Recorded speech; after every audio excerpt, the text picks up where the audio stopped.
for the show. Forget everything that you know. I can beat that. You ain't seen nothing like this. No chance. It's impossible to resist. Just sit back and enjoy the view. Out with the old and with the new. Look forward, there's no looking back. Gotta be on the right track. Thank you. No waiting list. You ain't seen nothing like this. Nothing like this. You ain't seen nothing like this. You ain't seen nothing like this. You ain't seen nothing. You ain't seen nothing like this. That's right. You ain't seen nothing like this. Stavic takes the win here in Barcelona. Jason Mercier, he went with his instinct, he made the call. There's the professional level, and there's the Ivy League. Sebastian Paoli coming to terms with what he has just achieved. Nicky Coren has done it! 2 main event titles! Sebastian Mallets has gone from poker fanboy to poker champion. This is why people love the EPT. Hello once again, welcome to Monaco and the PokerStars European Poker Tour presented by Monte-Carlo Casino. It's time for the final table of the biggest Monte Carlo main event of all time. 1,208 total entries, 7 players return for the final day competing for a first prize of €1 million. It's James Hartigan alongside Joe Stapleton. Hello, my babies. And Nick Walsh. Hello, hello. Thank you so much for having me. It is the 6th and final day of the tournament. We are going to crown an EPT champion today. Don't forget to get in touch over the course of the day. Use the live chat on Twitch, the live chat on YouTube. You can post on X. You can be across Facebook and Instagram, but remember guys, it's final table day of a big event. Chat Pro Saturday is not a thing today. What's on the line is just too darn important. There's a recap of what happened on day 5, the penultimate day of the main event, when we started with 16 players, the final 2 tables. David Doherty came into play with 1 big blind. He was the first player to hit the rail. The feature table was headlined by 2015 Monte Carlo champ Adrian Mateos. He ran a huge bluff against Philip Wenzelberger. He exited soon after in 11th place. Moments later, we saw another outrageous bluff. Johnny Guedes shoving the river with jack high. That forced Rania Nasreddine to fold. The elimination of former chip leader Natan Shauskin took us down to 1 table. Then we saw both Philip Wenzelberger and Joseph Sibacek hit the rail. So 7 players remain, with online qualifier Boris Angelov holding the chip lead. 3 online qualifiers among the 7 players at this final table. The other 2 being Johnny Guedes and Niclas Thumm. Angelov coming into play with 76 big blinds, because we are starting at the 100k, 150k blind level. Rania Nasreddine, the other big stack, with 52 bigs. Everyone else 30 or below, with 1 player pretty short. Johnny Guedes from Brazil, just 12 big blinds, is in the danger zone. Danger zone! We are down to 7 players. That means we are paying 6-figure scores now. Next player out, €154,900. More than 200k for 6th place. Close to €500,000 for 3rd. More than 600k for the runner-up. And that first prize, the single biggest chunk of the €5.8 million prize pool, 1 million, plus the main event trophy. About to get play underway on this 6th and final day, as the players arrive, including the man they call Flushy, PSPC 2023 finalist Niclas Thumm. Derk van Luijk from the Netherlands, whose partner is expecting their 3rd child right now. Hell yeah. Rania Nasreddine, looking to become the 4th female player to win an EPT main event. That is Johnny Guedes on a silver pass to the FPS main event and qualified for the EPT main event for 250 euros. Jonathan Pastore, a French grinder who lives in Mexico, has had a lot of decent results, including a World Series bracelet and a second place finish in the WSOP Europe main event. Since starting on the live circuit a couple of years ago, Jovan Kenjic has had deep runs in several EPT mains. This is his deepest so far. And there's the chip leader, Boris Angelov, representing Bulgaria today. The players are in their seats. We're almost ready to get cards in the air for the final table here in Monte Carlo. Vegas for the whole summer. Whole summer, Frenchie. Whole summer, where are you from? Bulgaria. Bulgaria. Whole summer. Austria, are you coming at all? Not Okay. this year. Pass, okay. Sao Paulo? No? No Sao Paulo? If I get visa, I'm coming. Okay, I can find you, we'll get you married, you'll be fine. And no? Okay. I want to take the Euros to go listen to country music and line dance. You know, country music like Told ya. cowboys. You actually said so. I was in KT a few months ago. You're where? In KT, close to Houston. KT, Texas? Yeah. Outside of, Yeah. whoa, why are you in Katy? I met a girl in US. It's how all the stories start. I met a girl. And we went to the country club. Yeah, did you like it? Yeah, it's funny. Yeah, yeah. We are Texas. You have some trouble with pickup shots. What pickle shots? To drink with pickle juice? Yeah, the shots. Picklebacks. Yeah, Picklebacks. It's I don't know why they do that. Americans are. Yeah. Because they're delicious. Do you have cowboy boots? So are you still going to date her? Are you dating No, her? no. Done? Finny? Yeah. Oh. On the market. Oh. Yeah. Right. I was going to say, we'll have to get you cowboy boots. What? You have to wear cowboy boots. Yeah. No, very- I saw the boots. Even during the Win Series in winter, they organize like a big cowboys party Yeah. during the around the Gillies. Mm-hmm. Yeah. So those are the I wear seven cowboy players. boots, like, I know somebody that met a girl at Gillies. I wear tennis shoes or cowboy boots. Like even for like fancy like dress-up events, I wear cowboy boots. Katie, you went all the way to Houston, Texas, Yeah. and you're not dating this girl anymore. She's a friend. Yeah. Cards are in the air. Hand one of the final table. Have fun. Blinds 100,000, 150,000 with a 150k big blind ante. This No? is my box, right? Oh, no, the other one. This one? Yeah. Okay. I try. Just day 6. Action will start on chip leader Boris Angelov. He folds. Rania Nasreddine with ace deuce. She is a lawyer from Tulsa, Oklahoma. Guaranteed the biggest cash of her career here today.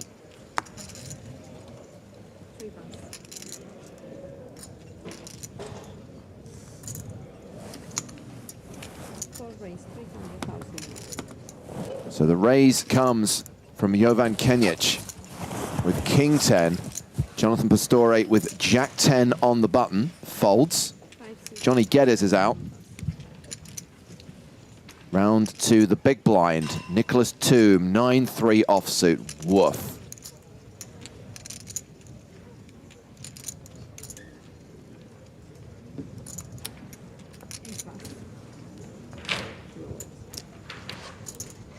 So raise and take it on the first hand of the day for Kenjic, who sits third on the leaderboard. I'm impressed with this guy. Like his demeanor, like the way he plays. Reference the fact that he's had 4 EPT main event cashes already in addition to this. This will be his 5th.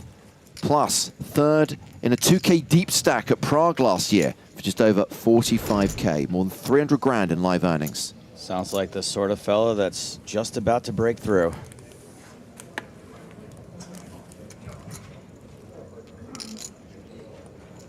People already asking for the password for the free roll. Guys, the game doesn't start until 4 o'clock local time. That's what, 3 hours from now. Registration doesn't open until 15 minutes before the game starts. We're not going to tell you the password now. We'll tell you when Reg opens. We have had some good guesses so far about Star Wars May the 4th related passwords. C3PLO. That's a good one. Lando Calrissian again. Yeah, we did tease that the password is applicable to both poker and Star Wars, but it's not as clever as any of those. That was from Greater Nade. Good work there, Greater Nade.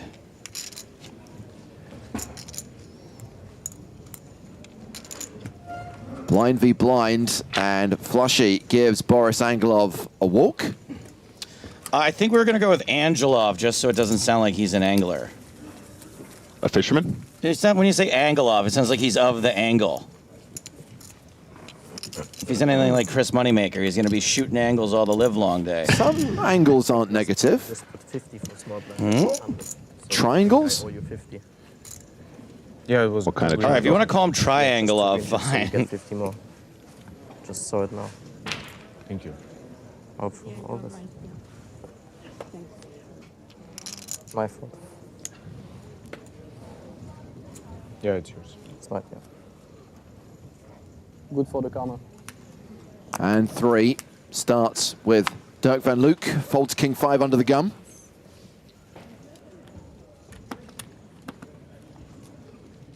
Jonathan Pastore also folds. Jack 8 suited for Johnny Guedes. 27-year-old pro from Sao Paulo. Mostly plays online. Johnny, get it. Raises to 300K.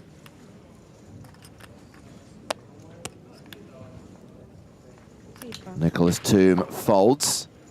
Angelov is Queen Jack of Hearts.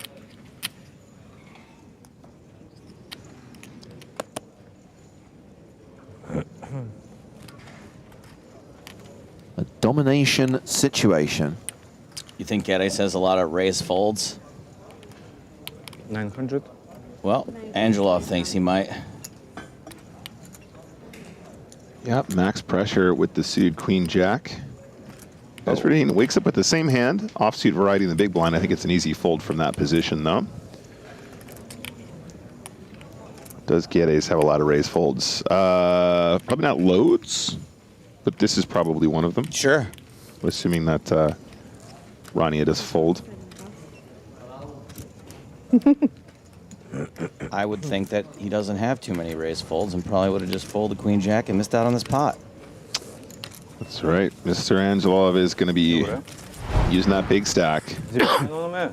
So he is from Sofia in Bulgaria.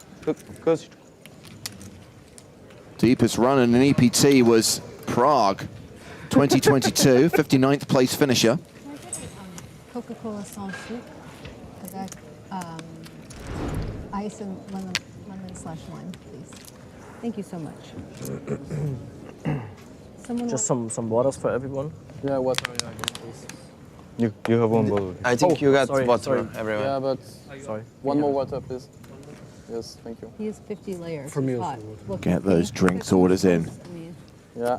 Hydration is key. finger on the neck, all the hair. Jonathan Pastore in action here. So in the summer of 2022, he won a World Series of Poker bracelet in the 5K 6-Max, and then a few months later was the runner-up in the World Series of Poker Europe main event in Rozvadov. Wow. Away from poker, his main passion is tennis, but you can tell he takes poker seriously because he moved from France to Malta to grind and now lives in Mexico with many other French players. Could be how he met his Texan paramour. Great band, by the way. How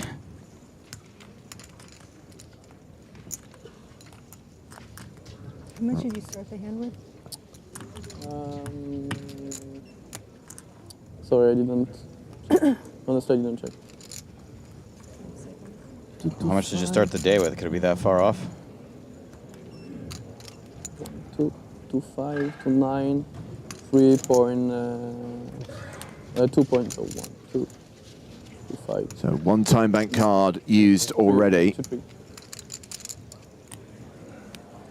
Every player will have received 6 extra time bank cards at the start of play today to combine with any they bagged from yesterday. Of course, we saw Kenjic use all of his yesterday. And looks like this is raise and take it for Pastore. So his friend Carlos has been vlogging Jonathan's EPT run since the start of the tournament. So we thought it'd be a good idea to speak to both of them before the start of play. It's crazy, to be honest. We didn't expect to go this far. And the vlog we're going to make for this guy will be amazing because we have formed till the first hand. And I hope to the last one. You already know everything's. I wish him the best. He's such a good guy. He deserves everything anyway. So just win it and we go back home and have the best fiesta in the world. I hope so. I hope so. Check it out and don't forget to like and subscribe. Absolutely. Sign me up for that fiesta. Invite me to the fiesta, please. Good to see we're getting a little bit of a rail going early on our final day.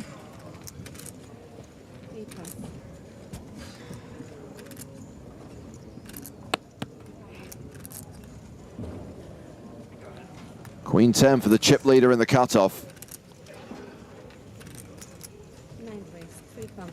Raises to 300,000. 9 deuce for Nezreddine on the button.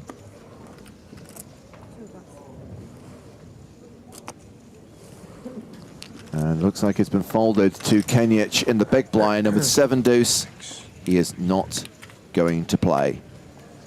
So Angelov chipping up to 12.6 million now. 84 big blinds.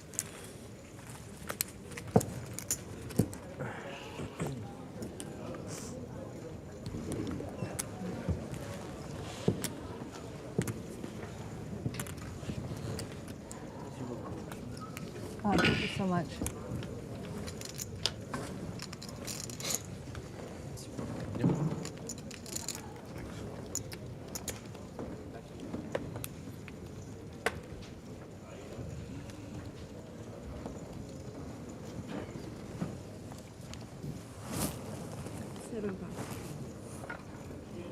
With Guedes folding under the gun, action is on Niclas Thumm with 10-3 of hearts.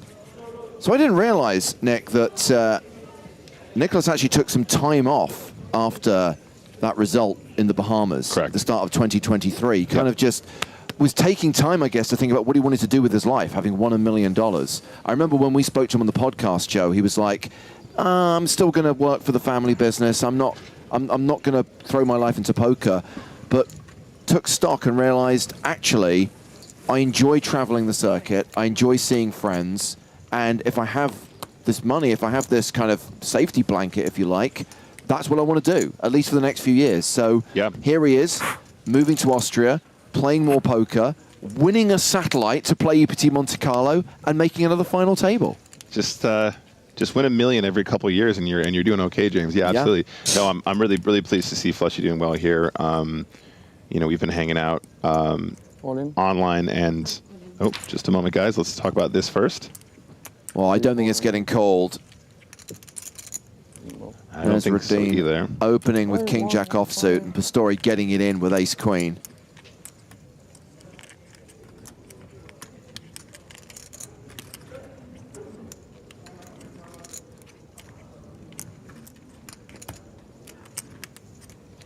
That's what you get for asking how much I started the hand with. What's Pastore got here? About 25-ish bigs? Yeah, well, he's just chipped up to 27 bigs now. He's 4th in chips. Huh? Ne. Evo obrđe. Undersea Monkey watching on Twitch says, I just found out, I'm sure others were already aware, that Rania Nasreddine has a World Series of Poker circuit ring. Very cool. Take it home to Tulsa. So, statistically, She would be the 4th woman to win an EPT after we did seek clarification. The PCA stopped being part of the European Poker Tour after 2016. So Maria Lampropoulou, a PCA winner, not an EPT winner. So the last woman to win an EPT was Victoria Coren, and that was back in 2014 in Sanremo when she won her 2nd title. Right down the road 10 years ago. Also, no American has won an EPT since Kevin Schultz at the PCA 2015. It's been nearly 10 years since we've had an American champion on tour.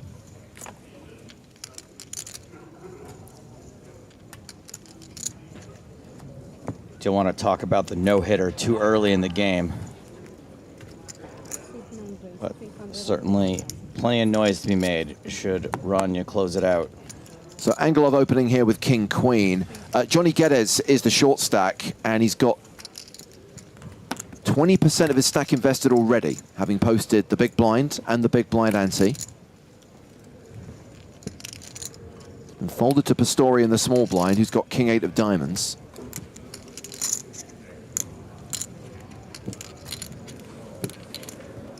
And now it is round to Guedes, who has jacks.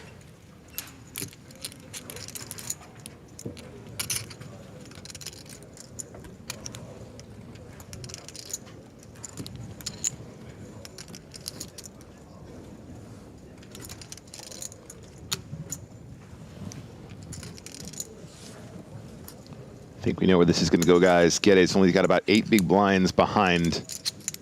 It's all in for sure, and I think King Queen mandatory spinneroo. Yep, snap called by Angelov, and classic race underway at the final table. Guedes' jacks need to hold against the overcards of Boris Angelov. Like being based versus being red-pilled. One of these two things has a slight mathematical advantage. You guys rooting for the jacks? King Queen. Do not waste your energy on rooting here. Really, you need energy.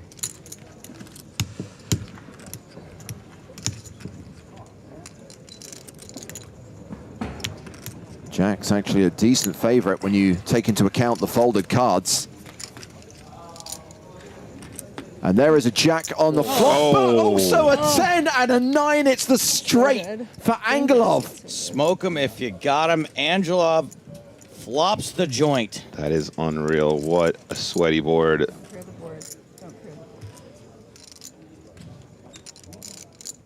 So now Guedes needs the board to pair, needs to boat up. He has 7 outs.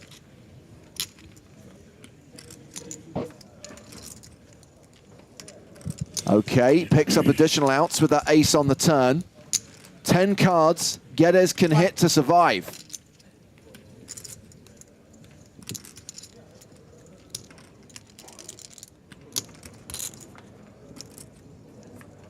The river is a queen, and Angelov eliminates Johnny Guedes in 7th place. He qualified for 250 euros. He cashes for 154,900. And he was a heck of a player, went toe-to-toe with Adrian Mateos a bunch of times, held his own. Yeah, I mean, look, guys, talk about ROI. Got to be happy with that result, but with that flop, you really feel like you're golden until you see the run out. So RIP Johnny Guedes, 7th place finish. And we now have a dominant chip leader because Boris Angelov now has 14 million chips. He has a 2-to-1 advantage on Rania Nasreddine, who sits in 2nd place. What does that mean? Meaning I adore you. Because... earlier with him, so it's like, thanks. With the bluff, with the Jack 5. Yeah, I don't mind that he bluffed, bluffs fine, but he just was rude about it. Did he show it? Yeah. He threw it in my face and slammed the table. So it's like, I'm like, I don't. Yeah, so he showed it. Show me the bluff, but like. Quite that anyway. bad. Whoa. Yeah, no. He's Brazilian, so. Very passionate. Very We know. passionate. Wait. Yeah. Yes, you are. Big line. And 8 action folded to Rania Nasreddine. 6-4 off. She folds. Vicky Leaks on YouTube asks, what's the best female score in the EPT main? That would be a win. Thank you for your question. Deuces for Derk van Luijk. As far as the single biggest score, it's got to be Liv's win in Sanremo, right? That was worth more than $1 million. Well, since we decided that we're not counting the PCA, then yeah. Vicky's results in London and Sanremo, the fields weren't as big. Here's a question then. What about if you combine Vicky's 2 first-place finishes? Is that bigger than Liv's single score? I still don't think so. I think, yeah, I'd take the under for sure. So Van Luijk has raised from the hijack with deuces. Kenjic has ace-jack in the cutoff.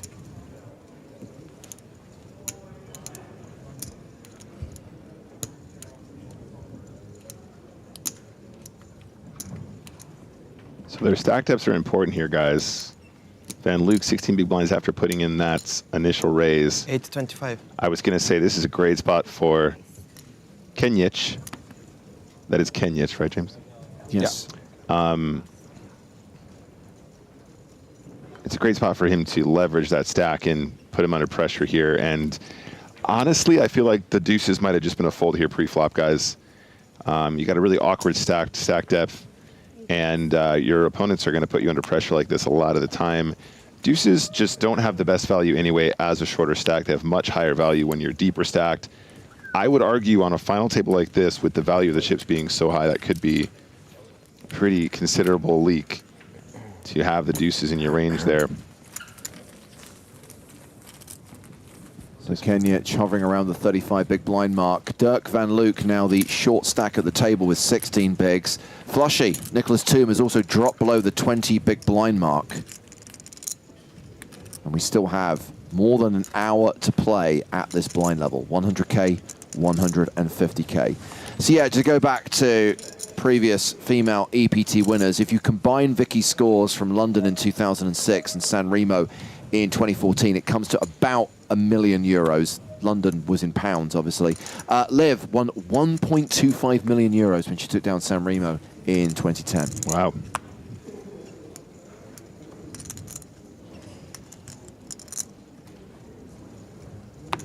$1,240. Fell short except Bori. C3 raise 323. 4 bucks.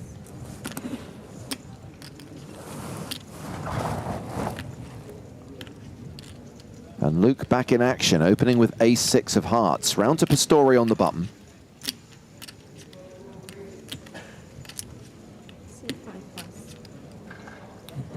Yep, I actually much prefer this open with the ace-6 suited than I do with the deuces. Just has much better playability. Also, having blockers in your hand is really useful in these situations, James, because it means there's fewer combinations that can 3-bet bluff you or 3-bet bluff you with premiums, you know, ace-jack, ace-queen, aces, etc. So this feels even better, despite it being from further out of position than the deuces in the previous pot. And we might actually rumble here with Angelov. Let us get ready to rumble. Ugh, I hate vegetables. 975. Oh. 975. This is a maneuver. The re-raise to 975,000. Action back on Van Luijk, who's got 2.1 behind. Van Luijk being put in two really, really rough spots here. The deuces cost him 2 big blinds. This is going to cost him 2 big blinds a lot of the time. You know, look at the 3-bet sizes that they're using here, guys. He opens to 3-2-5. They just click it back at him twice. So punishing. And that will see him down to... Whoa. Oh, sorry. Did he say call? He did say call. Okay, cool. We're going to the races. Van Luijk with 10 bigs behind. Less than pot behind. Huh. King, Jack, 10. So no one can win the pot outright. That's assuming it goes to showdown, of course. Yep, and obviously having 3-bet here. Might see like a 10% C-bet here, James. I think the check is also totally cool. But as you pointed out, the 10 big blind stack behind is a terrifying prospect. It also looks kind of strong when he flats here, right, James? Flatting, leaving himself with 10 bigs. Oh, wow. Van Luijk just gets it in. Yeah, nice work there. He has found the spot. The old stop and go.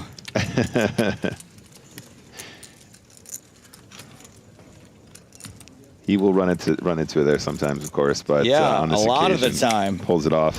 So Derk van Luijk is from The Hague in the Netherlands. Calls himself a semi-professional poker player. He is an investor as well as a poker player. And we referenced earlier on that his partner is expecting their 3rd child.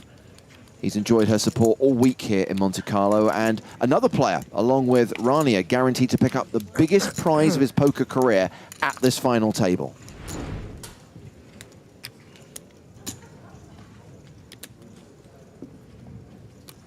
That is the trophy that one of these 6 players will lift at the end of play today, in addition to receiving that first prize of €1 million. C3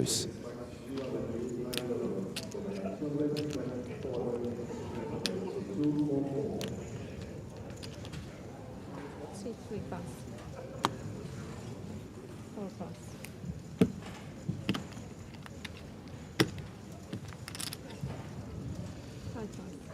Never win pots. Says surely it's a lot better to jam pre rather than jam a flop where you have 0 equity. Thoughts, Niclas? Well, first of all, he didn't have 0 equity.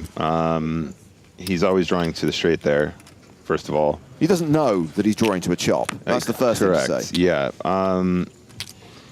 Honestly, I'm not sure if I would find the same line. So it's hard for me to comment on how I would approach that flop because I probably end up folding pre. Is it better for him to jam pre? Perhaps. If that's the read, if he thinks that he is getting played, then the jam, of course, is better. But perhaps, James, it was also just because it was such a small raise. He just wanted to see a flop with a suited ace and see if he could get lucky and get back in the game. He found an alternative route, and that's fine too. So Boris called in the small blind. Rania checked her option. 10-3 versus 9-8, and 10 high is ahead right now. 150,000 apiece. We go to the turn. The old gutty gut. That's not it. Does give a legit draw to Angelov. Excuse me, Angelov, however. Yeah, and he picks up what is probably perceived as equity. Definitely a turn, but he can barrel when he picks up the straight draw. I think I find myself doing this quite often as well. You can get some 6s to fold, some 5s to fold, maybe some 4x to fold if your opponent was drawing in some manner. Maybe they had a hand like 3-4 themselves. So 4-2-5 into a pot of 750. I'm loving this play from Angelov.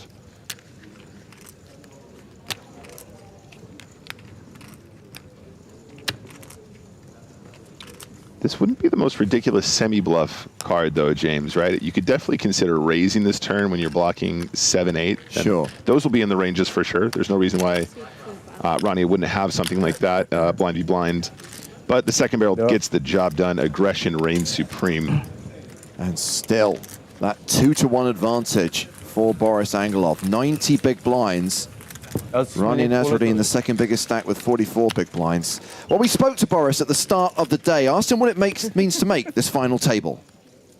It means pretty much everything. It's making it this deep into the tournament and having the opportunity I have at the moment is what I've dreamt about since I started playing. I started playing at 19, and first things I watched were like YouTube videos of EPT replays. And having this opportunity is like a dream come true. Boris with a huge advantage with 6 players remaining. Meanwhile, Joe, I see you're doing sterling work, keeping both Twitch chat and YouTube in line today. Twitch not needing it. Our Twitch community is rather pleasant, I have to say, for the most part. They usually are. Yeah, anyone who is overly critical of a player, as to paraphrase what you wrote, Joe, will get banned. I'd also say, ask yourself this question, and this is specifically of the people who are calling out actions or words of Rania Nasreddine. Ask yourself this question: would I be saying the same things? Would I be as critical of this player if she were a man? And if your answer to that question is no, I don't believe you. Also, just ask yourself, would you be this critical of a person if they were stood in front of you? It's probably I have no problem with being critical, being like, oh, hey, I don't like what Rania said there. To say X player is a clown, X player is toxic. None of that is happening. So again, a blind v blind situation. Nezreddine completes with 7-6. Van Luijk has the option with King 8 in the big. Yep, so Van Luijk 22 big blinds after putting in the big blind ante, etc. And the big blind, definitely a spot he could have considered raising with the King 8. But we do see a bit of an action flop here. Second pair for Van Luijk now, and Rania having the straight draw. I'd love to see her start leading at this.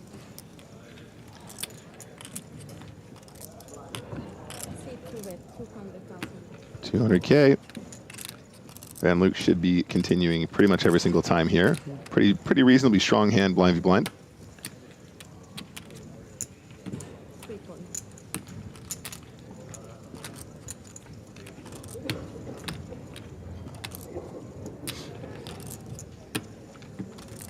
Board pairs on the turn. Still the straight draw for Nezreddine. Two pair now for Van Luijk. So is she going to hit the 6 or the 7? Oh, this is interesting. 300K into 850. I don't know if I like this size, though. I like to continue on the turn, but I think the whole point of what you're trying to accomplish is getting clubs to fold or an 8 to fold, right? Possibly better if you're really lucky. Just a whiff on the straight, and Van Luijk seems like he is. He came to play today. He's not come to get bullied around. Yeah, he's in there. He's in the mix. Really appreciate that. But if she is going to barrel turn, she does find a bet on the river now. 700K into 1.45, so around half pot. So Undersea Monkey says Rania has the steps. 5, 6, 7, 8. I prefer to be a little bit classier and call it the Fosse. Yeah, I like that too. So at this point, if I was in Van Luijk's shoes, I'd be thinking that turn size is not screaming, I have a queen to me. That turn size is not screaming, I have a flush draw to me. So do I actually end up with the best of it here some of the times? He's beating hands like Jack 10, maybe Jack 10 with a club that's repping clubs, maybe 9-10 with a club that's repping clubs. She does manage to find the fold. I'm really liking the aggression here from Rania. I think she played that hand cool. Just that turn size was a little bit on the smaller side for my personal game. We spoke to Rania before the start of play as well today. Any final table is like amazing. It's so hard. EPT brings like the best of Europe, Africa, Asia. So, I mean, it's mind-blowing, and it's in beautiful Monte-Carlo, which is like any gambler's, you know, dream come true. So I feel very honored and super excited. Winning a tournament of this size would give me some credence with my mother, who thinks that poker is terrible, and I'd be like, look, Mom, look what I can do. But no, in all honesty, like it's like a validation for like something that I desperately like love to do. You know, some people play poker because they're good at it, but then some people play because they actually love to play, and I actually love to play. So to win would just be the best. I had planned a girls trip, you know, 4 moms go wild in Paris, and I was like, oh, and look, I can play the EPT Monte-Carlo and see some of my friends that I met during the WSOP in Vegas. And so I late registered for the little high roller, cashed that, and then I turned around, registered this one, had a good first day, and so we've just been plugging along ever since. And now she's guaranteed at least 200,000 euros. You know, it was an EPT Monte-Carlo that turned my mother around.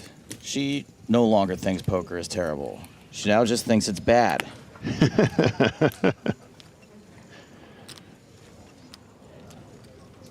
I loved it when your mum was on the rail of the final table a couple of years ago. Yeah. What, head back, mouth open, catching flies, snoring, snoring while Brazilians sang songs around her? I love it. I don't know. I kind of identify with that story from Rania as well. My mom used to absolutely hate that I played poker. Now she might be the EPT's biggest fan back home. She watches pretty much every stream. Yeah, she does. And now whenever she hangs out with her friends, she's like, "Oh, it's actually a skill game, guys. It's let's not get confused with other games." I'm loving this rail developing. So Angelov opened to 300K. Kenjic defended his big blind. They have gone to the flop, which is 7-6-3 with 2 spades. Ace high still ahead. Wow, I think we've gotten yet another terrible lookalike for Kenjic. Oh, come on. A new one we haven't heard yet. Fatih Koskun says, Sylvester Stallone still in? That might be worse. That might be worse. I think that is than Tom Holland. I think that is the Oscar of bad lookalikes. The terrible movie that Sylvester Stallone was in, not the Academy Award.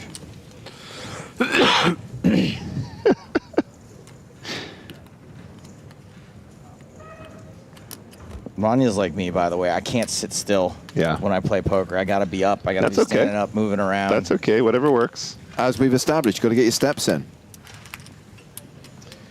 Yeah, I'm cool just chilling for a bit. But sometimes when you're sat for too long, you start to overthink things a little bit. You just stand up and get some perspective, you know? Yeah, I do think that, look, Rania is clearly an emotional player, right? She just said how much she loves poker. We've seen her react with emotion here and there, good emotion, occasionally emotion that's a little bit out of line.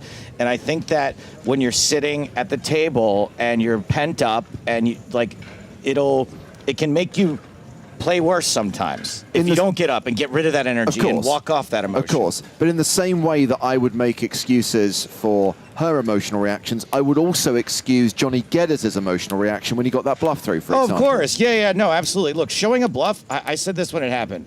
I don't like it personally. I hate it when it happens to me, but it's a part of the game. It's absolutely part of the game, and you can't take it personally. You should not take it personally, I should say, instead of can't. Well, I mean, and also if the objective, and this isn't always the objective, but if the objective is to show a bluff and get under your skin and have it affect you emotionally, then that's actually something you need to work on as part of your game anyway, right? Because you need to keep it cool and level-headed, even in less than optimal circumstances. Absolutely. That's all we have here. That's the only thing they have on the menu here is a Caesar salad? Here at Poker Room, yeah. That's it?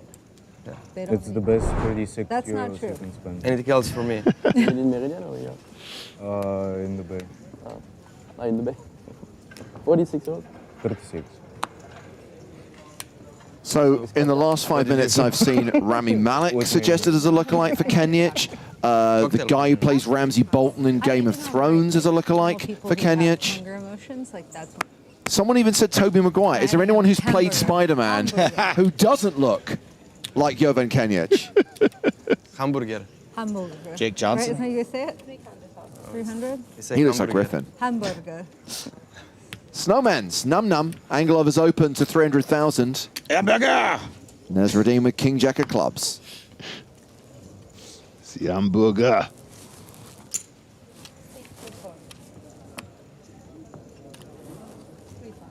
Yeah, KJ clubs. I like that hand. It's looking good.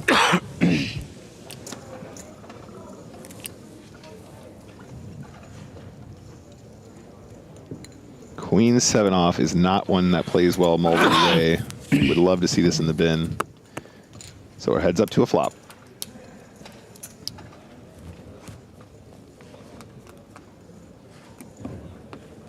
That flop is jack high. Nezreddine with the advantage. Just one overcard, and that's all she needs.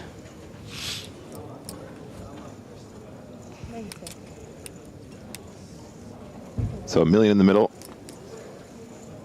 Check, check. Okay, decides against betting the King Jack on this board, which I think is kind of a cute little trap some of the time. Maybe perhaps she's trying to pot control a little bit against the other huge stack. Oh, Joe. The moment you said the Twitch community is being great, the moment it starts. Oh. Well, I didn't say great. I said somewhat pleasant.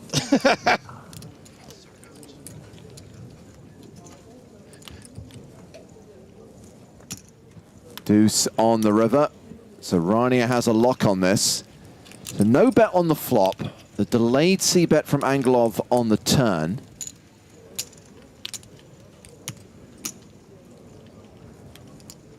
Yeah, I mean, Rania obviously has played her hand kind of trappy like we saw on the flop when she checked in position with the strong top pair. So interesting to see how Angelov perceives that. Well, he's going to bet. There's 2 million in the pot.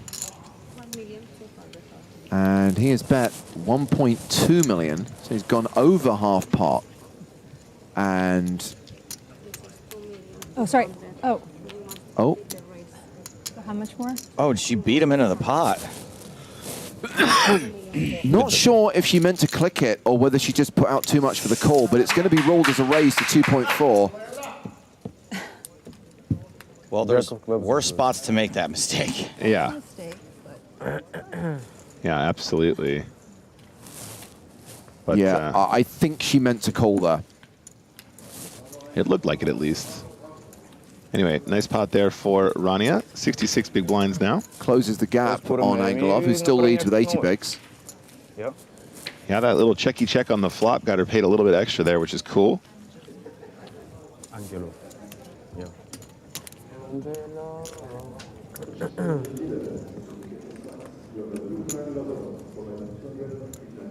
Sounded like they just said Angelov. Yeah, somebody just asked him how he pronounced his name. Sounded like Angelov. Except maybe with Angelov. Maybe.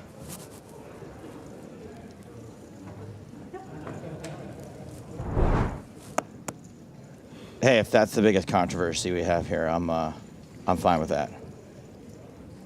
Angelov Gate, or is it Angelov Jate? Angelov Jate. We don't know. Hard G, soft G.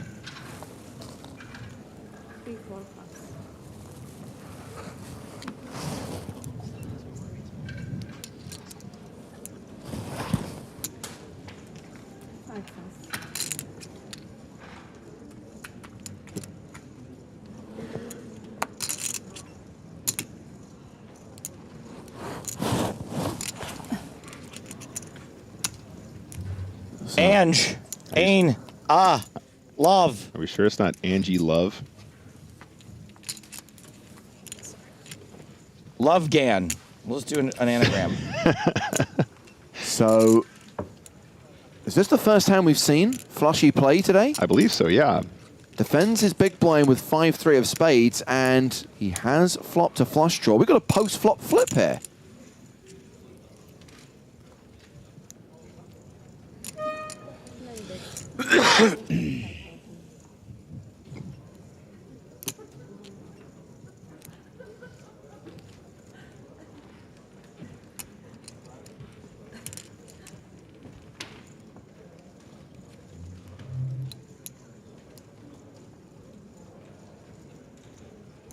All in. 8 all in. 9 The shove on the flop wins him the pot. This place is a tomb.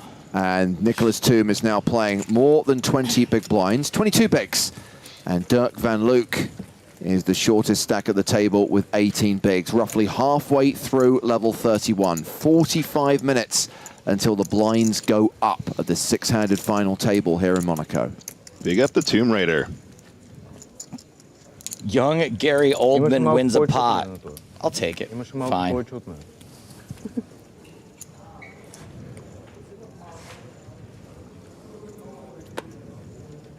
Still maintain the perfect mix of Quint and Hooper in jaws. No, that's perfect. It'll never get better than that.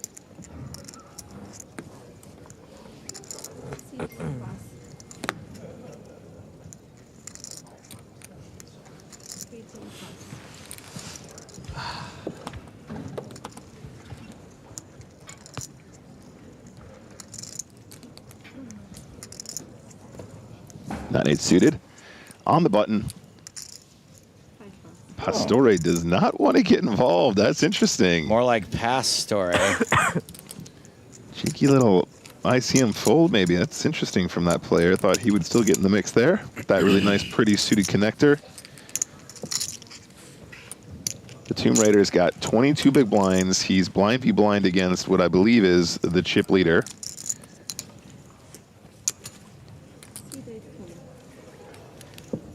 Decides to call blind v blind. Likelihood that Boris doesn't literally raise ATC here. I'd be pretty surprised to see him not putting in a raise with the Jack-6 offsuit here. ATC, any 2 cards? Decides to check. Also totally acceptable.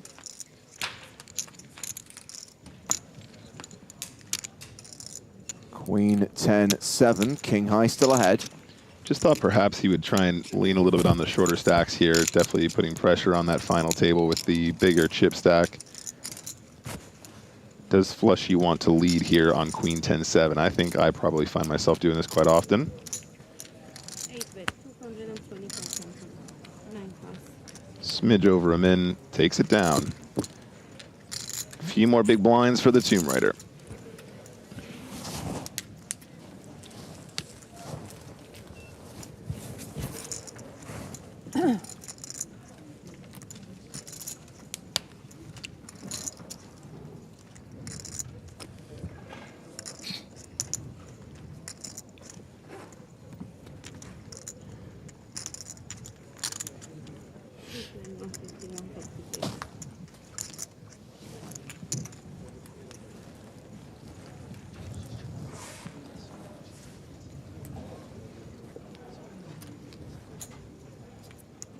There's a Boris watching on Twitch. Boris119 says, Guedes made 150k from 250 euros. Not bad, eh?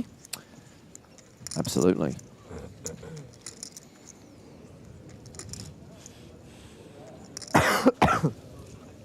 Kenjic with King Jack. That's the dream, to spin it up. Power path, that's the way to do it. And Guedes did get here on a silver pass. Didn't play this event on the silver pass, but played the FPS. That's right, of course. I think that's why he was coming here, and then before he made it to Monte-Carlo to play the FPS, then played in that 250 euro satellite and got the main event package as well. Yep. So accommodation was all in there as well. Nice little trip. How was Monaco? Yeah, it went pretty good, I guess.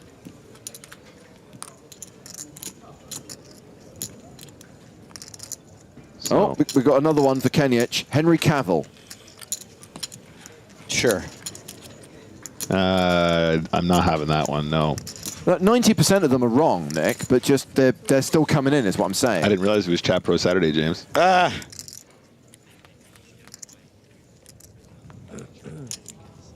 Ace, Queen 4, second pair for Nezreddine, the gut shot for Kenjic. Yeah, can we get a member of staff to get him a white wig so we can trial the Witcher look really quick? Just be like, sorry, it's for the show, it's for the show. I know you're playing for $1 million right now, but if you could just put this wig on, please, sir. So is it true that Henry Cavill quit the Witcher TV show because he was expecting to make Superman movies and then he got fired by James Gunn? I think... I heard different. I think it was more to do with the fact he was taking on the Warhammer 40K role, which I am extremely excited about. Because they teased the return of him as Superman in Black Adam, and then Gunn came in and just kiboshed everything. I heard that he just got fired from them both back to back and was kind of blindsided. Oh, poor Henry. I mean, we don't need any more Black Adam films. That was not the movie. I think if you look closely, you can see some of The Rock's pee bottles. I forgot to airbrush them out.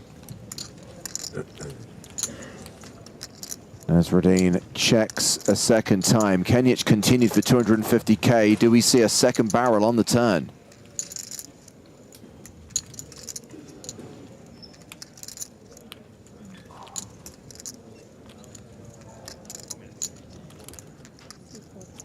Kenjic checks behind. Jack on the river. That's a pair for Kenjic, but it's not enough. Wonder if Rania ever has a little blocky block bet here.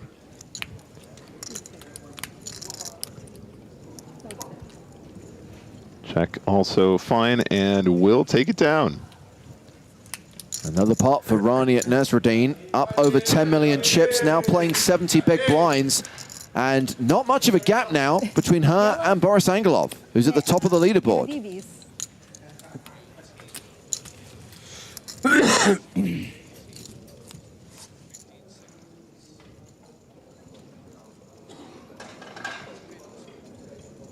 all week here at EPT Monte-Carlo, players have been winning silver power passes.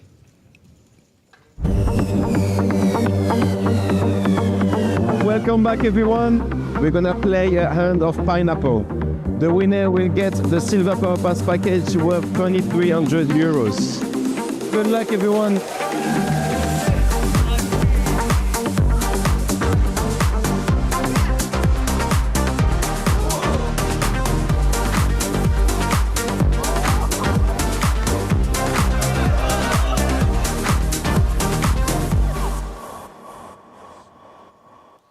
Eight consecutive nights of Silver Pass giveaways here in Monaco. The format, an all-in shootout, crazy pineapple. All you had to do to be eligible to take part was link your PokerStars Live account with your online PokerStars account and take part. And as you saw, we've had 8 Silver Pass winners over the course of this festival.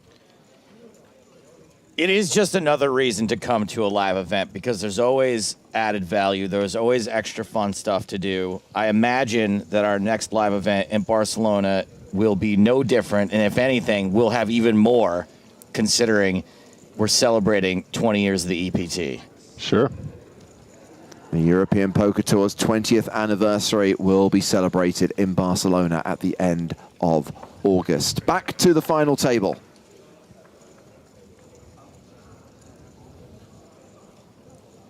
Boris in the chat, not to be confused with Boris at the final table, asks, what does a silver pass give you? It's basically worth, in Europe, I think it's 2,300 euros. On the global PokerStars, it's $2,500. If you're interested in playing live events, it will get you a package to a regional tour like a UK IPT, an Australis, or an FPS. If you want to play online, it could get you a ticket package for Scoop, for example. The whole idea is it has that value, but what you use that value towards is up to you. There's always a lobby, kind of fake tournament lobby, if you like, Nick, where it's showing you all of the things that are currently available. And if there's nothing there at the moment, you're like, well, I don't really fancy any of that. It's valid for a year. Yeah, yeah, and the idea isn't to try and hem players in. The idea is to give them the options to play the games that they want to play and what they want to be involved in. So as always, if you guys want any help with that, hit us up. Speak to an ambassador, speak to a support member, get on the Discord channel. There's lots of different ways to make use of those, and we want you guys to have the experience that you want to have, so keep an open mind.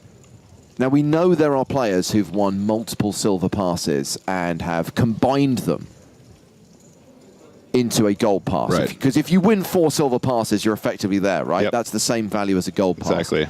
But earlier this week, we did float the idea if someone could win 10 gold passes and combine them to play a 100K. That would be quite funny. That was quite a monumental accomplishment.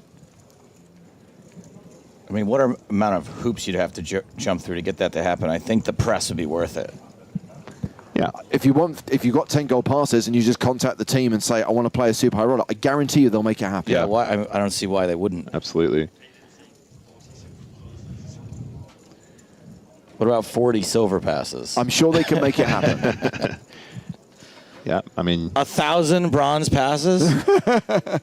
You could just work your butt off, combine them, sit down at the 100K, and Sam Graffin could take all your chips in one hand. Easy game. So Pastore opened under the gun with ace-4 of diamonds. Kenjic thinking about what to do in the big blind with jack-4 of spades. He calls. So it's UTG versus big blind here. Both players with the 4. Top pair against a flush draw. And I just want to quickly, to finish this conversation, read this comment from Neverwin Potts, who says, unpopular opinion, the addition of Power Path is even better than the addition of Mystery Bounties on Stars. Mystery Bounties are great, but the whole way Power Path is structured is absolutely fantastic. I don't think that's an unpopular opinion. I don't think it's controversial, and I agree 100%. Yeah. I'm much more down with Power Path than I am with Mystery Bounties. Yeah, I think it's a much more useful tool for allowing players to play events that they would otherwise not have access to. And I think there's some work we can do on mystery bounties in general, though, guys. We got some ideas about how to jazz that format up online and make it something a little bit different. It's a fad. Oh, no, I like that trick. Until we perfect it, James. Personally, I would just use my power path to play a mystery bounty. Combine the two. Deuce on the turn. And now Pastore is a 77% favorite. I mean, if it's going to give you access to more mystery bounties, then yeah, sure. How can it not be better?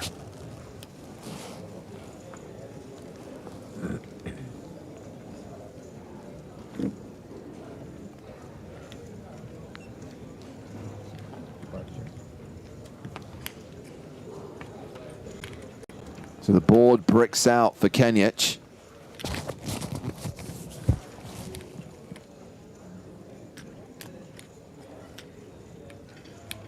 Probably feels like he needs to bluff if he wants to win this pot, but versus that under the gun open, how often do you get an ace to fold? How often do you get a king to fold? How often do you get jacks to fold? How often do you get queens to fold? You know, he's going to have other hands, of course, not always going to be in that realm, but it's all part of the considerations you need to make. Yep, and the check on the turn does induce the bluff and does award Pastore this spot. This is a great little spot for Pastore. That puts him up to third in chips with 34 big blinds.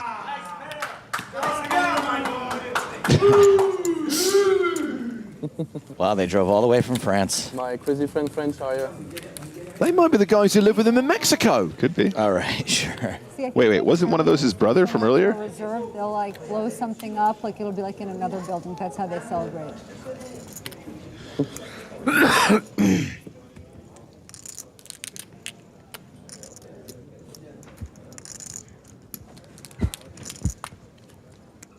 Luke Evans looks like Kenjic. Novak Djokovic looks like Kenjic.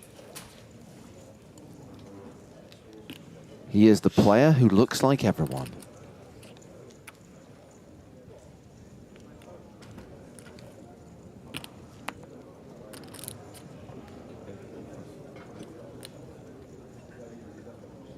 Queen 7 for Angelov.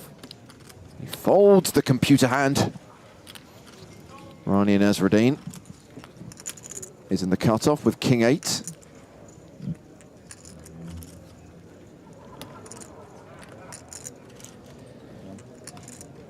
She folds. Aces for Derk van Luijk on the button. Starts the hand with 16 bigs.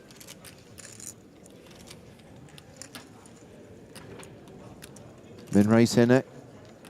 Yeah, absolutely. And story checks out. That's not at all unbalanced. He's starting the hand with 16 big blinds. He's on the button. That's a very commonly used size at this stage regardless.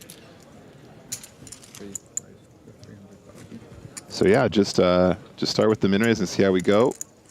Oh, oh, ooh. A lot of oohing. James, this might be a 3-bet jam. This might be a 3-bet jam. Nah. Now, given the ICM implications, given the final table dynamic, does that turn the fives into more set mining as opposed to... Oh, Yep. Shoves on Van Luijk, who snap calls. It's a domination situation. Van Luijk, huge favorite here to double up through Pastore. Yeah, this is a bit of a cooler, really. That button open's going to be super wide. The fives jam is going to be profitable. Running into aces, usually not that profitable, though, guys. I got to be honest. Hein? Je sais faire ça. So Van Luijk is officially the at-risk player, but is way ahead here. Предпочитам да се удвои бутон. Предпочитам легендата да се удвои, да. A Kerčeve ima ove što Не, Ali dobro, tu... Франсето покрива. Pokriva.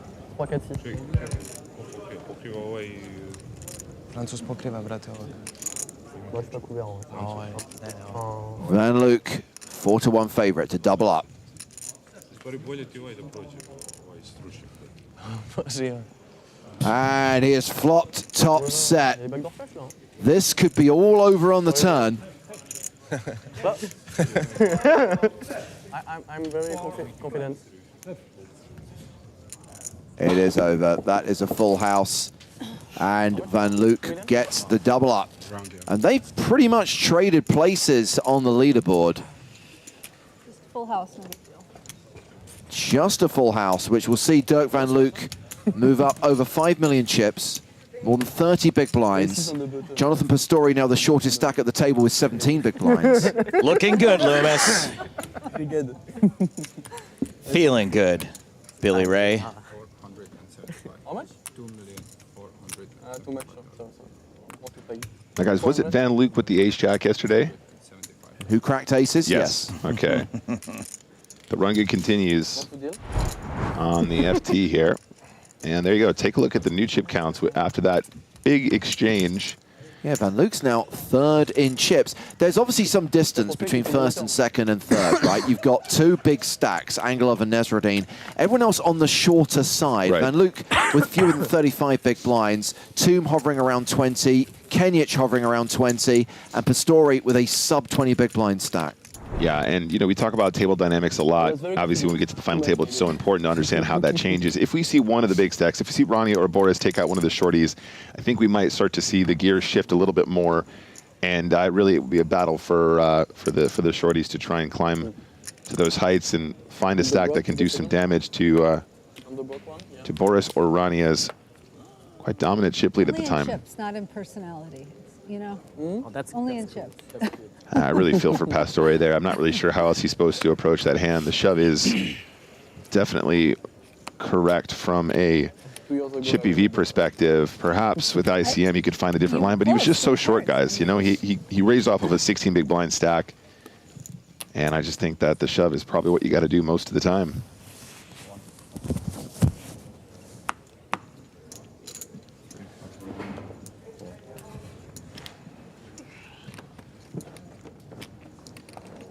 Under the gun raise from the chip leader, and it's round two, Niclas Thumm. King, queen.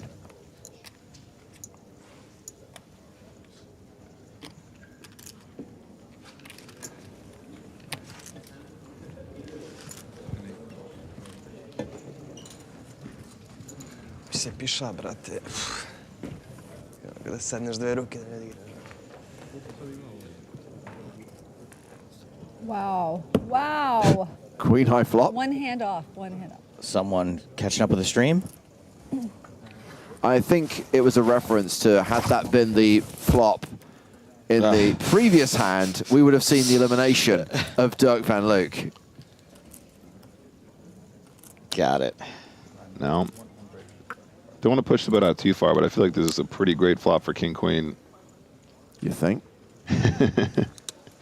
Yeah, so pretty nice little continue here. 175K into 850, so nice size down. No reason to have a huge C-bet on this ultra dry texture. And of course, just the call from Flushy.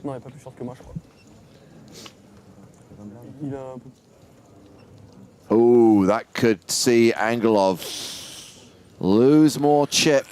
The one thing I would say though, guys, is Flushy, having defended the big blind, will have some 5x, and on the final table, perhaps that means we see more checkbacks from the turn king here, just because Angelov is going to be thinking, I really don't want to get stacked by a 5 here when I can just check and then make a decision on the river.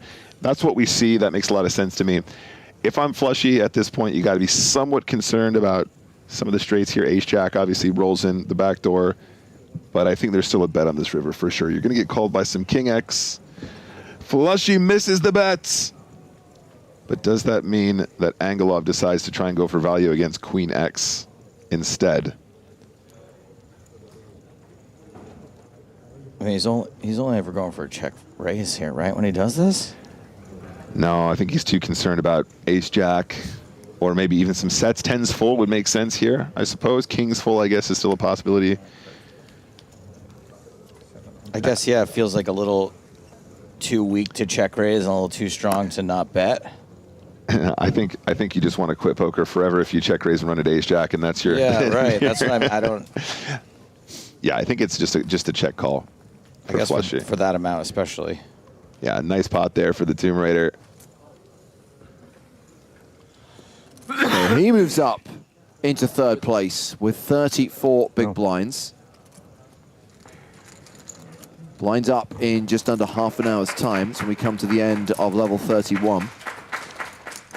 Yeah, it's interesting. I think if Flushy bets there, he probably uses a similar size, and then the King-Jack just calls, so it's kind of the same outcome regardless. But I think perhaps he thought maybe a check would be a slightly safer way to approach it, as opposed to being, you know, betting and then potentially getting raised. Or if he doesn't think his opponent is that strong, maybe he thinks he can just get one bluff. Catch a bluff, yeah, sure. Yeah, it worked out in any case. Nice work there for Flushy. Yeah, not you, me. Okay, yeah. It'd be weird if they were messaging me to propose to you.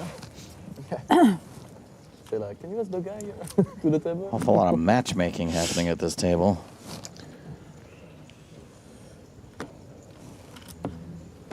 Yes, yesterday she was Run Good Rania. Today, Rania the matchmaker.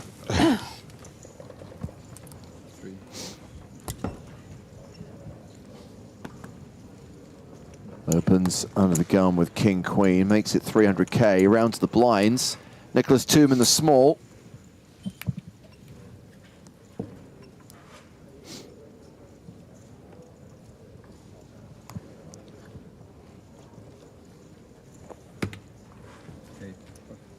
He's going to fold. Ace-10 for Boris Angelov in the big. So these two are the big sacks for the time being, first and second in chips.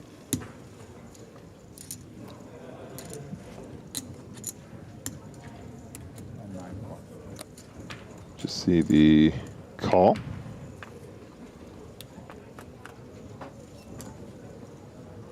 And we see a King 9-4 flop. Run Good Rania returns. She does indeed. She's flopping very well today. All very reasonable stuff, though, of course.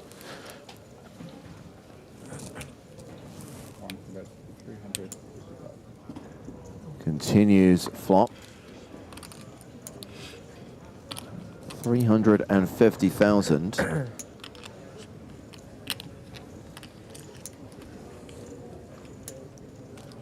And Angelov with ace high is going to call one straight.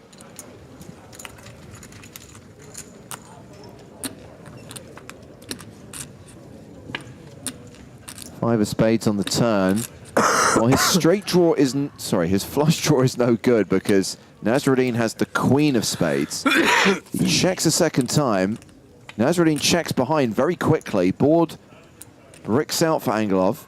Yeah, that was speedy, and I wonder now if Angelov decides to turn his hand into a bluff.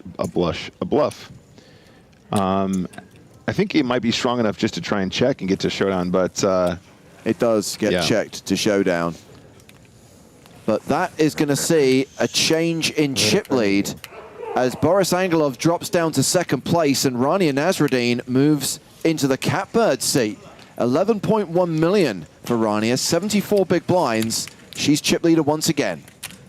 Yeah, interesting check on that river. I'm not sure if maybe there's a bet there, especially when you're blocking that flush with your second card. When you're playing more sophisticated players like Boris, though, you know, getting check raised on that river might be a tough decision you just don't want to face when you're in a great position already on the final. So decides to take the check. I think that's totally fine as well. And 74 big blinds now for Run Good Rania. I'm the same.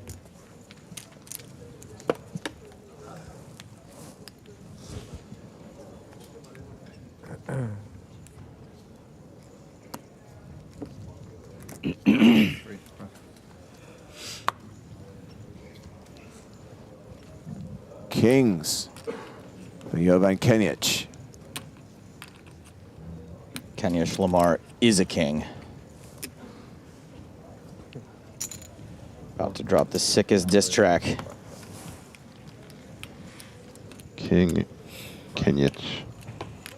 Speaking of King, speaking of KK, pocket kings.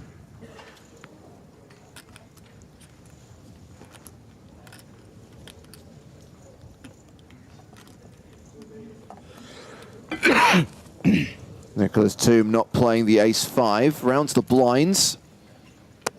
Queen 4 for Angelov, folds.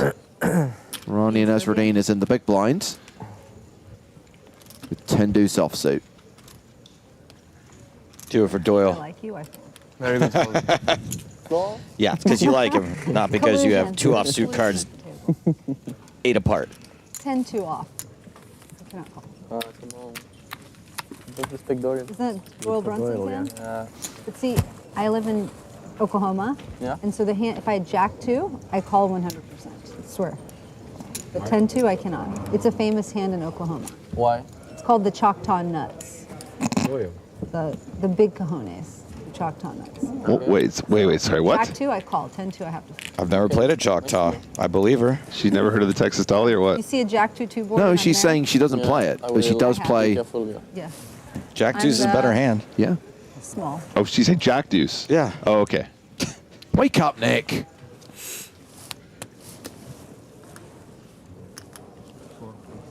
The Choctaw Nuts. I mean, one of the first articles I ever wrote for Card Player magazine was about knowing when it's time to like call it a day. And one of our telltale signs, like if you start playing Jack Deuce, it's time to wrap it up. You've seen enough hands for the day.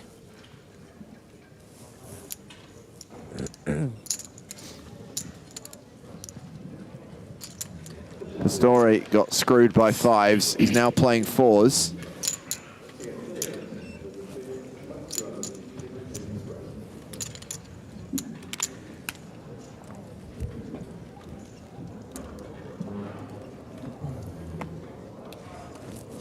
Champagne.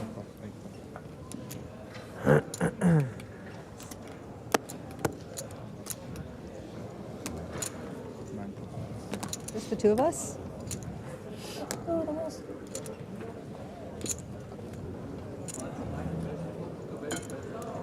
Oh, did he not play the 4s? He did not play the 4s. He's not going to use the 4s. You got to use the 4s on Star Wars Day. May the 4s be with you. Those pocket 4s can be a real menace. I checked Dark. Nezreddine checks dark. She still has the best hand with a pair of 7s. Van Luijk has checked behind. King on the turn.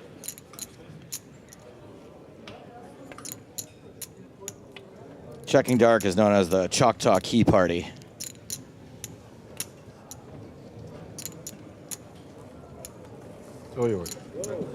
And that bet will win Rania Nasreddine the pot, and she increases her chip lead at the final table.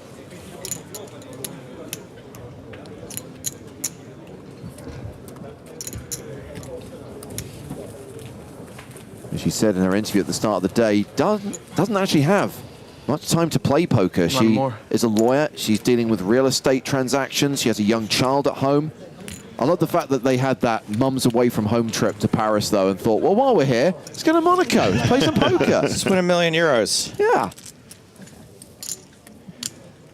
I think. Yeah.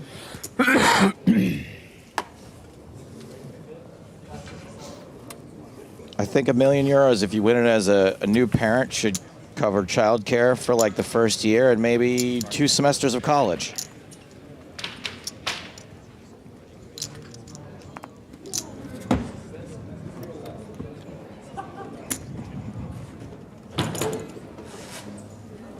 Is it again? Same water bottle. Flush, you got ace-jack suited, going to open up this pot. How expensive is Tucson from like a real estate property perspective? Not super. So she could probably buy a few spots with $1 million. Tucson is not where she lives, however.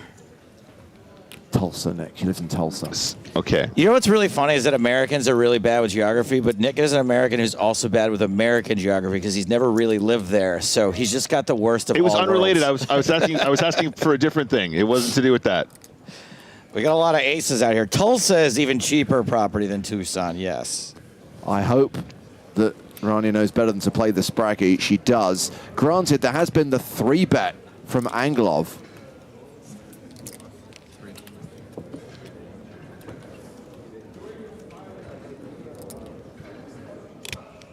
I have absolutely no idea what this question from Abhijit means. Why I speak advertise idiot. it as 5K if it's 1 million? It's a great question. But the buy-in is 5,000 euros. It's the 5K main event. Good Lord. This is someone who gets all of their information from YouTube video titles. Right.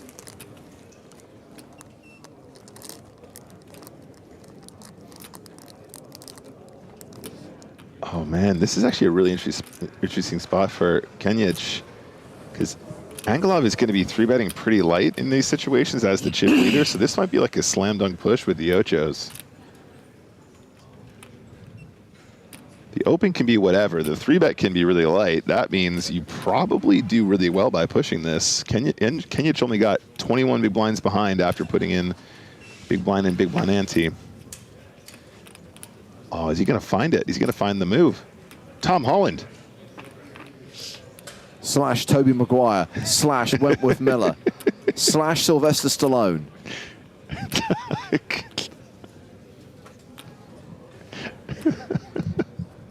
Slash Novak Djokovic. Slash Elijah Wood. Yes, I love this move. I absolutely love this move. This shows supreme awareness. And I am here for it. And if they're not snapping, you're happy about this play immediately, James.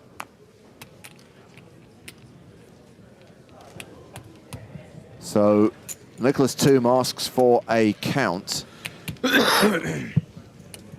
But tough for him to call here with ace-jack, especially with a player behind to act. Yeah, no, he simply cannot call here, James. Ace-jack suited, I think, is a strong hand. However, if you think Angelov could wake up with it and then they could flip, you could find the ladder for free right here, right now. There's a huge benefit to even being wrong and making a bad fold here.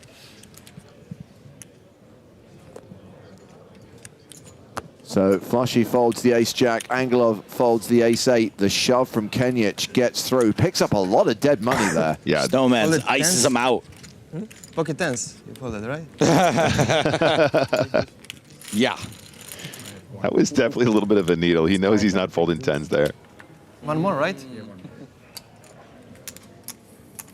Ah, Nice I work. didn't need this Hollywood for 2-time banks. So Kenjic now playing around 30 big blinds. In fact, I he, used 2-time banks. Van Luijk and Thumm all have the same size stack. Jonathan Pastore is the shorty at the table with 15 bigs. Bravalo does not think this looks like Tom Holland. He thinks it looks like Zendaya's boyfriend.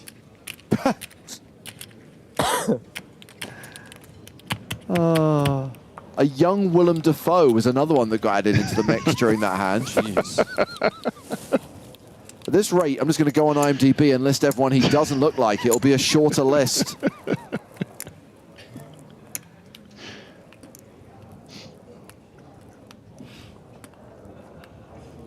Are Zendaya and Tom Holland still together? I think so. Yeah. Good for them. He's from Kingston, right? So got a Hampton Court Palace on a Saturday afternoon. You might see him walk in the maze. Lovely.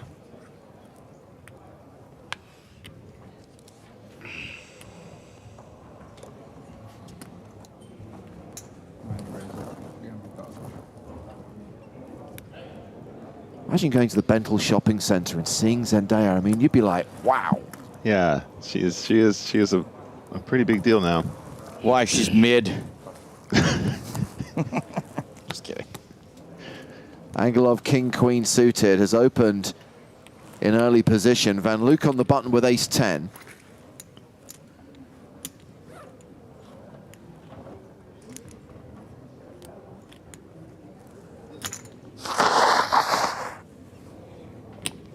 He has flatted ace-4 suited for Kenjic in the small.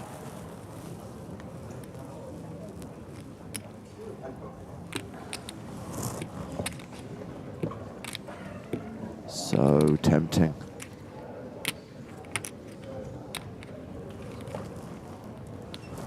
But lets it go. So round to the short stack, Jonathan Pastore in the big blind.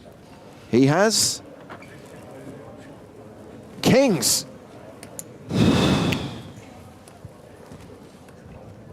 Looks like Pastore is a resident of Kingston. Might just be a jam, you guys. I think that's the way you make it look weak.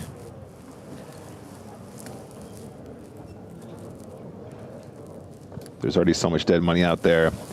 If he was going to have a 3-bet squeeze bluff here, he would not be squeezing not all in off of a 50 big blind stack. That just is not a thing.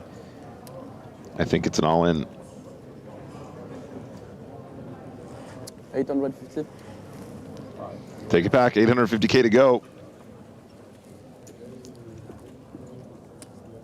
Big chunk of his stack here. And, you know, is that 3-bet not all in now going to look a little bit fishy off of that shorter stack in a multi-way pot? Does that mean that we actually do see some folds from the ace-10 and the king-queen? I think king-queen has a great price just to peel, guys, honestly. Say relatively small 3-bet. There's already a lot of dead money in there. You got a good price to see a flop here.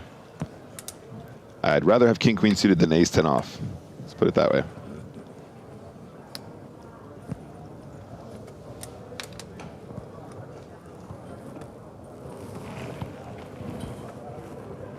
Now, Nick, do you ever think to yourself here, like, you are getting a great price, but this just reeks of strength, so yeah, you can still get away with, like, one pair flops?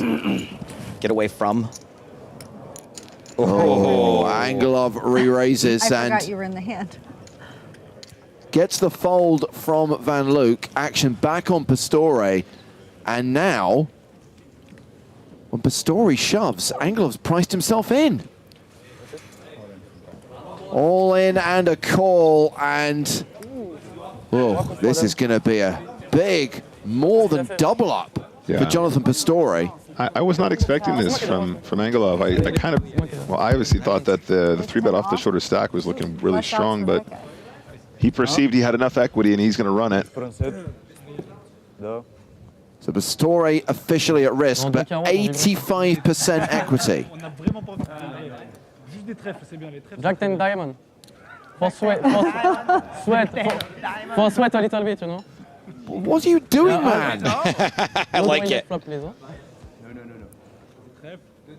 No sweat on that flop. 10 of diamond? Just the one diamond. Just a drip of sweat. Okay, please. A bead. Ne beni asım popi dama. 93% favorite now. Because of Kuro. Queen, queen. King, queen drawing dead on the turn. Jonathan Pastore gets more than a double up to take 3rd place on the leaderboard. And that's a really big deal because Pastore is the most experienced player at the table as far as dollars won is concerned. Absolutely. And Pastore is pretty much tied with Boris Angelov now. 5.7 million for Angelov, 5.3 million for Pastore, both around the 35 big blind mark. Rania now has a significant chip advantage over the rest of the table. Yeah, absolutely. And yeah, that little 3-bet worked out great for him on this occasion. So kudos to that. And I guess the one thing we should highlight, as far as going to use those letters, ICM considerations are concerned, 10 big blinds separate 2nd and 6th place. They're all bunched up right now. No super short stacks, but no super big stacks other than Rania Nasreddine. So what would you like to see Rania do here, Nick? Change those gears, baby. I'd love to see the aggression ramped up. I'd like to see some more light 3-betting with the bigger stack. Applying pressure in particular to stacks like the 38 big blinds from Boris Angelov, the 35 big blinds to Pastore, the players that have, quote unquote, the most to lose. Like literally 6 days. Although having said that, the first day, it's not too much in it between the shorties and those guys. For lunch since, so it's like, and then my 2 things I had to have was I had to have the M&Ms, and then there's a gentleman at the front, one of the security guards, and he was the first one to like really smile at me because everyone else was like so, you know, so serious. Secure. And so I was like, I have to see him in the morning. So when I see him in the morning and then I get the M&Ms, like, we're good. I love that. I love those kind of like little things. The routine. Yeah, He had to go outside of the, I only had them yesterday because I bought extra the day before. They were out yesterday. That's why every day I have 9 pieces of pizza. Looking for. That's how you know it's going to be a good day. Exactly. Like I'm hoping, you know, they want to get in the poker world. Shout out to the television. Shout out to M&M's. It's the fuel. And I've actually lost weight on this poker trip. Of course. M&M's for lunch. Oh my God, are we going to now start advocating the M&M diet? Now I know why there's a line around the block at that store in Leicester Square. That I will never, ever be able to fathom. James, they're only in every store, everywhere, in every country around the world. The lines to get into this store that just sells Do you have children? confectionery. The same stuff that you can get in every store. Plus soft toys that advertise that confectionery. Yep. Any weird cravings she's having? No.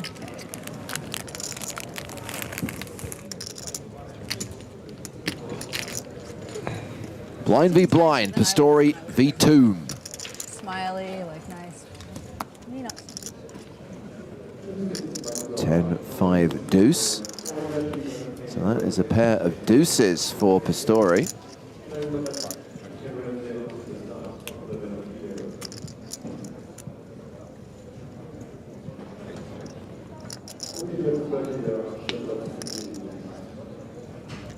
Action goes check, check. We get a jack on the turn, and Niclas Thumm is now a 95% favorite.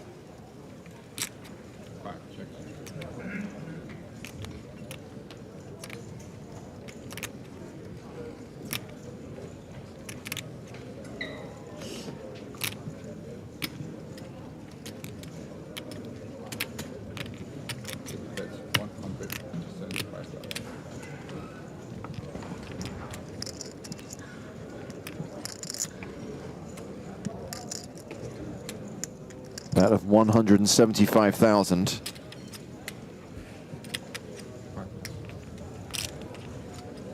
And a fold.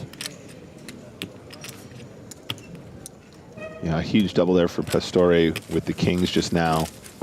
And as we've already discussed, dangerous player to be accumulating chips. Has had some very, very serious scores in the last couple of years.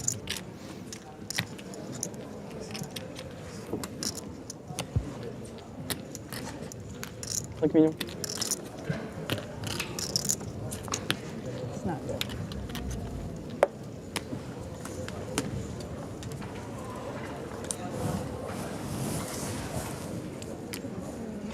Scoot. Oh, shit. There's worse beats than that. So distraught, can't even raise ace-8 suited. Got to get back to construction.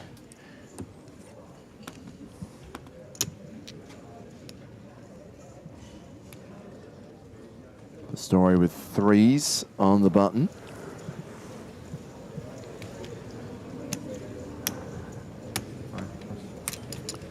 Yep, isn't going to play him, and I totally dig it. I honestly cannot stress enough how often these small, teeny tiny pocket pairs are just not going to cut it.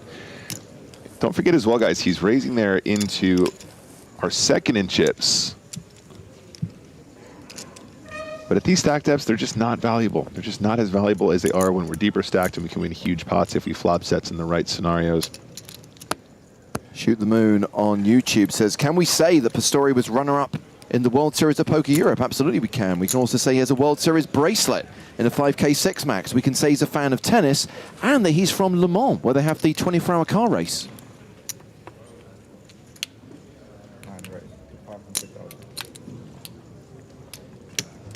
Angelov raising with 10-4 in the big. And I assume if you limp here with ace-7 suited, Nick, you're not folding to a raise. No, you're absolutely not. It's just whether or not you want to potentially find some raising here. This is more of the aggression that I was expecting earlier when he was the big sack. We saw that spot where he checked behind versus flushes limp with the king. I believe it was king deuce off, if I'm not mistaken. As played, it is a raise and a call. Well, ace high is still the best hand.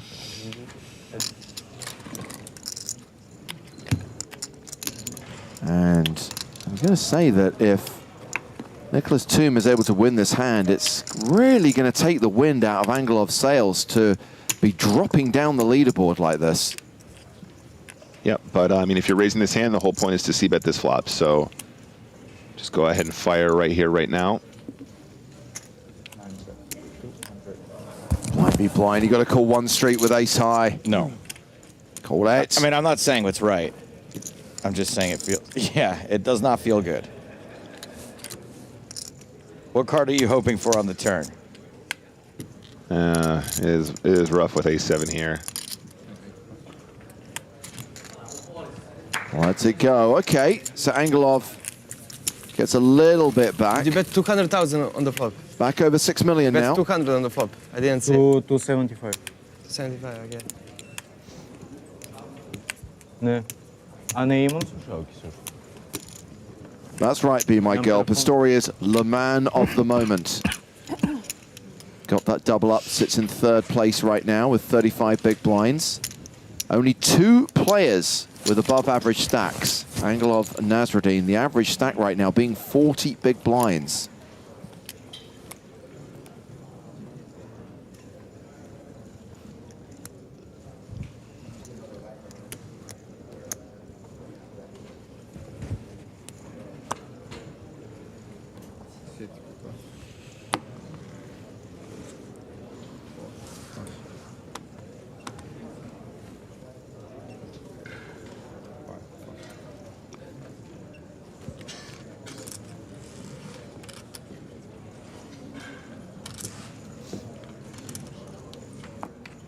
Actually has been folded to Thumm on the button. Just realised we're coming towards the end of this level. There's only a minute and a half left on the clock. That went fast. Yeah, it did indeed, and can't help but feel like we're heading towards a collision here at some point. Lots of these guys getting under 30-ish bigs. In fact, 3 players around 30-ish big blinds effective as we speak, and really just need 2 collisions. So we've had 1 elimination so far today. Jonathan Guedes from Brazil going out one of the first hands of the day. He came into the final table as the short stack with 12 bigs. We don't actually have any super short stacks now. Niclas Thumm is officially the shortest, but he's got 28 bigs. Granted, things are going to get a lot shallower in around 50 seconds time when the blinds go up. Yeah, that's exactly my point is, as soon as we see this next jump, we're going to see a lot of players with the kind of stacks that are quite confidently getting their chips in pre-flop quite often.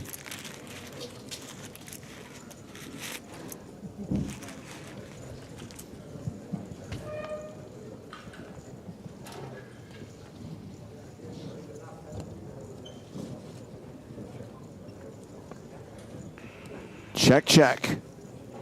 And a queen on the river, so a pair of deuces, still good. And she's gonna get to show it down. You win. Yay! And we are going to go on break as we come to the end of level 31 with 6 players remaining at the final table of the biggest ever EPT Monte-Carlo main event. Huh? Next blind level will be 100,000, 200,000 with a 200K big blind ante.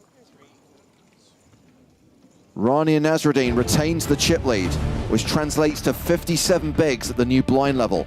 Boris Angelov second in chips, but only has 30 big blinds. Everyone else is shallow as well. Pastore 26 bigs, Kenjic 23. Van Luijk and Thumm tied at the bottom with 21 big blinds each. More action from Monaco as the final table of the EPT Monte-Carlo main event continues.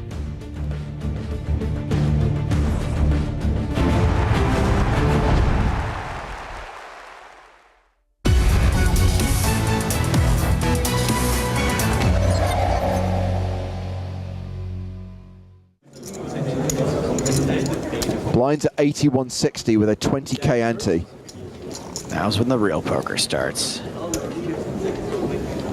10-4 for Mickelson, and the chip leader folds. Tulchinski on the button.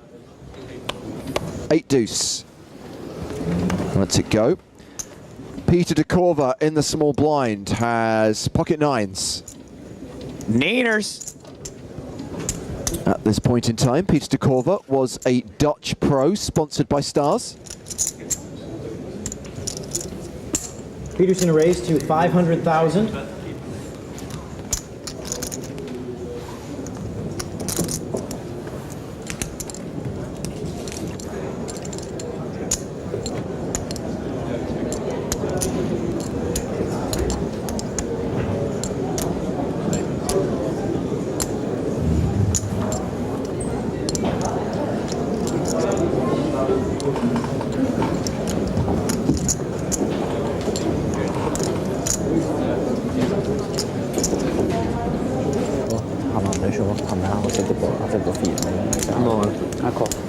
All in and a call, and we've got a sick race here.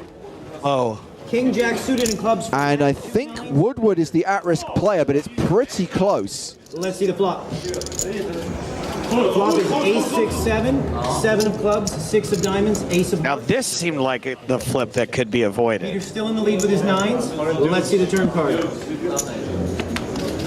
All the Dutch Belgians on the rail. Peter's in the lead with his 9s. Matt's looking for a 10, a jack, or a king in order to double through here. 10 jack or king needed for Matt Woodward. Hits the 10, makes the straight, and that is going to leave Peter DeCorva super short. Their stacks were pretty even. What's the shortest? Yeah, by about 350. Sick. Very close. Yeah, that is sick. I kind of feel like had I been on commentary with you, James, I may have invented all it takes is a chip and a chair in 2009 instead of 2014. Well, let's not forget that earlier in the season, Joe, at EPT London, we had the amazing comeback from Michael Martin, who was down to like half a big blind. And now we've got this potential story of Peter DeCorva. Still the shortest stack, though. Yeah.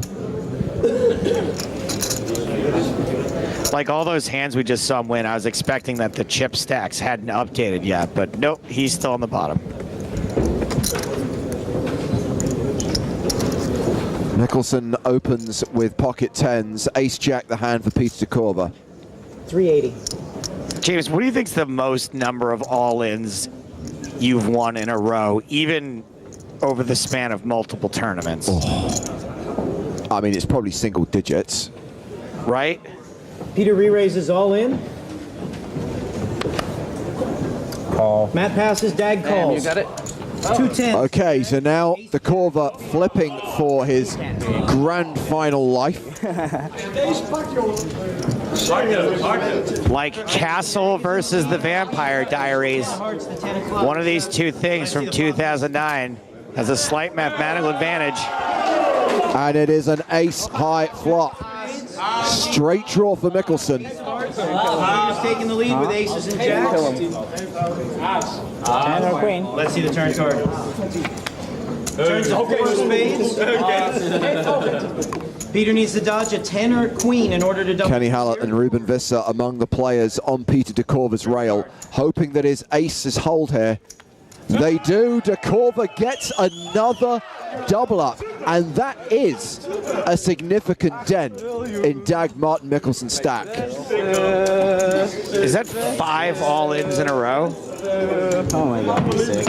Triple up, double up, double up, double up 4. So 5 all-ins, lost the first one against Woodward, and then has managed to get himself back into contention afterwards.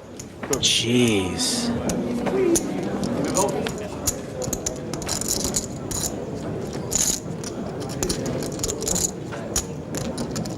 He's going to raise to 380,000.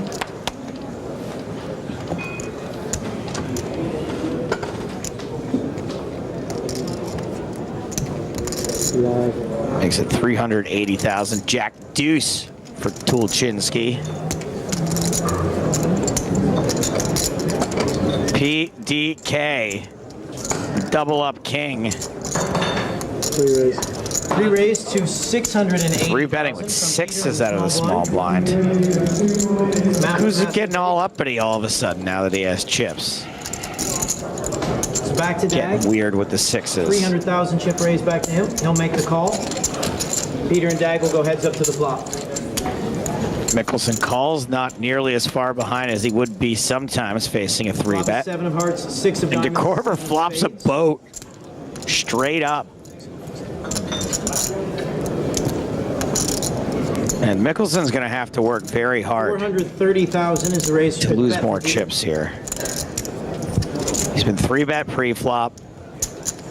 I don't think King 10's really ahead of the 3-bet pre-flop range. Yeah, it's one of those situations where you think, wow, Dekorva flops huge. What a hand for him. But Mickelson has like nada, so it's impossible to get paid here. Somehow, Mickelson pays that bet on the flop.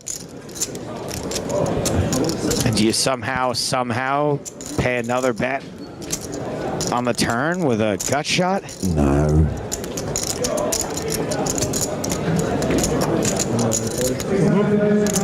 Peter bets 1,040,000. I mean, a lot of the hands that 3-bet you pre-flop have nothing here. Ace King, Ace Queen, Ace Jack, Ace 10. So maybe Mickelson thinks that that's the majority of Dekorva's range. Like, a lot of people aren't going to 3-bet. They're 6s, they're 7s, they're 8s, they're 9s. So maybe maybe Mickelson gets in some trouble here by trying to take all in. Call. Yeah. Oh my God. Mickelson shoves on Dekorva, who happily calls all in with the full house. Mickelson drawing dead, and Dekorva is going to double up from 6 million to more than 12 million. Now has actually close to 15 million in chips. This guy was on life support just a couple of orbits ago. I'm not going to lie, the victory laps here, somewhat justified. All right, Matt and Dag are in the blinds. Michael's going to be first. That must be Rail Mickelson. And clearly, Joe, when I was talking about narratives in this event and narratives at this final table, it's the fall and rise of Piece Dekorva versus the implosion of Dag Martin Mickelson. 255. That's such an interesting hand. Michael raises to 320,000. A lot of folks shouting punt. Some folks coming to the defense of Mickelson. Peter makes the call. My recollection at the time is, I mean, we're seeing one hand there, but generally, Dag raises all in. Mickelson's play had been pretty punty throughout. Yeah. Yep, they have to call something out. And then he's been all in quite a bit. Yeah. 320, so what's on the side? Michael makes the call, so does Peter. All in for less. Let's see the flop. Side pot. Flop is 10 of clubs, 4 of diamonds, 9 of clubs. Both players checked. Let's see the turn. Potential action on the side. Diamonds. Both players. And Mickelson drawing dead. He will be eliminated here. Dude, Dekorva just 4 of clubs. So hot right now. Check. Show me. I need to see all 3 hands, please. Peter shows Queen 9 for queens and 9s. So Dekorva will win the pot. Dag Martin Mickelson exits in 4th for 600,000 euros. But let's put this in perspective, guys. Remember the chip count from the last level, where Mickelson had like 16 million, and the second biggest stack was 4 million, and he's now out in 4th. Yeah.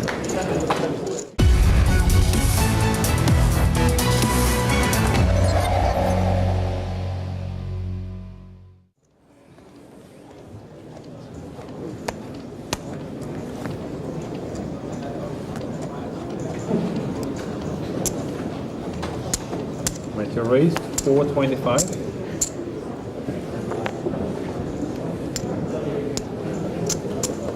Peter calls.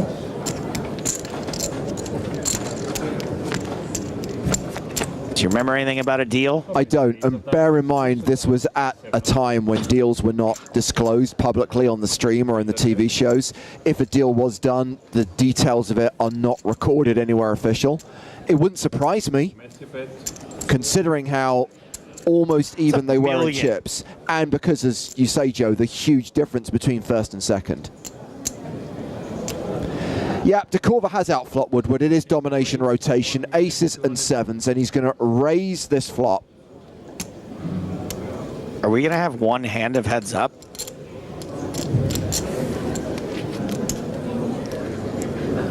I call. Matthew calls. What sort of nonsense needs to happen on the turn that you can get away from ace-king here? Certainly not that. Peter bets. 2.5 million.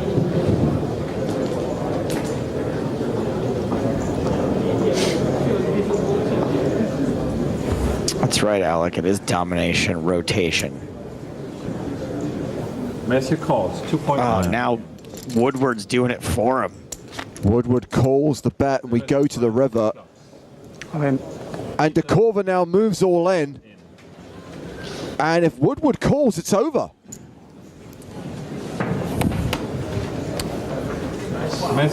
He lets it go.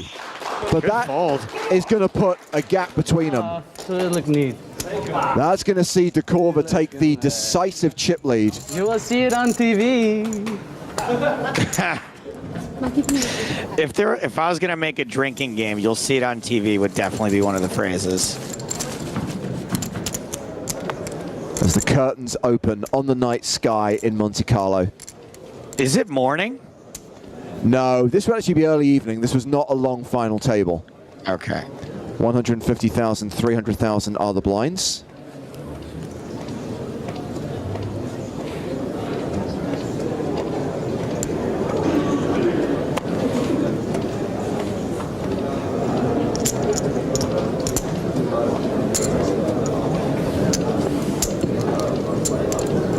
Matthew raised to 750. Peter calls. 9-6 versus 6-4. Monsters, I tell you, monsters. And the flop comes. Sometimes it's just how you do heads up.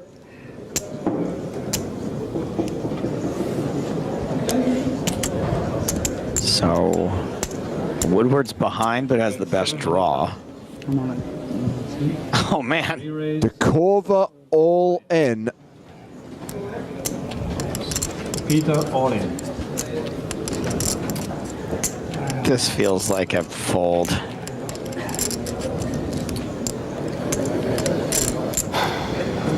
Even when you're ahead, you're going to be up against a bigger heart. A lot. I call. And call.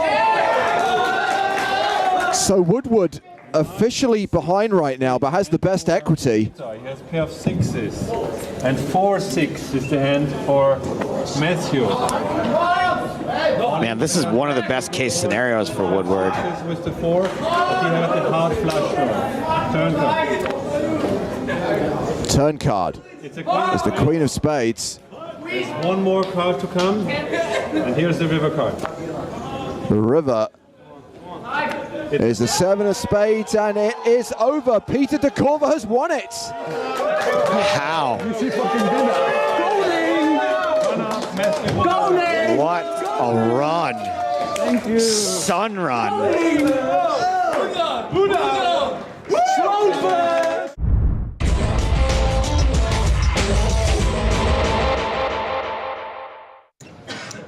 Jack deuce of diamonds for Barney.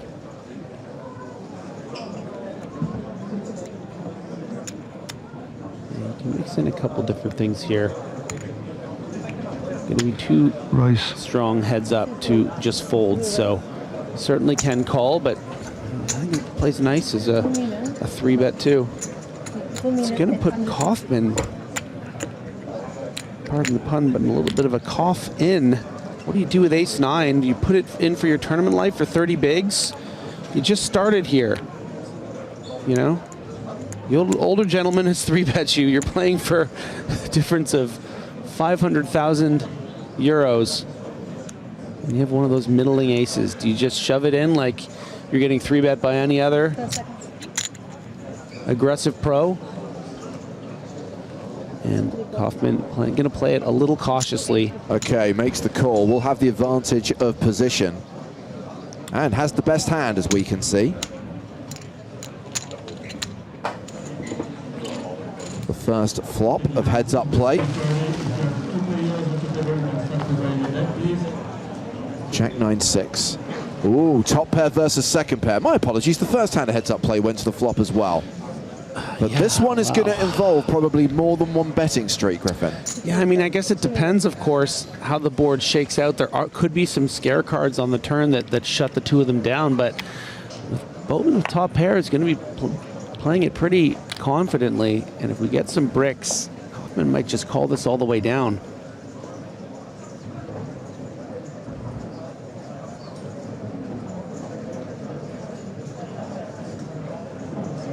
Continuation bet of 2 million from Barney Boatman into a pot of 6.2 million. Kaufman with second pair top kicker calls.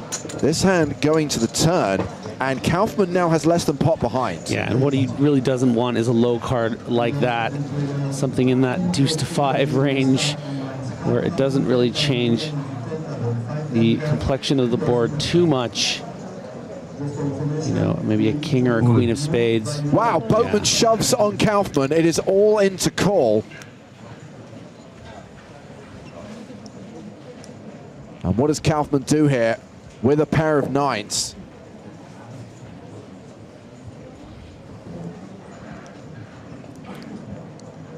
Am I allowed to ask for a count, even if it's covers me?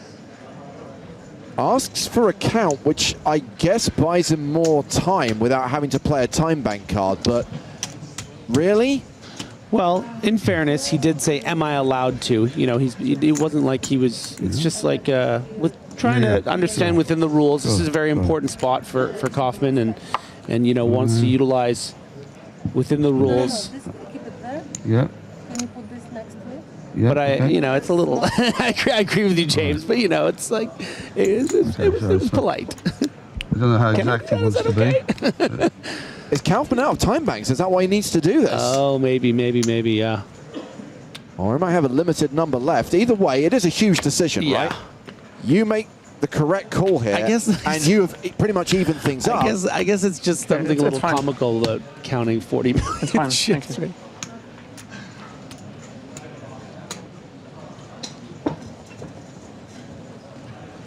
I call. Makes the call, and this could be it. The chips go in, and Barney Boatman is near enough a 9-1 favorite. David Kaufman needs an ace or a 9 on the river, or this is over. Yeah, certainly Kaufman also considering maybe Ace hands 9. like King 10, King Queen that would shove the turn here. This is only the second hand of heads-up play. My gosh. And it could be the last hand of the tournament. And that is a confident smile of a man that I think believes it is his time. Is it Barney Boatman's time? An ace or a 9 required for Kaufman to continue.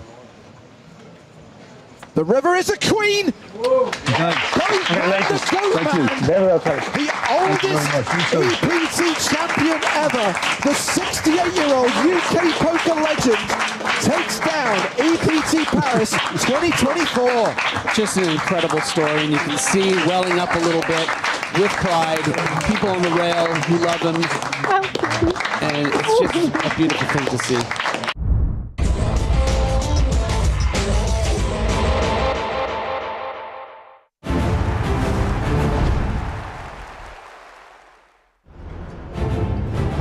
So that was the last time we crowned a champion on the EPT. Today we crown another. It's the PokerStars European Poker Tour presented by Monte-Carlo Casino. It's the final table of the main event. 6 players still in contention. 6 players vying for a first prize of €1 million. They're all guaranteed 200K now that Johnny Guedes has busted 7th in cash for 154K. But as we highlight at every final table we cover, there is a big money jump with every single elimination. And that is very much dictating how play is progressing right now. It's James Hartigan alongside Griffin Benja. Hello, everyone. So Griff, Rania Nasreddine took the chip lead during that session. She's got 57 big blinds. She's a very playable stack. Everyone else on the shallow side with 10 big blinds separating them. Yeah, I mean, you know, a lot can change in a heartbeat. So there are the chip stacks right there. You can see Rania with quite a significant lead, almost twice as much as Boris Angelov in second, and just everyone's so bunched up. All it takes is a raise and a bet of 1 or 2 streets, and Niclas Thumm is going to be in third place. So this is it's a lot of movement, a lot of different separations in money. Very exciting stuff. So we come back from break at the start of level 32 of the main event. The blinds are now 100,000, 200,000 with a 200,000 big blind ante. Let's get cards in the air once again for hand number 29 of final table.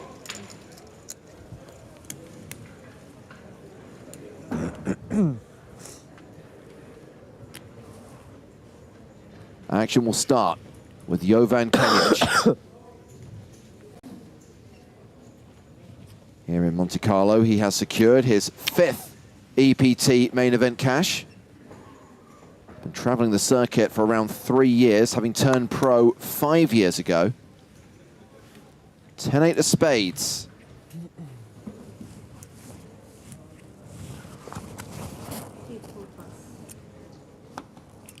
He folds. Jack-7, the calculator hand for Jonathan Pastore. That goes in the muck. 4-3 offsuit for online qualifier Niclas Thumm.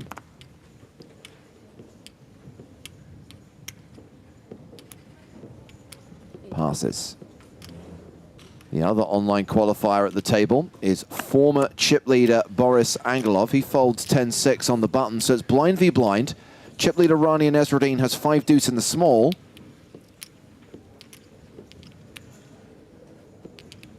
And she will give Derk van Luijk a walk. Wow, and yeah, normally sort of as a rule, as the chip leader, you're going to want to be putting pressure on these short, small stacks, but... That's so good. That's like a, you should not have looked, sorry. It was almost deja vu. Almost like yesterday when she had ace queen offsuit. Yeah, exactly. Hoping for that. I was hoping for it. What? Except she didn't have ace queen. Yeah, only that thing was missing. They're referencing, of course, the blind on blind all in yesterday. Blind on blind between Rania and Derk, pardon me, where they got an ace queen against queens and Derk survived. And even just getting a walk, Derk has vaulted himself into 4th in chips after being technically 6th a second ago. So expect a lot of movement. I mean, it was 50, I guess it's 100 more to go. A lot of POs going on with Pastore. Poker Pro, Polo.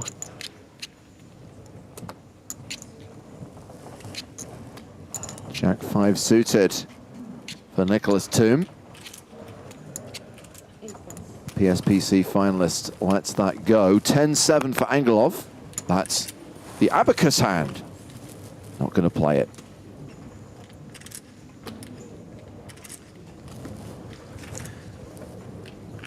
Queen-5 for Nezreddine, folds the button. Again, blind v blind. Derk van Luijk in the small. Ace-10. Wherever he finishes today, he will get the biggest prize of his poker career. And he is going to shove small to big. Kenjic can't play 7 deuce here. On to the next one.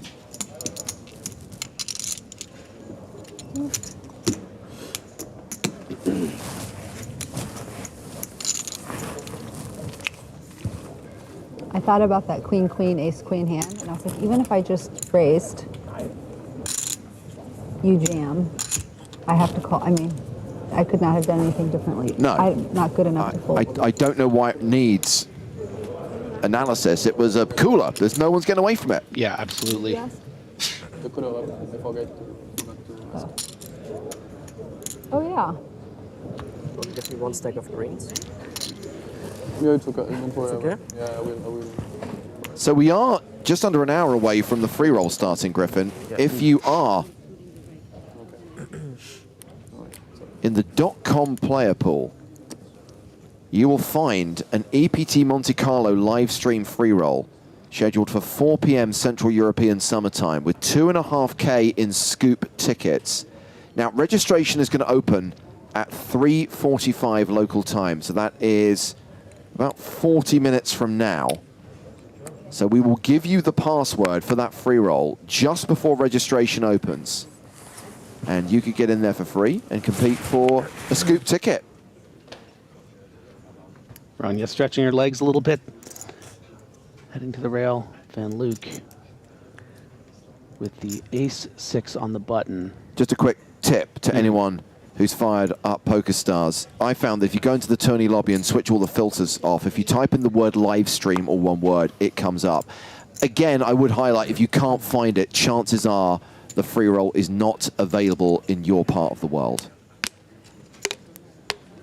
Pastore having a hand that's, yeah, probably going to work its way into the folds. And you can see now Van Luijk, who started the level as the bottom chips, is now in third with 27 big blinds. And, you know, in the spirit of the 150th Kentucky Derby today, you know, these horses are kind of going back and forth and ahead and behind, while Rania has quite a nice lead here. Is that a hashtag fun fact, Griff? Yeah, that's a hashtag fun fact. Derby day. Van Luijk officially third in chips, as we highlighted at the start of this level. There's going to be a lot of bouncing around of those middling stacks right now, trading places on the leaderboard. No, Thomas, the free roll is not available in Portugal. You play poker against people in France and Spain.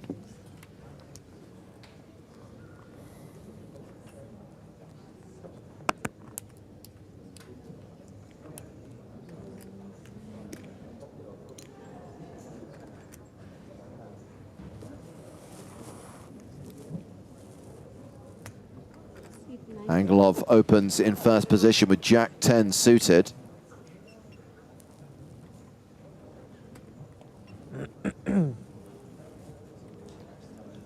Just a beautiful hand. There's not going to be a ton of post-flop play at this stage. Not a lot of, you know, flatting at the cutoff and sort of that kind of stuff. So I guess it has a little less value, the Jack-10 suited, than maybe it normally would at a six-handed table, because you're not going to get much playability. You don't have those big blocker cards, but when, you know, let's say the big blind does call, you're going to have some real beautiful playability, and Thumm is going to have just the kind of hand that he's going to want to see three with.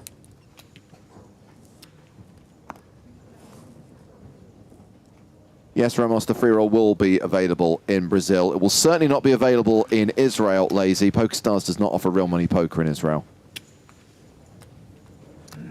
Remember, a free roll may be free to play, but the prize pool is real money. These are tickets for the Spring Championship of Online Poker, so it excludes any place where Stars doesn't operate.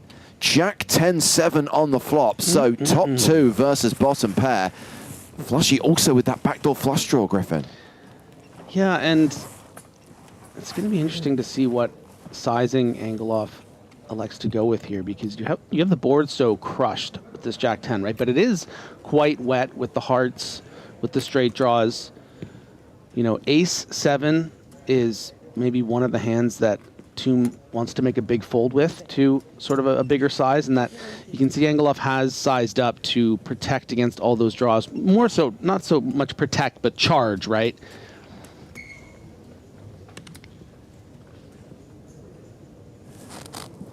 And yeah, I would love to see a disciplined fold here from Thumm, but a little bit ambitious, I think, calling the bottom pair. But the part that makes it tough, and he's going back and forth with it a little bit. What does make it tough is those backdoor clubs, right? You have the backdoor to the nuts. If there was not one club out there, I don't think he'd be calling here. You know, you have to imagine your hand is golden on a 7 and almost certainly good on an ace. So I really can't blame Thumm, but you know, it was quite a sizable wager on the flop.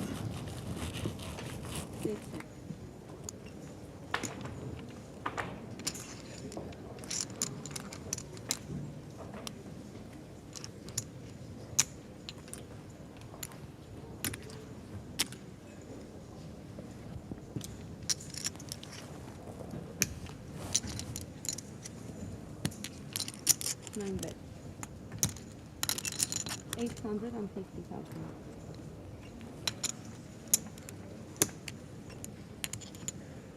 And you can just see how this one pot,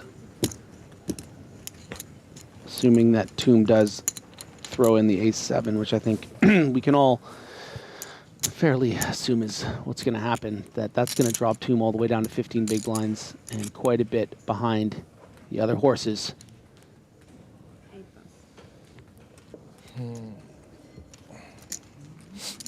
Angelov back up to second place. A stack of 7 million, 35 big blinds. Niclas Thumm has dropped down to 15 big blinds. We're only 10 minutes into this blind level.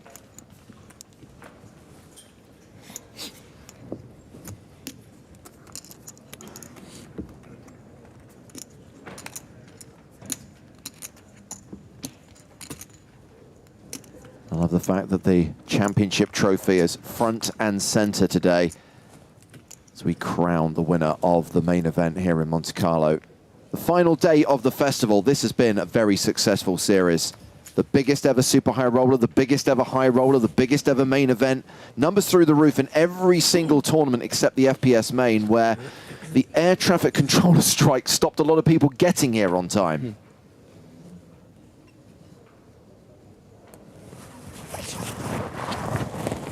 Who is wearing the scrunchy outfit, and can we get them to change? If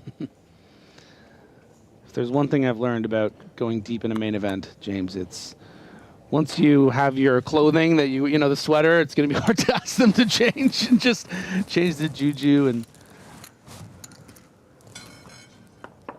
far too much synthetic fiber for the microphones to cope with.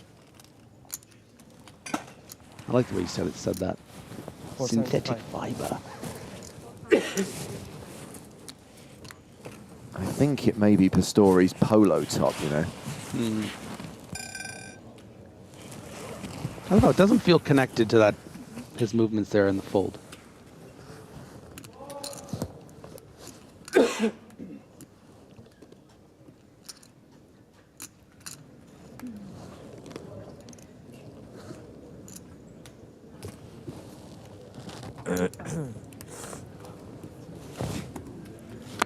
I don't think it's Angelov. Germany, living Austria.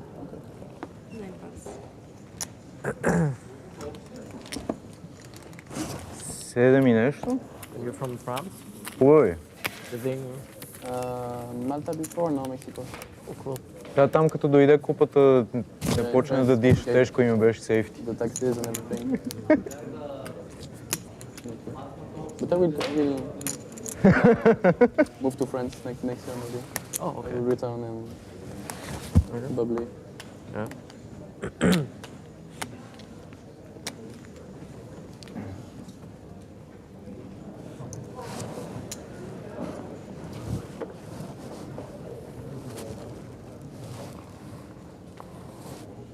I hate to say it, it's Rania. Yeah, I didn't want to say it either. Because she was the only one who we didn't see in the pan. I don't want to call her out. By process of elimination.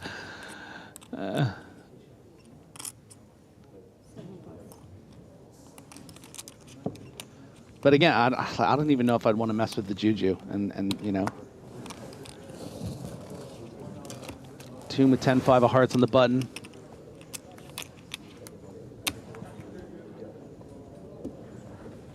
And they'll leave it to the blinds.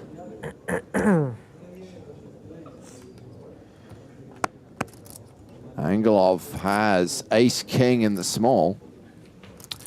So we did see Angelov just shove when we were, I believe, 8-handed-ish with the ace-king on an open from early position for like over 50 bigs. So I just wonder, you know, I don't expect him to necessarily play this hand slow to protect against the fact that he's technically second in chips. I mean, that's what's so crazy about Nezreddine having this hand is she could just shove for 30 bigs, right? I mean, and would put so much pressure on all of Angelov's holdings, even ace-king. But yeah, I think call is going to be a lot safer. You would hate to just get snapped off by 2 queens or something, and then suddenly you're in the bottom of the leaderboard.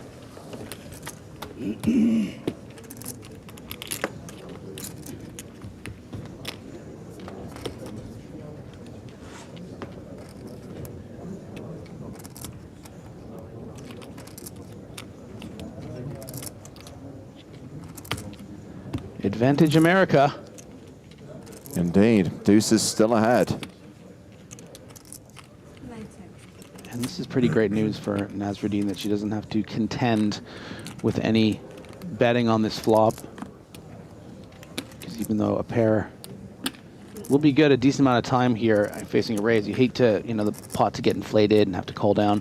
Angelov is just like, well, I don't think she's going to fold a pair on this flop, so I'm going to be good against other ace highs. I can just sort of chill.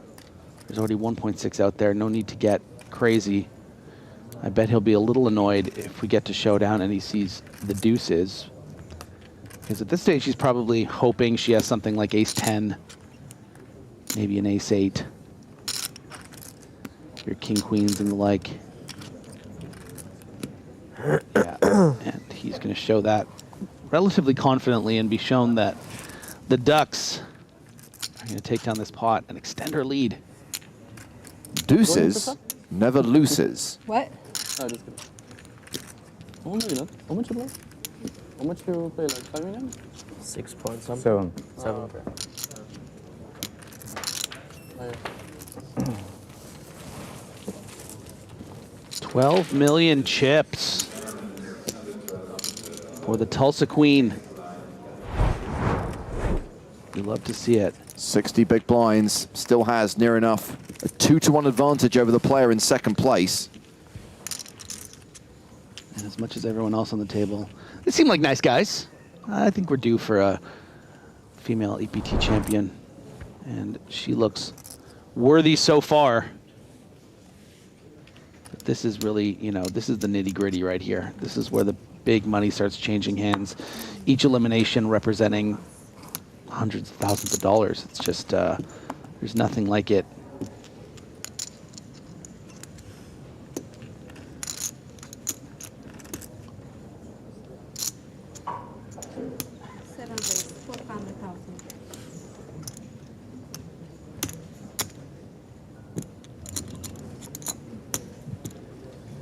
Mohammed says, where can we sign up for the free roll? You can sign up in PokerStars. Now, I have a list of countries, territories, where the free roll is not available. Belgium, Germany, India, the province of Ontario, USA, Spain, France, Portugal, Italy, Czech Republic, Greece, Bulgaria, Croatia, Estonia, Denmark, Switzerland, and Sweden. At this rate, it will be easier to probably read the list of countries where you can play. Anyway, if you're in one of those territories, you cannot play. And if your country, for example, Israel or Australia, doesn't offer PokerStars at all, obviously you can't play. So we are going to get a rare post-flop situation, assuming the big blind doesn't wake up with a monster here, which Van Luijk has not. You know, there are certainly situations where you're going to be happy to get in 22 big blinds with pocket nines. But in this situation, you need to be very, very careful you don't cooler yourself or lose a big flip. And so far, so good for Angelov. And just to be clear, I'm only going to say this once because otherwise it's going to get boring. It's regulatory reasons. I mean, obviously there's countries down there which aren't in the global player pool, right? Like France, Spain, Italy, they're all closed markets like Ontario. But then there are other countries like Belgium, for example, and Bulgaria, where it's about not being able to provide added value. It's a regulatory rule that we have to comply with. It's not that, oh, do you know what? We don't feel like offering this free roll to those people. And it's not just the B countries, right? That's a coincidence. Belgium, Bulgaria. Well, Greece is on the list as well. Czech Republic's on the list as well. Just make sure. Look, you started a pattern. I just want to make sure. Yeah. You know. And to be clear, even though I didn't list them, any country where PokerStars doesn't operate, so that does include Australia, it does include Norway, you're out. Because obviously you don't have PokerStars anyway. So for the 3 people watching who can actually play, there will be a free roll starting in about 40 minutes' time. Ooh, so Pastore is going to take a shot here on the turn. And yeah, to that size, that's not going to work, but I'm curious, you know, what Pastore's aim is here. Maybe it's simply, well, if Angelov check back this flop, I technically have a stronger range. I can have something like 2 jacks or 2 tens, or the 2 nines that we see Angelov have, and maybe I can fold out, you know, an ace 10 of spades on this turn that might have flatted pre-flop.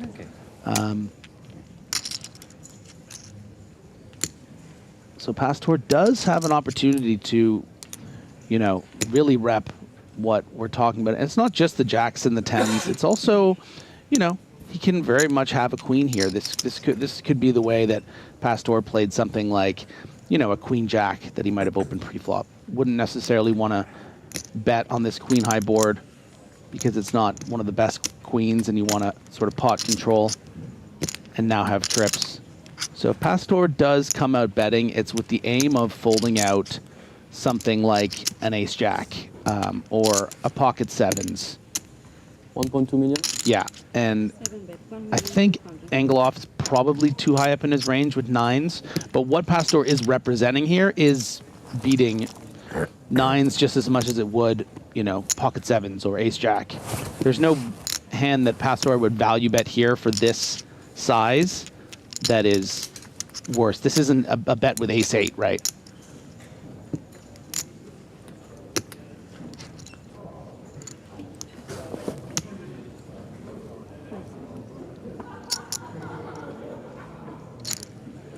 Angelov playing time bank cards. The shot clock is on every single street. You get 30 seconds per decision. If you need more thinking time than that, you have to play a time bank card. It's a pretty advanced bluff here by the Frenchman. Yeah. Well, we were saying in the last level, Griffin, we think he probably is the most accomplished, the most experienced player of the finalists. He has a World Series of Poker bracelet. He was a runner-up in the World Series of Poker Europe main event. He's been playing on Stars for 10 years. First played on the .fr client when he lived in France, then moved to Malta, now grinds from Mexico with many other French players. And doesn't look phased at all, does he? He's just, yeah, this is the bet I've made. I'm going to flip around these chips as I've done when I've been bluffing and when I've had value. And yeah, too high up in his range there with the nines. And Pastore's going to be disappointed, but nice hand from Angelov.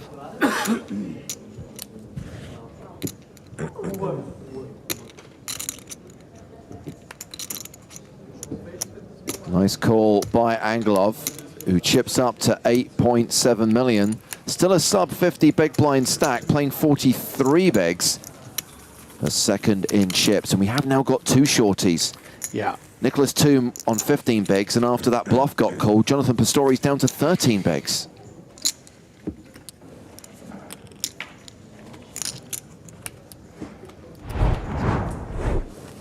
Chip counts of all 6 players at the final table.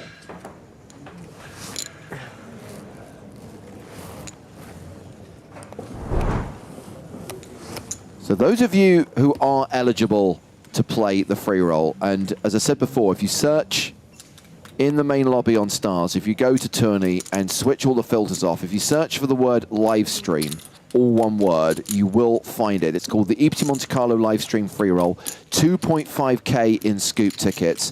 It is due to start in 40 minutes time, just under 40 minutes time, and 15 minutes before the game starts, registration will open, and at that point we will reveal the passwords. Just keep the lobby open, and then when Reg opens, once we've revealed the password on the stream, you'll be able to get in there and compete for a scoop ticket. And I would say that if you go into the lobby, you search live stream and you can't find it, chances are you're in one of those countries where we're not offering the free roll.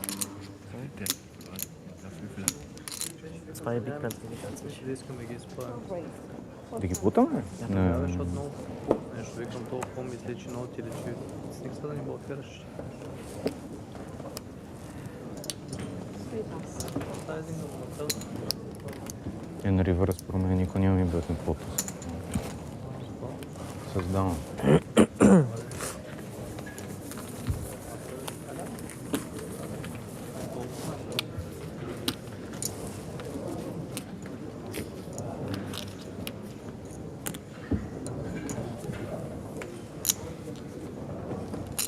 Nezreddine looking like quite a vibe today on this final table.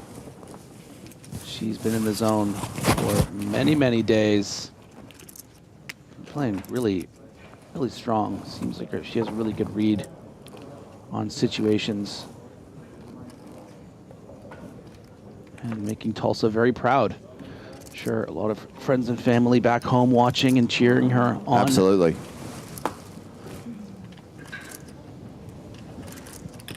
There's a great quote from her last night, Griffin. She says, "This is the most luxe tournament I've ever played. I mean, you get free smoothies and pancakes at the door, and food is my love language." A woman after my own heart.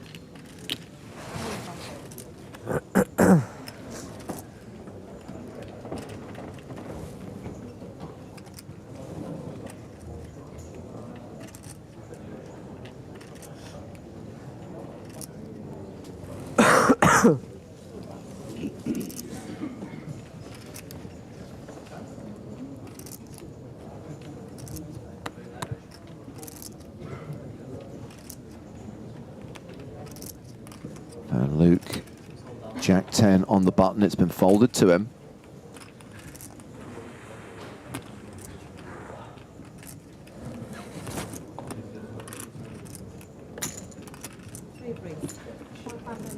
And it's not an enviable seat that Van Luijk is in. No, think in I a would lot of agree with ways, you. These two players, in Kenjic and Pastore, at least in my estimation, might be in some ways the best players on the table.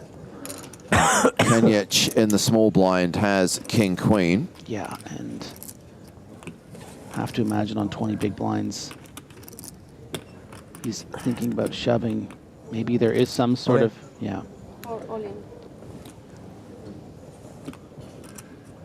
It's scary though. I mean, this is fine, right? Button opens, you have 20 bigs in the small with king queen, very standard, go all in. But you would hate your opponent just snap you off with ace queen and suddenly you bust sixth when there's two guys with less than 15 blinds. Kenjic hovering around the 25 big blind mark. Jonathan Pastore has dropped down to 10 big blinds. Griffin, he is in the danger zone. Danger zone! I didn't expect you to tank with nines. You expected me to snap? Yeah. Or raise? I'm sorry. No, I just kidding.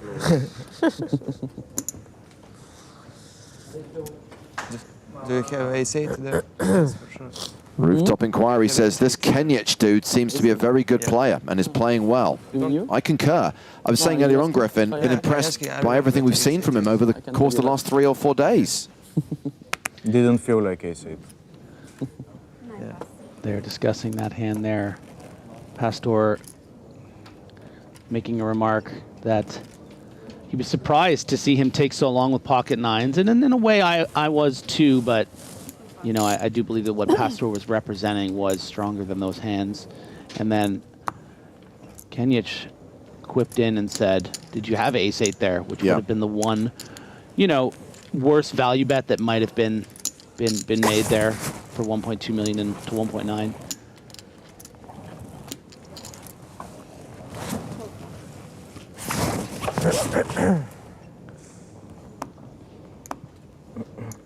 I'm not sure how much more of this I can take. Well, Pastore is going to have a pretty standard 10 big blind shove here with Jack 9 off from the small blind and just hope to get through Thumm, who's going to be calling, you know, with all the ace highs, but instead goes with the limping strategy, and this is very ICM centric here. Not going to expect it. And look at this bullet that technically has dodged. You know, would have still got this in for 40% equity, but yeah, this is he dodged it here. This is real nice. I think that's great. So Flushy picks up that pot as we continue to be subjected to oral torture.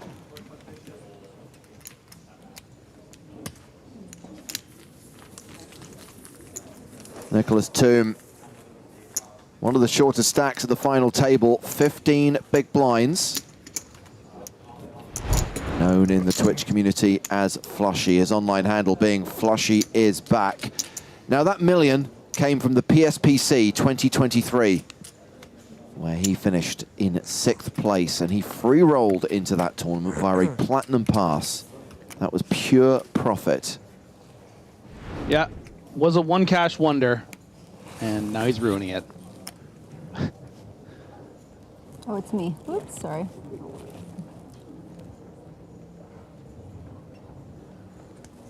Sparkly shoes.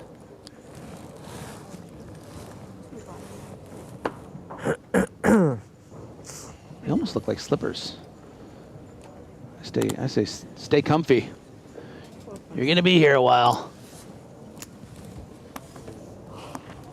Pocket tens for Pastore on the button. Yeah, this has got to be validating for the Frenchman. I mean, the way he limp folded that Jack 9, I mean, maybe he just always knows that that's the right way to do it.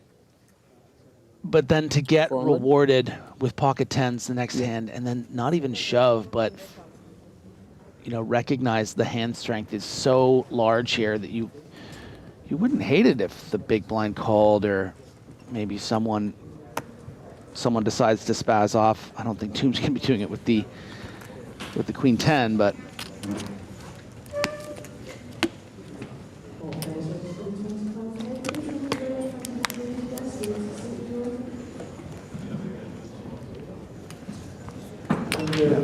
good read.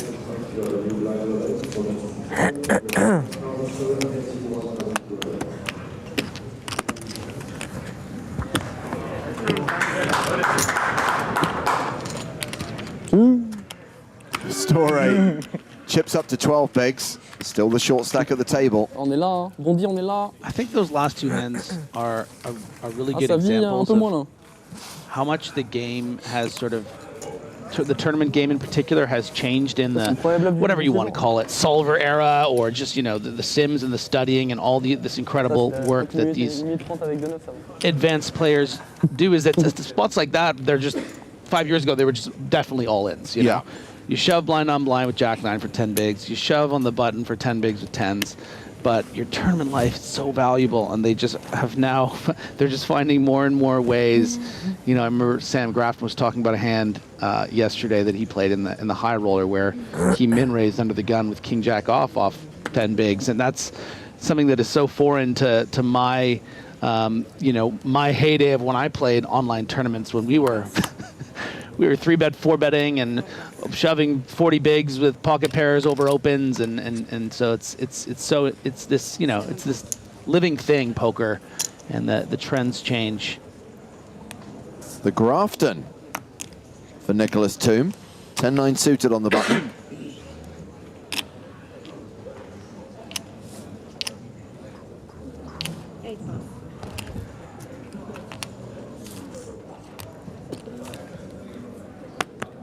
Thumm doesn't have a great seat either with the chip leaders on his left.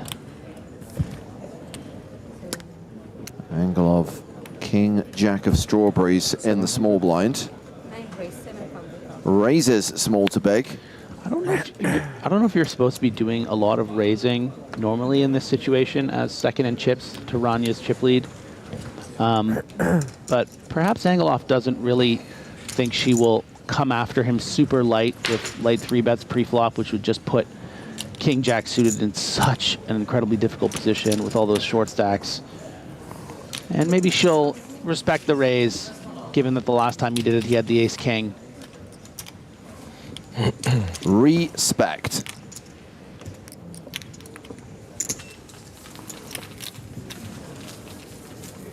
"30 minutes into the level.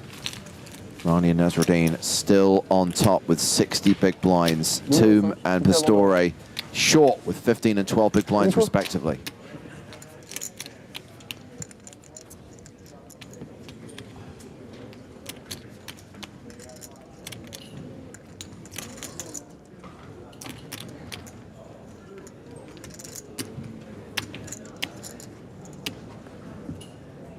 Going to be Kenjic first to act in this hand. Hand 41 of the final table. He folds. Pastore lets it go. King 9 for Thumm. J'hésitais là, je montre barrel, donc je vais vite.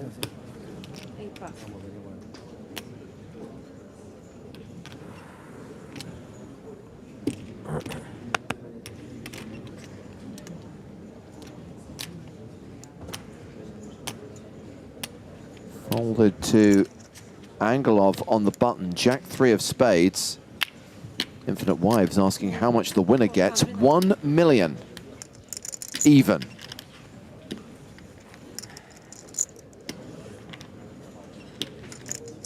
Aces for Rania Nasreddine in the small blind. Ooh, baby doll.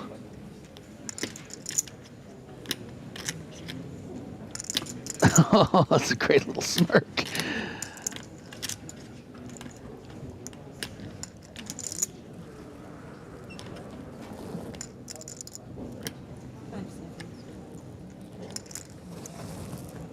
That. It is a re-raise. 1,500,000. Ace-6 suited for Van Luijk. I love the sizing here from Nezreddine.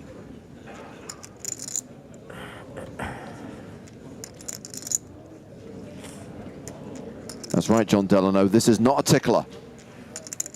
This is more than a 3x re-raise. And Van Luijk facing a raise and a 3-bet. Might want to just get rid of the ace-6. Can you imagine Rania's heartbeat right now? Yeah. When Van Luijk starts tanking. I mean, I don't think that he's going to be putting this in, but what a rush she must be feeling. And the quick fold in the Jack 3, and she can breathe a heavy sigh of, you know, I don't think she's too disappointed. She won the pot, but yeah, sometimes you just, it's just a high stress environment. 13 million chips. He's 5 million clear of Boris Angelov.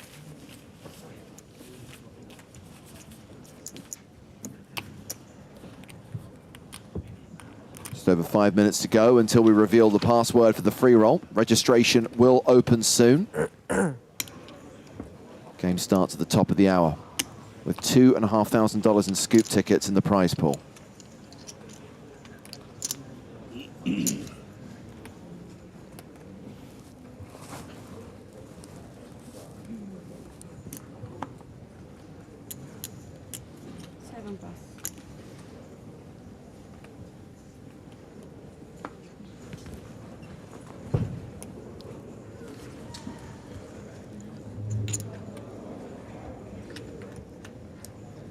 Zenigundam says, horrible bet, typical woman.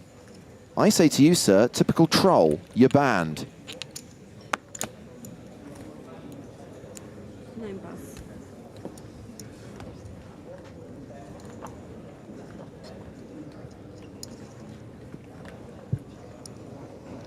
Sad people out there.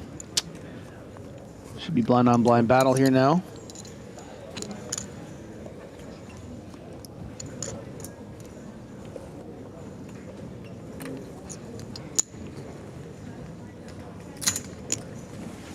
Raise 450,000.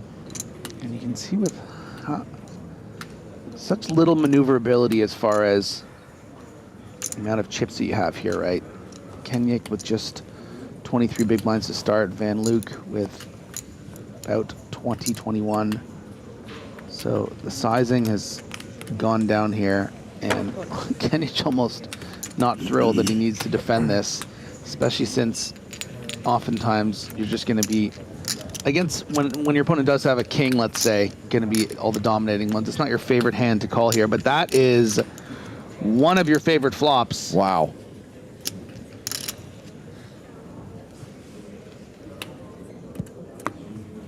And a quick check from Van Luijk. You might think, why doesn't he just make it some sort of standard continuation bet? Well, you're just going to fold out worse hands and get called by better a lot here, right? Like if your opponent does have an ace or a better king or somehow a 5. So Van Luijk is prepared to just like pot control with what he perceives as the best hand a good percentage of the time. 350,000.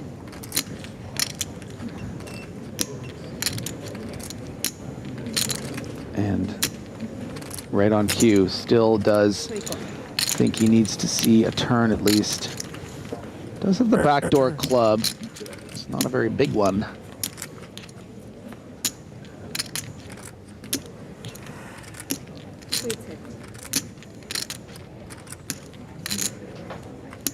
And the Serbian got to be salivating here, thinking about the times when his opponent has ace-X type hands. It's kind of nice to have a king in your hand too. It makes less likely that your opponent has something like pocket kings and might fold by the river. You're just hoping he has the ace, and you can get max value. But not getting greedy. Really targeting the portion of Van Luijk's range that it appears might be getting stubborn.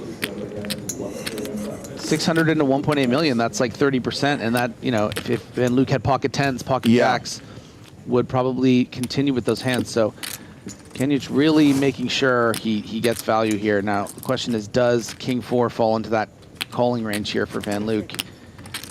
Even if he's right on the turn, what if Kenjic just shoves on the river or bets big on the river? Are you willing to call all the way down with King High? So I think that's what Van Luijk really needs to think about. More than just whether or not I'm ahead. Even if I am, what do I do on the river? What if my opponent's just turned to 9 and he's sort of block value betting and checks back 9-10?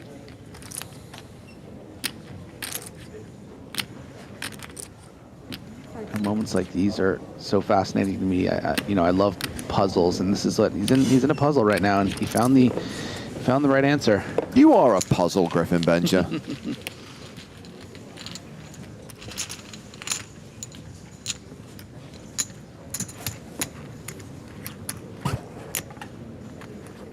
So we've now got 3 short stacks after that hand. Van Luijk, 16 big blinds. Thumm, 15 bigs. Pastore, 10 bigs.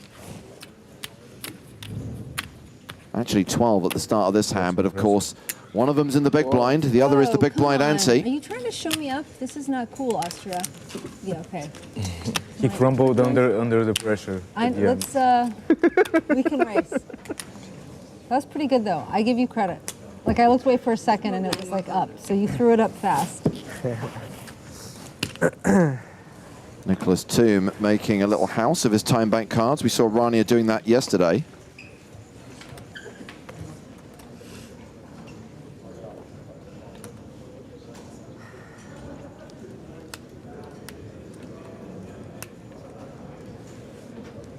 Seven, 6 suited under the gun.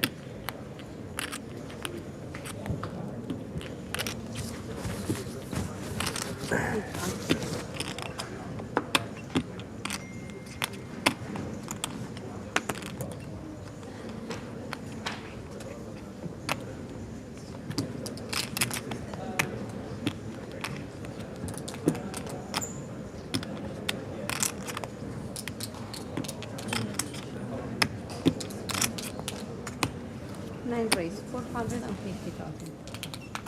Folded to Angelov, who makes it 450k with ace-10.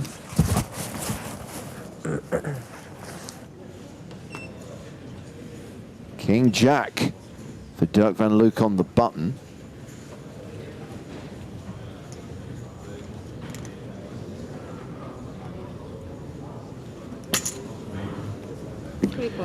This call's interesting, you know. You only have 16 big blinds, so it's not particularly standard to flat the button facing a cutoff open with something like King Jack. You know, oftentimes you might shove, or if maybe you're up against a tighter opponent, sometimes you just fold, but in this situation you would hate to just bust over this open. I think ace-10 would probably fall into a fold in this particular situation pre-flop for Angelov, but obviously Van Luijk doesn't know that, so I think this is kind of interesting. I think this flat is probably correct. Doesn't get the flop he was looking for, and actually Angelov has one of his outs to make that nut Broadway straight. And for the 10, The 10 would be action. No 10 on the turn. And now Angelov, I'm telling you, is licking his lips with that check back. He's going to expect that Van Luijk has a lot of hands like the one he does, but also ones that includes a lot of queens, right? Your king queens, maybe your queen jack suiteds. So going to be happy to start charging them. And that is going to be to the tune of 450,000. Don't want to scare off your mark. And even King Jack is going to call to 450, which tells you how good of a bet it is as a 92% favorite. You know, 600, 700, I think that gets in the muck. Don't do it. Okay. So Van Luijk is probably not going to win this hand, Griffin, so we'll keep an eye on the action, but obviously I have to announce that the registration for the free roll has now opened, so it's only fair that we get the password out there in the public domain. We did say that it was a Star Wars themed password, as it is Star Wars Day today, May the 4th be with you. There is also a tenuous poker connection. 1.2. Because the password is Menace. Men Ace. Yeah, it wasn't my decision. Menace, M-E-N-A-C-E, as in the Phantom. Menace. Alternatively, if you want to look at it from a poker perspective, Men Ace. Thank you. Even Griffin, even Griffin sighed at that one. You know, just when we thought things were changing a bit, we're about to have another female winner here at the EPT. We do Men Ace. Reminder that in the prize pool for the free roll are tickets for Scoop, which starts tomorrow and runs till the 29th. Just want to do a quick PSA. If you are in a part of the world that PokerStars doesn't operate real money gaming, you're not in. In addition to that, the free roll is not available in the following countries where PokerStars is licensed. Please listen carefully. Belgium, Germany, India, Ontario, the USA, Spain, France, Portugal, Italy, Czech Republic, Greece, Bulgaria, Croatia, Estonia, Denmark, Switzerland, Sweden. Ontario is a province, not a country, I know, but it's on the list. So if you live somewhere that I just listed, if your account is linked to somewhere I just listed, you won't find the free roll.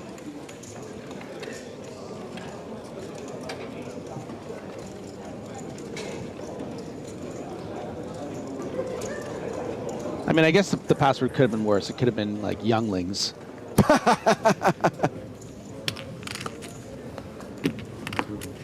it was up to us, it would have been real meta. It would have been like, hello there.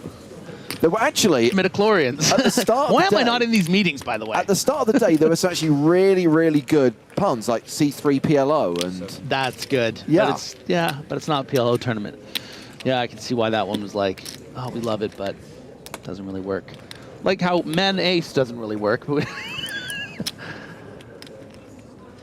I'm less bothered about the terrible pun and more bothered by the fact the Phantom Menace is a disaster of a movie. Oh, no. Haven't you heard? We've revisionized. People who we've decided people who are apologists for that film are just wrong. It's that simple. Now this is pod racing.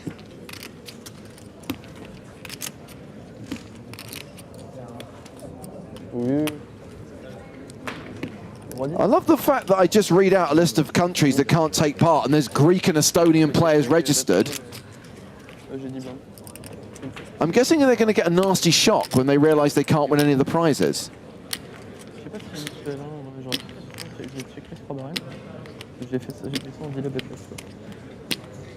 Thumm defending here with the Queen 4 suited.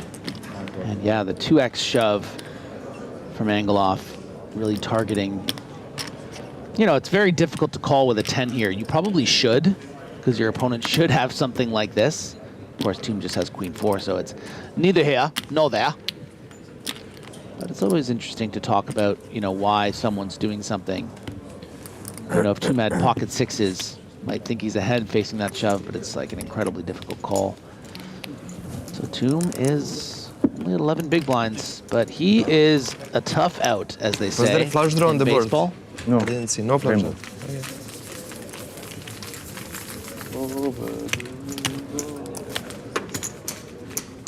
Yeah, and Kenjic, the Serbian, asking about whether there was a flush draw on the board, because it's you know, there was no chips exchanged post flop there, and just one big blind raise pre, but it's a very relevant pot when you see someone 2x shove flop and you just think, okay, I saw that. I can ask later to my rail what he had there and think about what it means. What does it all mean, James? Don't ask me, mate. Wow, 900 and... There's nearly 1,000 people in this free roll already.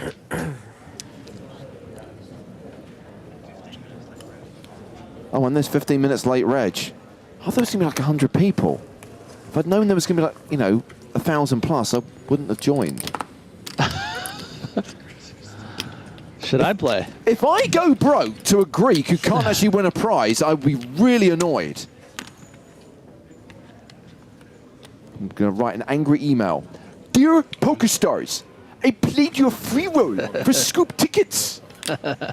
Yeah, Greeks do sound like that. No, that's me. I'm the one writing the email. Oh. 2,450 in total. How much? 2,450. I get the rest. Ooh, and Van Luijk shoving here for the 12 big blinds. That's right, H-Ran. Worst free roll ever. This is a big spot, James. This is the biggest spot in Pastore's, in the history of Pastore's tournament, but maybe poker career. 2,375. All into call, and if he does call, it's a domination situation. How does Ace-Jack do against Van Luijk's shove range here? Do I think he's going to shove Ace-10 off? Probably not. Right? We're six-handed. To bust sixth here, you shove Ace-10 for 12 bigs. Someone calls you, you're always crushed. So I don't think I'm dominating him. Where does Ace-Jack enter into the range there? And I think it's going to be one notch not good enough. And that's just a great example of how good the Frenchman is, how much he knows what's going on. And he's going to be very happy to see that his opponent at Ace-Queen here, and also hear that I said nice things about him. Hey, what's going on? How you doing? What's the next blind level? 125. Okay, 125 to 15. Got about 35 minutes till the end of the level. That's when the blinds will go up. Menace is the password for the free roll. Menace, M-E-N-A-C-E. In honor of the Phantom Menace, something that doesn't need to be honored, quite frankly, on Star Wars Day. The 25th anniversary of the Phantom Menace. 25 years ago, we all suffered incredible disappointment and anger. Relive that negative experience by seeing the film reissued in cinemas. At least this time, it's not in 3D. You know what the password should have been? Okay. Phantom Menace. Right. But Thumm is spelled T-H-U-M-M. What? Phantom Menace. Oh yeah, because of course when they designed this a week ago, they knew this guy was going to make the final table. Listen, you know what? I feel like you're salting my game here, you know? I'm a peacock, you gotta let me fly, James. Griffin, I will never let your terrible puns fly. That I can say with 100% certainty. Thank Christ Sam Grafton's arrived. Hey everyone, here to save the day. Keep him in line, Squid. Sub him out. No, we'd never sub you out, Griff. There's no Graf without Griff before it. There you go. Griff Gaff. Like Ant and Deck, little and large. Welcome, Sam. We are at the final table, six-handed. Rania Nasreddine with the chip lead. Go on, Rania. Love that. Imagine looking this good at a final table, like swaggy earrings. Yeah. I look a wreck. Day 3. No, yeah. If I can comb my hair, it's like a miracle. Yeah. And there's not much of it to begin with, you know. I don't have a, you know, there's no need to blow dry. Ooh, Angelov. So Angelov is second in chips right now, the only player with also deep stack with around 50 big blinds. Everyone else on the shortish side, and 3 legitimate short stacks right now, Van Luijk, Thumm and Pastore. That's why you check it. Your opponent might turn 2 pair. You got them drawing dead as a donut. You let them catch a piece.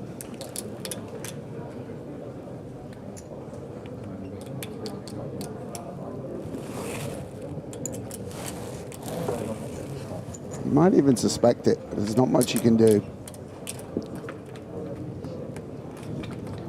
Suspect what? Oh my days. What a bet. Well, you might even suspect that the 5 isn't good, but you got to call. You got to call that bet. Yeah. Oh, yeah. And, you know, Angelov, whatever, you tell me what we're calling him. But Angelov, I think. Gonna, you know, queen high, ace high, all get stronger on this board. And if your opponent has a 5, you know, just the sort of absolute strength of hand. Very good opportunity to get value and goes for the full pot.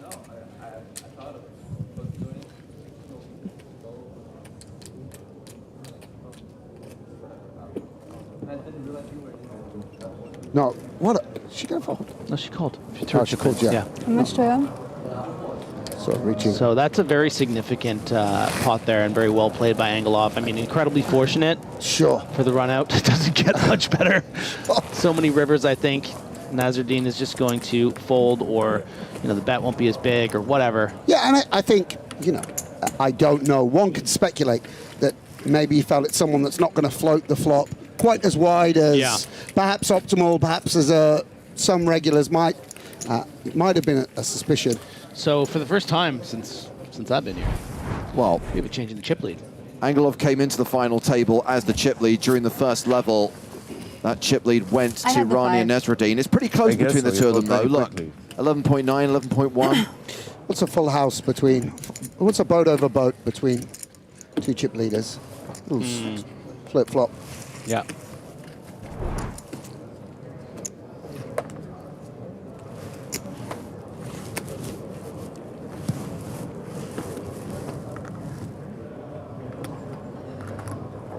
It's been, I mean, I left the booth 9-handed. Yeah.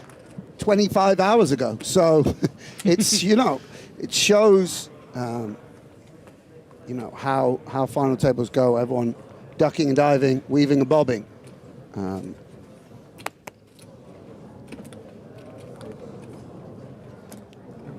What's his screen name? Is it like B Angelov? Something like that, right? I don't know. On Stars. Like, maybe his screen name is his name. Maybe I played with him. That's why I feel like I know him.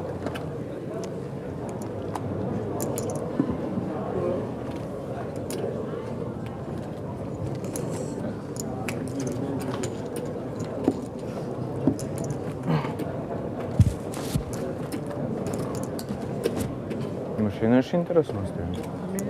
Ne, njegu ste bili malo što treba misliti.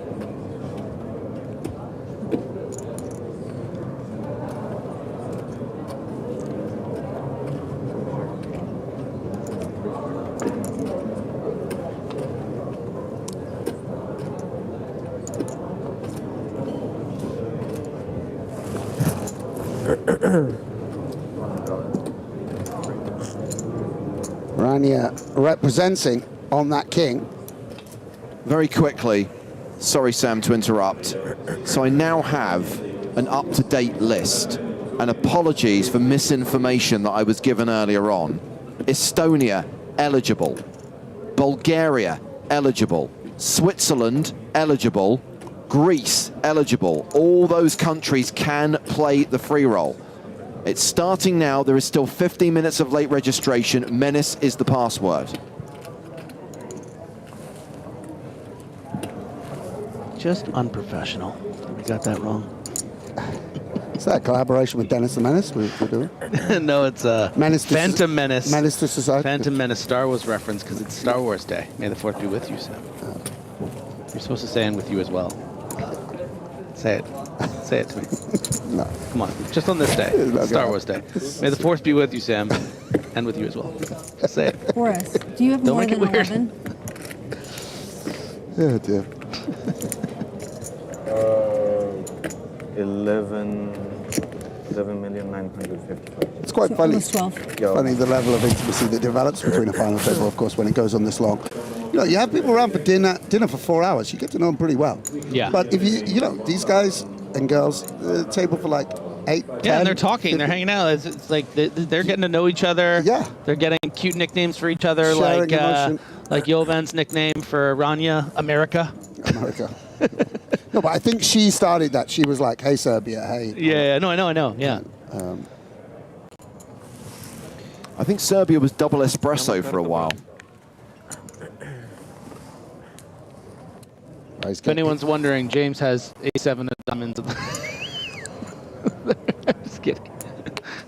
No, you're not kidding, are you, though? It's really annoying in the free roll. And very nice spot to pick up the ace-king versus a button open. Just all in, over the top. Very, very comfortable spot. And Rania will posture, as is absolutely her right, but won't be able to proceed with the very beautiful 9-8 of clubs. A little frustrating, of course, that legit holding. Well, maybe, yeah, there we go. And it is discarded. Couldn't find yourself with an easier shove.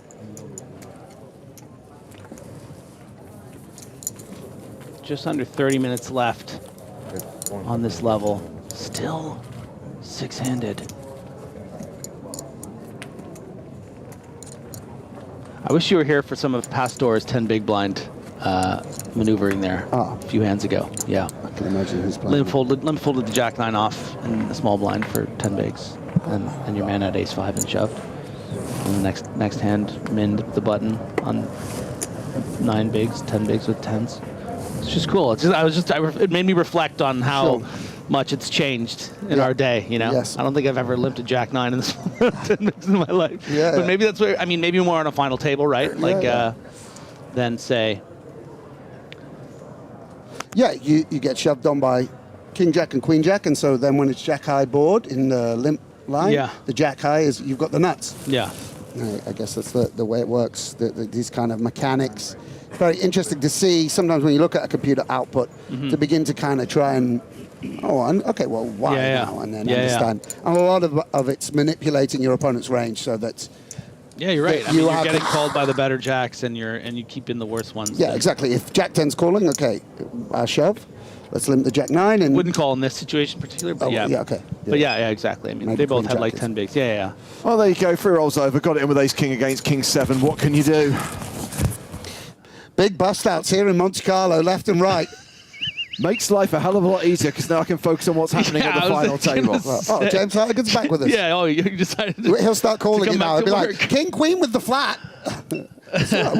We're covered for you, James. We've got you. You're playing on PokerStars, though, right? Not a competitor. Obviously. It's a free roll. Yeah. So. I don't want you. No, it wasn't, you know. You're not on an ultimate bet over there, are you? I'm not. Can you imagine? Pastore out. And we get a very dominating king-queen here. Angelov as the covering stack. Going to be able to... Yeah, sorry to interrupt. We had an interesting hand last rotation where Van Luijk flatted the button with king-jack on 16 bigs. So there's already been this sort of cutoff, sort of hijack versus button thing going on with Van Luijk. Yeah, Angelov, no hearts out there. Sleep. He's the only player that will have a 5x, but that, still not going to be too many of them, even in a chip leader opening range. And Van Luijk deciding how to proceed.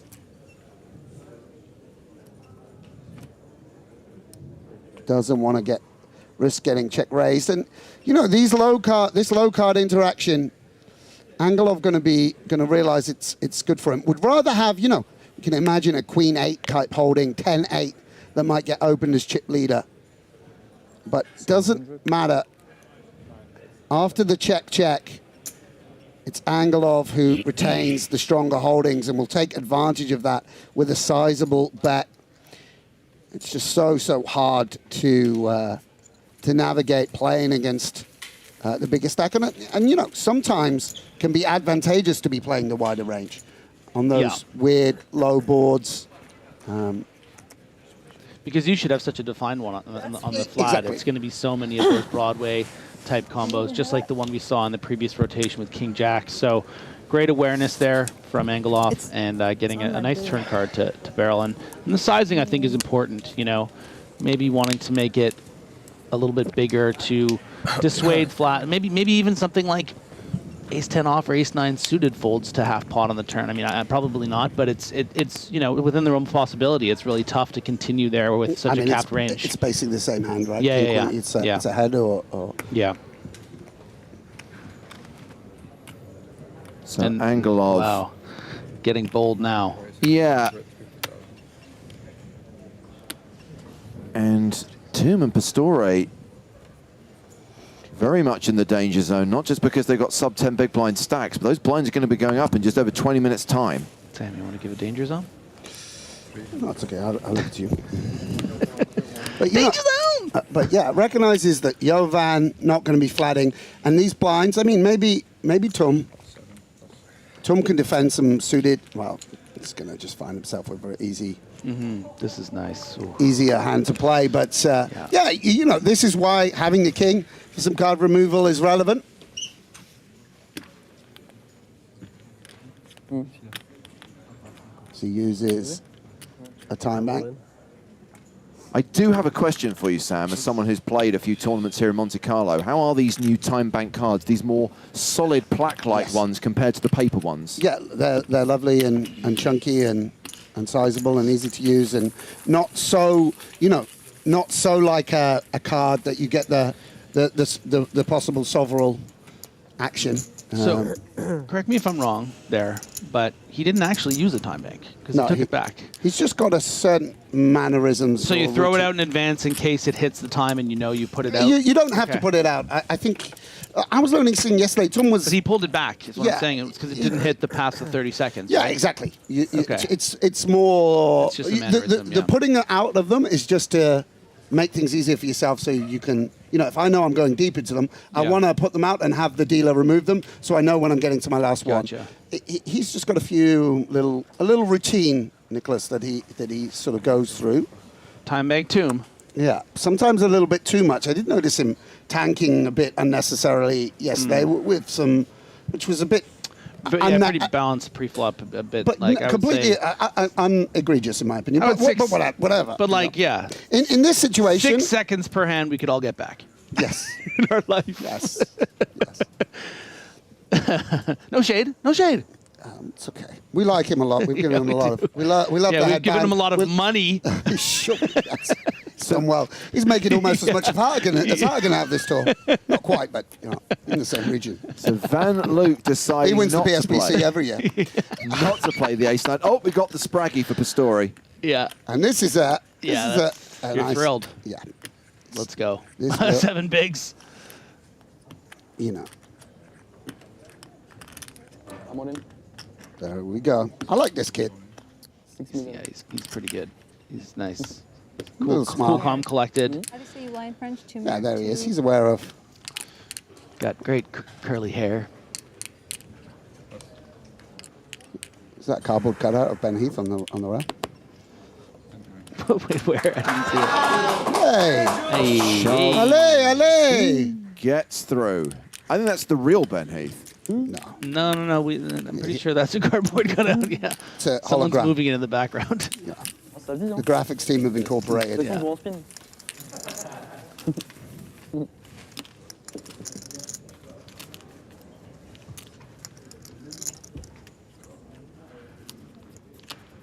He's a poker fan. Reminder. He's just there for. He just loves the game so much. With 6 players remaining, everyone has locked up more than 200,000 euros, $1 million up top, plus the trophy. Very nice. Mosin money up top. Mosin, wow, what a freaking reference. Well, he's the champion, bro. Mosin, Losa great, money. yeah. Losa money. Manning money. How's Mosin doing? Nice. I saw Manik actually. He was in Argentina while I was there. Manik? Yeah. Yeah. I saw him on his way to the gym. Sometimes he was on his way back from the gym. Yeah. Sometimes he was out To for or a run. from, But yeah, in general, not yeah. much in between. Folded to Niclas Thumm on the button. He passes, so it's blind v blind. The two big stacks at the table. Angelov, the chip leader, has 7-5 in the small.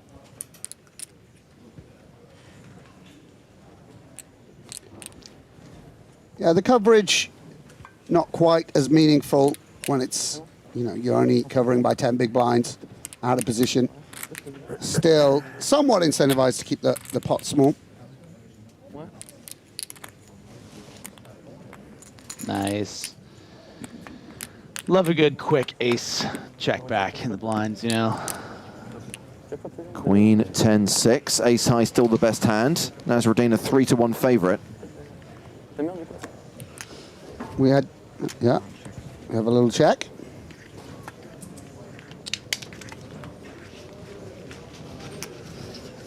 Four, five, six, seven. That is an open-ended straight draw. Yeah, great turn card for Angelov. Very, very nice. Having these low cards able to make a strong hand. Spade in hand as well, giving more options to bluff, generating more folds. And Nezreddine a bit unsure. Feels like that ace could be good, but yeah, with such a coordinated board, she releases. In general, great instincts from what I've seen from Rania. She knows what's going on, but you know, there's gonna be better hands to call with there. Absolutely, so, of course. Yeah. So she's hovering around the 50 big blind mark. Angelov now playing 62 bigs, 12.5 million. A reminder of the shorties. Van Luijk, 16 bigs. Thumm, 14. Pastore, 10. Yeah, it's really nice to have this big stack with those short stacks around. Not that you want to double that up, any of them, but it's so much less costly to you to put them to the test or have a misstep. And they're going to be aware of that. It's just going to tighten everyone up. Jovan as well, with that bit of separation. Can't raise call as freely. Fours for Pastore with his 10 big blind stack. Yeah, the dam is about to break on these short stacks. You know, the blinds are going to continue to go up. Yeah, this isn't as exciting as it first seems, I think, the pocket fours, but yeah, I don't blame him. There's a sort of school of thought that, like, just seeing as the main thing you want to happen is just pick up the blinds, that this is just like playing short deck and a bit of card removal. You know, a few years ago, oh wow, pocket pair, 10 big blinds, let's go. But it's just a bit more of a precarious situation, given what you're gonna. Yeah, and I do not know off the top of my head whether that's the correct play, but it's a kind of. It's close either way. You know, these top guys really are thinking through combinatorics. You know, ace-4 is suited is a better shove there. Yeah. You know, it's just.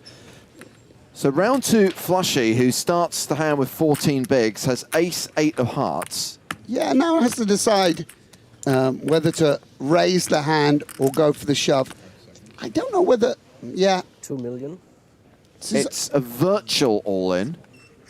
More than 2/3 of his stack. Yeah, I wonder if this maybe is better as a raise in this situation. You know, if you're getting called here, you are in very big trouble, and you know, a pay jump of 60 grand between 6th and 5th. Oh, Angelov wakes up with kings on the button. And the other thing I wanted to say when you were talking about that fold pocket fours is just the collision effect of removing yourself from the situation. There are going to be 4 more players that are going to get dealt cards, and something like this could happen, and this could make him a great deal of money. Yeah. So that's a call. Still have players to act. Yeah, Angelov, no need to raise for when he's got the weaker, when he's got a hand like pocket 8s or 9s. And now 4 million in the middle, over 4 million, 4.5 million in the middle, and 825 back. What's this? A little bit weird. It's got to look for the pay jump from the other tables. Is anyone eliminated? Oh, no, because he didn't raise. Oh, my God. Ace, queen, trips for Flushy, 9-1 favorite. What's not to love? Don't check. Plays the time bank card.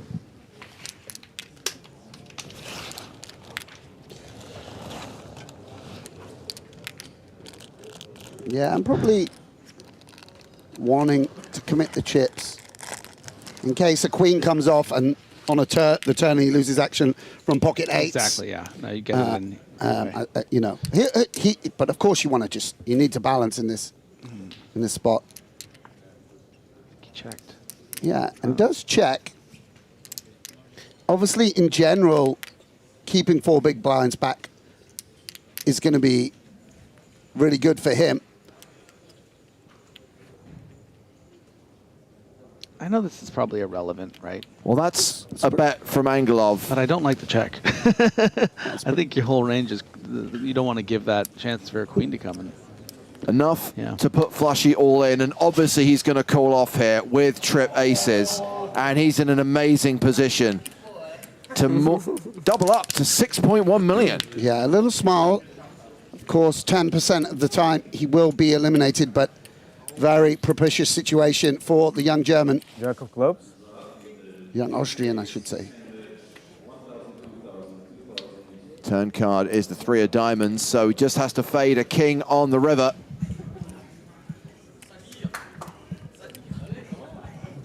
Angelov wants cheers from his rail.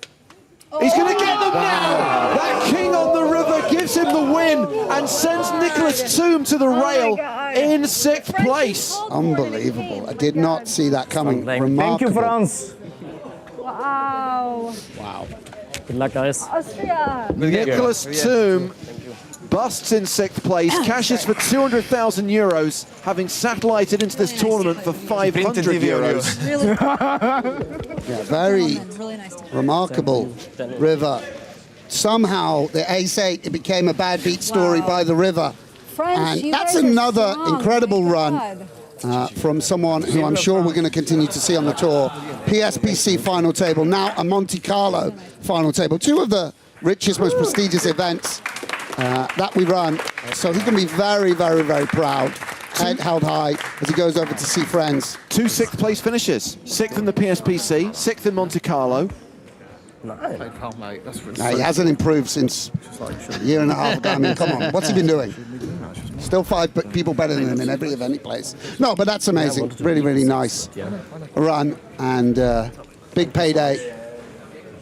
Yeah, and someone who takes this very seriously. We were talking about it yesterday, you know, after that PSPC score, that he really wanted to do this right. Has been studying and working a lot and playing a lot, and you know, to see it come to fruition in this massive, over 1,200 player Monte-Carlo main event is really amazing. And Angelov, very next hand, has kings again. By the way, he now has 15.8 million chips. He's now up to nearly 80 big blinds. Yeah, and I mean, by all accounts, seems a very, very strong poker player. Just from the demeanor, the sizings, you know, that Bulgarian flag as well, little clue that perhaps a stronger player. Very, very strong crew on the tour. Don't know And how. to be clear, can play the free roll if he wants. Yeah, should highlight that he describes Alex Kulev as a close friend, so you know he's pretty tasty. Oh, wow, love that. Wow. This is what we ask them. Who are your friends? Name it. Give it up. Who are your... Sorry, have you ever been a member of the Communist Party? Who are your friends? Who did you see there? Who's in your Discord chat? Look at that smile. 16 million chip smile. That's nice to see because he seems like a cool customer. But even he aware of the good luck that he's encountering here on what's got to be, you know, even for an accomplished player, biggest spot of his life. These, you know, so many of these young lads, young pros, handle it so well. You know, they've got their routines, they've got their demeanor, a lot of hands from online, but nonetheless, it is, you know, really something remarkable to make a big live final table, be on the stream, doing what you, you know, putting to work the craft you've worked on with friends and family watching. And 55 of the final table. We are now 5-handed. So everyone's locked up more than $250,000 now. Not bad. Huge score. It's very cool, like the atmosphere, etc. Everyone's biggest score of their career could be. I feel bad for everyone who must now at this point. Yeah, for sure. Yeah. Rania, 100%. Derk van Luijk, definitely. To the table at Jovan Kenjic, yes. Not Pastore. He is a World Series of Poker Europe runner-up and a WSOP bracelet winner. Against him. Angelov, yes, as well. Yeah, and Van Luijk not messing around. Just one king. Not enough.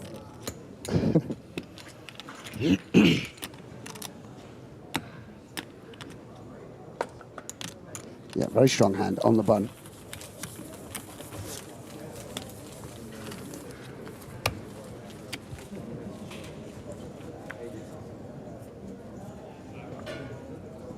So it is Jonathan Pastore who 10? is expected, in inverted commas, to go out next with just 7 big blinds.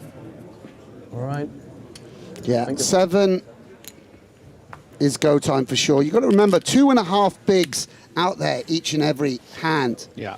So if you can get a shove and ever get it through, pick up a third of it. And similarly, if you let the blinds pass through you, it's a huge percentage of your stack you're giving up. So we're going to be very free from ICM pressure, just looking to find a solid holding. As you said, though, Griff, rewarded for folding the 4s. Would have. Yes. It wouldn't have won, right, on that run out? No. I don't think, not the ace king, no.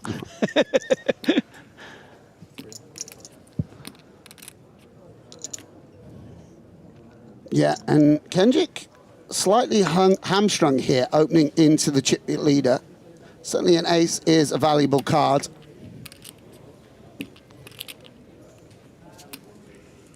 But not good enough. Also, what you were talking about, a bit of collision effect. Would love to see an all-in and a call it's going to create behind him. No. Also, it's just not a happy thing. You make it 2 big blinds and Pastore goes in for 7, and you have the ace-4 and you have the... Sure, absolutely. And yeah, Angelov could have 3-bet this. Minimum call, you're in this like murky territory where he can put pressure on you. Yeah, you can see a little, just a little few moments of camaraderie between these guys. Obviously, it's one of the... I mean, it could be... I was speaking with Kuli, one of the English pros yesterday, about a final table we played 10 years ago. Well, I first met Chris Brammer and became very good friends with him. And yeah, like we talk about his winner's interview or the things stupid things he said. It was just funny, but we remember that. I remember he was reading a newspaper. We played 4-handed in this tournament.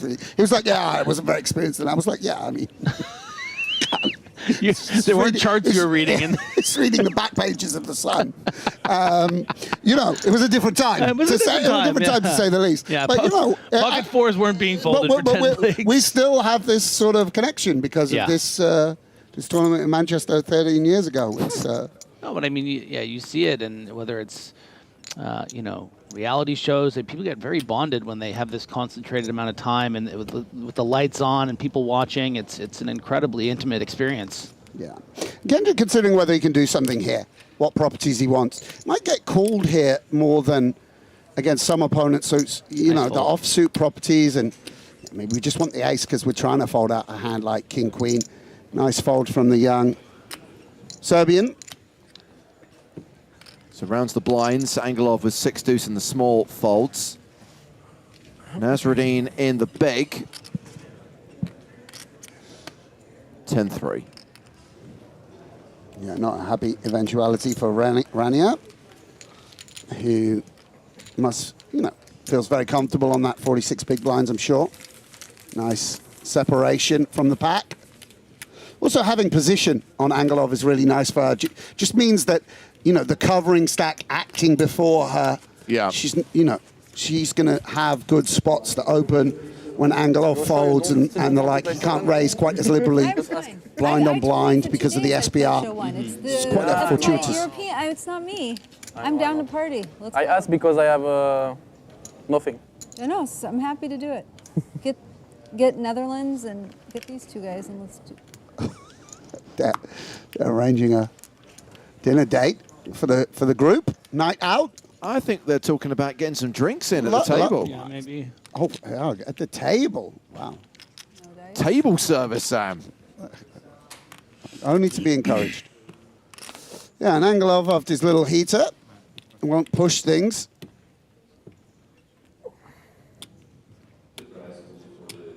as we see another blind-on-blind confrontation. Nezreddine should be thinking about raising a little bit more here. This is against the medium stack. Going 3.5 bigs, going even 3 bigs here, blind on blind, really forces out some offsuit hands. 3.5, it's beautiful. I really like this, really, really like this. Even a suited connector like 6-3, yeah, exactly. Every time you force your opponent off their equity, off, you know, the percentage of the pot that their hand hypothetically is entitled to is nice. And a 10-5, perfect hand to do it with. Really nice. Pick up from Rania. Can they sing like a French song, like Frère Jacques or something? What? Can they sing like a French song? The French national anthem? Ah, yeah. They're taking requests now. A little music in the back since it's so quiet in here. Yeah, but it's it's the army song, like a war song. What does it sound like? That's appropriate. Yeah. How does it go? If I have this stack, I will do it, but with mine, it's more about survive, you know. In a war, you have to survive. Go on, reenact the scene in Casablanca. Get them all to sing. Ace-8 under the gun. Yeah, with the blinds about to pass through, Pastore might be that he wants to take this spot. Again, you know, we're always sort of looking for suited properties, but Ace-8 will flip with 7s, just the card removal, really. Yeah, and the blinds going up in 3.5 minutes. I mean, it's gonna price of poker is gonna go up all the way to 117,234. Yeah, beggars can't be choosers here. As the short stack, we've got to move it in. Bit of showmanship. Yeah, great. Love to see it. Ace-4, fake aces. Too much, Rania. Keep your stack. Sorry. Yeah, and this is just a bit of, yeah. A bit of posturing. I think Ace-4 not going to make the cut here, I presume. I don't know. She's... and Nezreddine obviously thinks it's a little bit close. You know, perhaps I'm not quite envisaging quite how short Jonathan is. Yeah, I think that makes sense to dump it. Never dominating as Van Luijk releases. And round 2. Kenjic with 7-6. Not good. Okay. Not good the first one. Second one, also not good. So Pastore's shove gets through. So in the last few minutes, we lost Niclas Thumm in 6th place, and we spoke to Flushy on the rail. Folded an ace. The experience at Monte-Carlo, being at the final table, it was super fun to play with these guys. It was a very, very fair environment, and everybody respected each other. So, yeah, it was fun to play. Yeah, it's always very nice to have that big of support as a rail, and yeah, I hope we can do it again with an even bigger rail. I qualified into this by playing Satellite for 600 euros, so I will try to do it again. 500 euros, 600 euros, still cashed out for 200 grand. It's still a good ROI. Nice run from Flushy. Let's know that was a fair environment. Good game security on point as ever here at PokerStars. But yeah. And does seem to travel with a good crew of friends as well. You know, one of the great things about poker. You remember when you had friends on the tour group, you used to. A lot of them are retired. Yeah, especially when you're winning, they'll follow you around anywhere. Exactly. When you're number one pocket fives, that crew was. Oh no, yeah. When I decided I wasn't playing full time, they just dropped me on the step of the PokerStars headquarters. You can have him now in a basket. Are you implying that we pick up the dregs of the poker community? Oh, dear. We play more hands. Je fais des pas 400. Okay, one more. In America, there's like 1 That's a second nice and they takedown with like the ace. deal Raggy ace on the button. You guys, there's like a minute left. 10. I think it's a 10 here. Okay, but like it's just so different because like in 30 seconds, they're like, are we still gonna play the other hand? And like in America, it's like it's changed to 0, and we're like, if he's got the cards in his hand, like they're dealing. You guys are professionals. No, we're just different. Like it's just different. Yes, the politics of squeezing in the last I mean, hand for the level. Pavel's putting a hand out there. You got 20 seconds of the clock. Pavel will put the cards out there. He's a top. He didn't get this seat for nothing. Not even his third rodeo. Many rodeos. Everyone's very talkative as well. Yeah, but in Europe, I think it could be changed. Like people are more enjoying it. Like I don't know. But in US, It's quite nice sometimes playing the short stack because you know your decisions are easy. You can loosen up a little bit. Yeah, and another easy spot. Oh yeah, that's gonna be good enough. No limp fold in this one. The king and the axe. Oh yeah, we like that one. King and the axe is good.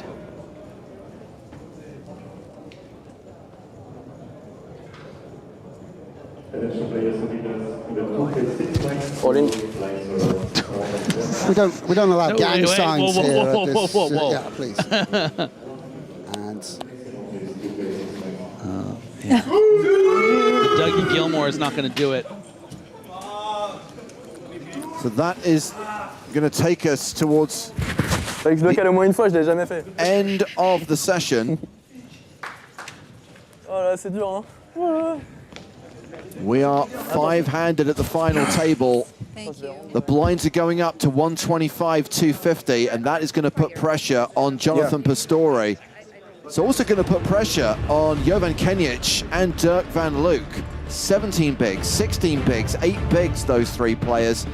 Rania Nasreddine hovering around the 40 big blind mark. Boris Angelov has the chip lead with 63 big blinds. As the action continues here at the final table of the PokerStars EPT Monte-Carlo main event.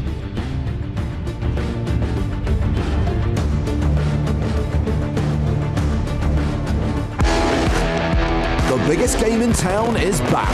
Let's play some poker! Now we're playing game. You know, I'm really excited to have the big game back. It's just great for poker.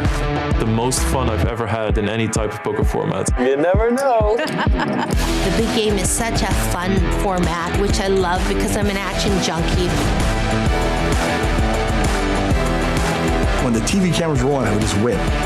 If I went all in, what would you do, son? You're not the main character in this hand. Bring me my money! Oh man, I just want to get in there and brawl. You want to see it? Oh baby, tell me you bluff me. Here comes the cannon. Hi! A loose cannon that's good at poker? This was great, you guys. So that's why they call it the big game.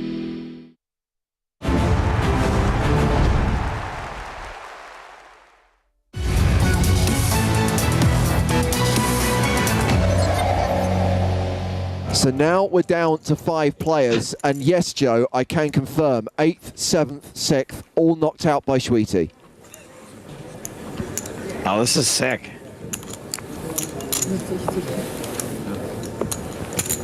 If you raise 375. Blinds at 80,000, 160,000. Joseph Klinger opening with King, Queen of Hearts.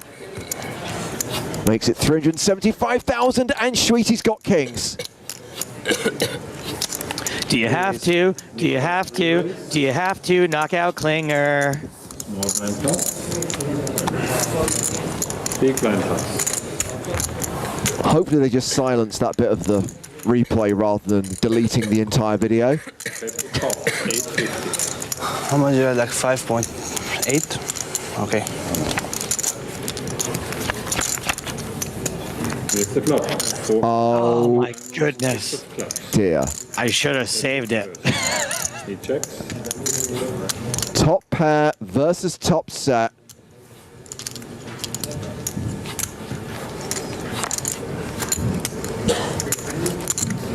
Niclas bet 700,000.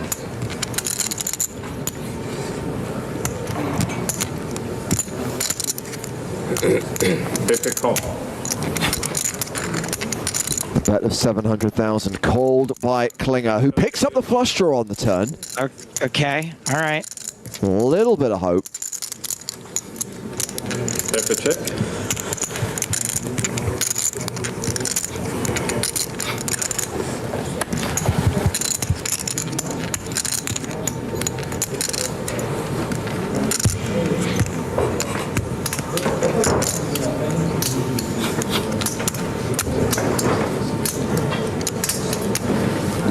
Man, no matter what happens here, it's going to be bad for somebody. That's what I hate about these spots. 1,375,000. Somebody is going to lose a huge pot with a strong hand.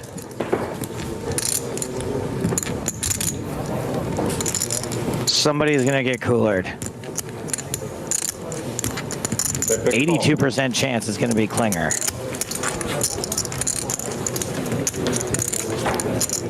And here's the river card, 4 of diamonds. Board bricks out for Klinger. It's a full house for Schwiti.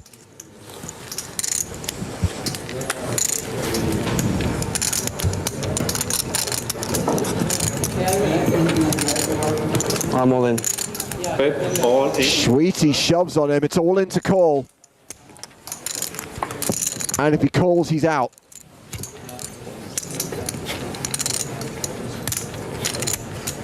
I don't think I can fold this. What improved? Deuce 5, 5-7, and a 4.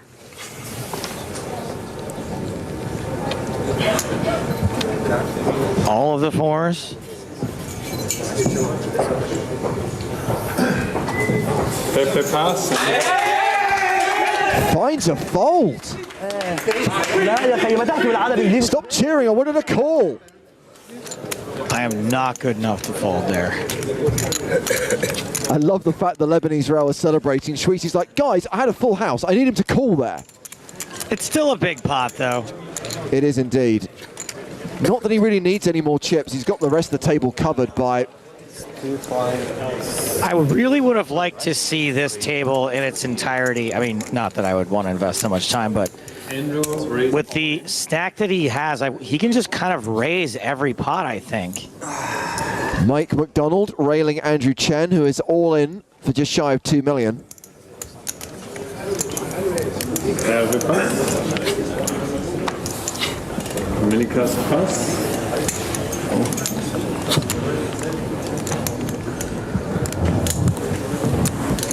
Because Schwiti's got like 15 million. Everyone else got between like 2 and 3, right? Oh, and Klinger calls Chen's shove because he's picked up kings. Well, this could be a situation, Joe, where we see a player eliminated by someone other than Niclas Schwiti. Okay, 7-9 of clubs. Johnny there for Andrew Chen. Well, 1/5 of the time, Chen's going to survive. Here it is, 10. This is not looking like one of them. Well, he's flopped a gut shot straight draw. 8 for straight. Pepe leading with king.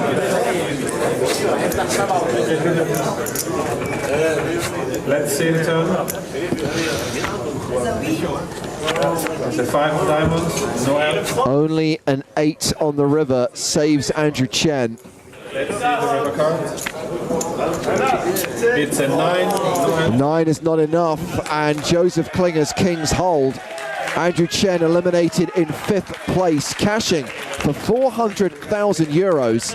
And I would like to point out, Joe, that Hervé Costa has folded his way to 4th place and has guaranteed himself at least €500,000. Has folded his way to 4th place from 22nd place. I didn't think he would gamble with kings. He clearly didn't. Whereas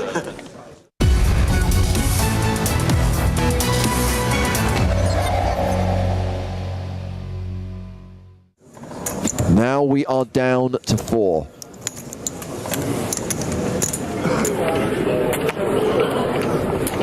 Please. This is good. He should be raising a pretty wide range. King, Queen certainly falls within that. Costa on the button. Has ace-9. Again, not knowing exact chip stacks, but assuming Costa's the shortest. Yeah, and he's really short now, really short. regardless of whatever two cards Niclas Thumm has, he has to call. 820,000 is the all-in raise from him. Easy fold of 5s here, I think. Oh, it's Karamazina's too, right? Yeah. Queen. Nicola makes the call. Fairway is all in with ace of spades. Roi dame. King queen versus ace 9. Yeah. King baby. Let's finish it.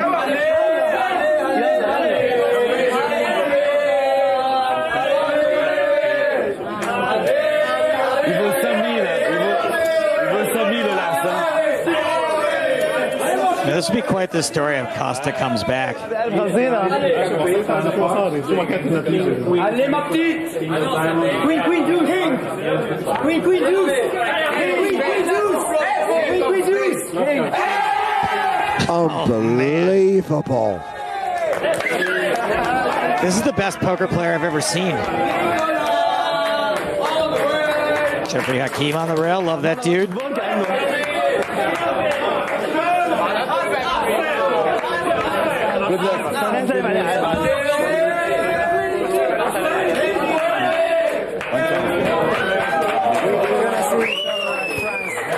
Well, I still salute this guy for laddering like a pro and locking up 500,000 euros for his 4th place finish.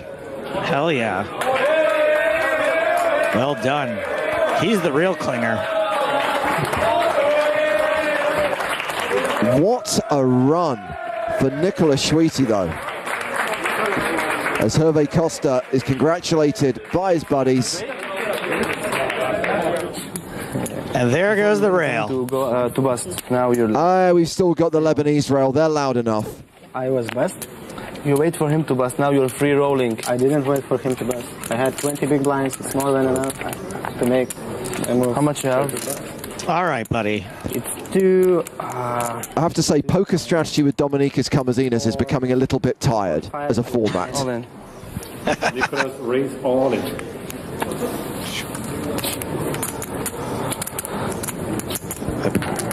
I think you have to call. Call. And call. There it is. Finally commits his chips. Ace of diamonds. By the way, Sweetie's knocked out everyone but one so far. Correct. Also, okay, Kamazinas has his opponent dominated. Okay, he's got 63%. There is no way he wins this hand. I don't see, I mean, he's really supposed to win this one, but I guess it's a pretty high chance to chop with ace-6 versus ace-7 too, right? No. Sweetie outright. He knows it, look. Got Tony G on his rail, repping Lithuania. Flop comes 5. Very good flop. Very good flop. Why don't you There's Tony G. why don't you shout now?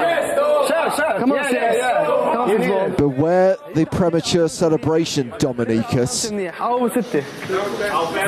Boom. I knew it. Oh my God. You just knew it was coming. There was never any doubt.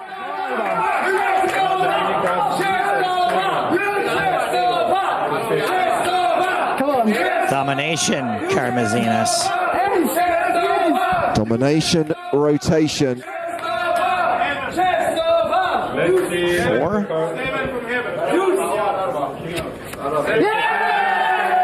Niclas Thumm KOs another player. Dominicus Kamazinas out in 3rd place. Cashes for 700,000 euros. We're going heads up in Monte Carlo in April 2010. Niclas Thumm versus Joseph Klinger.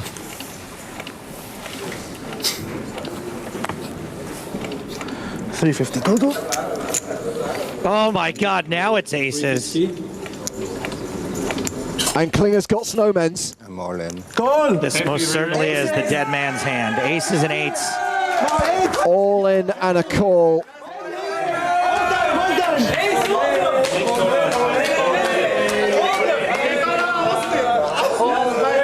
And Thumm could close the deal here.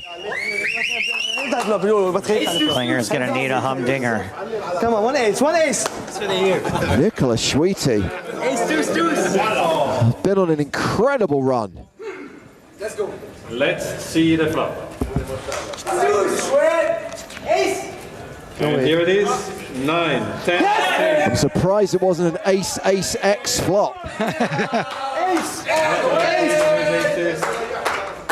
Unfortunately, I do not think him calling for cards when he's ahead is going to punish him. One ace.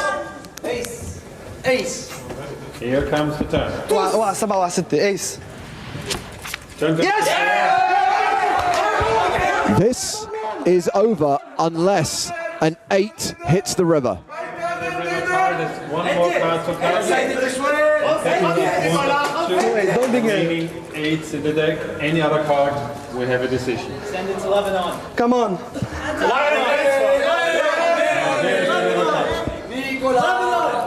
All the way. Aces hold, and Niclas Thumm from Lebanon wins the Season 6 EPT Grand Final in Monte-Carlo. 1.7 million euros, a million, a 7-figure score for Joseph Klinger, the runner-up. I mean, $1 million is still pretty good, and I don't think we've seen much from Klinger since, so hopefully he went and retired on a beach somewhere. It's a good game. It's a great game. So can you tell me now what you had in this one big pot? Kings. You have kings? Queen of hearts. I know. I have full hearts on the turn. Really, you have kings full house? Yeah, you can see it on TV. Yeah? Wow.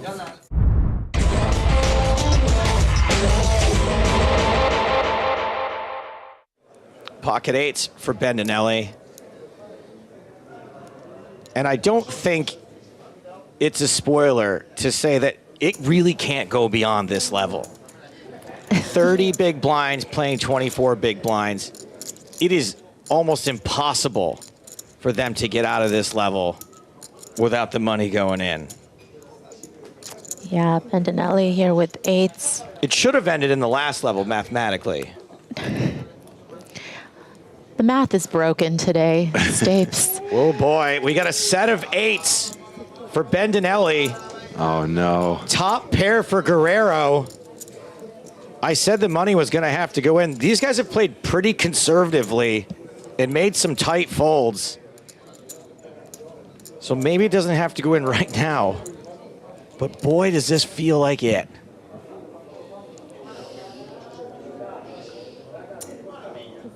Bendinelli firing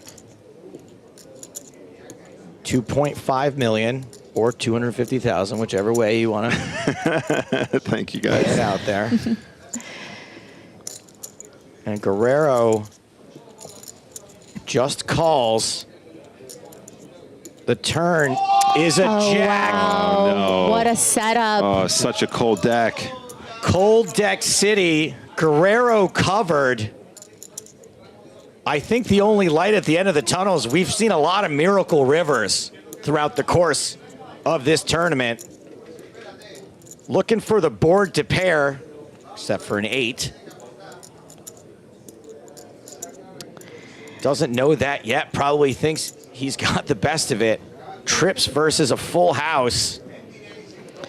Yeah, and Bendinelli very clearly trying to set up a sizing here on the turn that can make it an easy all-in on the river. Wants to give Guerrero a good price to continue. Does it ever go in now?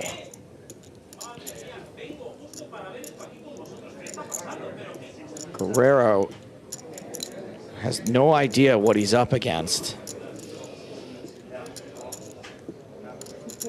Makes the call, so that's 23 million in the middle. Neither player the pot size bet behind. Jimmy really needs to hit this river. Oh, the my board pairs, but it's the 8. No. It's quad 8s for Bendinelli. Wow. This is unbelievable. This is the coldest of decks. It doesn't get any colder than this, Maria. I'm glad you got a sweatshirt for this hand, Nick. Insane ending, I assume. Oh my goodness. To the most insane EPT I have ever been a part of. A literal bad beat jackpot hand. Jack's full, beaten by quad 8s.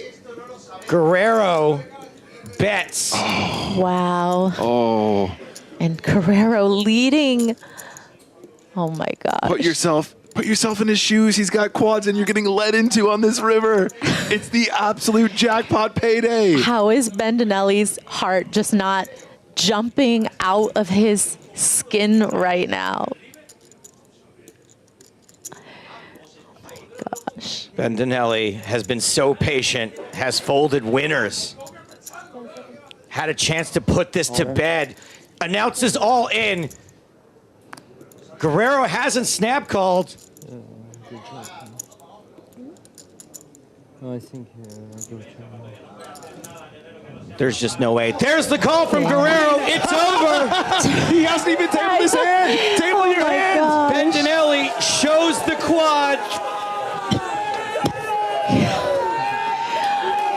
Bendinelli does it. Guerrero tables the loser, and Bendinelli swarmed by his countrymen.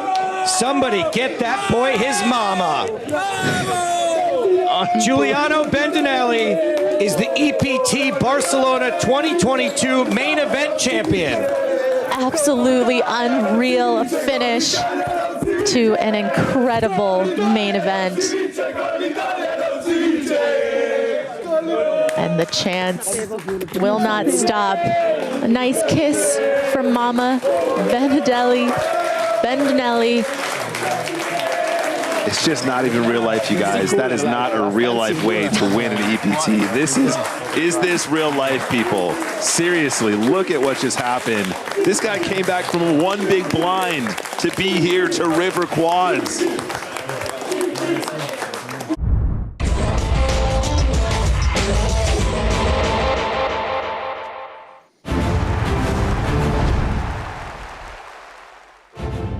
We are not so far from a celebration like that here in Monte-Carlo. Welcome back to the PokerStars European Poker Tour presented by Monte-Carlo Casino.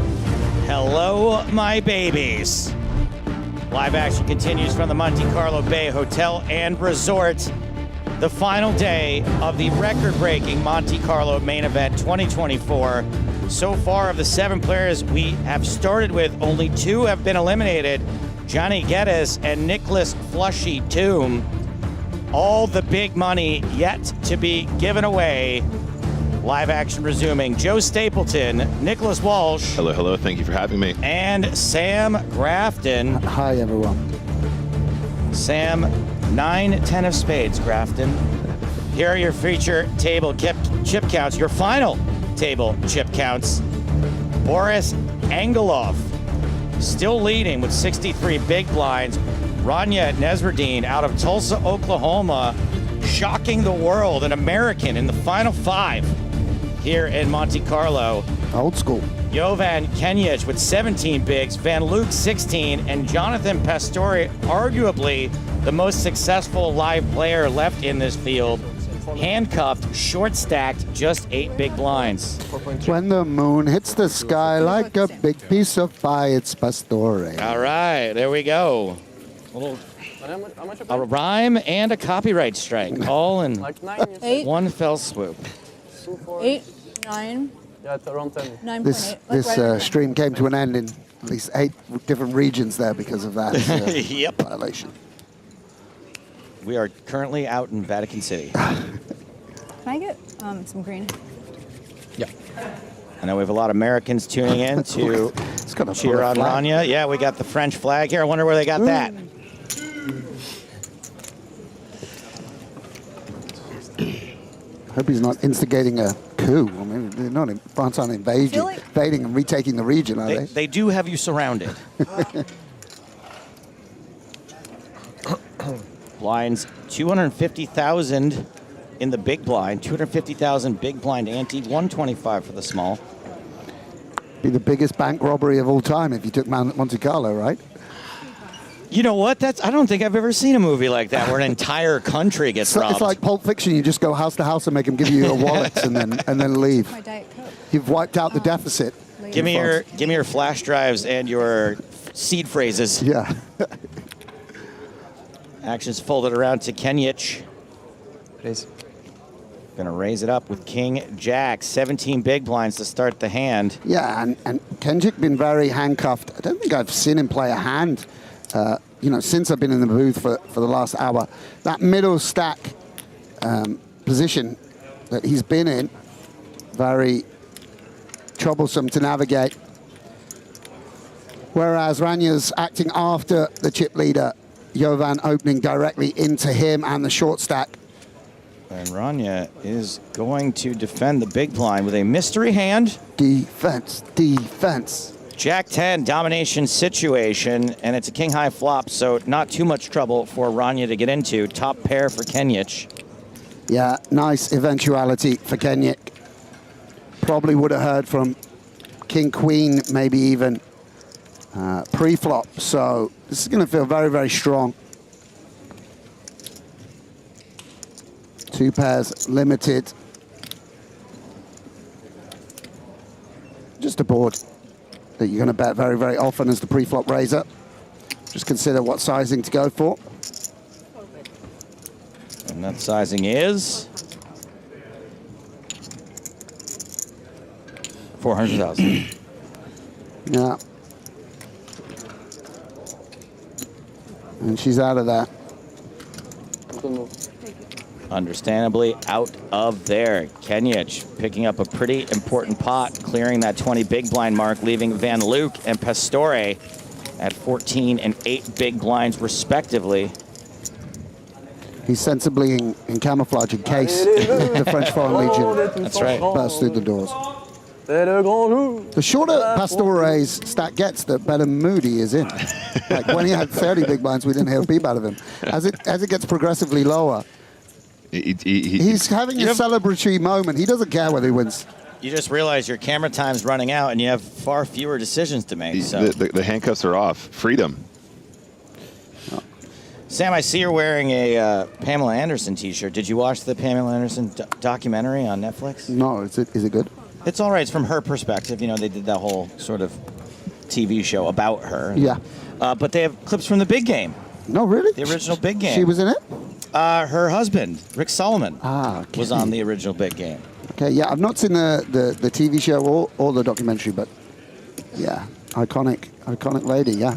And of course, the big game reboot premiering a week from today on YouTube. That's why it was so. I didn't see it coming. I didn't just segue seamlessly. You know what else is big? The big game. It's very, very big. Angelov opening a 6 from the button. 3-3 for Nezreddine. Yeah, troublesome hand here, out of position. And you feel like, you know, I don't know how much experience Rania has, but she's just working through some of these problems. They're not quite so automatic. She's just taking her time. Seems fine. As she should. And Van Luijk also has a 3. Oh, first time, last time. Thank you, Eslam. You banned. As we head to the flop, it's king high again. Once again. Yeah, and a bit of interactivity for Angelov. I mean, we just saw the king high board for Jovan. King high, pretty good for the initial raiser. I mean, slightly different button versus big blind. There's a lot of king highs in the defense range. But there's a bit of interactivity there. 3 straight, ace of diamonds. You know, love to pick it up here, but there is some turns that are barrelable. And Van Luijk, a little unsure how to proceed. Obviously, the sort of nut low king.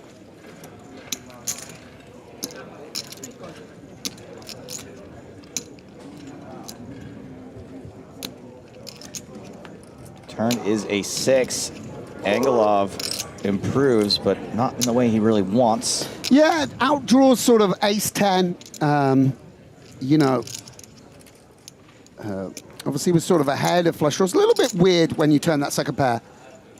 Outdraws a 5.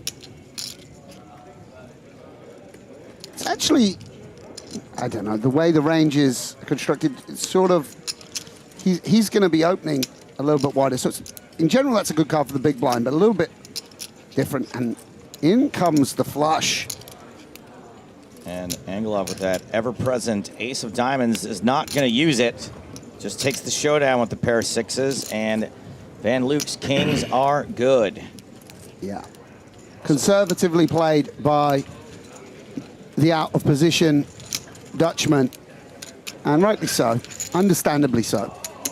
And that has both Kenjic and alone below 10 bigs. Yeah, and he's a real thorn in the side of Van Luijk and of Kenjic. No, I'm fine. Angelov more than happy to have him hanging around.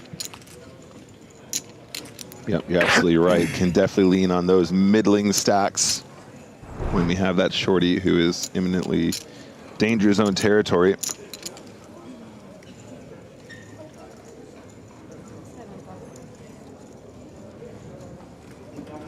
Yeah, and this is just where Angelov going to be looking to play a real wide range of hands. Sam, I know, and Nick, I know that Pastore obviously has the least amount to lose right now, obviously being the shortest stack. But with two other stacks at 18 and 20 big blinds, is there a strategy in blinding down to 2 or 3 just in case someone gets coolered? Yeah, I mean, you just take the spots when they come. I mean, you're not going to do anything wild. You're still waiting for an ace or a pair or whatever it might be. But yeah, I mean, it's not that just because you're the shortest, there's no ICM. Obviously, there's still ICM. Great. I guess that's a much simpler way of putting it. Yeah, Thank exactly. you. Yeah. And every time you fold, you allow, you know, jacks against ace-5 suited or whatever to happen. You know, you allow this flop to come queen, queen, 5, and see you later, Kenjic, because you didn't shove 9-7 off. Yeah, it remains a survival game like it has been all the way throughout, but you're just a little bit more likely to take the shots when you're given them than perhaps somebody who's sitting here with 59 big blinds, or 33 big blinds, or 20 big blinds. Domination rotation as Kenjic outflops Rania. Yeah, and Rania with a quick check, which is, wow. Oh, wow. And domination restoration on the turn. Run good Rania, strikes again. Yeah, a very frustrating outcome for Kenjic. I mean, he may have picked up that was sort of a somewhat honest check on the flop. You know, it's not just that she can have hit the jack, but it opens up additional equity for some hands that were very, very dead. And Kenjic gonna protect what was the best hand on the flop. Try and get value from 7, 8 and the like. This is almost, I would say, a little bit of an exploitative play. You know, in general, I think on a jack you would normally be deferring to the bigger stack, but sort of perhaps had a real strong sense that the 10 was good there. I've been out of the booth for a little while, but I've not seen Rania really work the big stack the way other folks might in this same situation, so he's probably picked up on that. Yeah, I mean, maybe we'll go 10% here, you know, just to try and pay what we want exactly. Very delicate situation. Does seem like more of the time your opponent's going to have a 5, 6, an ace 5, an ace king, 7, 8. There's lots we can get value from. That pesky jack, though. Yeah, it could have just been the speed of the check, Sam. Maybe that quick check back, he's going, oh, she's got like, you know, ace 8 here or something, you know. I think, yeah. Another quick action on the river. Pair of jacks is good. Yeah, very frustrating. I mean, Kenjic just sort of put out what he was willing to pay. It was like, this is how much I'd like to show down for. Right. Exactly, yeah. And if that's against a slightly better hand, then I live with it. Right. So I think it's quite reasonable play from both players. But certainly frustrating, very significant, you know, to go from 19 to 13. The maneuverability limited even more. Pastore tumbling to 6 big blinds as he puts in his blinds. Because, Joe, in poker, we're looking for maneuverability and visibility. That's also very important, yeah. Thank you, Sam. I also just like divisibility because who wants to do long division?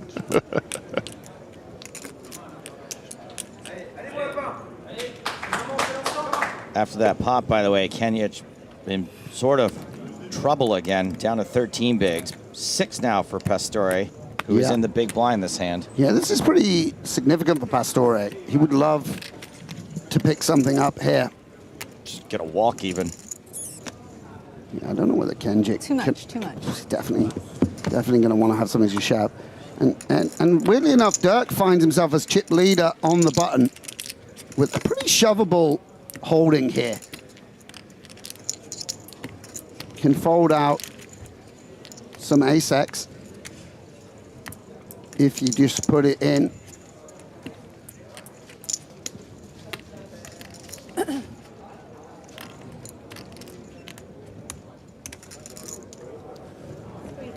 And that should be enough to put his other two opponents all in. Certainly enough to put Pastore all in. Yeah, nice spot. Got him. You gotta love those easy decisions, Sam, right? You're on the button. How much you getting? Okay, easy push. No more decisions. No more pain.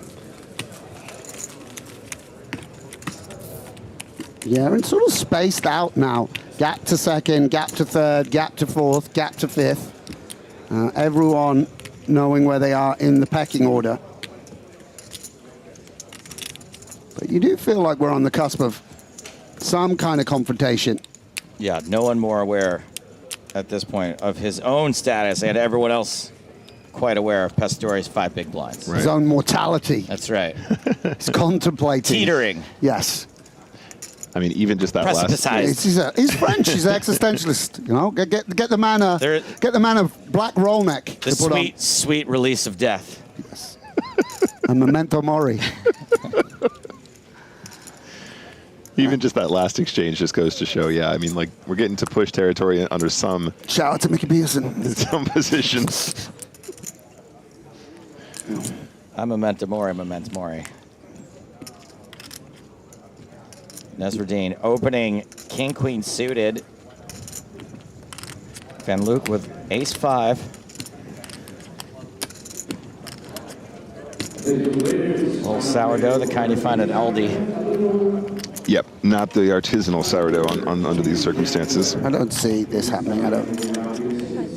Feels like an easy enough one. Wow, he's just... I don't know whether he's managing the clock. No, he's not. He's just thinking, just having a think. There's 75 minutes left of the level. He can't be...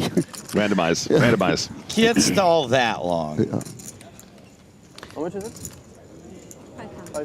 Pastore with the 5 bigs.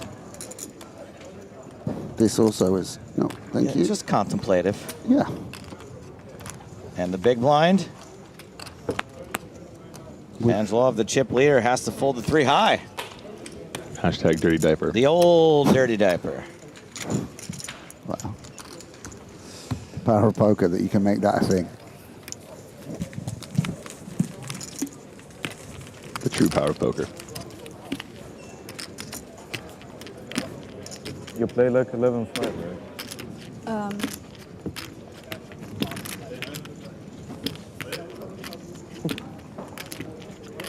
Monsieur, c'est qui cette voix grave là, comme ça? 11-5, a little under 11-5. What about you? Just a bit under 15. 11? A bit under 15. 15? Oh, shit. I blame TikTok for this. Instagram gets the free pass. I blame TikTok recipes for this. It's someone's fault. I blame 4chan. So, Kenjic with offsuit King 10. Again, opening into the 2 bigger stacks. Yeah. Angelov is in the small blind, which helps a little bit. But yeah, tanks and folds. Yeah. Thanks for nothing. Kenjic there has 13 bigs, but of course, let's not forget about this gentleman who is definitely going to be all in. Yeah, and this is just a good eventuality if Pastore calls. If he gets the shove through, it's going to be regretful. All in. Yeah, Jack 10, more than good enough on the button. And what will Rania find in the big blind? She doesn't need a whole lot, but I don't know if that's going to be enough, Sam. Yeah. The Back to the Future hand. I fold. She folds and shows. Fold. Fold. Huge pot for Pastore. Yeah. I mean, sorry. Almost a full double. Yeah. Yeah, exactly. And Jovan probably would have got the race through there, or, you know. So it's a little sliding doors. Pastore, you know, because the other thing, of course, how, you know, we speak about the big blind ante, how tough it is when it goes through you. On the other hand, you get a sort of, once you have passed, yeah, you've got 4 hands where your stack doesn't change, and if you get your shove through, we're back to parity. And they are long levels, of course. It's such a deluxe structure, a real test of poker skill. Not, you know. We call it the Lily White luxury levels. That's right. On the little one. I'm not saying Monaco's expensive, but the levels are 75 minutes. Don't know whether that works, but you know what I mean. The thing is, Sam, I will give you a chuckle. I think they're 90 minutes, though, Sam. That's the problem. I don't want to say Monaco's expensive, but all the Tinder profile pictures are taken by Annie Leibovitz. That's good. I like it. I like it. And all the men are holding Asian arowana. It's the most expensive fish in the world. Oh, okay. Yeah. I thought it was a supermodel. It's like, she's so hot. I was really going to play along. I usually specify the ethnicity. She's gorgeous. Yeah. I need to up my my fish knowledge. Lacking on that in that department. Sorry about that, Joe. Yeah. Button open. Quite all right. Yeah. If you dated Susan Sontag, I know who you are. That's it. Don't know fish. Yeah, and worked out last time for Van Luijk. He's got to be a bit careful. This isn't right on the cusp, the Jack-9, I would imagine. And Angelov with the strong top pair, heart in hand.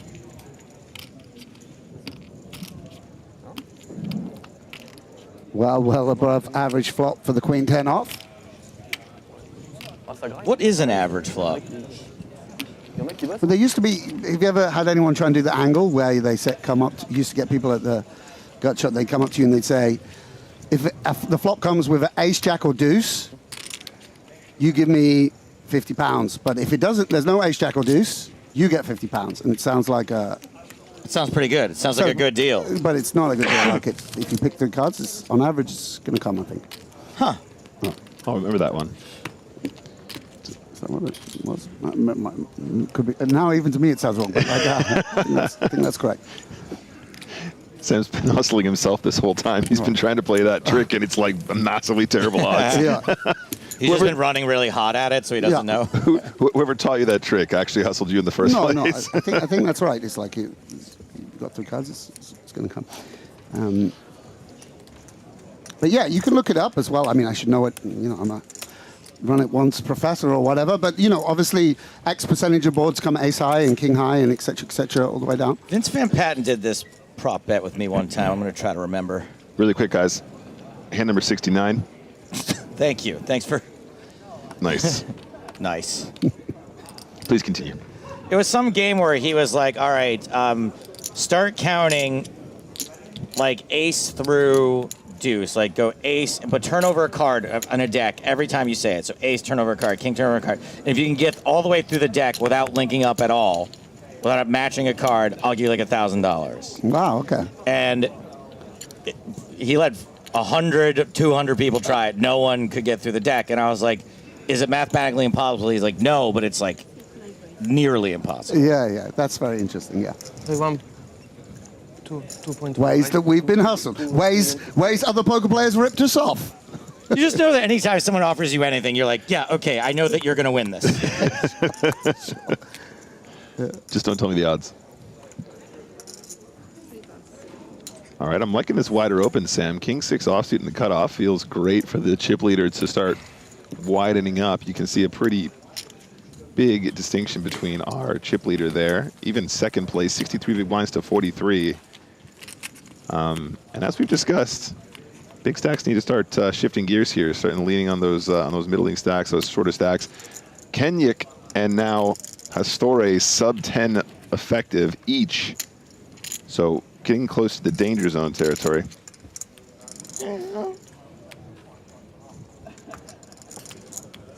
Someone in chat wrote Ace Jack Deuce has a 10% advantage to the house. There you go. A whole 10%. Jeez, that's a greedy. I mean, that's a greedy scam, isn't it? I mean, that's I was gonna say that's plenty. Got to remember that one. But it must be any 3 cards, right? It can't matter which the card is. Yeah. You go. You tell you what you pick. You pick 3 for me. Aces and jacks come out way more. All right. Rania, Jack 7 seated, one of the chip leaders in the bin. Yeah, and now Derk. And now we get a little confrontation here. Yeah, we do. Oh, not much of a confrontation to be had. Yeah, very frustrating for Jovan to send 2.5 big blinds in the direction of Pastore. Closes the gap. Yeah, what a great time to get a walk there. And Sam, that shoving range, blind few blind, is excruciatingly wide. To find the absolute bottom of your range is such a bummer. 2.5 more. Prince Muip on YouTube says commentator audio is being weird. Sam, if you could just adjust your personality. Actually, you pulled it. You did. I tricked you into making it worse. No, there was no actual. That was just for the bit. You can put it back where it was. Yeah, you're good. He actually reached for the mic too. You want me to dial it up, or do you want more strat? Dude, I love you. You're my favorite. No offense to anyone else. We love you just the way you are, Sam.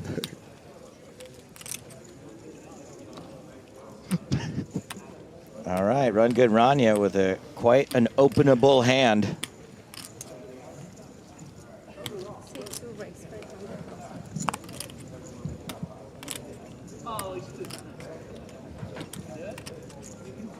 Oh boy, here we go. The snowman's for Van Luijk.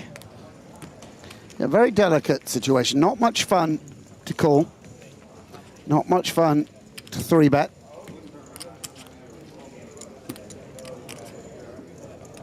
Does whip out the flat.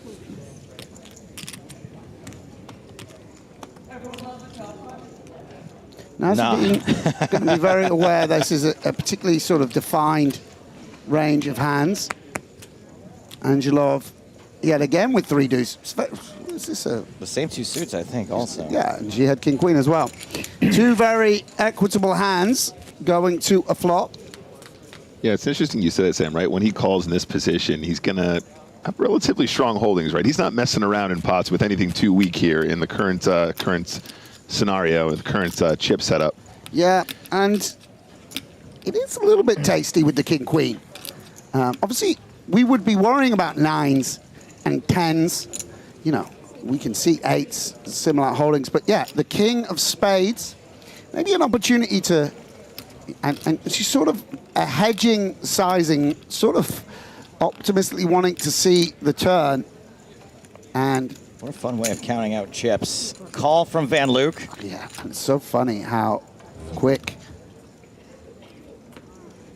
Repeat 9 on the turn. Yeah, and the 8s doesn't change too much. No one should have that a 9 too often. Rania going to have it on occasion. I'd love to see a barrel again. I don't think that call spoke of too much strength. Occasionally we're going to be up against aces, I think. You know, a slow played aces, it's possible. She decides to check. And can Derk find a protection bet? A little bit weird. A little bit weird, this holding. This is such a rough spot, Sam. Like every single big blind you misstep here is so expensive in Euro equity. Yeah, and we don't really want to spade here as Nezreddine, but I mean, I haven't seen this much in a locker, but a big 2 million bet here. I have ace jack. The day I had pocket aces and checked. I think, no, she can't find it. It's understandable. Certainly. shots, understandable. This would be a pretty thin value bet from the Ochos given the circumstances. Yeah. Good check. Okay. I have to be fist pump checking here. Yeah, and Rania sort of, she feels she sort of did her job on the flop. She set her price to see all the cards, had to pull over cards, had to pull at a nut gut shot for 300K, and a sort of cooperative, you know, approach to some degree. Meant there in, you know, just the stack distribution where there's no incentive to collide or play big pots. Right. And it's gone very well for our Dutchman. Okay, if they want to fold, they can go blind. Things I will. crawling along today. And we are Started blind, with but 7 players. I don't think We're they are the giving third like level of the day. I've only lost 40,000 even 2. for no reason. Yeah, but it's going to go quick. I'm in Sam's boat. I really feel like collision feels imminent here with the current existing setup. I mean, easily could see some coolers between even our sort of second and third in chips for those stacks. 25 effective between Rania and Derk. Kings now. Yeah, all going the Dutchman's way thus far. The Flying Dutchman.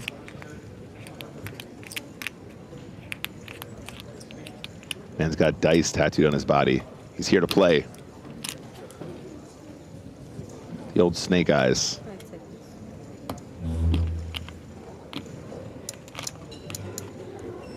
Pocket Kings, I bet he's hoping somebody gives him some craps. 3 race. It's 1 million.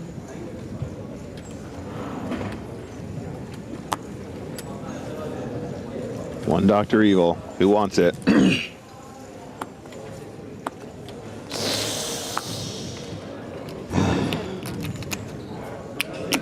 Yeah, I haven't seen Dirk getting too out of line from this position. Let's give Rania 6-5 of clubs. Well, that is appealable, isn't it? That's the face I would be making with ace-8 also. Just a stressed out call. Yeah, it's an ugly looking hand, right? Ugly looking hand. But cute enough you can't send it back to the shelter. OMG. Always an ace on the desk.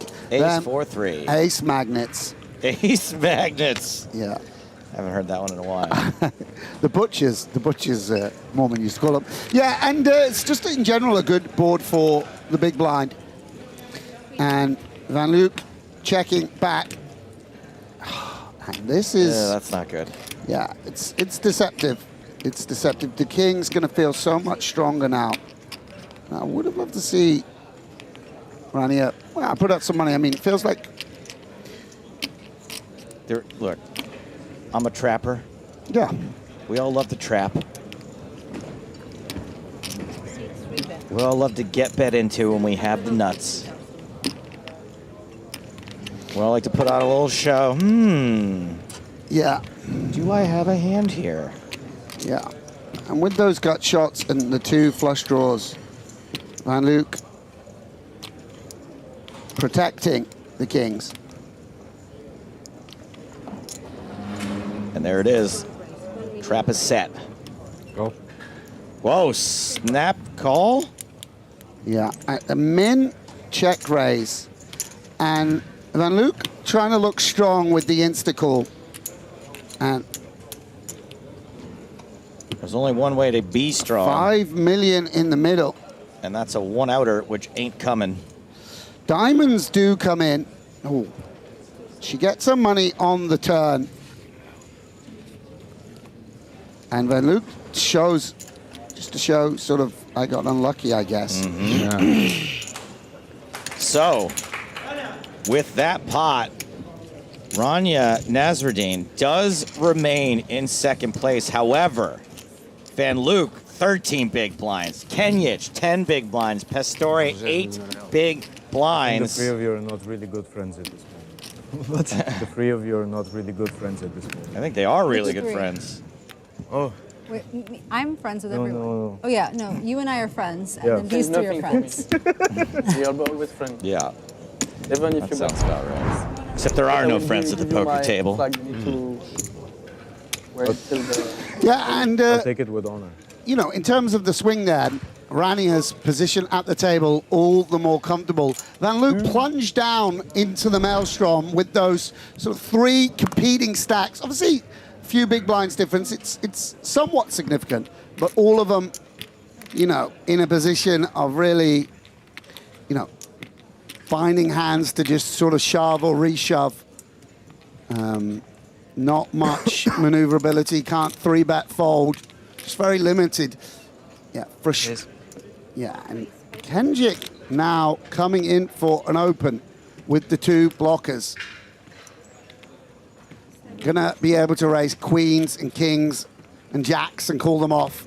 Needs some, you know, he's allowed therefore some steals. Think perhaps feels that Derk, having been wounded with those kings, is, you know, potentially going to play more honest and does get it through. And every pot significant. It was like 0.6 before this hand, and now 350, like something like that. Yeah.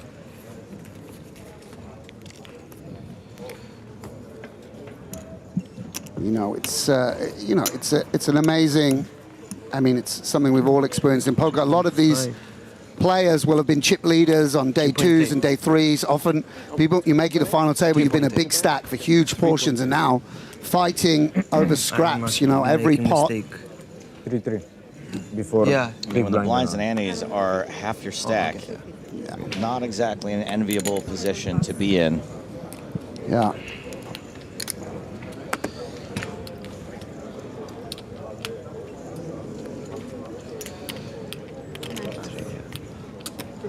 Angelov remaining patient. She's fun to have at the table. I mean, it helps when you got 58 Always bigs. forgetting this. You're a bit more chirpy. Chirpy chips. I just always think about that scene from The Three Amigos when they're in the desert and 2 of the guys have no water and Chevy Chase is just pouring it all over his face. That's a good analogy. That's like having 50 big blinds here. You're just like, what? Me? Oh, no. Hold on. Here, have a few of these. Hippie H in the chat saying, when is the next Chat Pro Poker Show? It will be after Scoop, I imagine. Probably immediately after Scoop, guys. We got a huge schedule of Cards Up action going to be happening all throughout the month of May. And then when we return after the end of the month on our main event, we'll try and find some more time for me and Strag to put on another Chat Pro Poker Show. If you guys want to check it out, ! CPPS in the chat. Oh. And we'll get you some more info, and you guys can join us for the next one. It's going to be a lot of fun. If they tune into your show, can they see PP? They can certainly see some poker players. Yes, absolutely.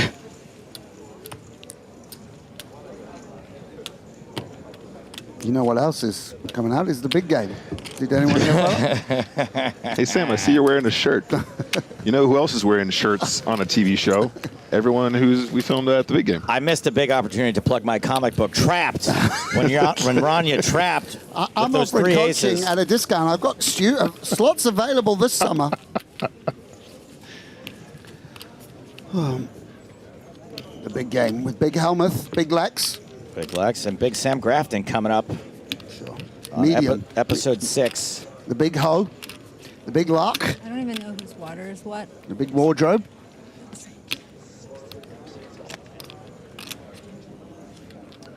Sam's group of episodes looking like they will run in July. Drop, I like to say. My They'll episodes drop? are dropping. Yeah. My episodes are dropping in July. They're going to drop. Let's see if Angelov can drop the Queen Jack under the gun. Starts the hand as chip leader, 60 big blinds. 5 players remaining in this record-breaking Monte-Carlo main event. Yeah, and we've seen him open worse hands than this. Sort of 2 blockers going to be strong enough to try and pick up the blinds. No one really going to want to mess with him if they can avoid it. These chip leads sort of have a compounding effect. Rania. Run Good Rania is out. Taking a peek 1 card at a time, getting all the juice, all the sweat she can. Kenjic with an unplayable hand and the shortest stack in the big blind. Jonathan Pastore, 10-8. Off-suited. It'll be a little bit dominated by some of the lighter opens, but because he's so short, it means that he never really gets bluffed off his hand too often. You know, if you make a... You have to realize your equity. Oh, I love it. I love it. You're exactly Joe Stapleton. All right, and that is a top pair hand for Pastore and 2 overs and an open-ended straight draw for Angelov. See you at the river. Yes, very big flop for both players. Angelov may just want to put the money in here. You know, can even get called by a Jack-8 and 8-7. And if you're up against, you know, pretty much anything, it's all okay. So, Sam, if there's 1.3 in the middle now and 1.3 behind Pastore, how do you feel about just ripping as a lead with the 10-8? Because then obviously you can do the same with your clubs and your straight draws, possibly putting ace high in a bad spot. Yeah, it seems fine. I mean, either way. Yeah, we got to get it in. All right, cool. So Pastore all in and at risk. You can see the equities there running pretty close. A post-flop flip, if you would. Pastore ahead for now, but plenty of ways to lose this. Yeah, it's like a it doesn't feel like you have 58%. Let me tell you that. Queen Jack looking very strong when you can be turned dead on occasion. And that turn is 7. Jack now no good. That's right. Straight draw for Pastore now. It's pretty much as good as it gets in terms of turn cards. Certainly, the other 2 short stacks will be rooting for Angelov to get a W here. Big river inbound. Angelov looking to fade at 8, queen or king. It's a queen, however. GG. Pastore really contributed a lot to this final table in terms of personality. Fought tenaciously off that short stack. Had a great chemistry with Rania. Yes, indeed. Maybe be getting drinks with some of the table later. Really, really top guy, it seems. And we congratulate him. Congratulations. Yeah, on that 5th place finish. Of course, he'll sting a little in the moment as he gets a round of applause from his friends and colleagues on the rail. More than €250,000 euros for Jonathan. Yeah, and it seems like with the resume he has, you know, he'll be around for a long while yet.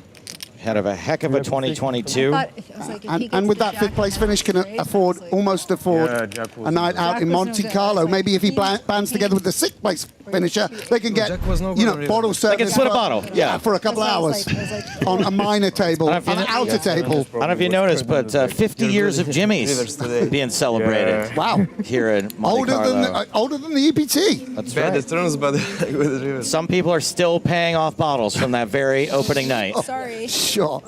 Put it on layaway. You have to wash a lot of dishes to pay those off, tell you what. So we are down now to the final 4. Everyone now guaranteed 340,000 euros. A fearsome 4. Yeah, and that's going to be sweet relief for Jovan and Derk. Got a sort of tale of 2 cities here. Was the best of times, worst of times with Rania and Boris. Big stacks. As we pointed out before, Rania acting after Angelov. Quite nice spot at the table, opening into the 2 shorties. And Derk and Jovan gonna have to weave and bop. Weave and bop? Weave and bob? Bob and weave. Bob and weave, there we go, thank you. It's actually my parents' names as well. Yes. Weave Stapleton. Well, not her maiden name, but. Yeah. What was your mum's maiden name? Ing. Ing? Yeah, weaving.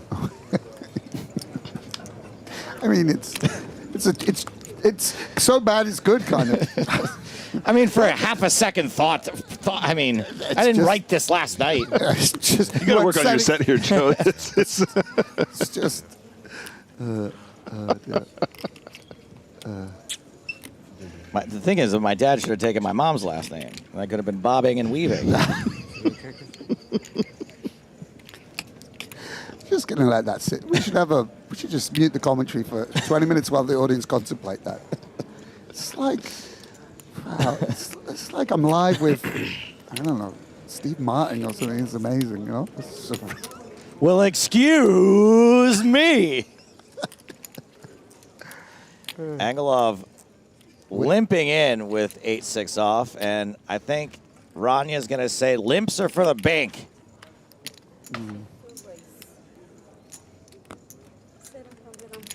Who was the sort of surrealist stand-up who would...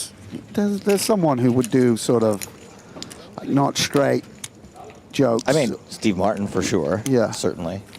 Yeah. That raise from Rania gets it done. Run it, Rania. How many sets of black is that? 5? Rania is a part of the Run Good poker community, which I'm a big fan of in the United States of America. Fun times. Mid-stakes across the U.S. Council Bluffs, Iowa. 36. Thunder Valley, California. Again, they sound like... Choctaw, Oklahoma. Choctaw, that's right. Is Thunder Valley your local? It's not my local, but I spent a lot of time there. The fellow that runs the poker room in Thunder Valley, his name's Ben Irwin, hires me every year to put on a full comedy show. Big fan. I get to go up there and live. I get to live the PokerStars Team Pro life, but in a $500 event instead of a $50K. Sounds good. Yeah, sounds cool. Thunder Valley, sick. We don't have places in England called Thunder Valley. No. Which just doesn't... Nothing. I originally thought it was a strip club for plus-size ladies, but... I thought the same thing about Dusk Till Dawn, but there you go. That's all we get. That's about as exotic as we got in the UK, right? Yeah. Yeah, I suppose we did have the loose cannon. We had the Gut Shot Club. Sure. I was there for a spell. Loose cannon in Haringey. Is that what we're referencing? I think so. I didn't know you made it to those ends, Nick. You need to be careful on that. He goes where the action is. They see a pretty boy like you walking down the street. Wow, you're in trouble, bro. I wouldn't be going by bus. Get yourself an Uber there, mate. Ik zag daar het wel nog dat er iemand uitging.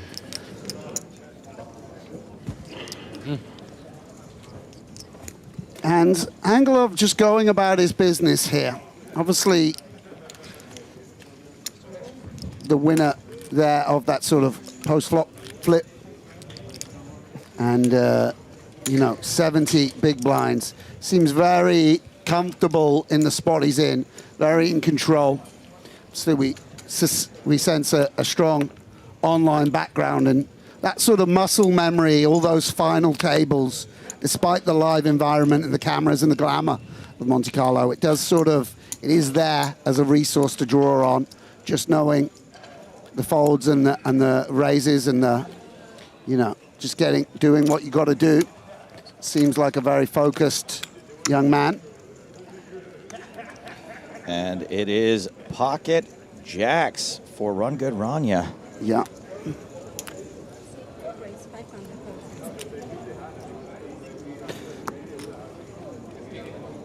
Will she meet any resistance? 10-7 suited says nay. Yeah, and Jovan has to tread carefully here. Kenjic with a not very exciting hand. Yeah, it's just what he senses about Rania. I think one of the problems is it's just going to be very dominated by her opens. She's not... Yeah, she's going to be opening from the 9x portion. You can imagine 9-7 off, sort of as maybe the worst open she has, Queen 9, 10-9, and the like.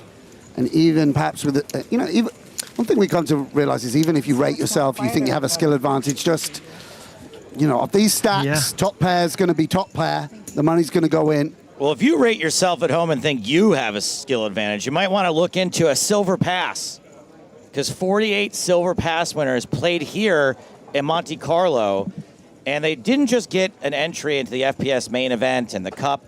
They got an exclusive meet and greet with people like Sam Grafton, team pros and Olympians, and a chance to win more passes. Not just more passes, but of course everything else that an EPT stop has to offer. Monte-Carlo. Hi, my name is Maureen Blechlinger. I live in Zurich, Switzerland, and I'm here because I won the PokerStars Silver Pass. My name is Tibor Halach. I came from Germany. I have won the Silver Pass with $1.50. And I win the Silver Pass and I was really, really, really happy. Hello, hello, hello, it's you I'm dreaming of. Hi, I am Soraya Estrada Gonzalez. We got the Silver Pass for the FPS, and then my husband qualified with hotel, so we could enjoy Monte Carlo Bay. It's why the program of PokerStars power pass, very good for me and for all the players who want to make a beautiful tournament. You begin with €1, €10, and you can, like me, have a ticket. Huh? So in February, when I won the Silver Pass, I turned to my husband. I was like, you know what, we're going to Monaco. 1, because I wanted to fly. 2, it's like a pretty amazing city. And 3, you know, why not? I mean, look at this place.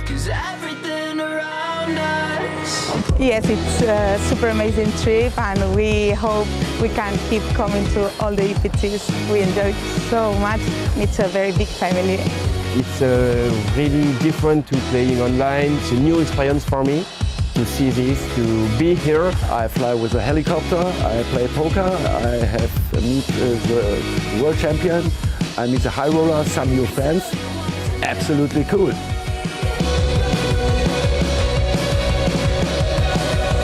To all the guys who play poker, do it.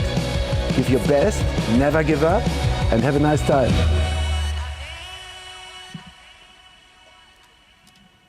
Oh, that was very wholesome, VT. Why am I jealous of them? I live this every day. Yeah, but they're not bitter and jaded like you. That was you once, Joe, very, very long ago. You are doing your bit, really, on Monaco. I'm not saying Monaco is expensive. If they get the Silver Pass to go to Barcelona, they should be playing the main, and then you should arrive here and it's just a cold sandwich. It's just a warm caprese salad, and we say, sorry, what did you expect? It's Monaco. Have you never heard our content? You're out, you know, you're on the street. You just open up a shed, say, in there, in you go. Bring your own sleeping bag. I don't want to get too political, but the prices here in Monaco have more or less stayed the same over the last 10 years, and they're not that expensive compared to everywhere else in the world now. That's actually true. It's like 18 euros for a salad. It's like 24 in Los Angeles, so I don't know what to tell you. Yeah, it's true. It's true. London is the same. It's very true, yeah. Oh, dear. Oh, dinner at Nobu's 150. Yeah, dinner at TGI Fridays is 75. Like, that's funny. Yeah, and so Kenjic mano a mano with Angelov now. 10 big blinds, and Angelov going to come at him time and again. Might be that we just take all this junk and raise it. Certainly high frequency. Yep, like it a lot. Yeah, and, you know, someone with a strong online background not going to miss this kind of attack. Very frustrating. Jovan not going to be too surprised. How do you feel about the limp in the first place, though, Sam? If that's stacked up, I feel like 6-5 is kind of a no-go. Yeah, it seems close for sure. Yeah. I don't want to say LA is expensive, but Joe came to Monaco to have a cheap holiday. I might have to switch to that. I don't want to say the rest of the world's expensive. But my hotel room came with 2 mini bottles of Evian.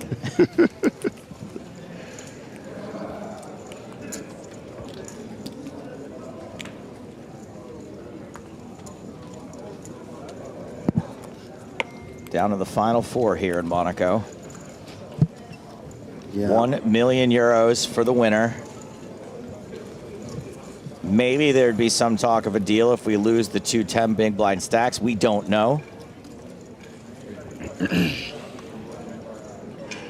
And when we get to 3 players, we will start shortening these levels. We're all in. By we, if you mean Kenjic, Jovan. Yep, mandatory. Cannot miss it. 10 big blinds deep.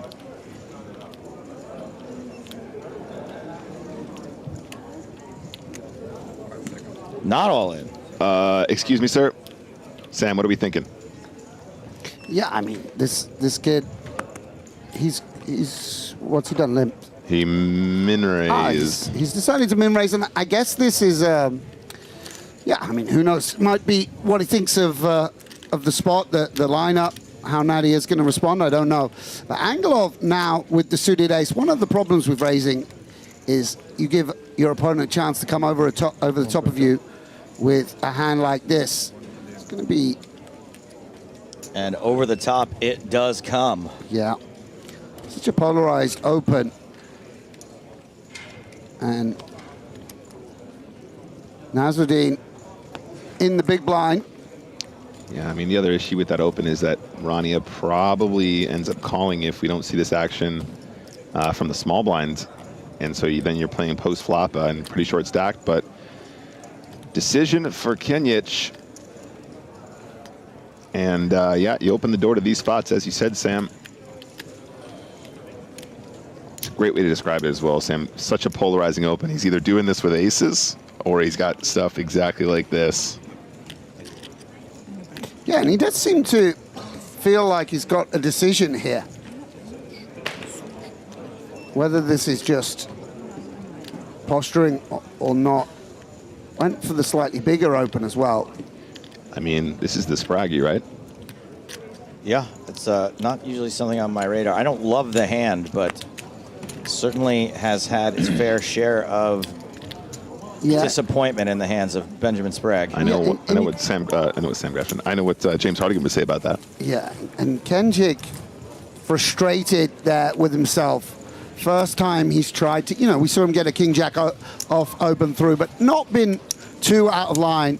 Sort of tried to sneak one through there and proved costly. Pinned back to 8 big blinds, neck and neck with Derk.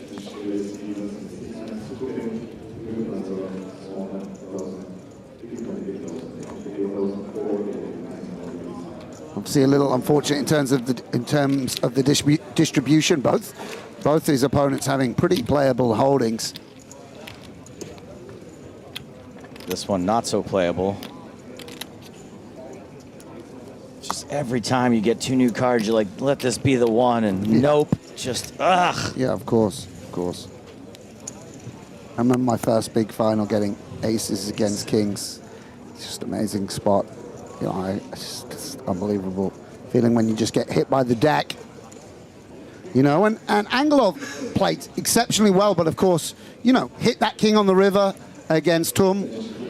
Queen Jack versus 10-8 to eliminate another player. Everything seeming to go his way. Of course, you make your own luck. Got it in very respectable fashion both times. We're going to see another. Oh, we're not going to see an Angelov Nezreddine confrontation. A yawn and a fold. Are we boring you? No. Yawn and a fold. Good pub in Harringay. It's great. Pint of London Pride in there. The pokies are rigged in that one. Angelov piling high. So Derk on 7 and Kenjic on 6. 78 big blinds for our chip leader. 10 times as much as the short stacks. Yeah, and talk about chip dynamics here, Sam. The pressure on Rania to avoid absolute catastrophe when there's a player with 7 bigs and 6 bigs is pretty substantial. When we talk about ICM, these are definitely the scenarios that we discussed. Although I feel like with 50 bigs at this point, Sam, you're also feeling pretty good about just keeping it snug and it's not too tricky to navigate. Yeah, exactly, especially being in position. Angelov gonna just use the king to come in for an open. Hey, that Anna Leibovitz joke got a retweet from Michael Ian Black. Wow. Wow. Pretty cool. Yeah, that is cool. He joined us in Dublin, didn't he? He joined us in Dublin 2 years ago. 2 years ago. He's at Sam's table for the big game. Oh, amazing. Nice segue. Yeah. Amazing. Is that coming out soon? Premiering May 11th. When does it drop? May 11th on YouTube, May 10th on Fox Sports if you're in the USA. You think Annie Leibovitz is watching?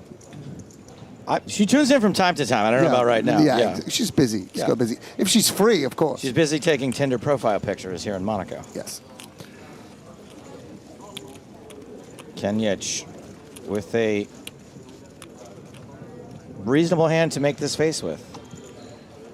Yeah. Is a king the best you're going to see? Yeah, just thinking about the defense.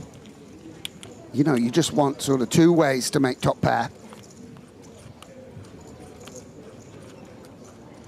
Getting a very, very good price. And we'll get out of there. And I think you know, again, being results-oriented, but just one of the downsides is you are dominating, hit their opening offsuit kings. Much rather have a sort of 5-4 off, 6-5 off, you know, some of the lower cards, maybe. Yeah, feels way more like flop a straight draw. Yeah, if I connect here, I can confidently get it in instead of making like, you know. Yeah, and let's face it, a 3 rarely makes top pair. Right. Like less than half the time. Kenjic did have a quarter of a stack invested in that pot. Now has to post the small blind. Yeah, and it's becoming, you know, like a satellite almost. Who's going to blind out first? It's very, you know, it's not the spot you want to find yourself in on the final table. You have so many ideas, you know, coming into a final table. But how will I bully people? How will I re-steal and re-shove? You might even think about, maybe I'll get bad beat. You don't really think that much about, will I blind down to 3 big blinds? And have to decide what to do with king 3 off. Yeah. Pocket 8s for Van Luijk on the button. I mean, this is just an amazing scenario with 7 big blinds. To have a hand where you can get called by worse, you know, it's a crucial spot to find a shove. If you can bust the 5 big blind stack and pick those up, yeah, huge. or any eventuality, picking up 2.5 big blinds and separating yourself very, very clearly from Jovan, denying Jovan the opportunity to shove himself. This is it. Van Luijk is all in. Kenjic out of the way. Angelov in the big blind, has all of the chips and has a hand that is within calling range, it feels. Yeah, he obviously feels like it's close, and that is it 8 or 6 is going to sort of make a distinction. Feels like he might dominate a sort of 9-10, 1.9. Jack 9, and the like. Also going to be a sense of his opponent's approach. Angelov makes the call, and these two will be flipping for potentially 4th place. Yeah, and you've got to feel for Derk here, finding himself in a flip. Such a strong hand, but will be eliminated almost 40% of the time. It's a big gap, actually. It does feel bigger than that. Yeah. Smaller than that, I should say. To the flop. 8-6 deuce, 2 hearts, top set for Van Luijk. Now will survive 93% of the time. He's up all night to get Van Luijk. Let's see a 7 of hearts for a sweat. 3 of diamonds is not a sweat. It's over on the turn. Van Luijk survives. Good news for Van Luijk, rivering a full house. Bad news for Jovan Kenjic, who now sits alone with a 5 big blind stack. Plenty of time for Van Luijk to stay out of the way. Yeah, nice eventuality for the Dutchman. And Angelov still way out in front with 71 bigs. Yeah, a mere flesh wound for our chip leader, who remains in dominant position. Also setting his stall out saying, hey guys, I'm ready to call. Yep, sure. You know? A little advertising there. Yeah, it's nice. It's nice. Maybe just bottom of the range to make that call.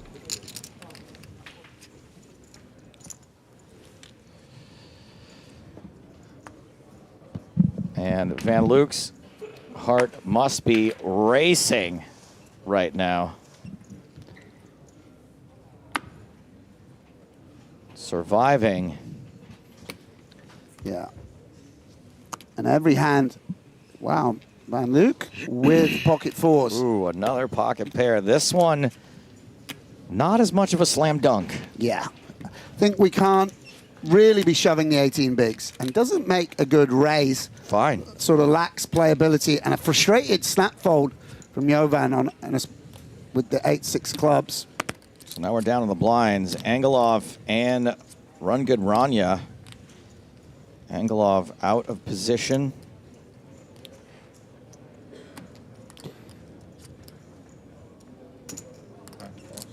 He's going to limp in with the ace tray. Yeah, it feels pretty comfortable just taking flops with Rania. So little playability with this ace. in an inflated pot. Feels like he can navigate well enough. And away we go. 10-9-5, top pair for Run Good Rania. I feel like Rania's always got a top pair on this final table. Running very, very good. Above average flop. Above average run good for Run Good Rania. And No ace, no jack, no deuce. I was about to say, I owe you 50 euros.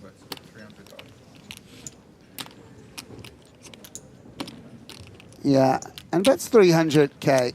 Angelov, I think, gonna... Yeah, just keeps her honest with the size, getting the good price. Board pairs. It's a 9. Rania with almost all of the equity now. Yeah, and Angelov just trying to... Sometimes second pair pairing is better for the check caller. Leads the turn. 225. Yeah. And not going to get rid of Rania. Yeah, exactly. This would just knock out any bluffs and, you know, set his own price if the ace is good. The question, you know, it's just a sort of down payment. Gives him flexibility on rivers. And that river is an 8. Yeah, and the ace high almost certainly not good with 8-7, jack 8. Every hand making a pair. And I wonder whether Angelov wants to turn his hand into a bluff. What properties does he want? You know, that's the downside. Doesn't side seem to like a lot of properties to this, yeah. And we'll show the ace. Her opponent cannot apply much pressure. Has not really been put to too many tough decisions recently. Yeah, she's done well. She's done well. Avoided. Got value. Yep. When she's needed to. I mean, just every pot's been a reasonable size. You know, almost feels like, okay, I think both her and Angelov feel like the time I'll deal with you in due course. Correct. They're both like, you know, just you keep your distance. The time will come. They both be happy for these guys to move on. That's right. And then we get our heads up moment, and then we can really clash. That's right. Just sort of that feels like the dynamic. Boris also, I think, aware there that if his bluff doesn't get through, he passes chips to his left as well. And she might become an obstacle in his way. And you gotta feel for the young Serb. He's gonna be in the big blind next hand with 5 total big blinds. That means 2 of them are going into the pot. That leaves him 3 behind. Don't kill my vibe, Kenjic Lamar. Euphoria? You know, I didn't listen to it. I read the hype. I have way more fun reading about things than actually consuming them. Well, yeah. That's how I used to learn about TV shows. Like, I haven't seen Challengers, but I love reading the Challengers discourse. Yeah, I don't experience shows. I just read about them in The Guardian. Joe likes to watch like streamers react to videos without actually seeing the content. Do you remember those guys tried to copyright reaction videos? Copyright happiness and sadness.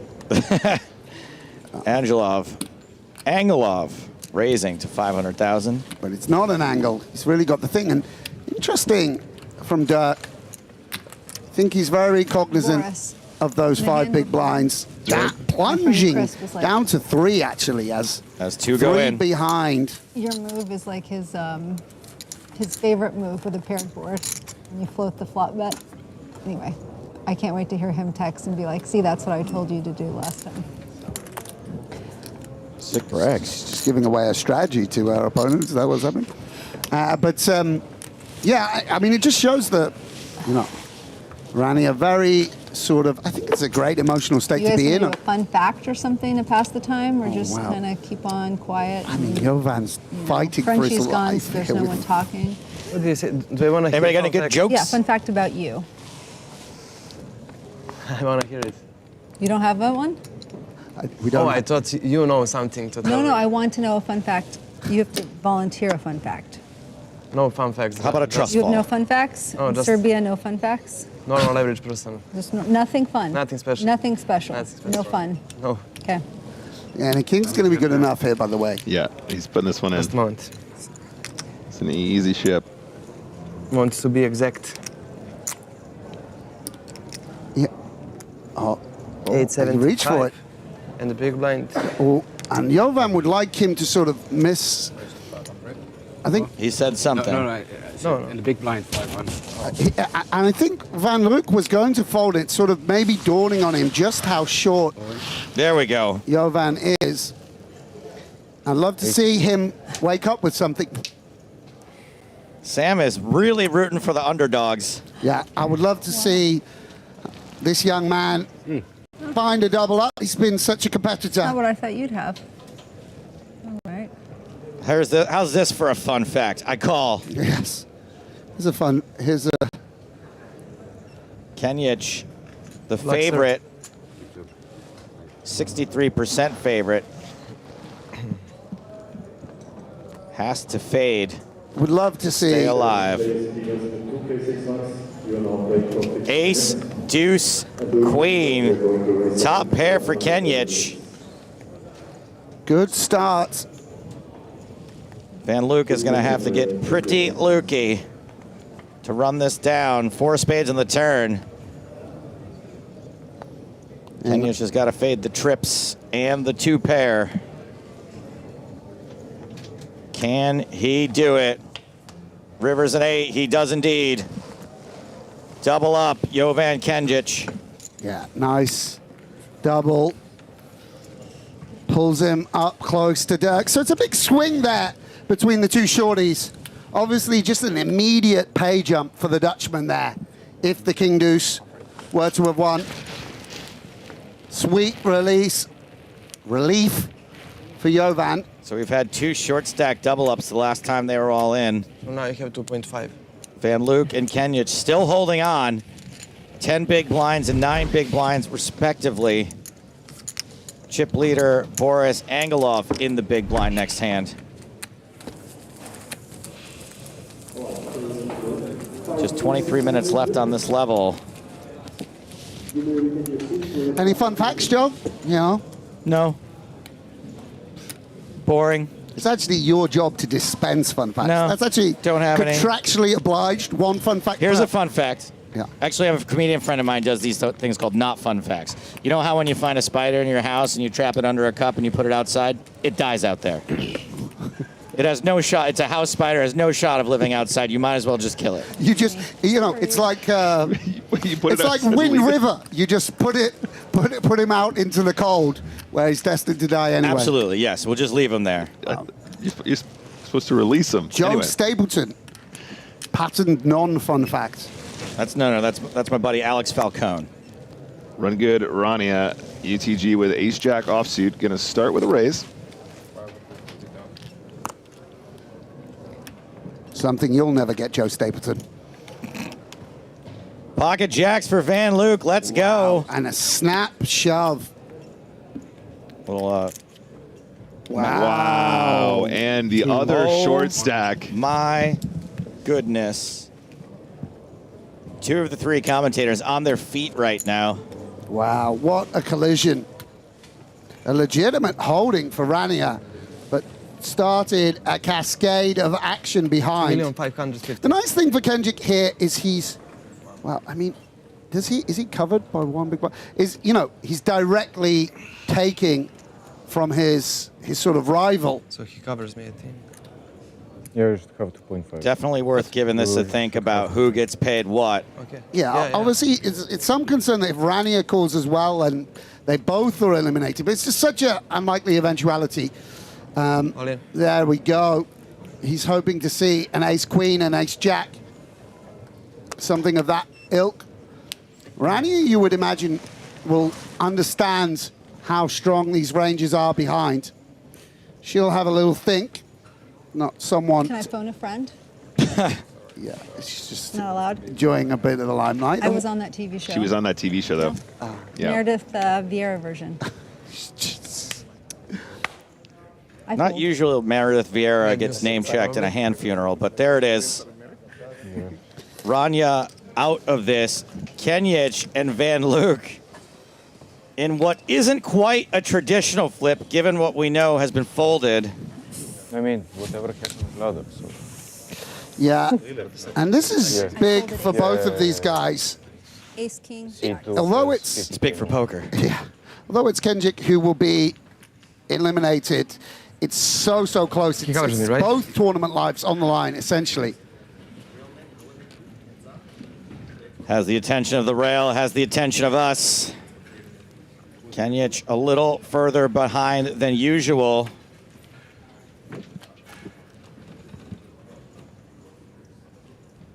$10-7-5, Jack's holding.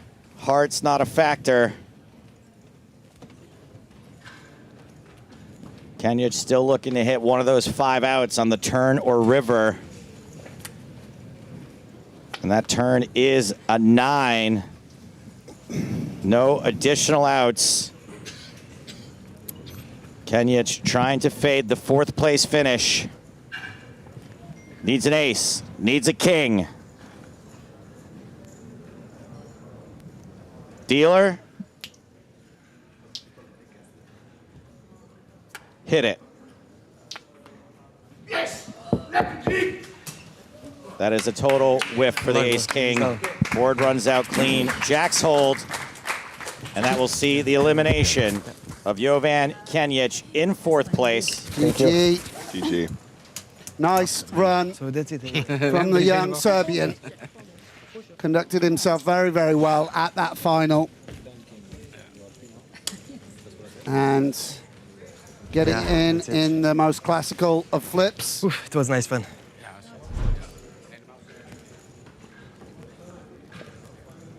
Thank you, thank you. Allebei valt de kaart weg. Derk van Luijk. Super short for much of this tournament. Now with a fairly comfortable stack, 24 big blinds. We hebben een break nu. And his rail gets to remain. Having a grand old sweat here in the EPT Main. That dollar amount again for the 4th place finisher, 340,000 euros. And Threads Up Poker begins. Are we sure that's right? Levels will be shortened from this point forward. 18 minutes left on this level, and they get cut in half down to 45. Yeah. And Angelov will fancy this as, you know, as chip leader. Time to widen the ranges, perhaps.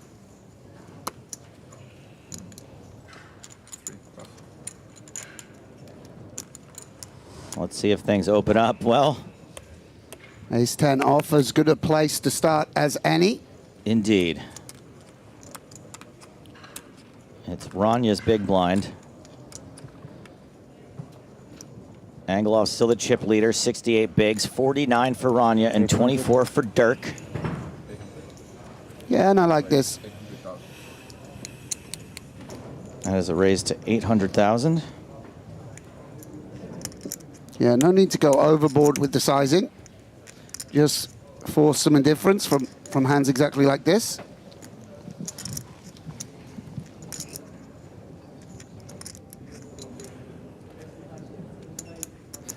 Yeah, and it's you know, very tough and demanding 3-handed poker. You know, those spots where you got to play the wide ranges, button, small blind, big blind, nowhere to hide. Mm-hmm. That's right, 3-handed, Joe. That's where the real poker starts. That's when the real poker starts. That's right. That's when the real shuffling starts. Yes. You're big blind. Oh, again? We didn't even see a flop. You want me to do this all over again? So now that we're down to 3, does that mean we have the shorter blind levels? That's right. Wow. That's right. 30-minute blind levels now. Not 30. You know what 30, doesn't 45. have short blind 45, levels? excuse me. The big game. No blind levels whatsoever in the big game. Cash game action coming at you May 11th on YouTube. Big blinds, very big Big blinds. And straddle, I believe, occasionally. Wow. Dropping this July. I will say, see it at all good cinemas. I was nervous. The big game is very important to me. Of course. And I was nervous about the big game coming back. And I will say that both tables, in their own way, recaptured some of that old big game magic. I'm so excited for you guys to see it. Very proud of it. The entire team did a fantastic job. I actually got emotional. Wow. Watching the first episode before the commentary went out. I was like really proud. I'm proud to put my voice on it. So I'm stoked. It's going to be it's a lot of fun. It's a rare moment of sincerity from one of the United States' most... I'm reading off a script here, actually. Ironic. Could not be more proud to put my name. The whole team did a great job.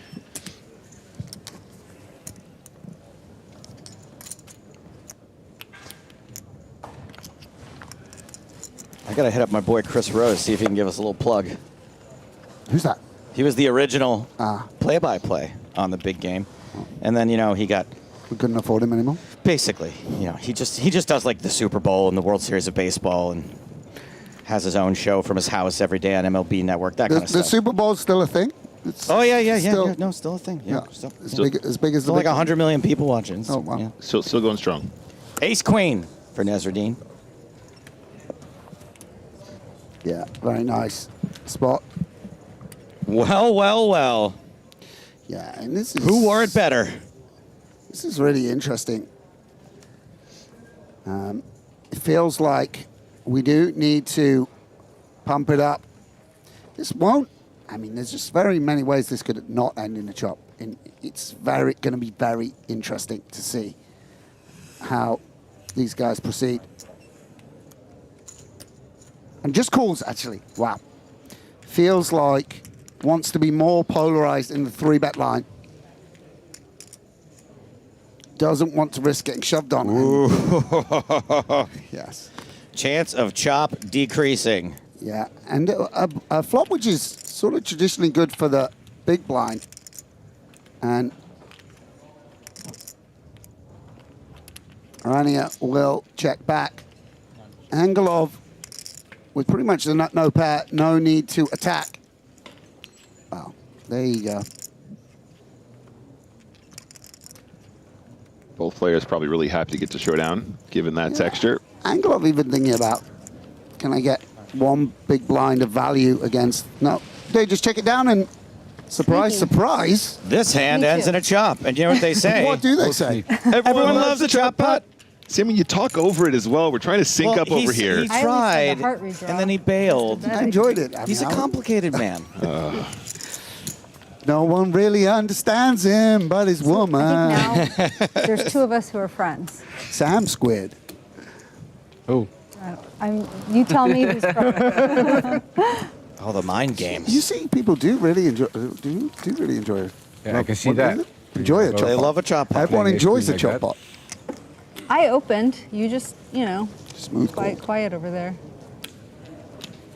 Sorry. They're having No, a it's little nice. I like post-mortem, roundtable post-mortem. Should have bet the flop. I guess at this point, it's sort of worth what would happen if each of these players won this event. Sorry. I'm going to Of be course, the most... we had a Bulgarian winner earlier in the Worst week. forgetting The FPS winner is from Bulgaria. That's kind of interesting. Yeah. You're looking for narrative, is what you're looking Exactly. Some narratives here, of course. for. Do we have we had a female What are the odds Monte Carlo winner before? I mean, not the gender's a whole thing, but it's kind of Yes, rare. and we have not had an EPT female Maybe the winner since commentators can Vicky come up with a Korn. No, wow, it's been a long time. In that case, I would love to see that. That would be a narrative for sure. And we have not had an American EPT winner since Kevin Schultz. We're just saying we're rooting for Rania. We're just out and out pulling for her now. She has narrative. What are you bringing to the table, Van Luijk? And we haven't had an American winner at a European event since Stephen Grainer. Wow. He put me to the sword. How do you say there, Grainer? Wow, that really does show the shift in the makeup, demography. Yeah. And of course, Dutch people have done fine. Yeah. Lex Velder has won one, right? One of the. No. No, I don't think so. Gilles Simon, though. Why is he such a big deal then, Lex Velder? He must have won one. You know, I hear that he's popular He's big on the internet. Twitch. Yeah. He's big. He's very big. Ace on ace. Literally big. And domination rotation for Van Luijk. Yeah. And Van Luijk checks back. Might have wanted, you know, with the second pair, and we still hold all those strong hands. Might want to have just gone for a bit of value and protection. Yeah, I like the bet here, especially with the ace kicker. Can get value from worse fours from that big blind range. Yeah, a little unorthodox. We got 2 flush draws out there and some other hands. This is a bit of a not sure whether we're bluffing or value betting or protecting or what we're looking for. You know, just sort of diminishes the equity of ace-8 a little bit. Sort of ensures that maybe we're behind now. Pot swelling to 2.7 million. And oh boy, what? They weren't happy with our rendition. And it's actually Rania here who has the more 6x. Sam, I'm going to ask you a favor here. You want me to mention the big game again? Join in or sit out. Okay. Pick a side. None of this.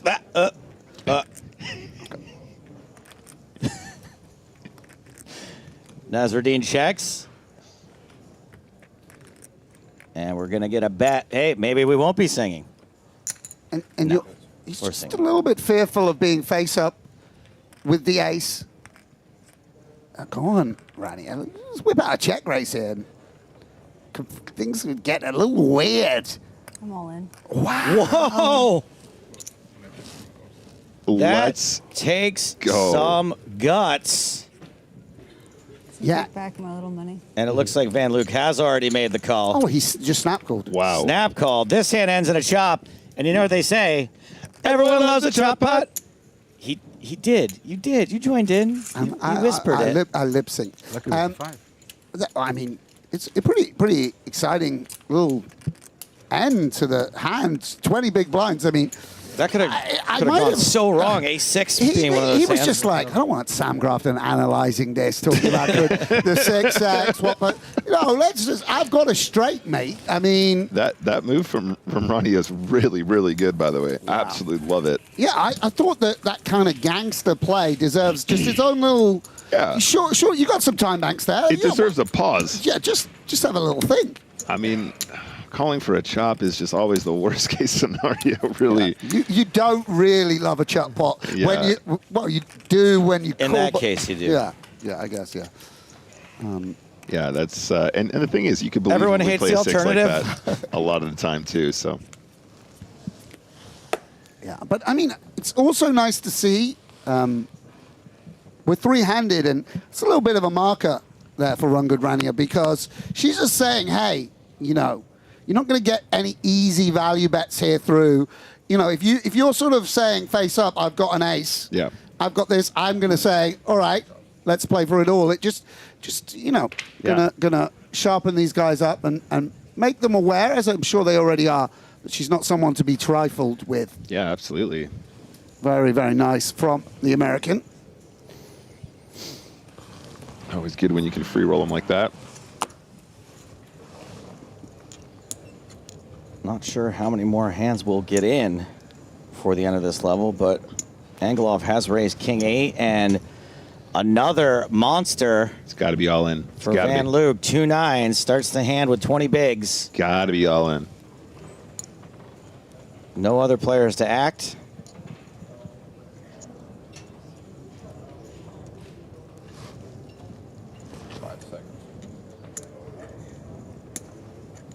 Go. Oh dear. And does elect to flat. I'm not sure about this one, Sam. Yeah, I mean, it seems like we might have wanted to jam. I mean, we'll see if it has an upside. Of course, an 8 high board or something like that. And it's going to have to try and get do sticky. I have a heart? Yeah. I do have a heart. Yeah, I mean, you actually... See, it's so hard to sort of balance your timings when you've been playing so long. Of course. You know, you just... so easy to just. It's start. also to keep this sort of tension for so long. You want the next thing to happen. You Yes. want to. It's absolutely put the card out. Here we go. Push the pot. Let's go. Let's go. Yes, absolutely. And there's a lot going on here because there's the King of Hearts, this 8 interaction. There's a lot of turn cards where Angelov can consider. You know, and this is one of them. You know, he's gonna. I mean, I don't know, but Boris might have noticed that longer tank. But in general, the big blind ace-X going to be somewhat diminished because a lot of those aces are going to go all in. And now, you know, he can elect to take his equity, or we can just start firing on the turn. Mm-hmm. Here it comes. Yeah, folding out any king queens or king jacks. That might, you know, king X of diamonds that might have called the flop. And things very weird now for Van Luijk. See, one of the downsides to having a pocket pair is you just have those 2 outs to improve. Hand like 7-8. Stations. Yeah. 4 million in the middle. Now, Sam, I feel like if he's betting this turn, he's going to bet most rivers. I mean, obviously the ones where he improves, but I think you just put them all in on the river here, basically, regardless of what the river comes at this point. Who puts who up? Oh, my goodness. Wow. Wow. We were. Do not lead, Van Luijk. I know you just got improved. Please don't lead, bruv. Nah, you got to check back here. That's you've not misrepped. You've underrepped your hand all throughout. That's a remarkable river card. And Angelov on the precipice here. Yeah, it's all in every time now, and it's 8-6, you know, interaction. It just seems to work very. Yeah. Angelov shoves. And Van Luijk. He says, aye, but yeah, I don't think this is much of a decision. Yeah, and makes the call. Huge moment there. What a swing this hand is. Yeah, and the playing it like that down the streets, paying dividends on that remarkable river card. Miracle River, giving him the confidence to be able to call with the best hand. Yeah, I mean, let's give Angelov some credit there. He's sort of pretty much avoided any overt aggression as chip leader, just picked his moments. Finally finds a spot to treble barrel, and like Mateos against David Doherty. Yeah, same. You know, his opponent with a deceptive, you know, connection on that river seemed a pretty much a brick. Didn't seem to improve anyone. And in fact, river the second. It's a huge moment for Derk, who you know was at risk jacks against Ace King just a moment ago. Comes right back into contention. Have a look at these chip stacks, my babies. Rania Nasreddine, by virtue of the fact that Derk van Luijk just doubled through Angelov, is now the chip leader, but barely ahead of Angelov, who is barely ahead of Van Luijk. This is basically a 3-way tie. Yeah, I mean, we've got a hell of a battle here for this EPT title. No one going to sort of stroll across the line. Everyone in contention. You know, we had such... Does anyone want a deal? Who said that? We had such stratified stacks at various points throughout this final table. Now, everyone's sort of condensed around that 45, 50 big blind mark. And also a lot of play, you know, stack sizes that allow 3 bets and 4 bets and such like. So... You know, Angelov got a real fight on his hand. The firm favorite for the last few hours, pulled back into the pack. What a hand, by the way. What a hand. Yeah. You know, yeah. I always say about poker, you just put camera on a table and amazing stuff There's happens. always going to be one hand that you can't believe it. Yes. Yes. In any day of poker. We've had a few of those over the course of the last few days. You know what else has hands you can't believe? The big game. No, I was going to say. Oh, sorry. I was going to say EPT up. Barcelona. Did you see that? How much? Okay, we can mention the big game again. You know, I'm going to go on about it. I was going to say the Thunder Valley Open. There was a big hand, but anyway. Well, here you go. You know what's different about this edition of the big game, by the way? We did live auditions for the loose cannon, and we've got a little bit of that in there. Is that as well. how Helmuth got in? That is how he got in. Yeah, he had a satellite in. It came down to him or Ivy. They both had a lot of charisma, but Ivy just wouldn't turn it on for the camera. Pocket nines once again in play. Yeah, and this is, you know, we saw a cautious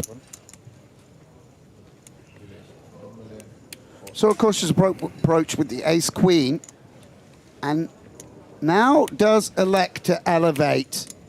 Oh, seems like more of a spot to flat, certainly than the spot Derk took. Maybe even more of a flat than before with the ace-queen, but I'm not sure. He feels it's good to go, and certainly going to bump out some overcards on occasion, attack the offsuit 0.4 region of your opponent's range. And we imagine, from what we've seen from Rania, that she's going to slide it into the muck. She does release the king-9 offsuit. Yeah, Angelov, you know, saying, okay, I'm here to play. And I don't think we're going to get another hand in. Break? No. Even, Steven, even. Yeah. Steven, even, Steven. 45 minutes, yeah. A well-earned breath We'll see it in can be taken. Reminder, levels are 45 minutes after this.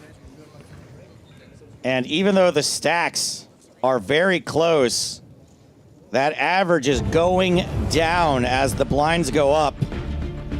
Angelov with 43 big blinds. Nezreddine with 40. 36 for the recently revived Derk van Luijk. Everyone now guaranteed 442,000 euros. We're gonna play on. Still 1 million euros up for grabs. More from EPT Monte-Carlo after this.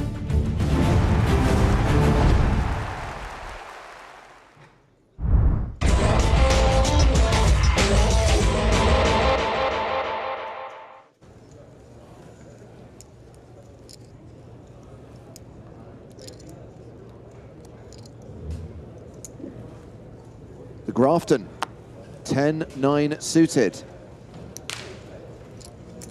Mike raises from the button, from the small blind. 650,000, which seems to be the standard open at this level. 4-3 off for Leonard.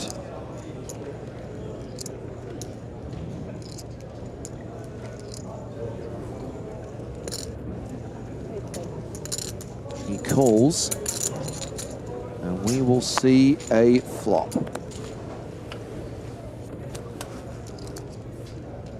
Ten, 7, 5. Top pair for Mike. Action's been checked to him.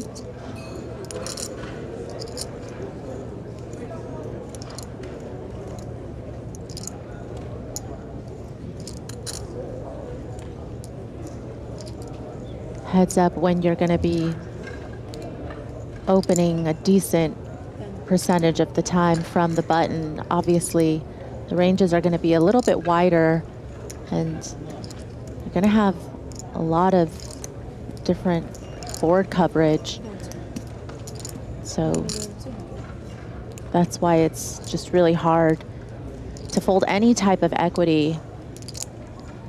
But this bet, pretty sizable. Couple of draws possible, of course.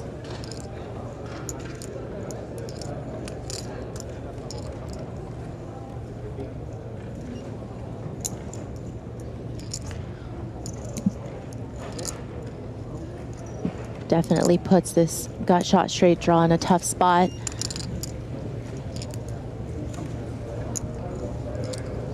Played one time bank chip so far.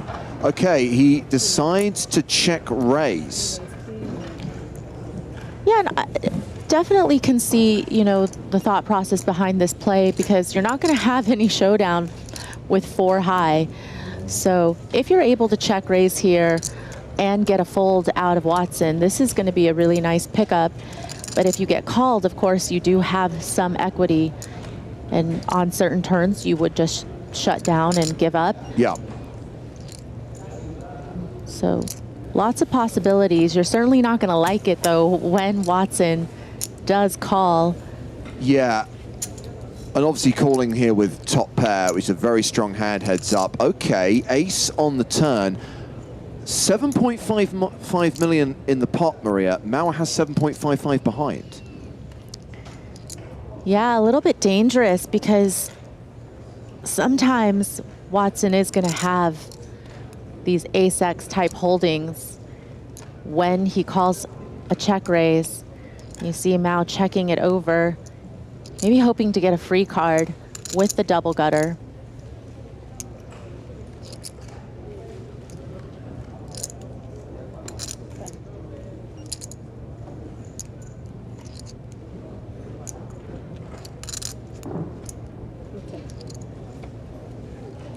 Mike Watson checks behind, and it's the 7 of spades on the river, pairing the board. So Mauer does not get there. He is left with 4 high. Nope, he's playing the board.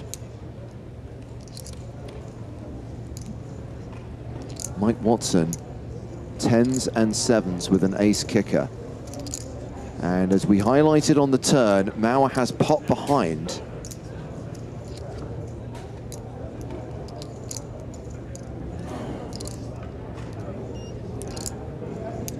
Could he be thinking about trying to bluff in this situation after Mike Watson checks back that turn? Might he see an opening? He does. He bluff shoves the river for 7.5 million. It is a pot-sized bet. And Mike Watson wants a count.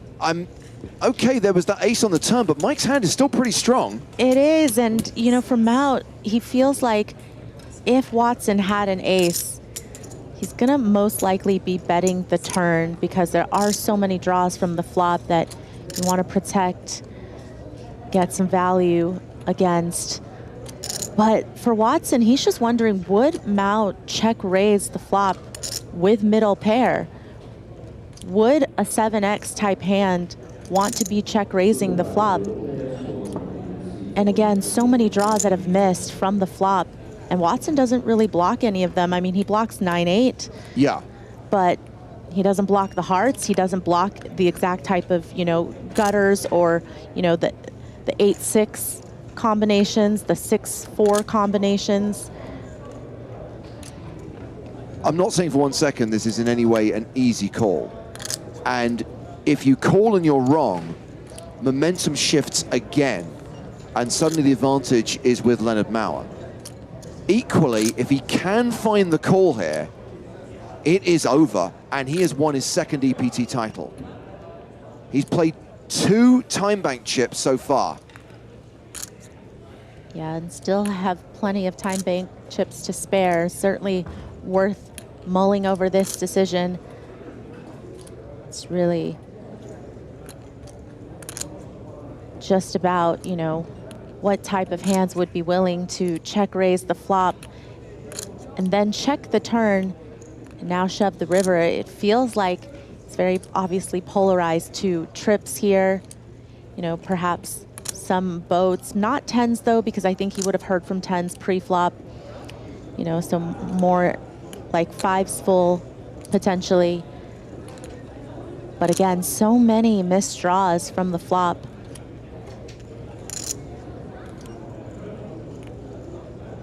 Understandably taking his time over this decision. Remember, each time bank chip is worth 30 seconds. He's played 3 so far. Playing a 4th. And considering making this hero call, which will give him the win. And I'd like to think that against a less capable opponent, Watson might not even give it this much thought. But against somebody as good as Leonard Mao, you have to be able to be open to the possibility that he's able to make this play without it. 5 time bank chips played. So Watts thinking this through.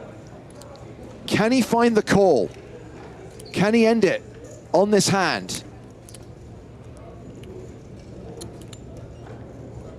I feel like Watson is going to be able to. Oh. Yes, yes, he makes the call, and we have our winner. An incredible call from Mike Watson to win the PokerStars EPT presented by Monte-Carlo Casino and become a 2-time European Poker Tour champion, joining a very select club. And like that, it's over, and no one can quite believe it. He's done it. He's a winner. Leonard Mauer, the runner-up. Mike Watson, the champion.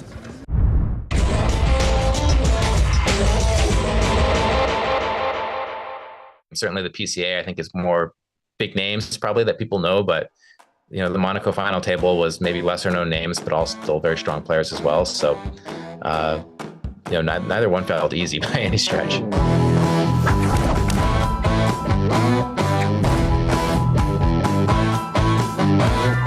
First question, I guess, how do you feel about whether or not, when we're counting 2-time EPT champions, should we do EPT online? Should that? Feels What's like a different vote? thing to me, but I don't, you know, I'm not the record keeper. I'll let other people make those decisions. It's obviously a massive accomplishment that I think I pulled off anyways. I know, that's the part, like, look, my vote is yes, only because I think whoever decided that should have thought of it ahead of time. And They been like, did. okay, right, so. It was very clearly advertised that this is an EPT main event being played online. It counts as an EPT win with an actual EPT trophy. You can't not count it. Of course, and I think that obviously it was just kind of bad luck, or not bad luck, great luck and a great accomplishment, but that the same dude won it twice in a row, like that's crazy. Yeah. Remarkable, but yeah, sounds like it counts. I'm convinced. I think it's fair to say, Mike, that no two MTTs are alike. How was your 6-day journey to victory in this one? Did it feel like a grind? Did it feel like, yeah, I'm kind of like among the chip leaders the whole way? It's a bit of a roller coaster ride. How was the experience of playing down to the final table, first of all? Yeah, I think I had a little bit of both. I, you know, like my day one, I made 1,000 chips. So that, you know, didn't start out on fire or anything like that. But then day two, I really did go on fire. Like that was probably, you know, the day where everything went like kind of the purest for me. I think I went from 30 to like 700 or something. And then, you know, things continued going pretty well from there until I guess I got really short. And then I had the queens against ace king hand where I was, you know, dead to the queen on the river and hit it. And then again, at that point, it just kind of like the roller coaster went up again and I just started winning pots. So when you're going from 30 to 700, what is the inner monologue? Is it do you still have like a wee, or is it just muted? I mean, no, you're definitely feeling good when you're winning every hand like that. You're winning, you know, the all-ins, whatever, you know, all these pots that I was winning. You're definitely feeling really good, feeling confident, but you know, I've been enough to know like, oh, this is day 2 of the tournament. Like it just, you know, I'm probably going to cash or whatever, but this isn't really like matter that much yet. You know, there's a lot of work to go, a lot of days ahead. And so on the one hand, you're feeling good, you're excited, but on the other hand, you're like, okay, like you got to stay in the zone and keep playing for another 4 days here if you're lucky. Yeah. Obviously, the previous event you won on our tour was the PCA main event back in 2016. So that's like a 7-year gap between those two. And I know obviously you've won a hell of a lot in between then. But if you compare the two, which did you find easier? I know it's a really crass question, but what is your recollection of that PCA main event that year? Yeah, I feel like the PCA was one where I kind of just was in there, but I didn't really have a big stack. I wasn't like one of the chip leaders early on, as I recall correctly. I remember maybe it was day 4 or something. I was, you know, in the money, kind of deep, and then I finally won like a big pot and doubled up. I think I made like the nut flush or something in a big pot and got a full double. And then there was like this really, really crazy Brazilian guy who had like some outrageous percentage of the chips in play with like 2 tables left. You know, like he had like average stack with like 4 people left with like 16 left. And then he ended up getting like 12th. And I just played this huge pot against him where I just hero called him down and had him beat by like 1 pip or something. After that, I think I kind of felt like, okay, maybe I can really like win this. That was the first time I had like a big stack where I was really in contention. But you know, both were tough. Both final tables, when I look at it, it was all good players. I mean, certainly the PCA I think is more big names probably that people know, but you know, the Monaco final table was maybe lesser known names, but all still very strong players as well. So neither one felt easy by any stretch.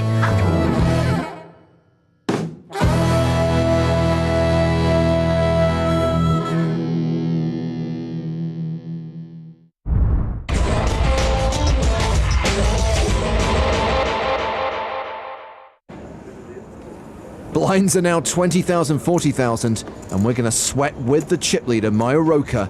Ace-5 suited in the hijack. He raises. Jack Salter on the button.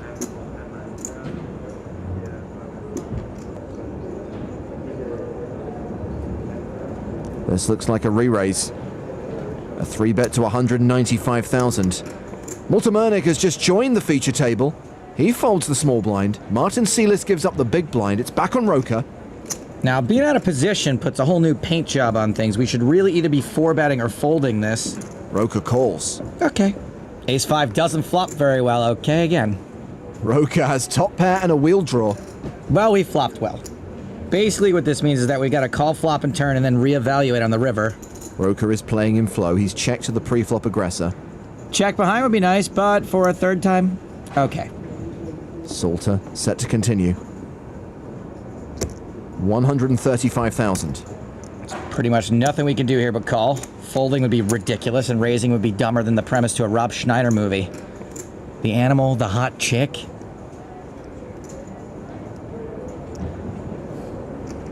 There's the call from Roka. 750,000 in the middle. The turn card is the 10 of hearts. Well, there's not much beating us now that wasn't before. Roka checks for a second time. Please make this a small bet. Looks like Salter will bet again. 190,000. You know how you can be on the phone with your friend and the call drops and then your friend doesn't call back, but you weren't done with the conversation, so you're forced to call? That's us right now. We're forced to call.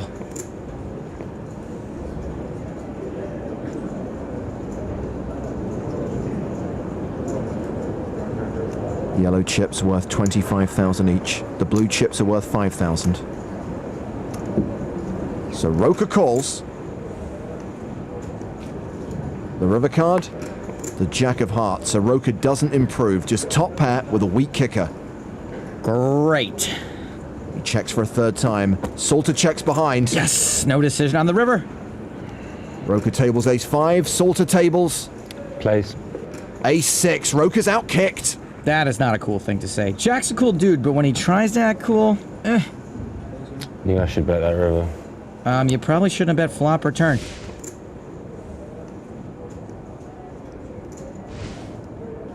We're going to flip reverse things and play a hand against Mayo Roka. We're going to sweat with Jack Salter. Man, I hope he doesn't play this hand like he played the last one. I'm about to get real frustrated. So Roka's raised the button. It's Salter's big blind. Against a button raise, this is a call. He does call. So he's out of position without the betting lead. I hate this hand and I hate being out of position. I want to go back to Roka. I want to live at Dad's house. Jack 9 deuce on the flop. Salter checks. Check. Now there's an argument to folding to a bet, but calling is probably what most everyone would do. Here comes the bet. 105,000. Take one off, maybe improve, maybe our opponent shuts down, maybe everyone agrees on an 11-way chop. Does anybody want a chop? Silence means no. Salter calls. Cool shot of the dealer. There's your new profile pick, brah. A 10 on the turn. Salter now has an up and down straight draw. All right, all right, all right. He checks for a second time. And Roka checks behind. A queen on the river. A straight for Salter. Oh man, I totally didn't even realize that our straight draw is kind of bunked though. We hate this straight. It's the dummy end. Salter checks. If Roka bets, we're going to be in a more awkward spot than having to take the middle urinal. 430,000 in the middle. And the stalls are full. Roka bets 385k. I think this is almost always a king. CSI, river bet. Good hand. bluff hand. Don't know. Save it for the interrogation room, Horatio. Jack's gonna think this is nuts or air, but I think this is always nuts. Sorry, everyone. Really don't know what to do. Probably not going to raise, but apart from that. Thank the maker. I mean, you look like a bluffer, so it's pretty hard to fold. Jack's trying to get a read, but I think the bet says it all, and it's saying, I have a king. But then I look like a hero. Why would you bluff me? I'm not going to fold.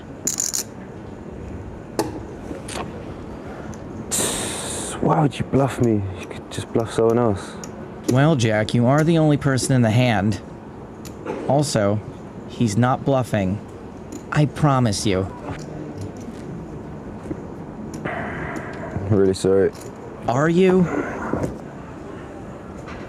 I'll be trying so hard not to laugh.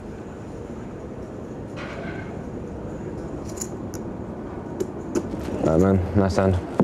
Well, nice bet, sorry. Salter folds, and sure enough, Roker had a king. Yes. Wait, we were right. Sorry, I checked out for a minute. Jack Salter still reasonably pained. He's really not sure if he made a good laydown there.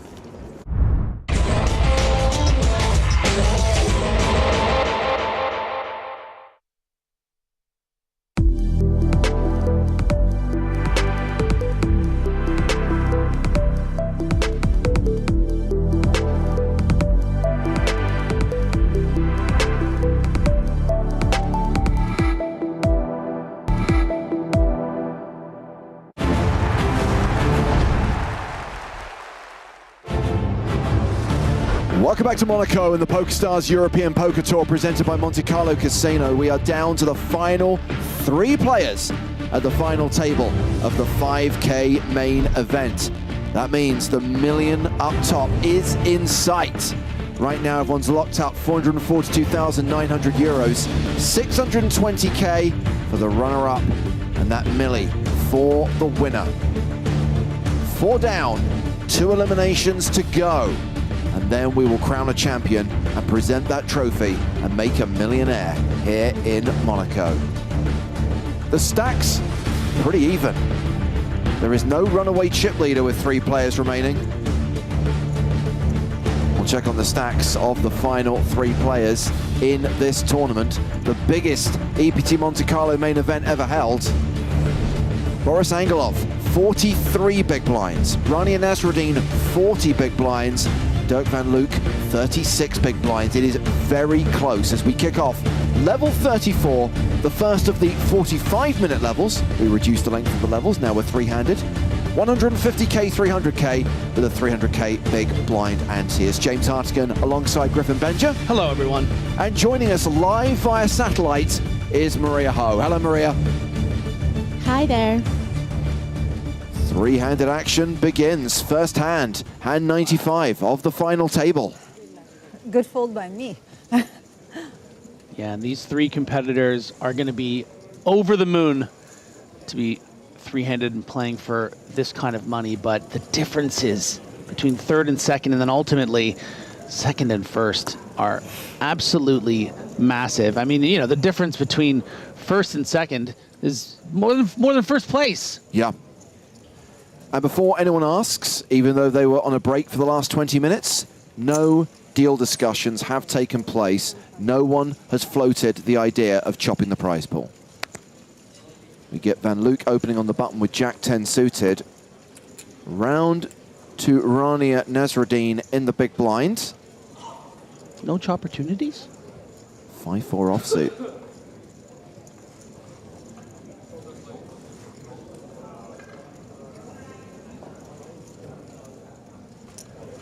Maria, from where we left off last night, would you have expected these to be the final 3?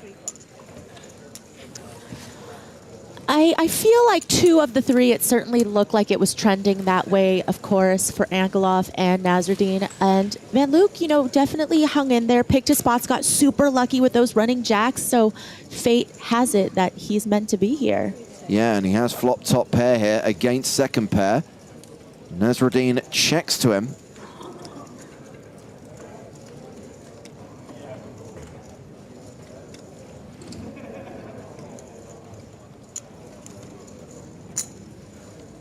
And he does continue. He bets 1.5 into a pot of just over 2.5. Yeah, this is just a spot where she's going to take one off and see what develops. Of course, having that 5 is nice, can turn some straight possibilities or 2-pair. Absolutely. She now has a 4-1 advantage over Van Luijk. Checks a second time.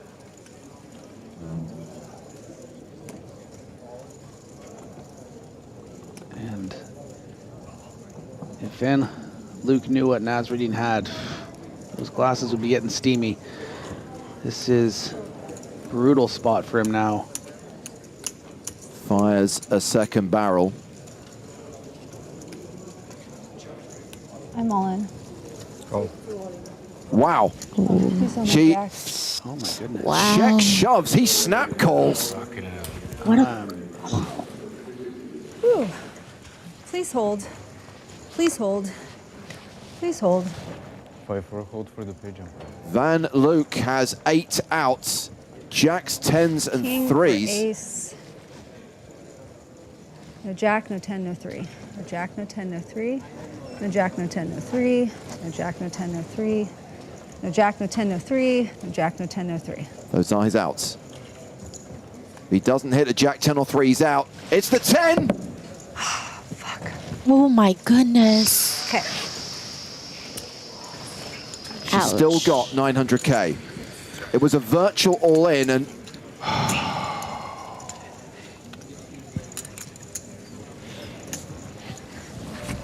she's going to be left with just 2 big blinds.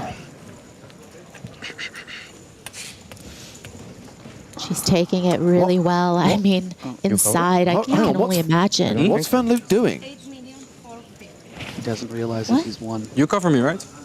You won the hand. Oh my God, shit! Fucking hell! You didn't know you win the hand? Oh my God, I'm so sorry. He missed my it. God. He missed the river. Oh my God. Oh my God. Oh my God. Ja, oh my God. Wat stom. Wat stom. When he pushed his chips Ja, ik ben moe, forward, man. I thought he was asking the dealer to count his stack. tired. He thought he'd lost. I'm so sorry, I apologize. I really didn't know. That's fine. I'm not sure it is fine. Wow.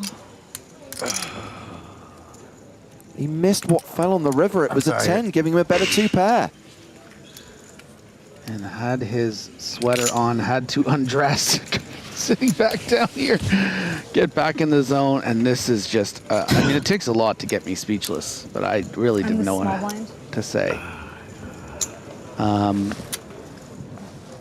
will say that I think that Derk van Luijk quite significantly overplayed his hand. Didn't need to play for stacks there whatsoever. The bet on the flop was quite large, creating a significant pot, but that's not the card you want to bet call off on the turn. I mean, your opponent's going to turn some 2-pairs, you know, some straights sometimes. So incredibly fortunate, and frankly, a misplayed hand by Van Luijk, but that's the you know, beautiful nature of the game.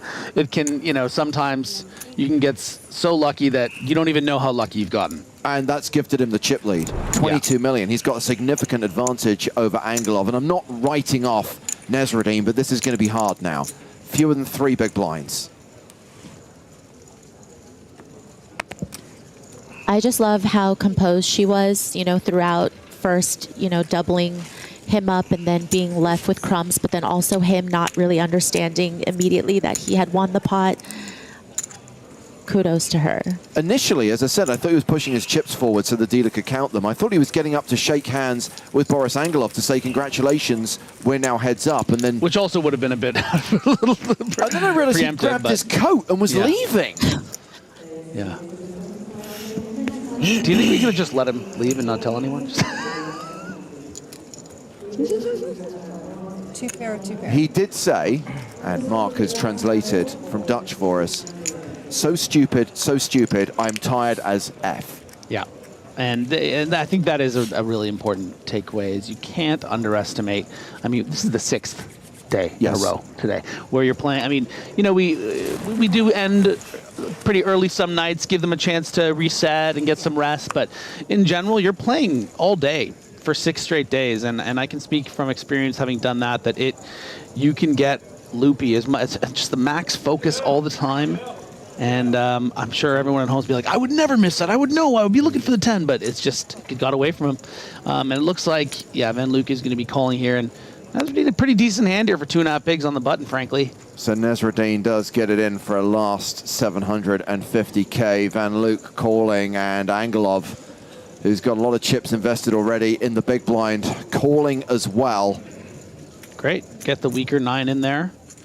A great opportunity to triple up. Let's get some Broadway action, huh? Yeah, it could be the start of a spin.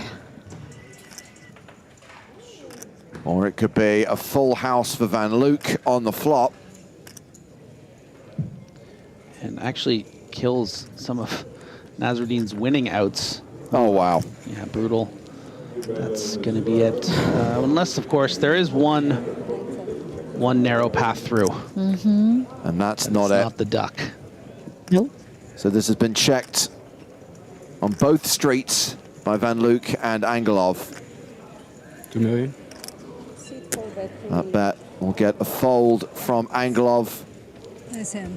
We go to showdown, and that is the elimination of Rania Nasreddine in 3rd place. Only the 2nd time a female player has made the final table here in Monte-Carlo.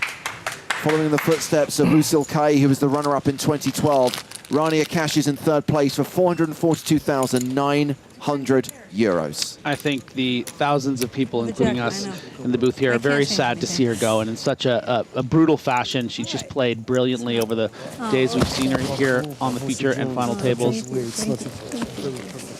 She should be so proud, and just an incredible performance. And I think she's made a lot of big fans, and I'm sure her Tulsa crew back home are very, very proud of her too.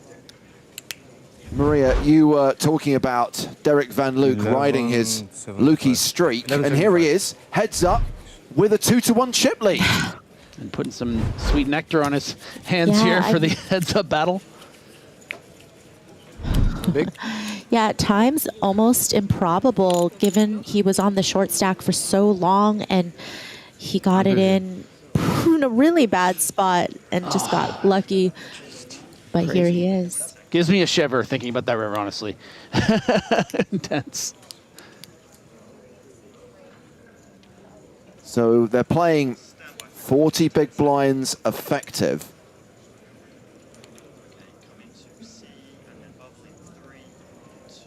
Angelov, the shorter of the 2 stacks. 81 bigs for Derk van Luijk, 39 bigs for Boris Angelov, and still more than half an hour to play at this blind level. 150,000, 300,000 with a 300k big blind ante. I think it's fair to say, and this is no disrespect to Derk van Luijk, who by his own confession is only a semi-professional poker player, an investor who is guaranteed his biggest ever live result in this tournament. He is probably the less experienced, less accomplished player. If we look at Boris Angelov, who is clearly an online grinder, a friend of Alex Kulev's, and someone who has had some decent scores online, as well as qualifying for this event via a 500 euro satellite. But as we've seen, anything can happen. But I'll be interested to see how Angelov approaches this heads-up battle. Yeah, I mean, I think if I were to handicap this heads-up match, I would still take Boris. You know, if you sort of compare it to something like a tennis match, I'd say he's down a set, but frankly, he has played really, really amazingly on this final table, but it is still just poker, and Van Luijk does have a 2-1 lead, so there's the money. There is the difference in prize money, a difference of nearly 400,000 euros. Maria, are you surprised that still they say they're ready to play heads up? Still no talk of a deal. They don't want to look at the numbers. I'm not that surprised. I mean, the way that I think for the most part, especially 6-handed, and when it got shorter, 2 people really had most of the chips for most of the time, and so they're probably unwilling to do a deal until it gets to this point. But also now, if you feel like you still have the skill edge, the structure is still quite good. You know, so having a deficit here doesn't necessarily mean that you're going to be excited to make a deal. I think one double through and you're back in it. Time to begin the heads-up battle at the final table of the EPT Monte-Carlo main event. It is Derk van Luijk from the Netherlands versus Boris Angelov from Bulgaria. Van Luijk with a significant chip advantage, 2-1 chip lead. Thank you. Hand 98 of the final table is the first hand of heads-up play.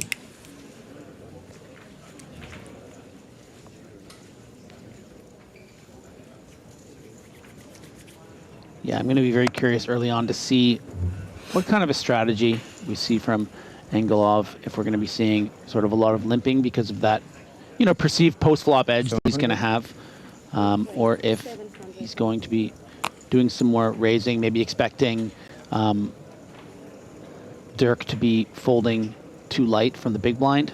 Oh. But right away is calling a hand that's sort of right on the line there.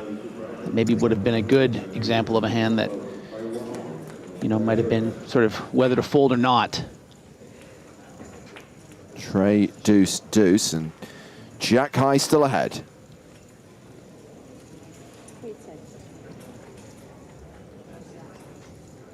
This just feels like a comfortable c-bet spot for the pre-flop aggressor. And, you know, to Griffin's point about, you know, how wide you think Van Luijk is going to be defending, I feel like he's kind of showing that now that he has the chip lead, which, you know, we haven't seen from him, he's going to be a lot more comfortable. So definitely don't underestimate him. And I think Angelov is smart enough to know that. Yeah, very, very unorthodox peel here. You know, maybe you could sort of check raise a hand like this with the interaction of the 5, but it's probably not. It's probably just a hand you should fold. But for whatever reason, Van Luijk, yeah, this is. What do you think of this call on the flop here, Maria?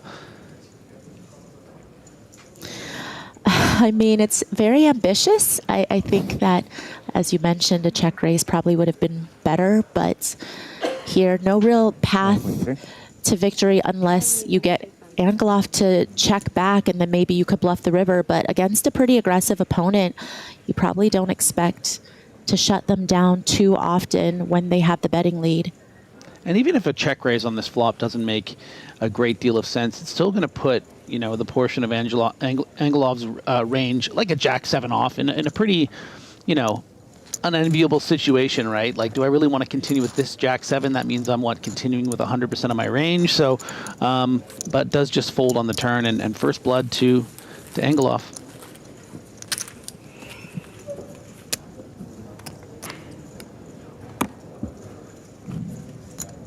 So Angelov chipping up, narrowing the gap between them slightly. Trying to remember, Griffin, Derk van Luijk at one point was the shortest stack at the table. I want to say at one point he was down to around 12 big blinds. Yeah, and got it in ace-jack suited to aces yesterday. Yeah, so... I think that's the most important thing to remember. Of course. How incredible tournament poker can be, how life-changing just turns of cards are, and part of the reason why we love to watch so much. And his pregnant partner still on the rail, watching him at this final table. 650,000. Raises, gets a fold from Angelov.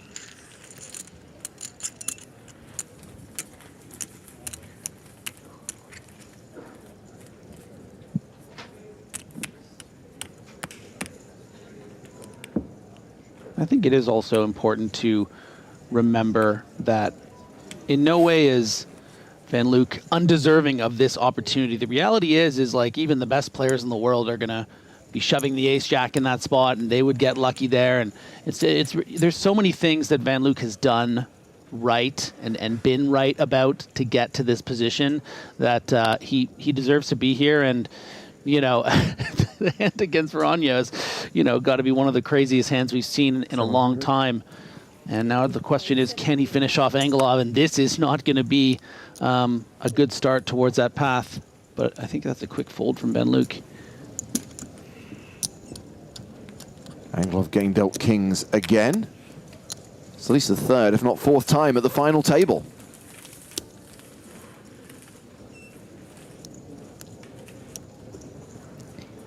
I think what it's going to come down to is who is going to adjust and adapt faster to their opponent, because as we know in heads up, of course, strategies change, and so it's very different than when you were playing full ring. It's very different when, you know, there's an immediate short stack, when there's 7 people left and you're just hanging on for the pay jump. This is going to be about, you know, trying to figure out what your opponent is doing and how best to exploit them.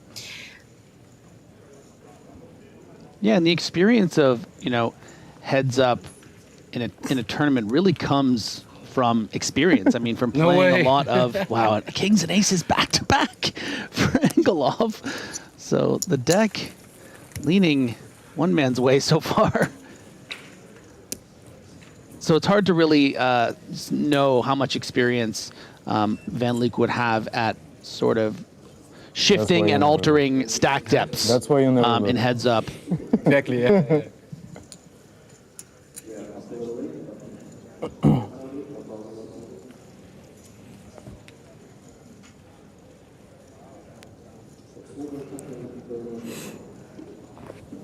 Kings, queens, jacks. We got this time.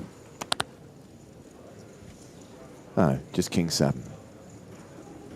Kevin. 700. Still slightly shell-shocked that we are heads up when you consider we came back from break with 3 even stacks, and I'm thinking, oh my God, this is going to go on forever. Very first hand back, that huge cooler, 2-pair versus 2-pair, and then Rania eliminated 2 hands later.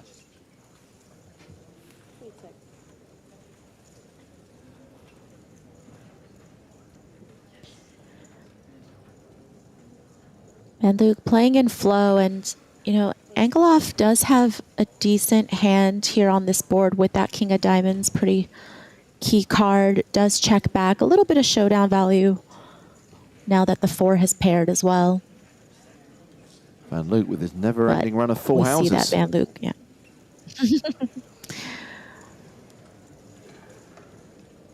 What's most important is that the deck hits you at the right time. Fortunate river here for Angelov, not to pay off a bet from Van Luijk. You know, were this something like a 7, certainly a king on the river, and maybe just an 8 or a deuce, might have seen a hero call from Angelov. But with the jack, it, you know, completes. He can value bet a jack if he wants here, Van Luijk. Certainly a king for 9-10, and all of those combos. I think Angelov is not going to get heroic. Also because I think, in general, Van Luijk bets quite stiff. He makes big bets when he has it.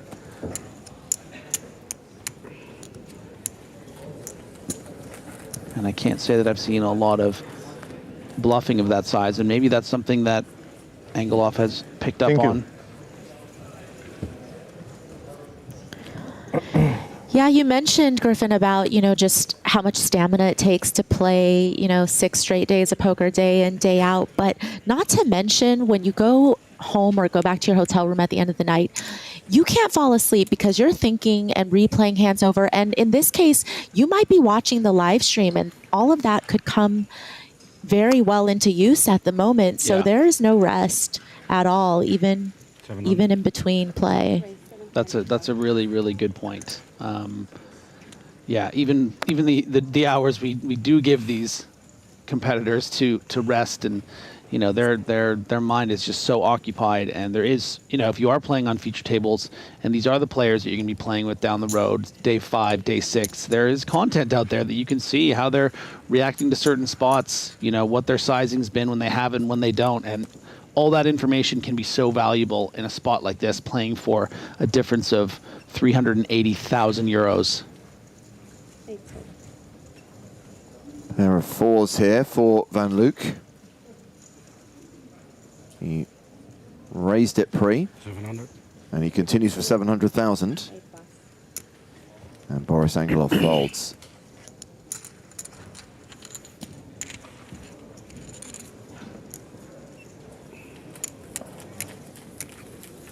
So, Derk van Luijk is maintaining, he's holding on to that 2-to-1 chip advantage.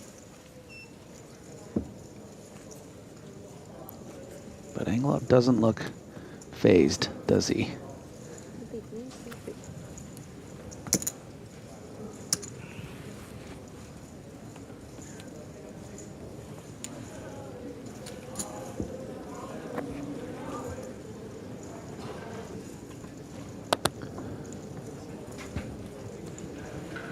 And we finally see a hand that I think Angelov is prepared to fold.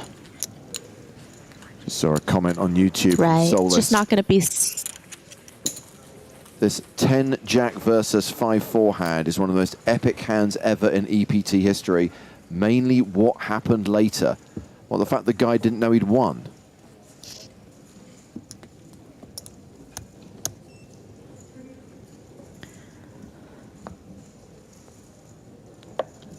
Such a unique situation too. I mean, ordinarily, if something like that is to happen, I've seen it happen, you know, over a handful of times. I'm at a poker table, someone doesn't realize the flush is backdoored.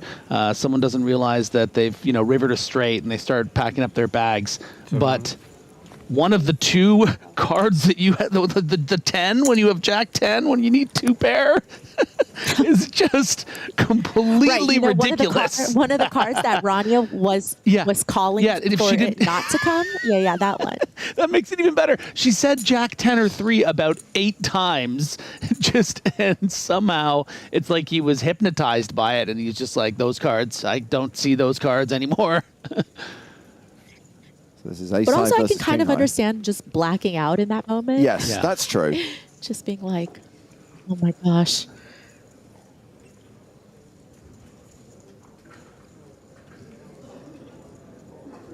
Angelov still with the advantage. Maybe wants to consider clearing out some equity here.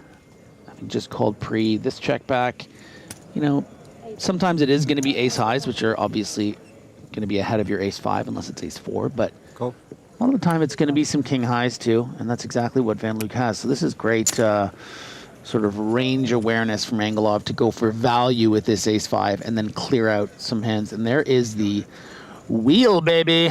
We're wheeling, we're dealing. We're wheeling, we're dealing, we're making deals. Would like to highlight that no deal has been done at this final table. Sorry, I just wanted to do my trump. Please don't. The way this hand's been played, though, it really does appear like Van Luijk has a very weak hand, something in the neighborhood of king high. You would think if obviously they paired the 10 or, you know, had a pocket pair of their own at some point, they would have heard from them. So, I mean, sizing wise, I think I really like that size on the river, but the king high just didn't want to pay off. Yeah, not getting greedy and remembering how he broke down the range on the turn, king highs and the like. Give him a reason to call, make it small. Yeah. Well, that rhymed. You're a poet, Griffin, don't you?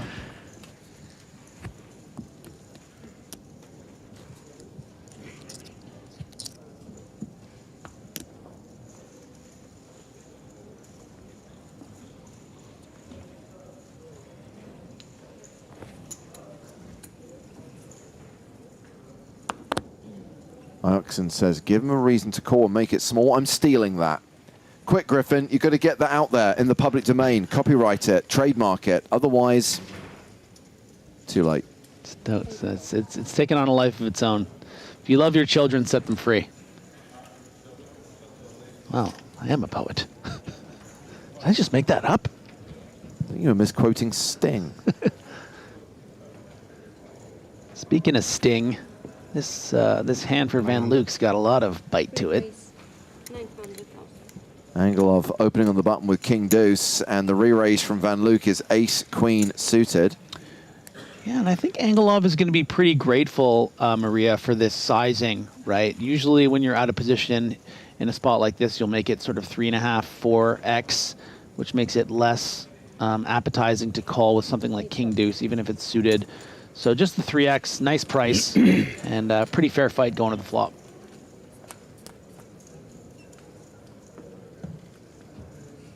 Jack 10-9, open-ended straight draw for Van Luijk, who also has backdoor hearts working for him, also has 2 overs to the board, and has 4-1 equity. Ace high still ahead.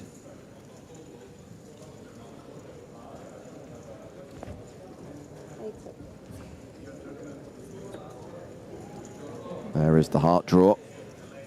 But- It's also a pair of deuces. Oh. It's also a pair of deuces for Angelov. And incredible the percentages actually. What Yeah. that deuce does.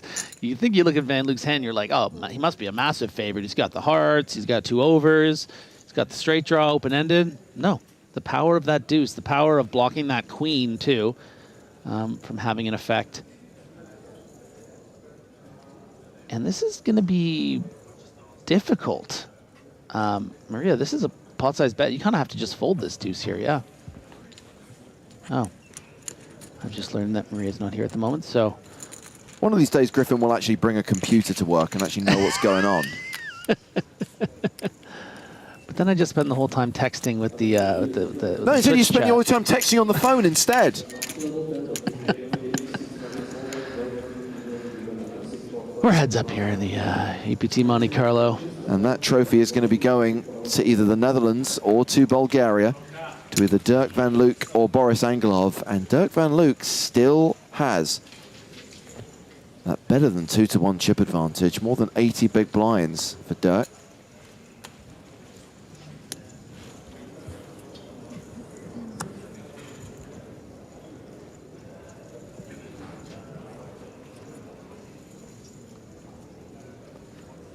$700. So you raised 700,000. 8 plus. Raise from the button, a fold from He Angelov. denies on advice bet. To advice bet though. So 20 minutes on this level, then we roll straight into level 35, blinds 200,000, 400,000. At the end of that level, we're due to take the dinner break, Griffin, and I don't know why. I think we're going to get there. I just don't get the impression this is going to end anytime soon. I am getting hungry, if that helps in us keeping things this way. That good? Well, either way, you would get to eat. Yeah. Really good. Mine weren't really pleasing. I love when the glare on the trophy, it's so like, you know, it's very 2001 A Space Odyssey. Let's see if you can answer this question, Griff. The Obstcoiler says, hey casters, that's you and me, how long was the longest heads up at Monte Carlo? You weren't there, but you might know the answer. As in, you may have been at the event. You obviously weren't with us on stream for this event. Is this the Salter one? It was the Salter one. Jack Salter versus Antonio Buonanno went on for 8 hours, 9 hours? 10 years ago, we did not leave this venue until 6:30, 7 o'clock in the morning. I remember going straight to breakfast. 2019 also went the distance as well. Joe had to leave. He had a flight. Yeah, and I've actually, ever since that Monte Carlo main that Salter got second. Yeah. I've secretly resented him because I haven't looked at the pucks the same again, because he would always do the all-in. Oh, the all-in puck, triangles. Yeah. I always see those things and I think I should see his face just putting it in front of his thing. It's like I'm a part of a religion I didn't subscribe to.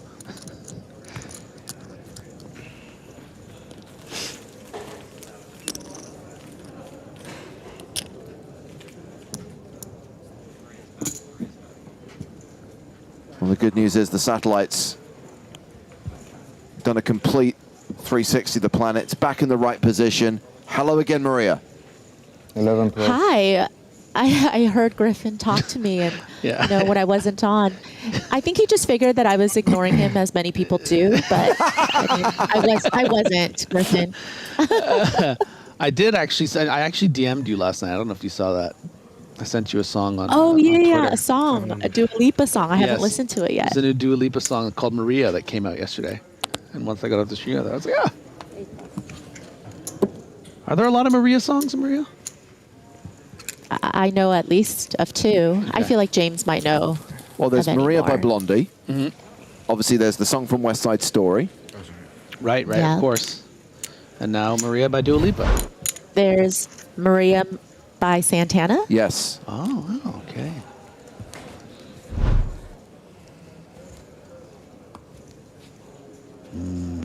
trophy. Yeah, I am hungry, James. Griffin tried to eat the trophy again. Ave Maria. How do you solve a problem like Maria? Oh, it's Sound of Music, yeah. We were talking about that the other night. I watched it about a week and a half ago. That is my all-time favorite movie. Yeah, it's one of my all-time favorites. I'm good to rewatch it every 2 years, probably.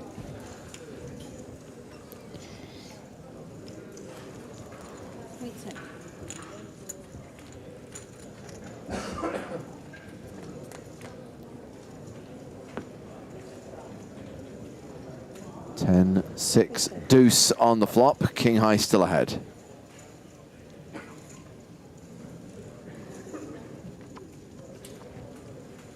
What do you think about this analysis from Jan Lee on YouTube? The best move for Angelov is to play conservatively until Derk makes a mistake. But Van Luijk, tired or not, is running on God tier mode.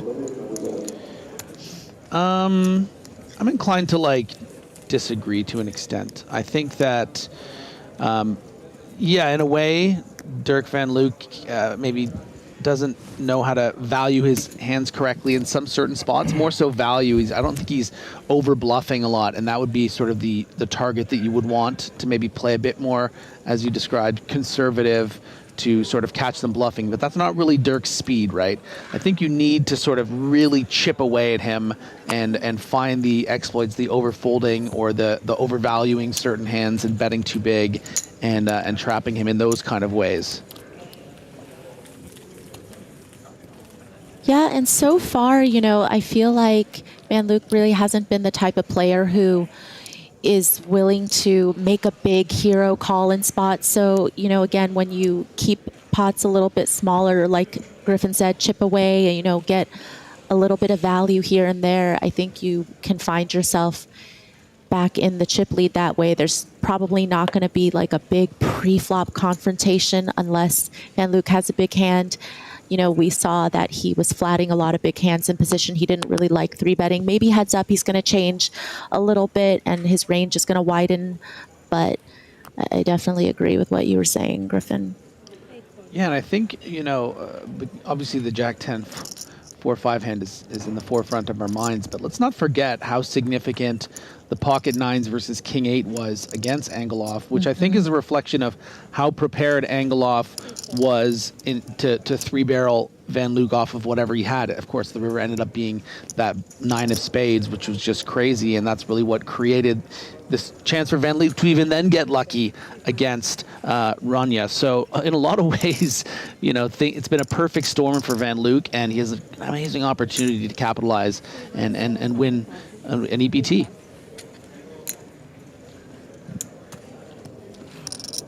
Quantum Deathcat says this likely ends when both get pocket pairs. Nothing will happen while they both keep getting hands like 5-3 offsuit. You're banned. It's probably a fair prediction. Okay, we'll keep you around. Your warning. Well, every time I look at the chip counts, it hasn't really moved much. Yeah, they're trading jabs at this point. And again, I think that there is going to be a little bit of a feeling out stage once you get to heads up. Granted, you've been playing with this player for hours, but again, once it's heads up, all bets are off. So you definitely kind of start over a little bit in the sense of recalibrating your strategy. Van Luijk raises with 10-6, Angelov Jack-7 suited. Stephen, if you think we've waited until today to do a cool hand Van Luijk joke, you are very mistaken. The guy was on the feature table for all of 30 seconds before we got that line in. I mean, look who we've got on this broadcast team. If there's a bad pun to be made, it will be made. Now, did you do cool hand Van Luijk or did you do cool Van Luijk? I said cool hand. I think it's better with cool Van Luijk because it's like Van rhymes with hand. But he had aces. I'm gonna listen. He had aces, so it's cool hand. Okay, okay, that's pretty good actually. Yeah. Griffin's just upset that he didn't come up Yeah, with it I'm pretty upset that I somehow let it escape. Griffin, you came up with Jack Frost at this event. Just take the win. It's true. I think one per event is fine. It's a solid hit rate. I also came up with that let your children free thing. What was that? No? No. Queen on the turn. Van Luijk. See, now this is a bit miserable. Maybe that's an exaggeration, but you would like to see some two barrels here on this turn card, right? It's going to really pressurize the 2x and 7x hands. But Van Luijk instead just takes that free card, and now Angelov's going to really get off easy. Now, would have Angelov called on the turn? Maybe. But maybe he wouldn't have, because Van Luijk's only really doing it with value. So these are the kind of spots we're talking about that maybe, yeah, and is going to easily take that. Kazcap says Jack Frost only succeeded in as much as it made sense. It will not live on. Oh, trust me, we will make it live on. If we create a meme, if we create a bit, we will hammer it into the ground. That snowman ain't gonna melt.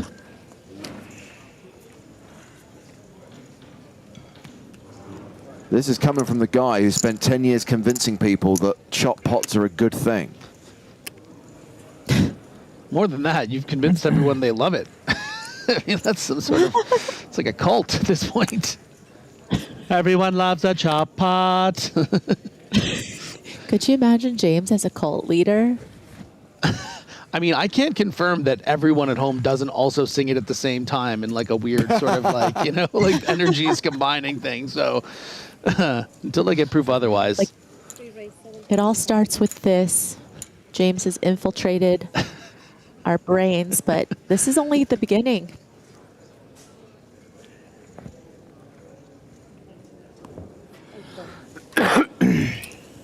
Angelov raises. Oh, sorry, Angelov just called. It's Van Luijk who raises. Angelov calls in position and still has the best hand with ace high.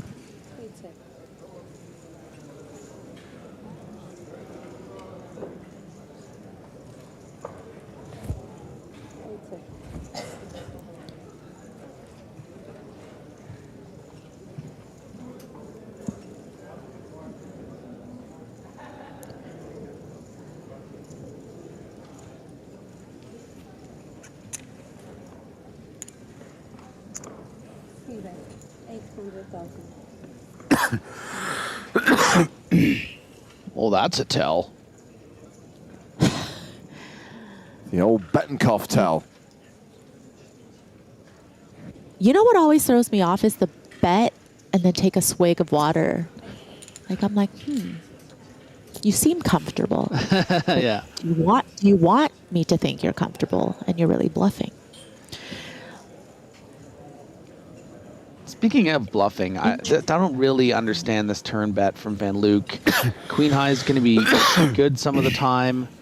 So what are you betting for? So that I guess maybe so that Angelov doesn't bet with something like just 7-8 and get to win because he wasn't prepared to call with queen high.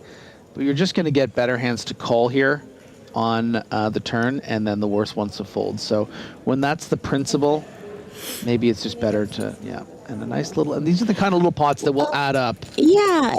And not just that, Griffin, but, you know, it's like the lead on the turn, but then not follow through on the river when actually, you know, you do have a queen in your hand, and that's a nice blocker to have.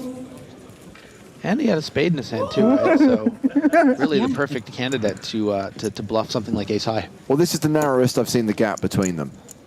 71 bigs for Van Luijk, 46 bigs for Angelov. And a careless yawn from our chip leader over there after the random bet and give up. Maybe still feeling a little grateful to even be here, like he's in some sort of fever dream.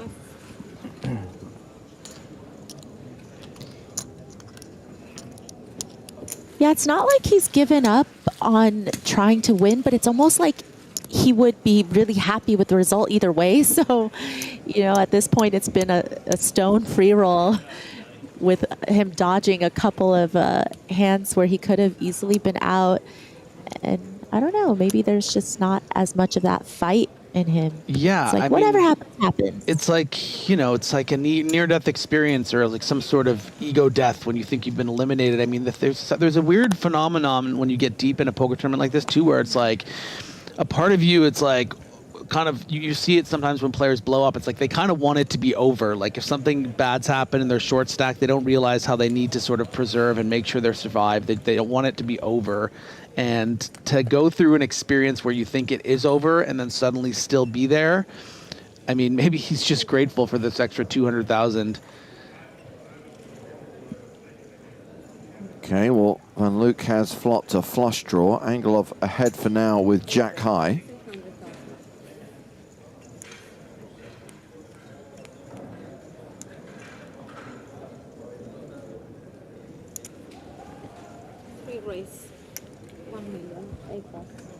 He could also just be tired, which is why he would be yawning. Sure. Check raises and takes it down there. But we like to theorize here.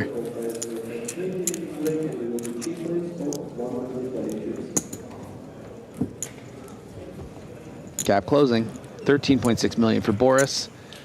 Derk still very, very comfortably in the lead with near 22 million, 72 big blinds.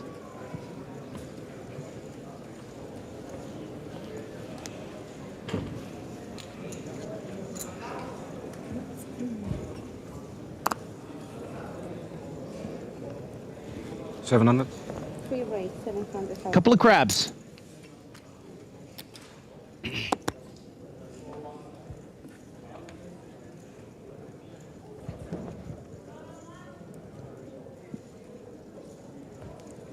Gatling Gun says if they make a deal, who gets the trophy? They can't just end the tournament with a deal. 10% of the remaining prize money still has to be played for along with the trophy and title.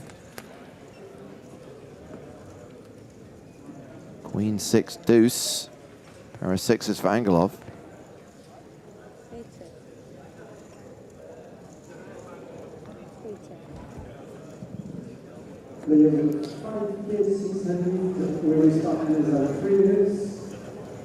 This is an interesting card. I mean, with that check back on the flop, Angelov can certainly go for a little bit of value, give his pair of sixes some protection. But also now the threes have turned a gutter and has kept the pot small enough where he can easily make this call, I think.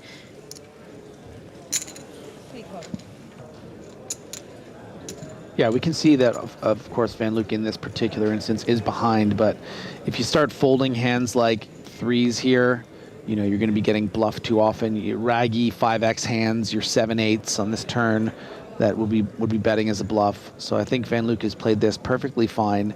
And now Angelov improving to an unbeatable two-pair, really, based on the action.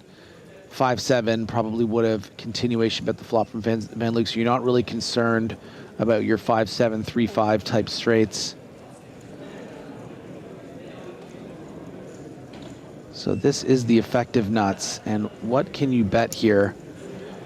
And what can you even hope your opponent has that he might call this?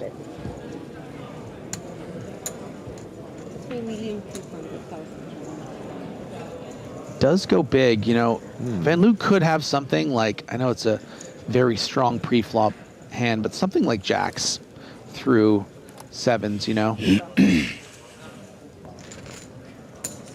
Okay, the gap has really narrowed now. Yeah.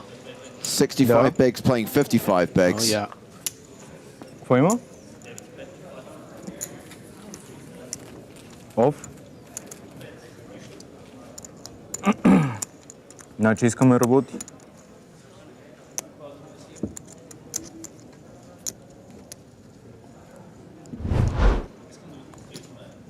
$20 million plays 16 million. I think Angelov is very happy with how this has gone so far in terms of the heads-up match. He seems like he has a pretty good strategy that he's developed and formed already in the short period of time. And, again, he's not going to want to play a big pot pre-flop against Van Luijk. It's really just going to be taking it to the streets, trying to extract value, but also, getting away with a lot of those bluffs really uncontested, where Van Luijk doesn't even think about it before he folds. He's Jack 5. Angelov with bottom pair.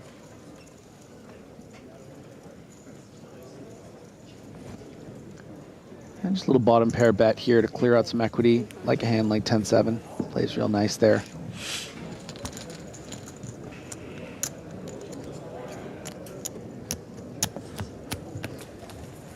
And a little wry smile there, maybe hearing something from the rail or thinking about how well this is going.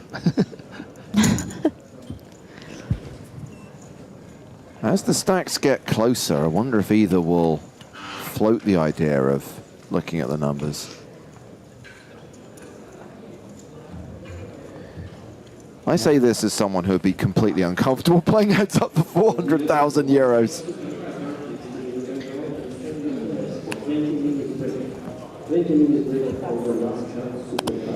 It's interesting because, you know, most of the time when you start thinking about, do you want to talk about a deal, it really comes down to, you know, if you're the chip leader and you feel like you have a pretty significant advantage against your opponent, then it's almost never going to happen, right? But in this situation, I think that Angelov assumes he has an edge over Van Luijk, but even though he's not the chip leader in this spot, he still probably doesn't feel the need to start up the conversation. He's probably going to want, you know, a little bit more. Maybe Van Luijk would give it to him, but he also feels like, again, I think the structure is good enough where, you know, why not? Why not just try to get all of it? Sure, well, talking about the structure, we've hit the next level. 45 minutes on the clock for level 35. Blinds are now 200,000, 400,000 with a 400K big blind ante. And Joe Stapleton has rejoined us. What happened to Rania? Oh, dude. Run good, you know, run good, Rania? She did not run good. Rania Nasreddine. Hand against Van Luijk. From Tulsa. Rania Nasreddine, the lawyer. Yeah. Gone. Yeah, she was not eliminated with Queen 9 against pocket 3s. That's not the hand that tells the story, Griffin. That is not the hand that tells the story.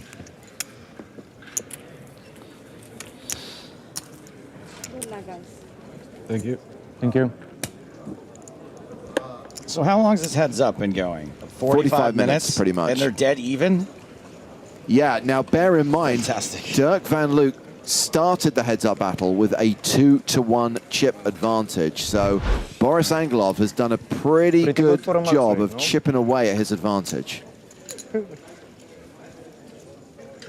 Evans Stevens. Bring. Yes, it just all went downhill from there. Just to let you know, after this level, we will schedule a break of 40 minutes for dinner. Not 20, 40. 40 minutes for dinner. Okay? Perfect. Good for you? Okay. Why not? Excuse me, sir. Y'all could just wrap this up Sir? now. Floor. Uh-oh. I bet they want longer. I'd rather have a short break and keep on playing. With 40 minutes, we cannot eat anything. So. And we have a whole team also with us. Okay. Yeah. But you also want this 20 minutes only? I prefer to have like at least 50 minutes is gonna be perfect. So 20 for you, 50 for you. No, if it's a dinner break, then it's longer. You know? Okay, because in a break you want it longer, no? Yeah. I will double check and I will give Yeah. you an answer. Okay, thanks. Thank you. So this is the deal, I guess. Ще разберем. То първоначално вика 40, за 40 няма как да се... I think it'll come back to being probably an hour. За 40 мога да отида да ям в Well, това тук. one guy wants 50, the other guy wants 20. We're probably going to do 50. Yeah, but the guy that wanted 20 said if we're doing a dinner break, make it longer. All right. Do you know what I'm saying? We'll see. We'll see what happens. I don't really care. But I'm glad that the team has been stuck up for and that the players have been understanding about that request.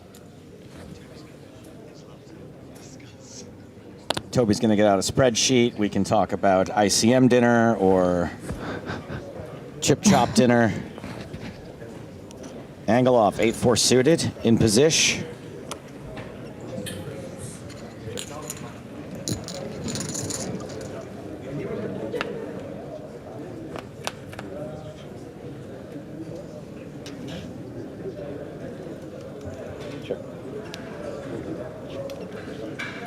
queen, 8 tray, 2 clubs.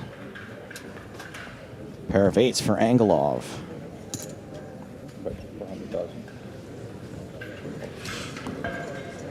And I would love to know the statistic so far in this heads-up match of how many total hands have been won between each. It feels like Angelov has won 70–80% of hands. Well, I can update you with this. Angelov said he's willing to give up the starter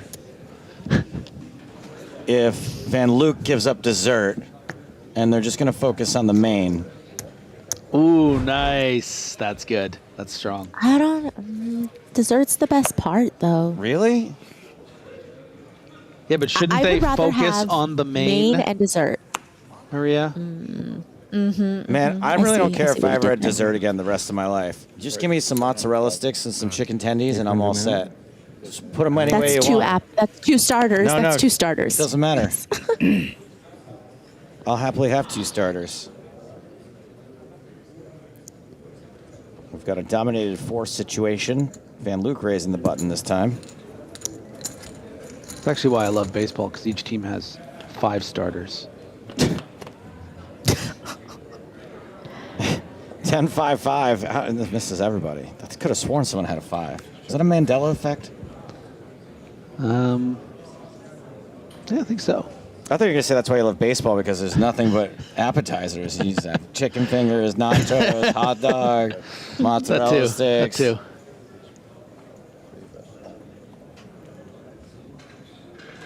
You know, Griffin's one of the best fantasy baseball players in the world. I wouldn't go that far. I think a Mandela effect would be if there were no 5s on the board and then suddenly no 5s on the deck. Yeah, okay, fair enough. But look at this hand. Love that check raise. Yeah. Yeah, that's a really great spot for Angelov, especially with that 6 of spades. That is a, pardon my French, but shit-eating grin. He loves it. Great play from our new chip leader. So finally will be 50 minutes. 50 minutes. 50 minutes in a row. Okay. Well, I was wrong. You were right, Joe. Something I've grown accustomed to over the years. That's okay, buddy. It's no fun if we both just agree. I just like the idea of rounding up to an hour, that's all. 5-0 is a weird number. Yeah, like as a principle, you know? Like, what are we going to start having 18-minute breaks? I would like 51.5 minutes for dinner. Thank you. What is this hour going to be 22 minutes? Angelov. That's a TV show reference, Canadian TV show reference for all those Canucks out Is that the one where Norm Macdonald plays the voice of the hole? Probably. King in the window, 88 behind. Top pair for Angelov.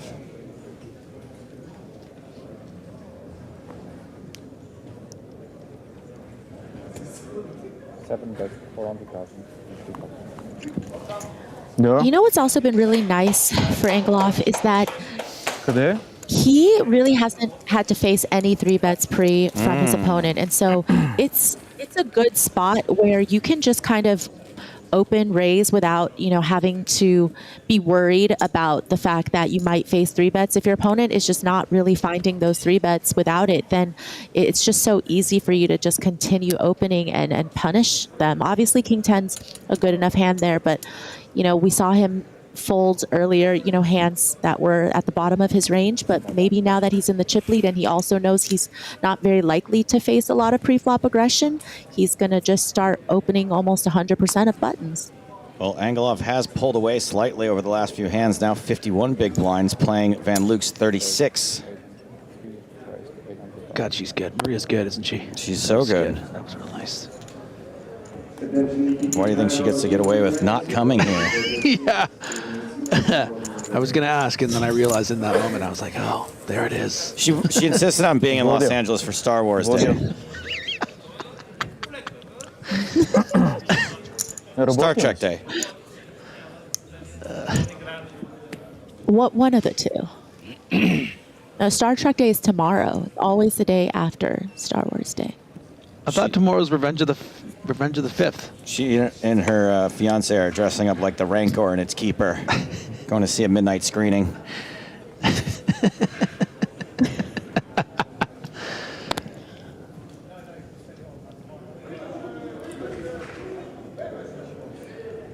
on the button for Angelov. He's going to continue the... Oh, no, just limps in this time. I like this comment from Flying Solo on YouTube. Angelov's a defeat. Poetry. But Van Luijk plays chips. Player poker. Van Luijk raising 900,000 now, and Angelov is going to call. And it's a matter of price. This is a really poorly sized raise from Van Luijk. He's made it 2.15, 2.2x, and look at what he's created. You know, if he made it 1.5 million here, maybe even 1.2, Angelov is out the door with 8-4 off. Instead, he's snuck in through the window and has trip eights. And Van Luijk is going to bet. Angelov will call, and if Van Luijk turns a club, it's just this pot's going to get out of hand. This could end up being, I mean, you know, probably not the ending tournament hand, but it's not going to be good. Van Luijk forced to throw good money after bad here. Betting in. Yeah, you just really don't want. You just really don't want to give. Is it my turn? You just don't really want to give your opponent such a good price pre-flop to play against you in position when you probably have figured out by now that they have a post-flop edge potentially. So, yeah, again, just some issues here that, you know, a few potential leaks that Angelov will spot and take advantage of. Here, it's a little bit easier, you know, because you have trip eights, but in future hands, those things are going to matter. Board comes running diamonds, queen and ace. Should not matter much to Angelov, except to think maybe Van Luijk is cut up in some way.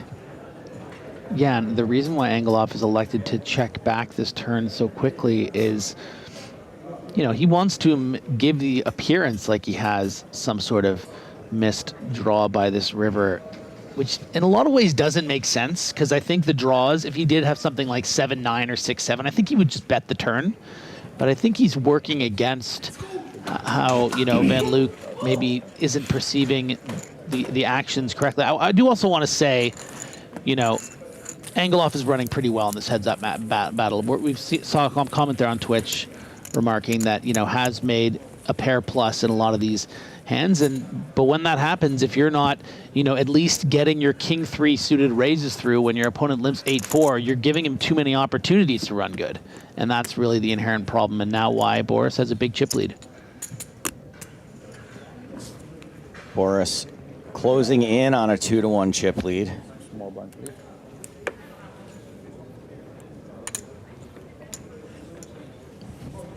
Anaconda wants to know, has Van Luijk even hit the board once this heads up?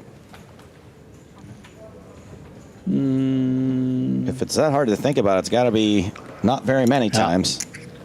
Yeah, maybe we're being a little unfair to Van Luijk. But, you know, I mean, he did it to himself when he sucked out on Is there like a paid troll campaign against Angelov? Angelov's a disappointment. Angelov... Another says is a disappointment. Angelo V apostrophe a crash. Angelov's a letdown. What is this? Seems weird. This feels like a paid troll campaign. Van Luijk knows people. This is so weird.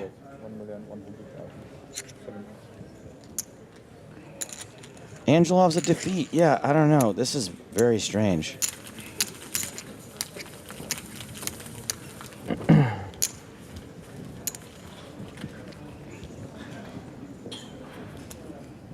Angelov's a flop. And they're from accounts with women's names. This is very strange.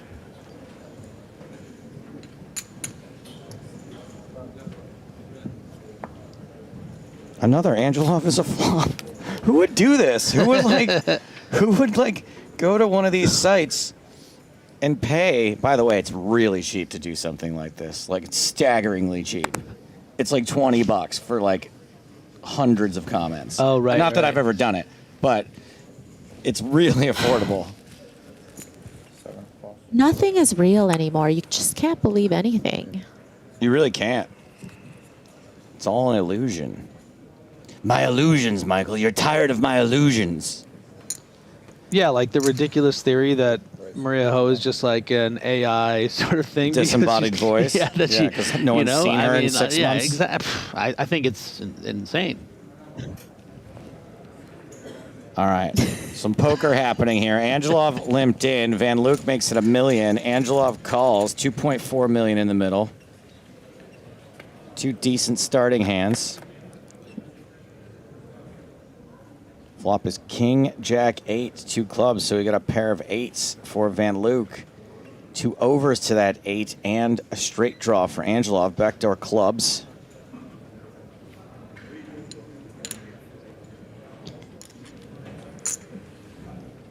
Bet 1,200,000. Okay, we're going to start keeping track now. This is the first hand we've seen Van Luijk hit the board since we started keeping track. Just in case we need to defend ourselves later.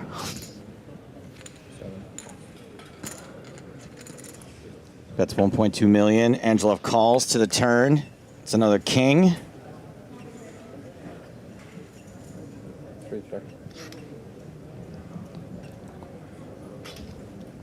I like the slowdown here by Van Luijk. Certainly more of a bluff catcher now that you've been called. The king pairs on the turn. Still a lot of draws out there, of course.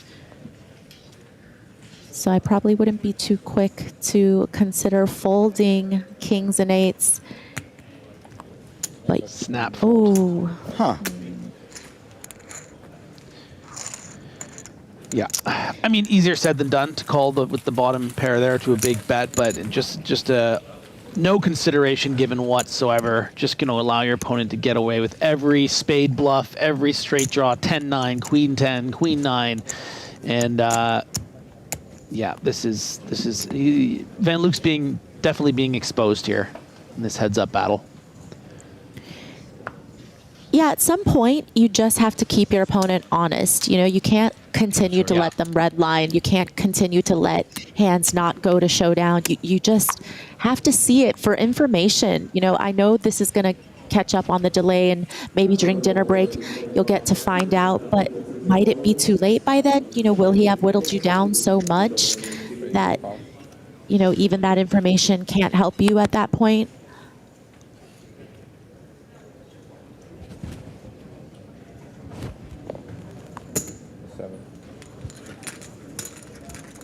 This is a very unique situation to be in, right?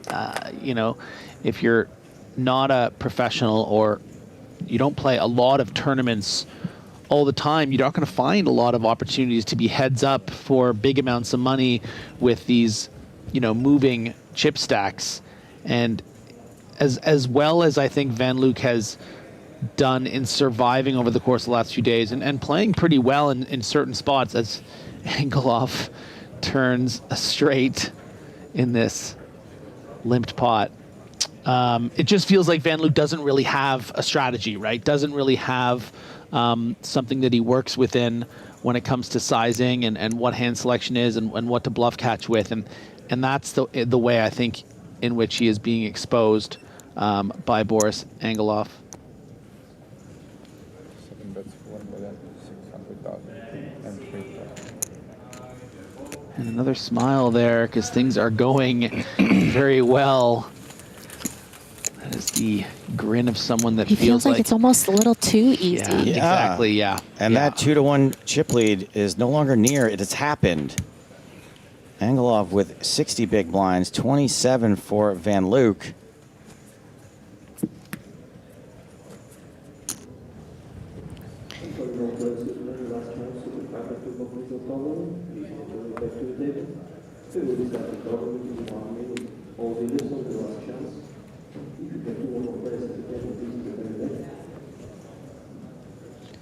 Angelov with 9-7.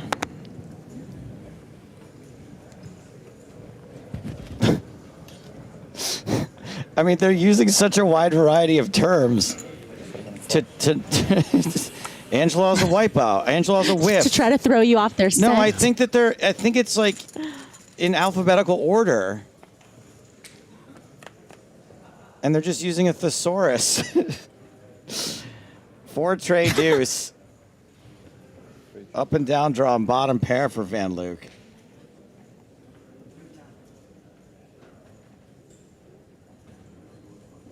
A lemon now. He is a bit of a lemon. When life gives you lemons, you banned. Oh, this is a good comment here from Ben.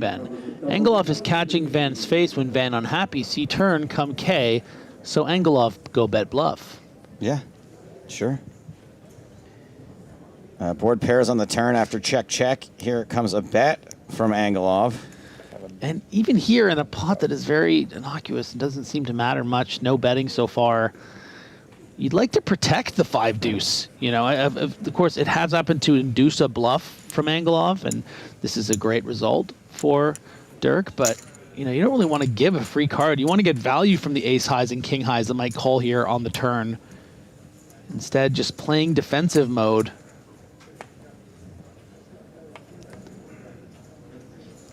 River is a king. 2.4 million in the middle again. Van Luijk checks. Angelov gives up. Nice instincts. I don't think he's folding this deuce here.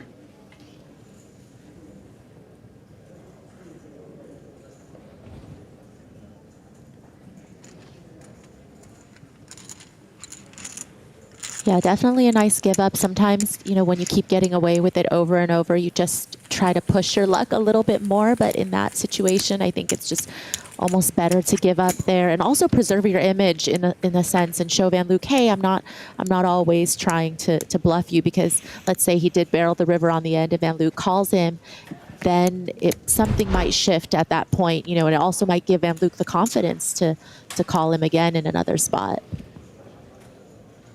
So just under 2-1 now.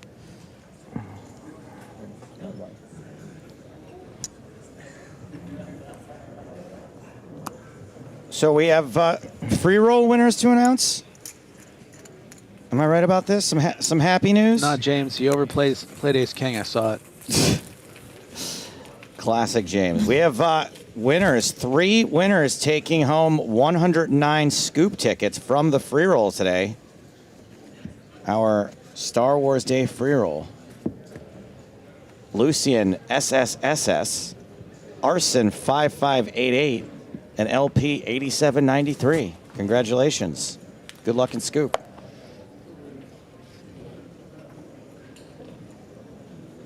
They don't win like a droid or anything like that?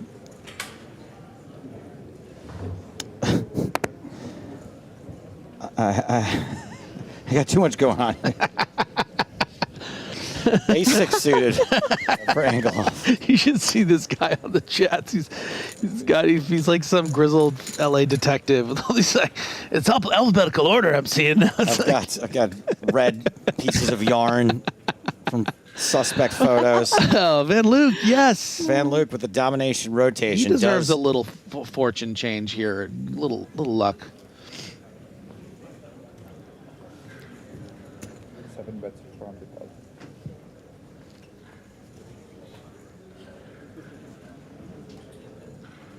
Now, I know we were all hopeful for, I believe it would have been the 5th female EPT champion, but have we ever had an EPT champion that has dice tattoo on his arm? Probably. I don't know.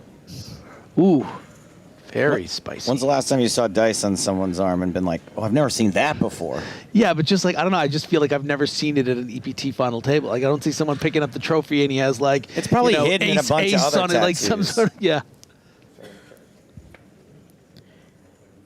Checks to the river. And this queen will be good. Can Van Luijk get some value? Feels like, Maybe. There are some misses. And I could say them, but I could also make my colleague Maria do it.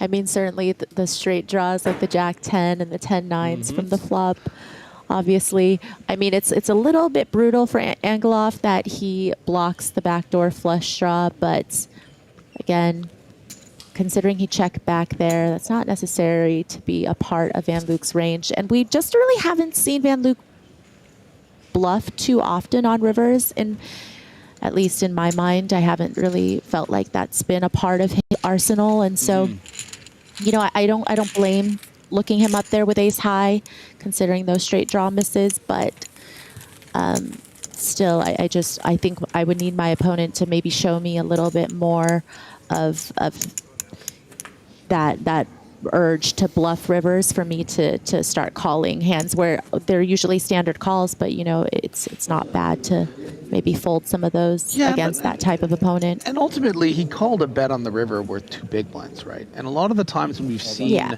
value bets from Van Luijk, it has been like to the tune of very large when he's very confident he has the best hand. So let's find out what this, 25% sort of bet means on this river when I do have an okay enough bluff catcher. So I think it's just gathering information as well and being able to use that later. Look at Jovan Kenjic on the rail. Wow. Did he just go work out between busting and coming I kind of see the Henry Cavill thing now. Yeah, he's rippling. Just two buoys. Okay, you know how he had arms. said, I think yesterday, that he deactivated his Instagram? I mean, over under how many people have slid into his DMs, including Rania's friends. A lot of swooning, a lot of sliding, I bet. Yeah. He never got back to me.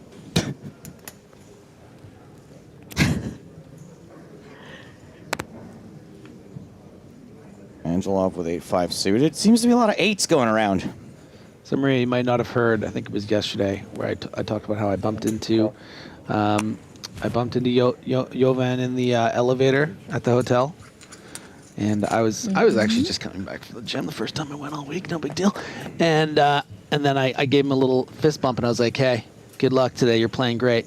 Had no idea who I was, but he said thanks. Oh, that's nice. I mean, if he deactivated his own Instagram, he's probably not watching the stream, Griffin. He may not be a Counter-Strike 2012 player. I should have been like, hey, I'm Griffin. I messaged you on Instagram. Remember What Up Swedes? That was me. Will Kasuv? Me? Anyone? Kasuv? World Series? Card Dead? Anyone?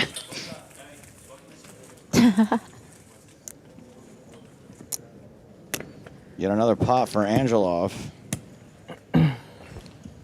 Definitely worth reminding everyone, they're playing for around 400,000 euros difference between second and first place. 620, 620,000 for the runner-up, 1 million for the winner.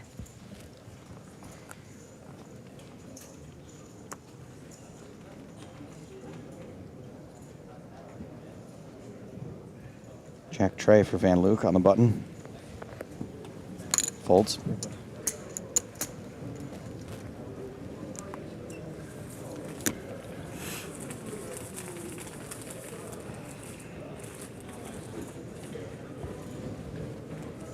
Angelov picks that one up without a fight.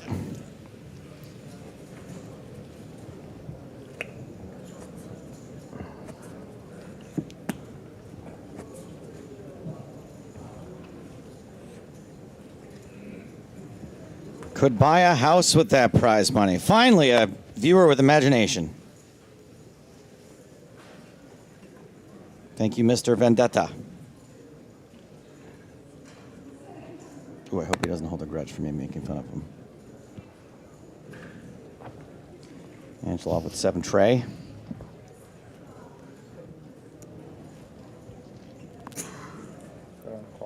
He's going to try to see a cheap one. So I think we're learning a lot about Angelov's. Not going to be a cheap one. I mean, he might just make it 900K. Well, 900. Might still be a cheap one. Okay. Good guess, Griffin.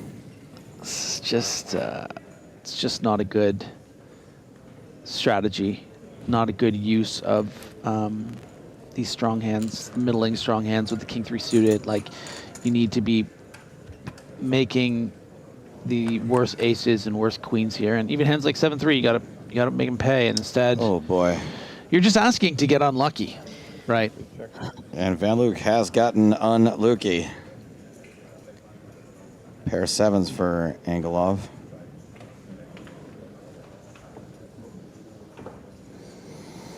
Yeah, and when you're facing an opponent who's very relentless, you know, meaning that they seem to always continue against your opens, you got to start thinking like maybe there is something that I need to change with my raise size, because why is it that, not that necessarily you want to fold with ace queen, I'm just saying you start noticing that when they limp, they're always able to call your raises in position. Now, there's just things in game that you have to adjust to. So that was a check raise to 2 million. So Van Luijk showing that he does, in fact, I mean, that is a pretty ridiculous hand re-board raise, and it worked perfectly brilliantly. Got a snap fold from the 7. So tricks up his sleeve does Derk have. That was really cool to see. Very, very unorthodox, but so many ways to do well in a poker tournament, and clearly Derk is the chosen one, at least to get a top 2. Guaranteed a top 2 finish. Well said, Griffin. Mm-hmm. I should have said the chosen 2.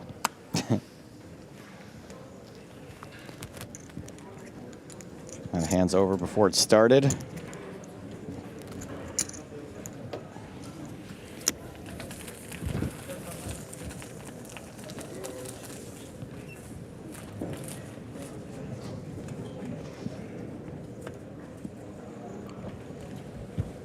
Derk van Luijk on a 34 big blind stack.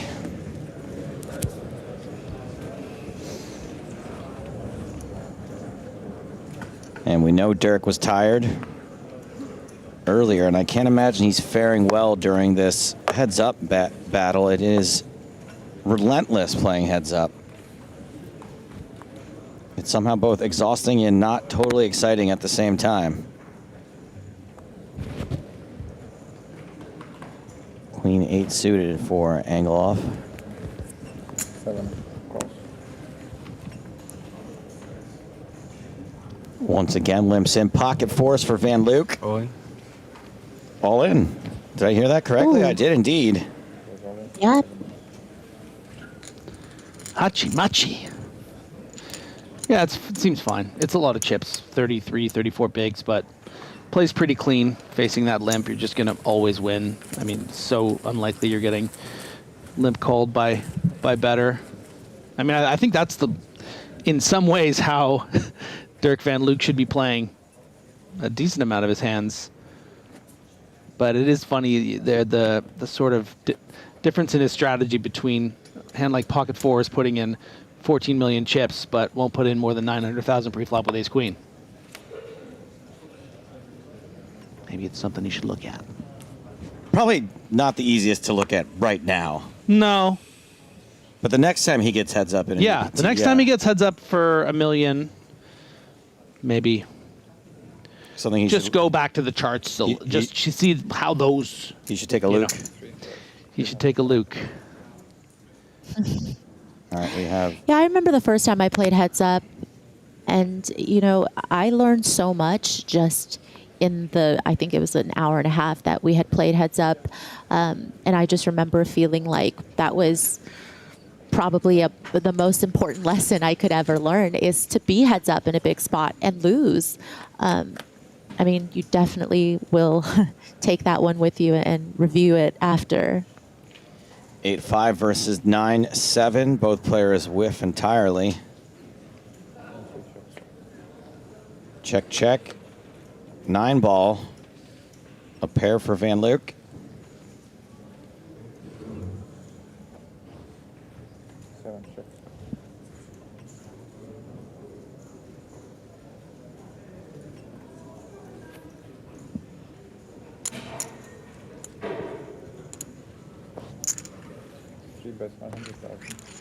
And the bet from Van Luijk elicits a fold.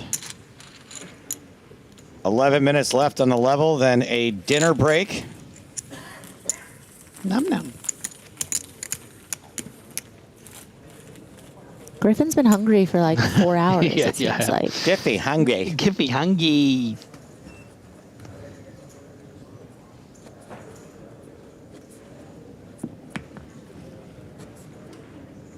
Have a big entry, please. $100. Sorry, who's the big blind? Oh, me? Okay, sorry. Wasn't I big blind last hand? I didn't realize we were playing big blind ante. Yeah. Shoot, really? Me? Does he have to put in his ante too?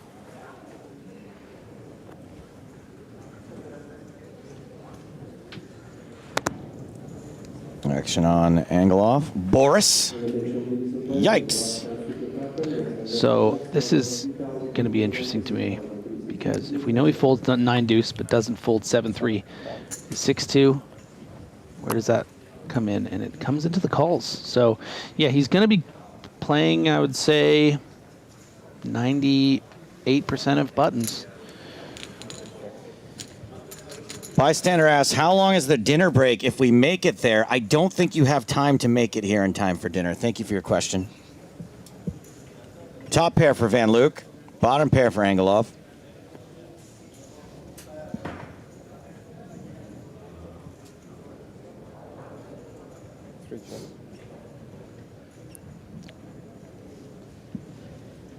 Van Luijk checks. Angelov checks. 4th Street. Ace. 9 still good.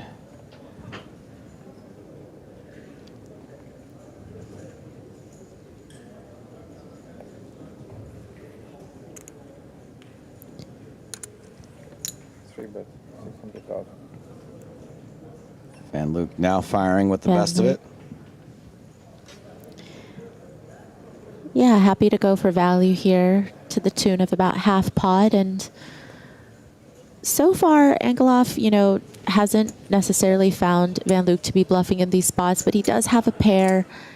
He can also improve.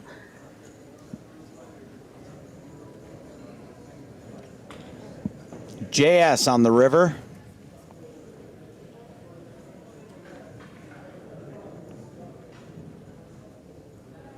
Van Luijk checks. Angelov with some showdown. Yeah, it's going to be interesting to see whether Angelov feels like he should turn his hand into a bluff here or not, but just thinks better of it.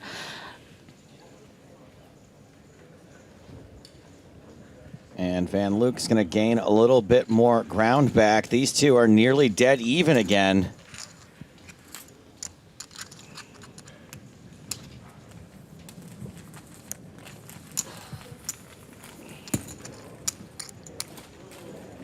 Nice value bet on the turn there from Van Luijk. Gave it a good 50% bet. Got the call from the worst hand.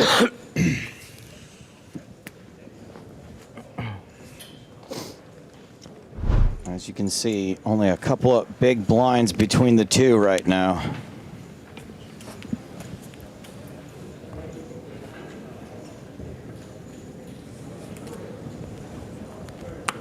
Does feel like in the absence of some huge pre-flop cooler, this might just be a death by 1,000 paper cuts type thing. But and lemon juice. Sit back, settle in for the night, guys. And lemon juice. And Tabasco. Don't threaten me with a good time.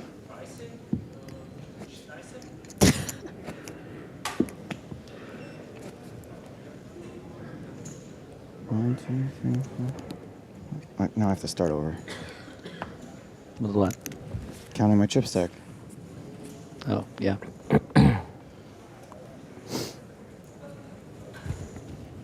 Hand 142 of the final table. Now that does include yesterday. It's got to. There's no way we're at a hand 142 from just today. It must be since the final table, yeah. Yeah, it's got to be from like 8-handed, I think, probably. Maybe I'm wrong. Maybe it is. It feels like 142 hands a heads up. Queen 7 suited. That's just today. That's insane. But it's because heads up, they play hand. They do play hand after hand, that's true. Angelov limping in. Van Luijk makes it 900K.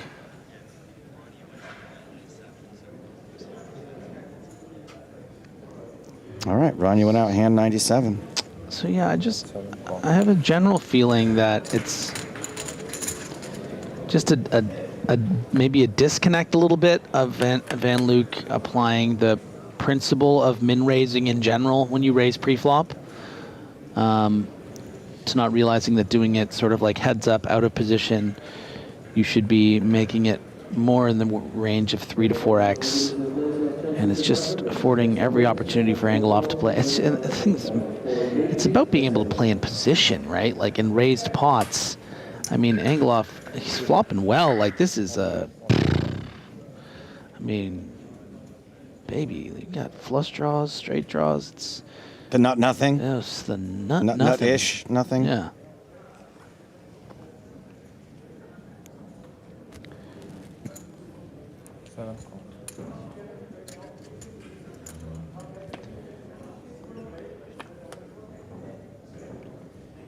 And a not very interesting card on the turn.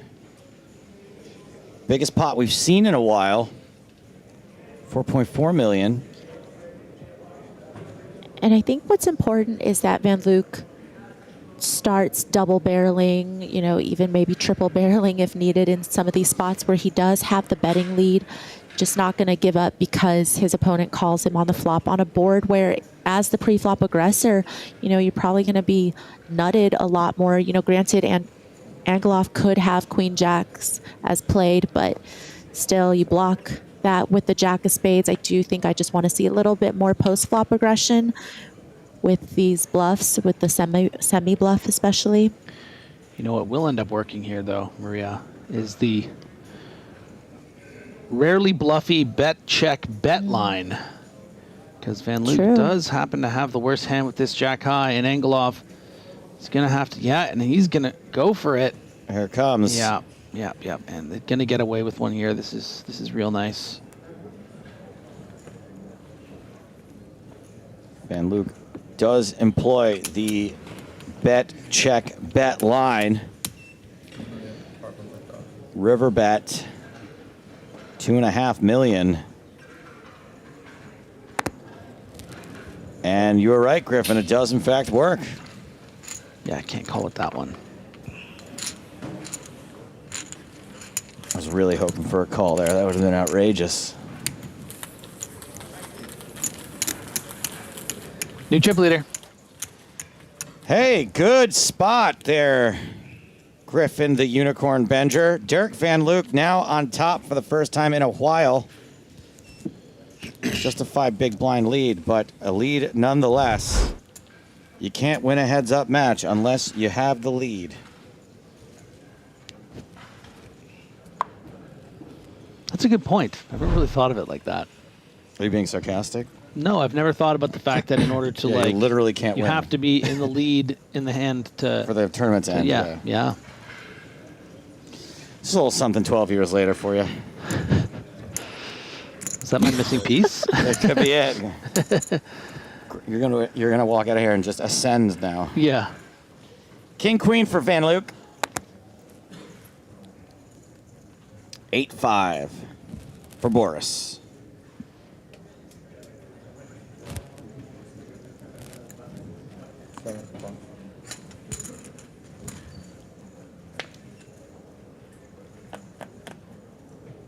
Let's see 3. Jack, 6, deuce. Check. King high in the lead. Angelov checks.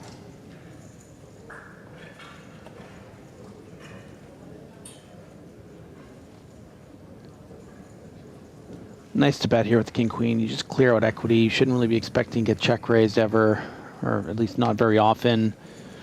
And it's not even just about clearing out equity from hands like 8-5 that might turn a pair, but you know, if he checks back here and Angelov turns a 4, which would give him a double gutter, or a 7 or a 9, Angelov is going to come out firing.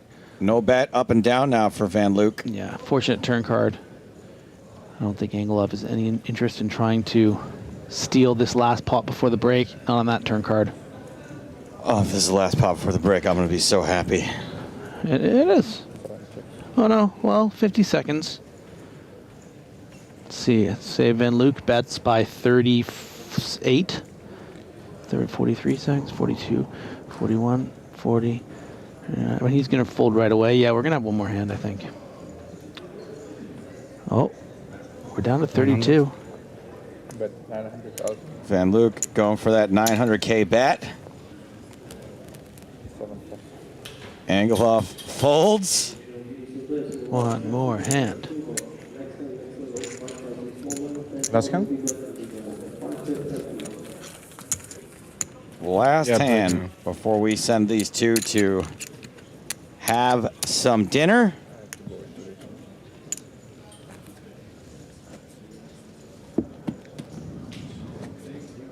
Why do I get the feeling that Van Luijk's going to have a drink on dinner, but Angelov is just going to be watching the stream? How do you feel about me? Am I going to have a drink, Maria?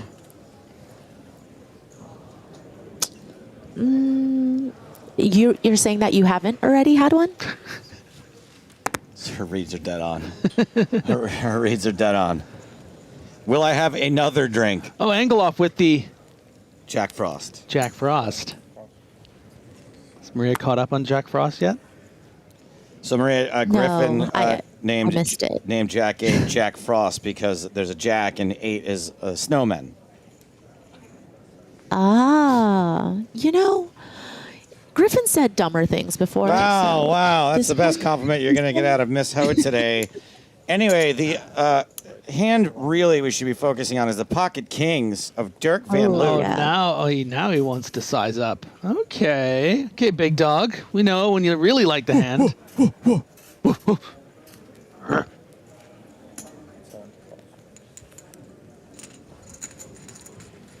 And we got 2 million in the middle headed to the flop. Queen 8 tray. That is second pair for Angelov. Could get dicey. Jack was a trick Frost move. has found a date. Yeah, my eyes are getting still. The 8. But gonna need a heck of a lot of help. Catch up to those kings. And this is gonna be a big swing pot, everyone, because the blinds are gonna go up when we get back from dinner. 2 million. And he just bet about 80% pot, and this does not look light.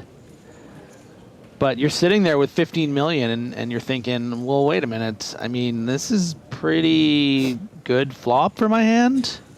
Does my opponent Right, just... it seems- Yeah.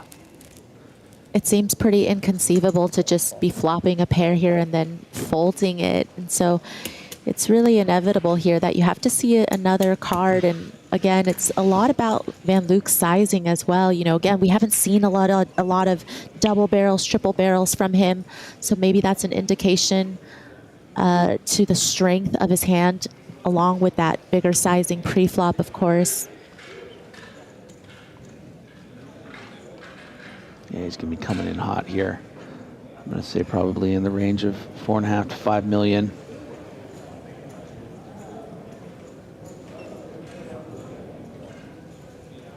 All in? Or that. I was going to say that. I should have said it. How about 16.68 million? Yeah. Okay, let's go eat. We have to wait for the official fold from Angelov. Do we?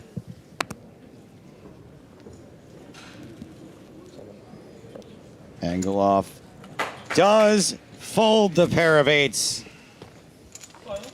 And these two are headed to the dinner break with a similar stack disparity to where things kicked off, with Derk van Luijk firmly in the driver's seat.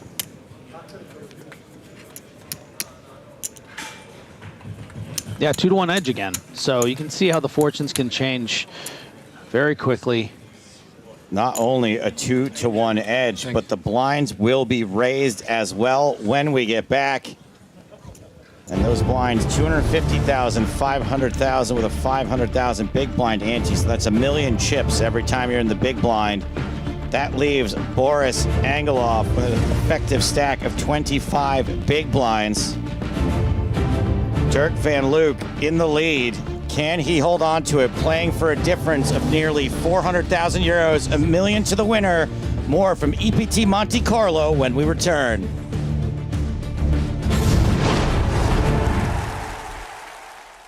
So Angelov opening here with King Queen.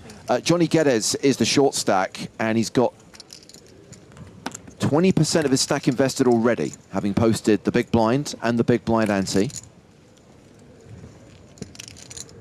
And folded to Pastore in the small blind, who's got King 8 of diamonds.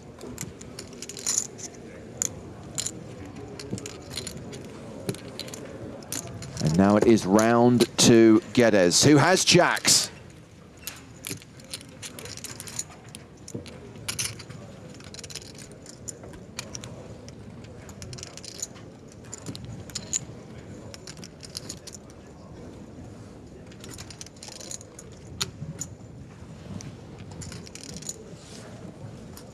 I think we know where this is going to go, guys. Guedes only got about 8 big blinds behind. It's all in for sure, and I think King Queen mandatory spinneroo. Yep, snap called by Angelov, and classic race underway at the final table. Guedes' jacks need to hold against the overcards of Boris Angelov. Like being based versus being red-pilled. One of these two things has a slight mathematical advantage. You guys rooting for the jacks? King Queen. Do not waste your energy on rooting here. Really, you need energy.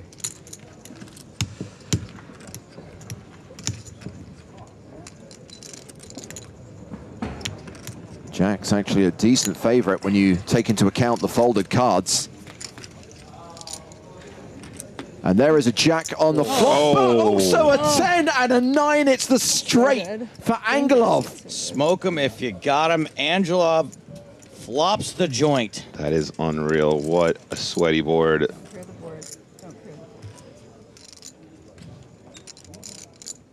So now Guedes needs the board to pair, needs to boat up. He has 7 outs.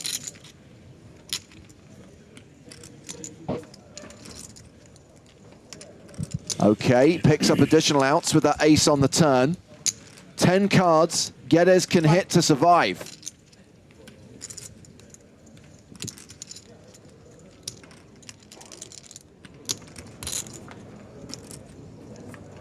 The river is a queen, and Angelov eliminates Johnny Guedes in 7th place. He qualified for 250 euros. He cashes for 154,900. And he was a heck of a player, went toe-to-toe with Adrian Mateos a bunch of times, held his own. Yeah, I mean, look, guys, talk about ROI. Got to be happy with that result, but with that flop, you really feel like you're golden until you see the run out. So RIP Johnny Guedes, 7th place finish. And we now have a dominant chip leader because Boris Angelov now has 14 million chips. He has a 2-to-1 advantage on Rania Nasreddine, who sits in 2nd place. What does that mean? So Pastore opened under the gun with ace-4 of diamonds. Kenjic thinking about what to do in the big blind with jack-4 of spades. He calls. So it's UTG versus big blind here. Both players with the 4. Top pair against a flush draw. And I just want to quickly, to finish this conversation, read this comment from Never Win Pots, who says, unpopular opinion, the addition of Power Path is even better than the addition of Mystery Bounties on Stars. Mystery Bounties are great, but the whole way Power Path is structured is absolutely fantastic. I don't think that's an unpopular opinion. I don't think it's controversial, and I agree 100%. Yeah. I'm much more down with Power Path than I am with Mystery Bounties. Yeah, I think it's a much more useful tool for allowing players to play events that they would otherwise not have access to. I think there's some work we can do on Mystery Bounties in general, though, guys. We got some ideas about how to jazz that format up online and make it something a little bit different. It's a fad. Oh, no, I like that trick. Until we perfect it, James. Personally, I would just use my Power Path to play a Mystery Bounty. Combine the two. Deuce on the turn. And now Pastore is a 77% favorite. I mean, if it's going to give you access to more mystery bounties, then yeah, sure. How can it not be better?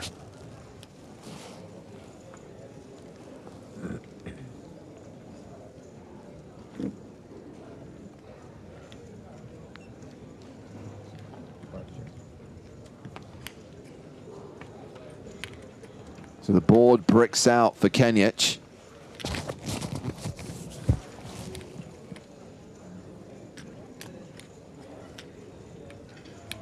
Probably feels like he needs to bluff if he wants to win this pot, but versus that under the gun open, how often do you get an ace to fold? How often do you get a king to fold? How often do you get jacks to fold? How often do you get queens to fold? You know, he's going to have other hands, of course, not always going to be in that realm, but it's all part of the considerations you need to make. Yep, and the check on the turn does induce the bluff and does award Pastore this pot. This is a great little spot for Pastore. That puts him up to third in chips with 34 big blinds.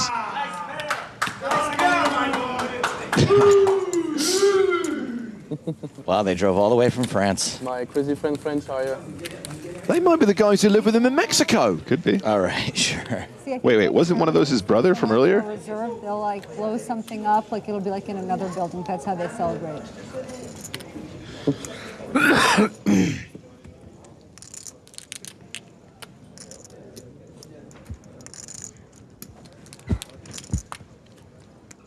Luke Evans looks like Kenjic. Novak Djokovic looks like Kenjic. He is the player who looks like everyone.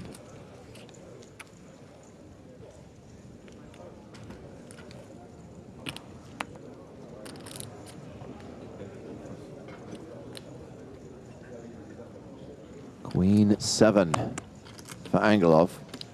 He folds the computer hand. Rania Nasreddine is in the cutoff with King 8.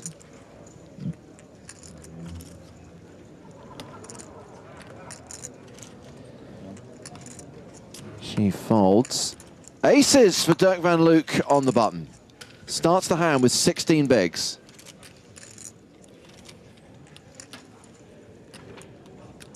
Min-raise here, Nick? Yeah, absolutely. And story checks out. That's not at all unbalanced. He's starting the hand with 16 big blinds. He's on the button. That's a very commonly used size at this stage regardless.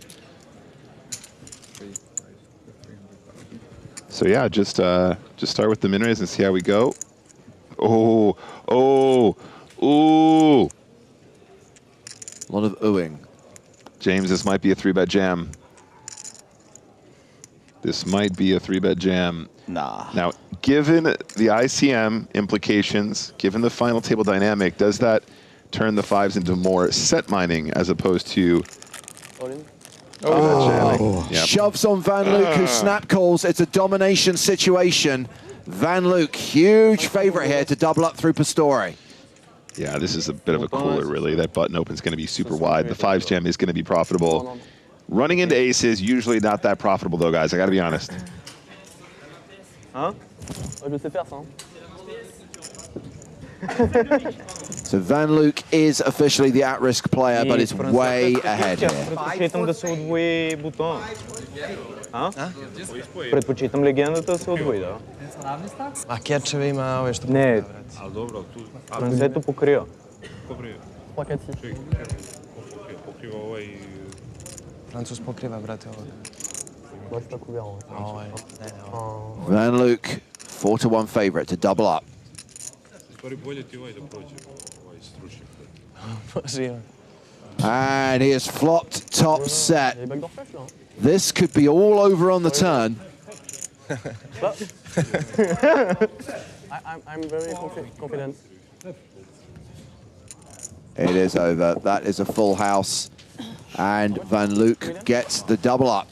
And they've pretty much traded places on the leaderboard. Just full house. Just a full house, which will see Derk van Luijk move up over 5 million chips. More than 30 big blinds. Jonathan Pastore now the shortest stack at the table with 17 big blinds. Looking good, Loomis. Pretty good. So round 2, Flushy, who starts the hand with 14 bigs, has ace 8 of hearts. Yeah, now has to decide whether to raise the hand or go for the shove. I don't know whether, yeah. 2 million. It's a virtual all-in. More than 2/3 of his stack. Yeah, I wonder if this maybe is better as a raise in this situation. You know, if you're getting called here, you are in very, very big trouble. And, you know, a pay jump of 60 grand between 6th and 5th. Oh, Angelov wakes up with kings on the button. And the other thing I wanted to say when you were talking about that fold pocket fours is just the collision effect of removing yourself from the situation. There are going to be 4 more players that are going to get dealt cards, and something like this could happen, and this could make him a great deal of money. Yeah. So that's a call. Still have players to act. Yeah, Angelov, no need to raise for when he's got the weaker, when he's got a hand like pocket 8s or 9s. And now 4 million in the middle, over 4 million, 4.5 million in the middle, and 825 back. What's this? A little bit weird. It's got to look for the pay jump from the other tables. Is anyone eliminated? Oh, no, because he didn't raise. Oh, my God. Ace, ace, queen, trips for Flushy, 9-1 favorite. What's not to love? Don't check. Plays the time bank card.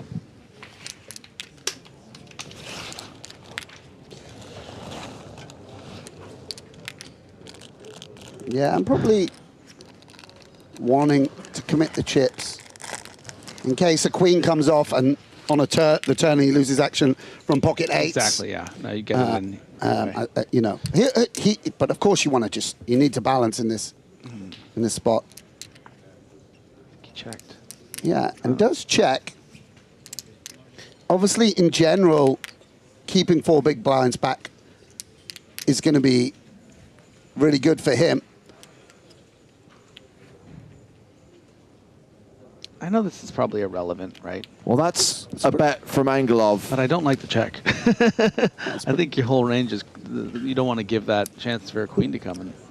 Enough to put Flushy all in, and obviously he's going to call off here with trip aces, and he's in an amazing position to double up to 6.1 million. Yeah, a little small.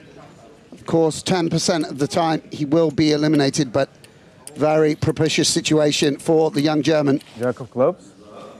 Young Austrian, I should say. Turn card is the 3 of diamonds, so he just has to fade a king on the river.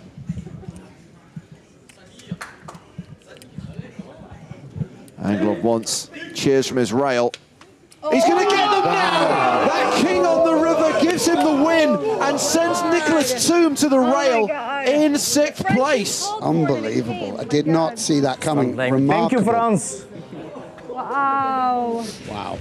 Good luck, guys. Austria. Niclas Thumm busts in 6th place, cashes for 200,000 euros, having satellited into this tournament for 500 euros. Really? Yeah, very Really nice. remarkable river. Somehow, the ace-8, it became a bad beat story by the river. French, And you that's guys are another strong. incredible run God. from someone who I'm sure we're going to continue to see on the tour. PSPC final table, now a Monte-Carlo final table. 2 of the richest, most prestigious events that we run. So he can be very, very, very proud. Head held high as he goes over to see friends. 2 6th place finishes. 6th in the PSPC, 6th in Monte-Carlo. He hasn't improved since a year and a half ago. I mean, come on, what's he been doing? Domination rotation as Kenjic outflops Rania. Yeah, and Rania with a quick check, which is, wow. Oh, wow. And domination restoration on the turn. Run good, Rania. Strikes again. Yeah, a very frustrating outcome for Kenjic. I mean, he may have picked up that was sort of a somewhat honest check on the flop. You know, it's not just that she can have hit the jack, but it opens up additional equity for some hands that were very, very dead. And Kenjic gonna protect what was the best hand on the flop. try and get value from 7, 8 and the like. This is almost, I would say, a little bit of an exploitative play. You know, in general, I think on a jack you would normally be deferring to the bigger stack, but sort of perhaps had a real strong sense that the 10 was good there. I've been out of the booth for a little while, but I've not seen Rania really work the big stack the way other folks might in this same situation, so he's probably picked up on that. Yeah, I mean, maybe we go 10% here, you know, just to try and pay what we want exactly. Very delicate situation. Does seem like more of the time your opponent's going to have a 5, 6, an ace 5, an ace king, 7, 8. There's lots we can get value from. Pesky jack, though. Yeah, it could have just been the speed of the checks, and maybe that quick check back. He's going, oh, she's got like, you know, ace 8 here or something. You know. I think, yeah. Another quick action on the river. Pair of jacks is good. Yeah, very frustrating. I mean, Kenjic just sort of put out what he was willing to pay. It was like, this is how much I'd like to show down for. Right. Exactly, yeah. And if that's against a slightly better hand, then I live with it. Right. So I think it's quite reasonable play from both players. Rania. One good Rania is out. Taking a peek one card at a time, getting all the juice, all the sweat she can. Kenjic with an unplayable hand and the shortest stack in the big blind. Jonathan Pastore, 10-8. Off-suited. Will be a little bit dominated by some of the lighter opens, but because he's so short, it means that he never really gets bluffed off his hand too often. You know, if you make a... You get to realize your equity. Oh, I love it. I love it. You're exactly Joe Stapleton. All right, and that is a top pair hand for Pastore and 2 overs and an open-ended straight draw for Angelov. See you at the river. Yes, very big flop for both players. And Angelov may just want to put the money in here. You know, can even get called by a jack 8 and 8-7. And if you're up against, you know, pretty much anything, it's all okay. So Sam, if there's 1.3 in the middle now and 1.3 behind Pastore, how do you feel about just ripping as a lead with the 10-8? Because then obviously you can do the same with your clubs and your straight draws, possibly putting ace high in a bad spot. Yeah, it seems fine. I mean, either way. Yeah, we got to get it in. All right, cool. So Pastore all in and at risk. You can see the equities there running pretty close. A post-flop flip, if you would. Pastore ahead for now, but plenty of ways to lose this. Yeah, it's like a, it doesn't feel like you have 58%, let me tell you that. Queen Jack looking very strong when you can be turned dead on occasion. And that turn is 7. Jack now no good. That's right. Straight draw for Pastore now. It's pretty much as good as it gets in terms of turn cards. Certainly, the other 2 short stacks will be rooting for Angelov to get a W here. Big river inbound. Angelov looking to fade an 8, queen or king. It's a queen, however. GG. Pastore really contributed a lot to this final table in terms of personality. Fought tenaciously off that short stack. Had a great chemistry with Rania. Yes, indeed. Maybe be getting drinks with some of the table later. Really, really top guy, it seems. And we congratulate him. Congratulations. Yeah, on that 5th place finish. Of course, he'll sting a little in the moment as he gets a round of applause from his friends and colleagues on the rail. More than €250,000 for Jonathan. Yeah, and it seems like with the resume he has, you know, he'll be around for a long while yet. Head of a heck of a 2022. And with that 5th place finish, can almost afford a night out in Monte-Carlo. Maybe if he bands together with the 6th place finisher, they can get, you know, bottle service. They can split a bottle, yeah. For a couple hours on a minor table, on an outer table. I don't know if you noticed, but 50 years of Jimmy's being celebrated. Wow. Here in Monte-Carlo. Older than the EPT. That's right. Run good, Rania. UTG with ace-jack offsuit. Going to start with a raise. Something you'll never get, Joe Stapleton. Pocket jacks for Van Luijk. Let's go. And a snap shove. Little, Wow. And and the other short stack. My goodness. 2 of the 3 commentators on their feet right now. Wow, what a collision. A legitimate holding for Rania, but started a cascade of action behind. 1,550. The nice thing for Kenjic here is he's, well, I mean, is he covered by one big blind? He's directly taking from his sort of rival. So he covers me, I think. Yeah, you should have 2.5. Definitely worth giving this a think about who gets paid what. Okay. Yeah, obviously, it's some concern that if Rania calls as well and they both are eliminated, but it's just such an unlikely eventuality. There we go. He's hoping to see an ace-queen, an ace-jack, something of that ilk. Rania, you would imagine, will understand how strong these ranges are behind. She'll have a little think. Not someone. Can I phone a friend? Yeah, she's just Not allowed. enjoying a bit of the limelight. I was on that TV show. She was on that TV show, though. Yeah. Meredith Vieira version. Not usually Meredith Vieira gets name-checked in a hand funeral, but there it is. Rania out of this. Kenjic and Van Luijk in what isn't quite a traditional flip, given what we know has been folded. I mean, whatever happens louder, so. Yeah, and this is big for both of these guys. Ace King. Although it's big for poker. Yeah, although it's Kenjic who will be eliminated, it's so close. It's both tournament lives on the line, essentially. Has the attention of the rail, has the attention of us. Kenjic a little further behind than usual.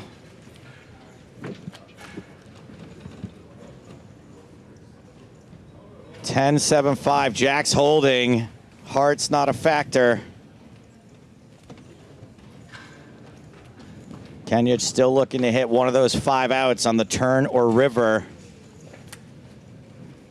And that turn is a 9. No additional outs. Kenjic trying to fade the 4th place finish. Needs an ace, needs a king. Dealer. Hit it. Yes! That is a total whiff for the ace-king. Board runs out clean. Jack's hold. And that will see the elimination of Jovan Kenjic in 4th place. GG. GG. Nice run so that's it. from the young Serbian. Conducted himself very well at that final. And getting in the most classical of flips. Oof, it was nice fun.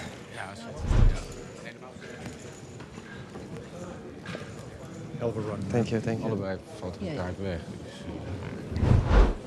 Derk van Luijk. Super short for much of this tournament. Now with a fairly comfortable stack, 24 big blinds. Hebben break nu. We get Van Luijk opening on the button with Jack 10 suited.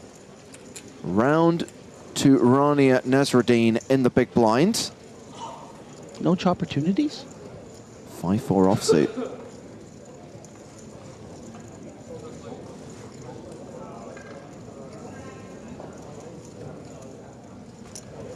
Maria, from where we left off last night, would you have expected these to be the final 3? I feel like 2 of the 3, it certainly looked like it was trending that way, of course, for Angelov and Nezreddine. And Van Luijk, definitely hung in there, picked his spots, got super lucky with those running jacks. So fate has it that he's meant to be here.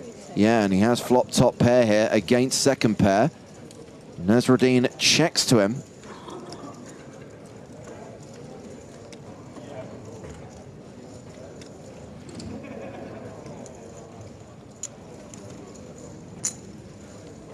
And he does continue. He bets 1.5 into a pot of just over 2.5. Yeah, this is just a spot where she's going to take one off and see what develops. Of course, having that 5 is nice, can turn some straight possibilities or 2 pair. Absolutely. She now has a 4-1 advantage over Van Luijk. Checks a second time.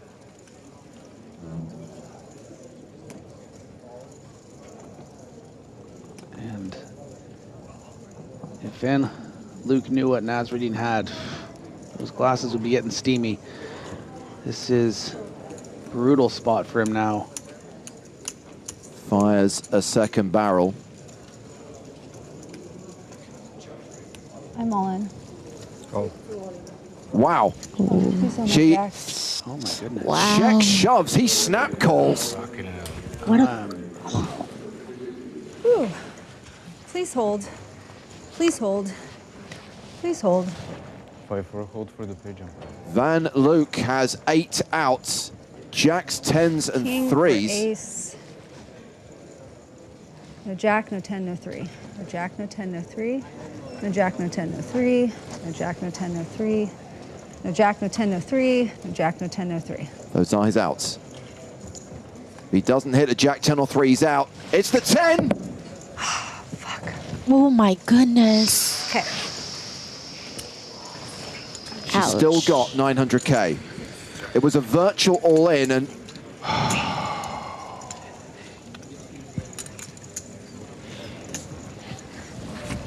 she's going to be left with just 2 big blinds. She's taking it really well. I mean, inside, I can only imagine. What's Van Luijk doing? He doesn't realize that he's won. You cover me, right? You won the hand. Oh my God, shit. Fucking hell. You didn't know you win the hand? Oh my God, I'm so sorry. He missed it. God. He missed the river. Oh my God. Oh my God. Oh my God. Yeah, oh my God. Wat stom. Wat stom. When he pushed his chips Ja, ik ben moe, forward, man. I thought he was asking the dealer to count his stack. Tired. He thought he'd lost. I'm so sorry, I apologize. I really didn't know. That's fine. I'm not sure it is fine. Wow. He missed what fell on the river. It was a tired. 10, giving him a better 2 pair. And had his sweater on, had to undress, sitting back down here, get back in the zone. And this is just, I mean, it takes a lot to get me speechless, but I really didn't know what to say. I will say that I think that Derk van Luijk quite significantly overplayed his hand. Didn't need to play for stacks there whatsoever. The bet on the flop was quite large, creating a significant pot, but that's not the card you want to bet call off on the turn. I mean, your opponent's going to turn some 2 pairs, you know, some straights sometimes. So incredibly fortunate, and frankly, a misplayed hand by Van Luijk, but that's the you know, beautiful nature of the game. It can, you know, sometimes you can get so lucky that you don't even know how lucky you've gotten. And that's gifted him the chip lead, 22 million. He's got a significant advantage over Angelov. And I'm not writing off Nezreddine, but this is going to be hard now. Fewer than 3 big blinds.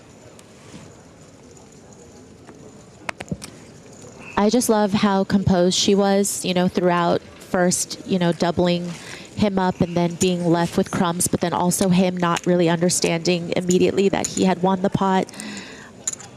Kudos to her. Initially, as I said, I thought he was pushing his chips forward so the dealer could count them. I thought he was getting up to shake hands with Boris Angelov to say, congratulations, we're now heads up. And then, which also would have been a bit and then I realized he grabbed his coat and was leaving. Yeah. Do you think we could have just let him leave and not tell anyone? 2 pair, 2 pair. He did say, and Mark has translated from Dutch for us, so stupid, I'm tired as F. Yeah. And I think that is a really important takeaway, is you can't underestimate.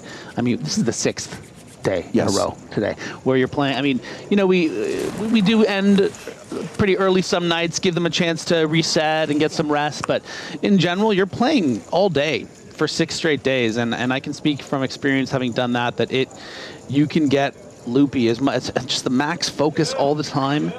And I'm sure everyone at home will be like, I would never miss that. I would know. I would be looking for the 10, but it's just, it got away from him. And it looks like, yeah, Van Luijk is going to be calling here. And that's a pretty decent hand here for 2.5 bigs on the button, frankly. So Nezreddine does get it in for a last 750k. Van Luijk calling, and Angelov, who's got a lot of chips invested already in the big blind, calling as well. Great, get the weaker 9 in there. A great opportunity to triple up. Let's get some Broadway action, huh? Yeah, it could be the start of a spin. Or it could be a full house for Van Luijk on the flop. And actually kills some of Nasreddine's winning outs. Oh, wow. Yeah, brutal. That's going to be it. Unless, of course, there is one narrow path through. Mm-hmm. And that's not it. Not the duck. Nope. So this has been checked on both streets by Van Luijk and Angelov. 2 million. That bet will get a fold from Angelov. Nice hand. We go to showdown, and that is the elimination of Rania Nasreddine in third place. Only the second time a female player has made the final table here in Monte-Carlo. Following the footsteps of Musil Kai, who was the runner-up in 2012, Rania cashes in third place for 442,900 euros. I think the thousands of people, including us in the booth here, are very sad to see her go, and in such a brutal fashion. She just played brilliantly over the days we've seen her here on the feature and final tables. She should be so proud, and just an incredible performance. And I think she's made a lot of big fans, and I'm sure her Tulsa crew back home are very, very proud of her too.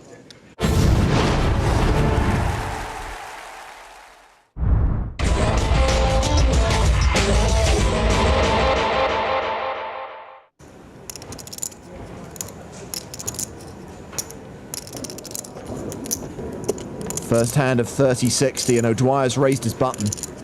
Pantling can definitely defend this three-handed, especially with his stack. He calls, and we are going heads up to the flop. My guess is that Steve is going to have an advantage post-flop, especially in position. 9 deuce deuce. Ace high still good. Pantling checks to the pre-flop aggressor, and Steve does not continue. He checks behind.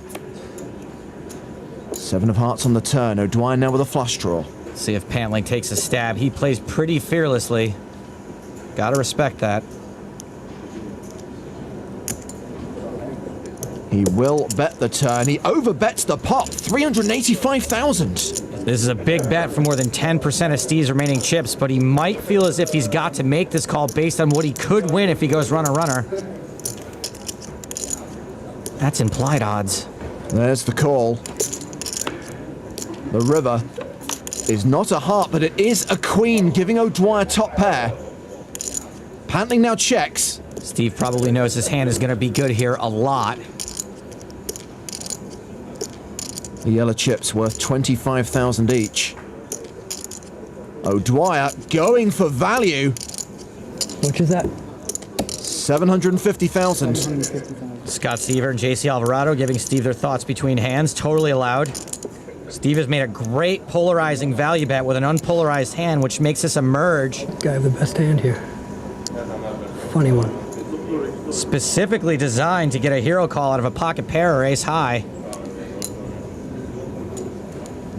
And Pantling does hero with ace high. Steve O'Dwyer played that river masterfully. They are right to be patting each other on the backs for that one. That was huge. O'Dwyer back up to 4.5 million, close to where he started the day.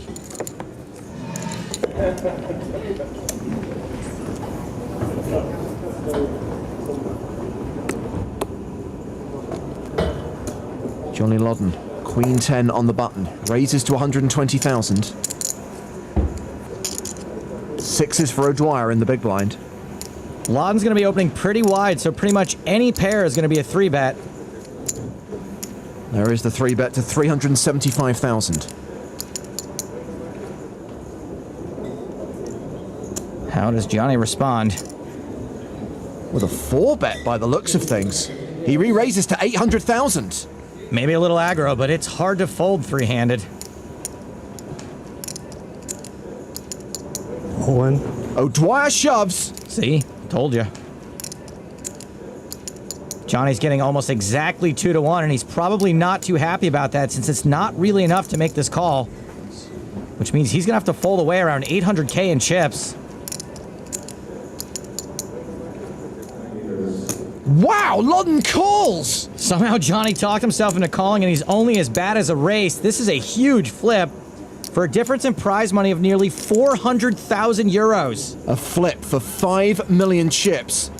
Steve O'Dwyer, the player at risk, marginal favourite as this race begins. A 6 on the flop, but the gut shot straight draw for Loddon. That smile is the loudest thing in the room. Wouldn't expect it to stay that way, though, if Johnny catches a king. Loddon's going to need that king on the river. Steve is just one card away from a massive pot and dealing a devastating blow to Johnny's chip stack and spirit.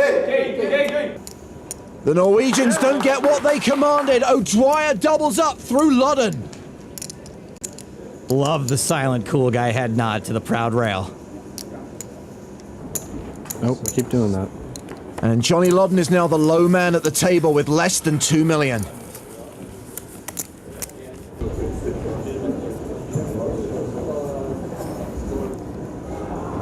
Actions on Steve O'Dwyer on the button.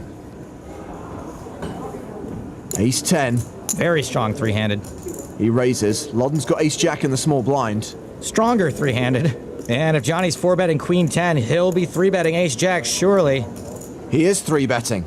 And don't call me Shirley. Are we gonna see another pre-flop raising war?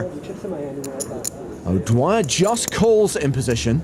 Even though we know he's dominated, this is a totally fine call with a hand that flops pretty well. It does flop well. Top pair. Incredible flop for Steve. His hand is going to be good more often than a kid at Christmas time. Loddon was the pre-flop aggressor, and he continues for 350K. Steve's most likely play here is to just call.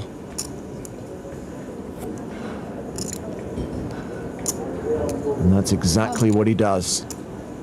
He can try to induce bluffs on later streets. Blank on the turn. And Johnny Loddon shoves! Oh man, Johnny has really stepped in it here. O'Dwyer calls, and Johnny Loddon is drawing dead to a jack. He was trying to get Steve off some smaller pairs or some floats, but we can hashtag this one a fail. There's about to be some disappointed Norwegians on the rail, and certainly one at the table. Johnny Loddon, the last remaining member of Team Pro, has 3 outs. It's a king. Johnny Loddon exits in 3rd. It is his best ever result on the EPT, but he will be so disappointed. Congratulations to Johnny Loddon, maybe his most crushing EPT finish ever. And the gap is widening between Pantling and O'Dwyer. 9.2 million plays 6.7 million. It's Steve's button, and he's got king 3 off. Defo a raising hand. Makes it 180K. Pantling with 8-9 off will call. Defo a calling hand. Lots of hands will be heads up. King 5-3. 2 pair for O'Dwyer. Huge for O'Dwyer. Pantling has checked. O'Dwyer checks behind. Checking back, hoping to induce. 10 of clubs on the turn.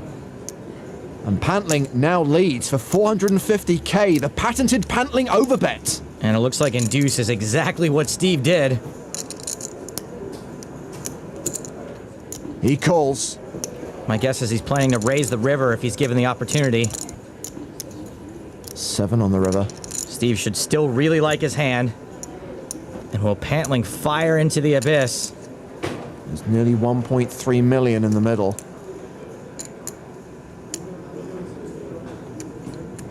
And Pantling overbets again, 1.7 million. And actually, after a bet that big, I'm not sure Steve will raise. It'll just look way strong, and there's little chance he'd ever get called by worse. So if he raises, there's not much chance he'll get called, and when he does, he's often going to lose an even bigger pot. Either way, this time I think the overbet is going to bite Andrew in the pant sling. Did you really just go there? This is a big decision for O'Dwyer at a pivotal point in the tournament. This could be super nitty. I'm just gonna call. He calls. Pantling mucks. And that means Steve doesn't have to show his hand. He adds 2.3 million to his stack. And he takes the chip lead. You must have had 2 pair then. I did. River 2 pair. I did not. With Steve's chip lead and his heads-up experience, Andrew Pantling has got a Sisyphus-style uphill battle in front of him. O'Dwyer currently has an almost 2-to-1 chip lead over Pantling as the blinds go up to 40-80 with a 10k ante. O'Dwyer raises his button with 8-10. Standard button raise. Pantling has king 5 suited in the big blind. Suited king is a very easy defend and will be good at showdown often enough. Pantling calls. All about the post-flop play, heads up. Well, let's see the flop. Wow, action guaranteed. Trips for O'Dwyer. The second nut flush draw for Pantling. Pantling checks. I think Steve has got to bet here to try to build a pot. There are lots of bad turn cards, not just for Steve, but ones that could be bad for Andrew too, and therefore kill his action. O'Dwyer does continue for 300,000. Pantling obviously can't fold a draw this huge. He calls. The turn card. It's a spade. It's the flush for Pantling. Check. He checks again. Unfortunately for Steve, he cannot slow down here because a flush is just so unlikely. Worst part is, if Pantling decides to raise a bet here, I don't think Steve can fold. This is a spade to dig Andrew Pantling out of his hole and possibly a grave for Steve O'Dwyer. 600,000 is the bet on the turn. Does Andrew go for the raise now?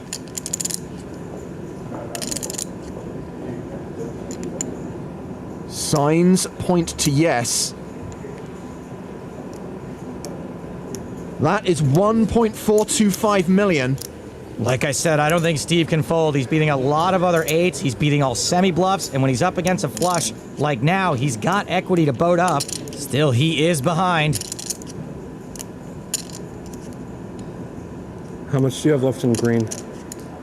Can you cut those out? Pantling has 3.5 million behind. The only question is, does Steve call and reevaluate or just go for the gusto here? Guess the good news for him either way is he can't go broke. Pantling is praying that Steve lumps it in. I'm all in. O'Dwyer shoves! And Pantling calls. 8. Down, please, gentlemen. Is that a flush? It is a flush.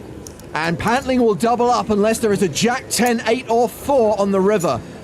10 outs for O'Dwyer, which would see him win the title, but there's a 77% chance that Pantling doubles up and we play on. It's an 8 on the river! It's quads for O'Dwyer that see him triumph here in Monaco and win the EPT 9 Grand Final Main Event! That's one, Steve. Cheers. Yeah, thanks, Tim. Time to celebrate with the supporters. You're right, this was the easy part. And for Andrew Pantling, heck of a showing for a guy who only plays poker in his spare time. But wow, what a tale of redemption for Steve O'Dwyer. O'Dwyer rules. 842k for the runner-up, 1.2 million euros for the winner. All the adrenaline's just like rushing. Yeah, exactly. Finally. Major dump. Okay, yeah. That's unreal. It's unreal. I saw it was a small card. I couldn't see it. It could be an 8. I saw the look on his face and I was like, oh, I think I won.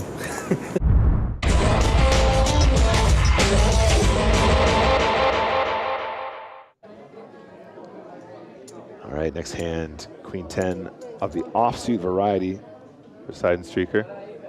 Raised to 1.1. Vitsiak with 6-5 of clubs. This is not an unreasonable 3-betting hand, James. I definitely wouldn't mind a little raisy daisy here.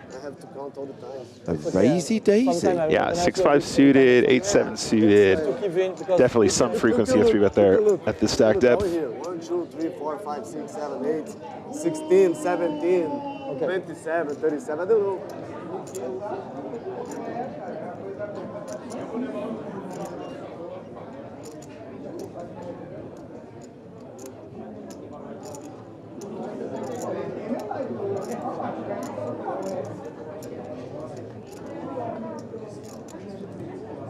Vitsiak has played one-time bank cards so far.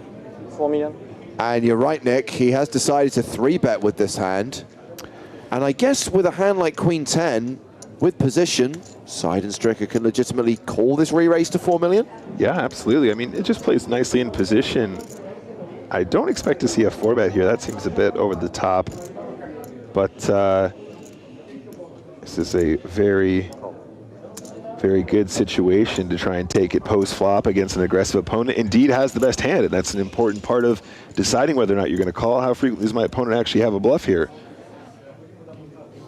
9-5 deuce, so a pair of fives for Witsyak. Seidenstricker with 2 overs to the board and a backdoor straight draw. Witsyak has the pre-flop betting lead and continues into this pot of 8.4 million. Yeah, there's quite a few nice turns here for Witsyak, as well as just having the pair right here, right now. But that small continuation in relation to the pot means he's going to float with Queen 10 here. Queen or a 10 would be very dangerous for Witsyak. So it was 3 million, the bet on the flop, called by Seidenstricker. Witsyak now slows down, checking this turn card. He is an 86% favorite, but it is Seidenstricker who's going to take over the betting. Yeah, James, I don't think he's intending on check folding this turn, especially not having picked up a straight draw, right? Even if he's got it completely wrong and he is losing, he still has additional equity with that 4 on the turn, although it's not a ton. I anticipate a check call on this turn loads. A player at Witsjak's level will understand that his opponent will have floats here with 2 overcards, for example, exactly like Queen 10. 3.5 million apiece. The 9 of hearts on the river pairing the board. 21.4 in the million. Seidenstricker has less than pot behind. Action's been checked to him for a second time. James, I really think that if he pulls the trigger, he could get looked up here. The 9 is actually a really, really good card to see if you have 6-5. Counting his stack in relation to the pot. He shoves. He bluff shoves with just queen high, and Witsyak has the best hand with a pair of 5s. Wow, he can definitely call here. This is a spot that's going to be bluffed a ton given the action. If he calls, it's over. If he calls, he's an EPT champion. How much? He asked for a count. 21? I mean, it's most of Witsjak's stack. It would be a huge mistake to make. You call here and you're wrong. It's over for you. Yeah, I've got to say, I think the 9 is actually really good because the 9 kind of is what you think Seidenstricker might have when he limp calls here. This run out means there's fewer combinations of 9 remaining, and I think that means he's going to have more bluffs. I really think he might make the call here. It's a huge moment. Imagine making this hero call and claiming victory here in Barcelona. The former professional footballer, the former engineer, a guy who has been mentored and coached by Antoine Saoud, with a decision that if he makes the right call, will earn him an EPT title. You can do it, mate. I believe in you. I love hero calls. Playing a time bank card, thinking about this. I think he's trying to get a live read now, James. Seems to be looking at his opponent a ton here, trying to get some live tells. This would be a huge call, and it will be a tournament-winning call.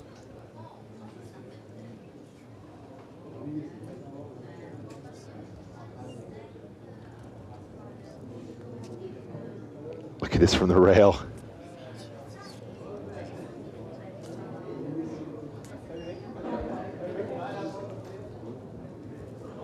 Plays another time bank card.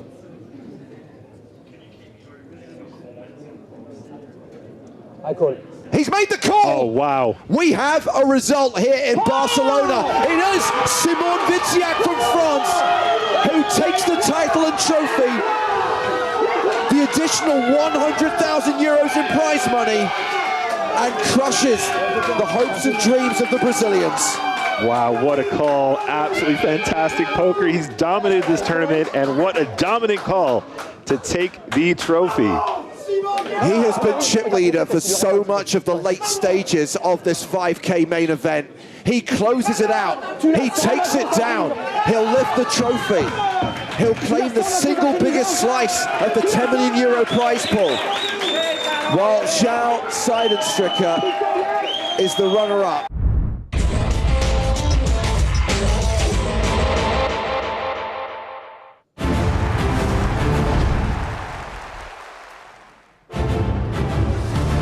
Welcome back to Monaco and the PokerStars European Poker Tour presented by Monte-Carlo Casino as the heads-up battle continues at the final table of the main event here at the Monte-Carlo Bay Hotel and Resort. It is Derk van Luijk versus Boris Angelov, playing for a difference of nearly €400,000 in prize money. Both guaranteed €620,500. The winner will get $1 million. The winner will lift the trophy. The winner will become an EPT champion. Right now, it is Van Luijk who has the chip advantage, a 2-to-1 chip advantage, which coincidentally is where this heads-up battle began, almost 50 hands ago. But they were deeper then. The effective stack is now just 23 big blinds, because we are playing 250k, 500k blinds with a 500k big blind ante. This is level 36, and we are now playing 45-minute levels.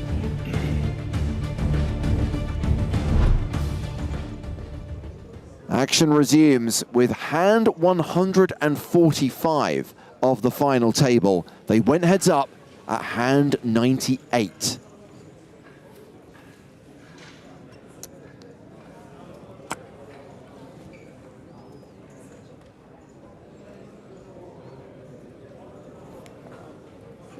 A walk there for Boris Angelov. Angelov is a Bulgarian player from Sofia who qualified via a €500 satellite. His opponent is from the Netherlands. Derk van Luijk is a 43-year-old investor who describes himself as a semi-professional poker player. He's got plenty of friends on the rail, including his partner, who is expecting their 3rd child.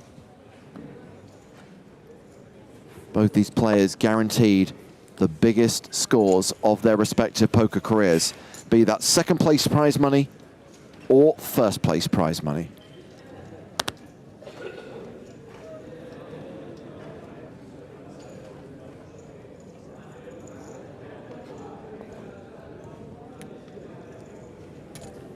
So Angelov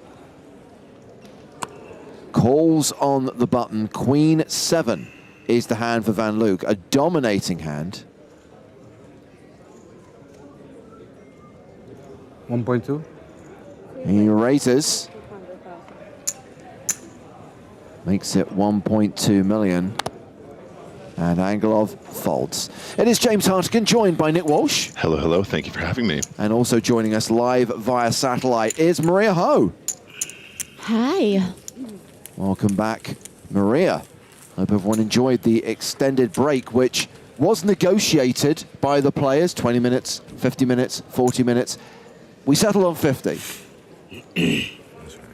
Yeah, and here we are. There's the trophy. That's what they're playing for. Heads up poker all the way. Currently, Boris Angelov is the shortest stack. 23 big blinds effective. Glory, trophies, and big monies. They're up for grabs when you find yourself playing on the EPT. Van Luijk, 6-4 of hearts. Is it fair to say, Maria, that it's been, I don't want to use the word grind, they are kind of playing a lot of small pots. They're really, this has the potential to really go the distance based on the playing style of both players.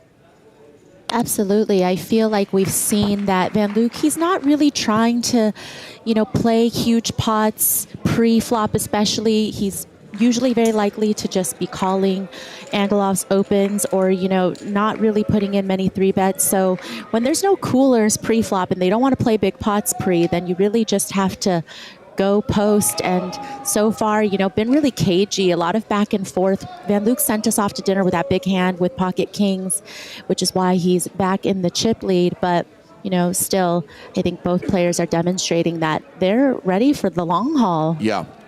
So Angelov pairs his jack on the turn.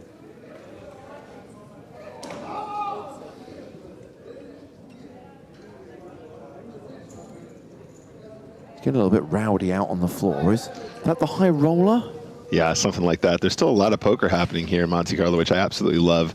This is our main event, but there are lots of other serious poker tournaments happening here in the main room. And you didn't get to play any of them, Maria, because you didn't come. I know. I mean, once I heard this was the biggest EPT Monte-Carlo, I was, the FOMO was, I mean, beyond at that point. Angelov bets $1 million on the river. Van Luijk with just 6 high. Will eventually fold.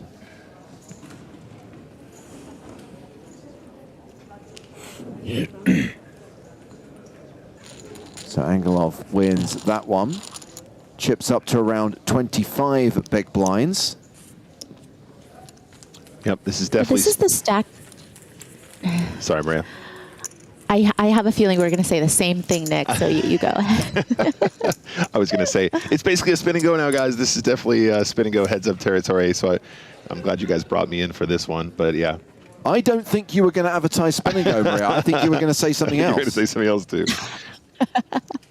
I was just going to say this is the stack depth, you know, where you do want to start, of course, incorporating limps. I mean, I just want to see some adjustments, I think from both sides, but mostly from Van Luijk because now he's back in the chip position to be able to, you know, do what Angelov was doing the whole time, which is chip away at his stack. And also what's important is the shorter that somebody gets, you got to make sure you know the ranges with which you're supposed to call off to their shove. So those things are going to start coming into play the shorter that Angelov gets. Yep, absolutely. Definitely want to see some more trappy play, some more limping pre-flop. That makes a lot of sense. Under 30, that starts to happen a lot more often. Under 30 big blinds effective heads up, we start to incorporate way more limps as traps, and also just to make sure that we're playing enough hands in position, because that's obviously very advantageous. And if we want to play a nice wide range, we can't always play a raise or fold strategy like we might do in earlier stages in the tournament. We have to start sneaking in some limps. Well, it was limped by Angelov, checked by Van Luijk with 7 deuce offsuit. He is not connected, but Angelov has a pair of 6s to go with the 8s on board.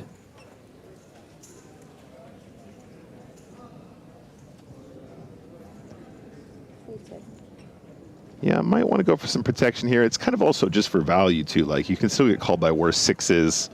You can still get called by some straight draws here as well if you decide to barrel turn. I think if you're missing the flop and the board pairs here, I like to just bet maybe like around half-ish. So 1.5 in the middle. What's the size? Boris decides 1 million. Sounds good.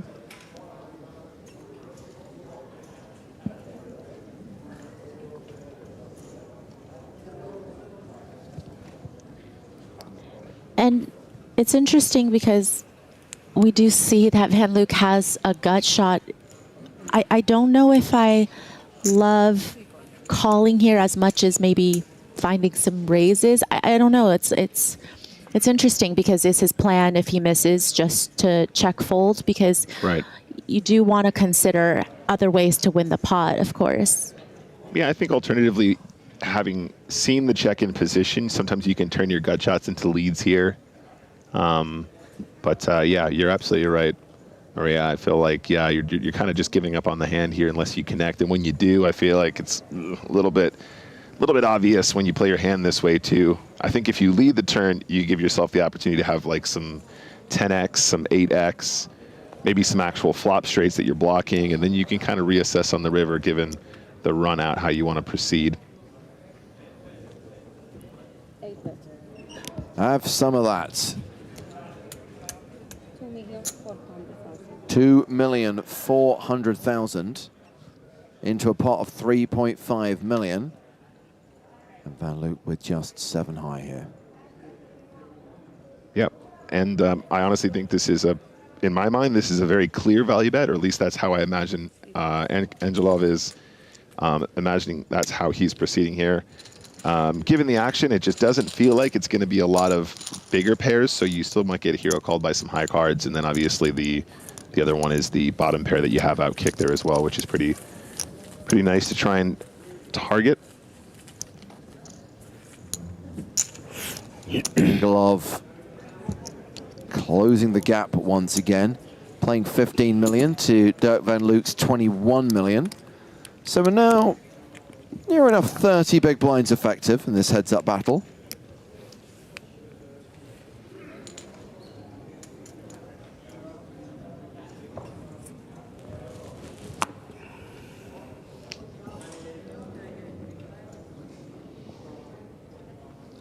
Queen 3 on the button.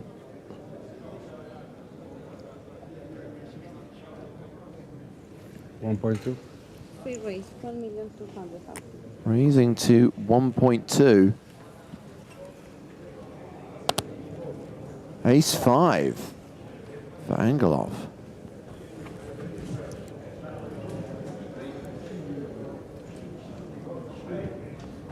Yeah, we'll see if he just wants to call here, if he wants to put in a 3-bet. I mean, you could really see him do either with this type of hand. All in. 8 all in. Well, that's one way to play it. Yep. Pretty sure this is solver approved, by the way.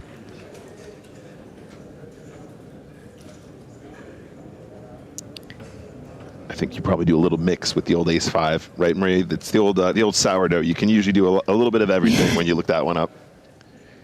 Yeah, exactly. And, you know, especially again, if we talk about calling ranges and what Van Luijk's calling ranges might be in these spots, you know, you can also just start shoving wider if you think they're going to be calling too tight.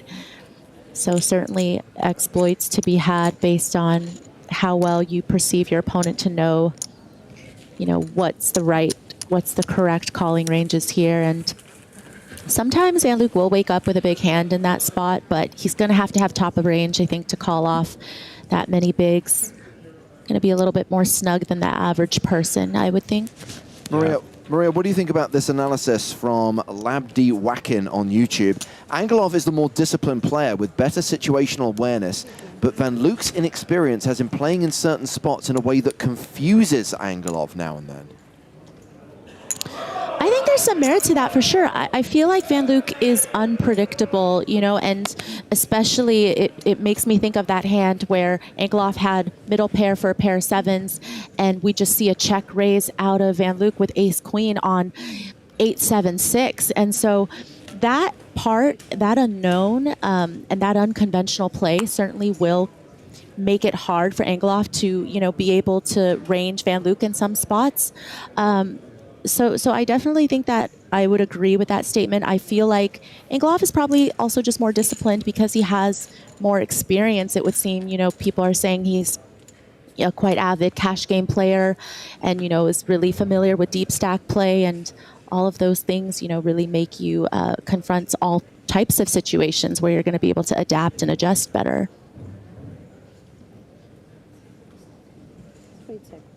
Van Luijk with deuces.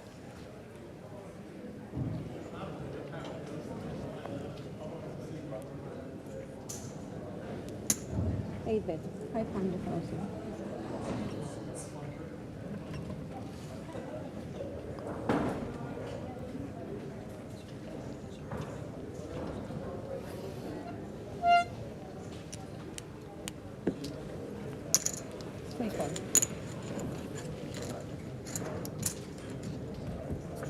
Bet and a call.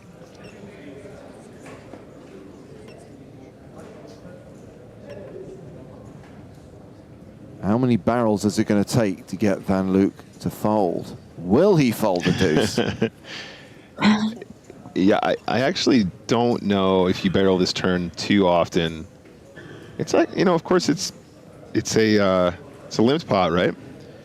So your opponent is going to have fewer ace combos because they probably play those aggressively. I think it's fine for that reason. And, you know, you can obviously target some 2x, maybe even some king high floats, because obviously the action pre-flop might dictate that king high might float flop. But on this sort of rainbow ace 7 deuce, your opponents will have some deuce x. They will have plenty of 7x as well. So it really goes either way. I think betting is fine. I think checking is also okay. And you can proceed after that. Yeah, does make the call here. in the same way that Van Luijk is somewhat capped having checked back pre-flop, you're also somewhat capped not having raised pre-flop. And now that we started the hand close to 30 effective, we do see more raises with the ace combos, whereas we do actually have slightly more traps as we get shallower, as we've already discussed. Yeah, and that's likely going to be a give-up card, I think, for Angelov once Van Luijk called a second time on the turn.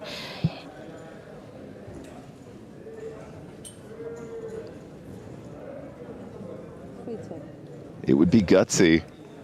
I mean, at this point, I'm probably going to put my opponent on a lot of deuce X. But, yeah, I think you're right, Maria. Yep, there you go. Check it up. Deuce is good. And all that hard work that Boris Angelov put in is undone. Because he's back to 25 bigs. Blinds up in 30 minutes.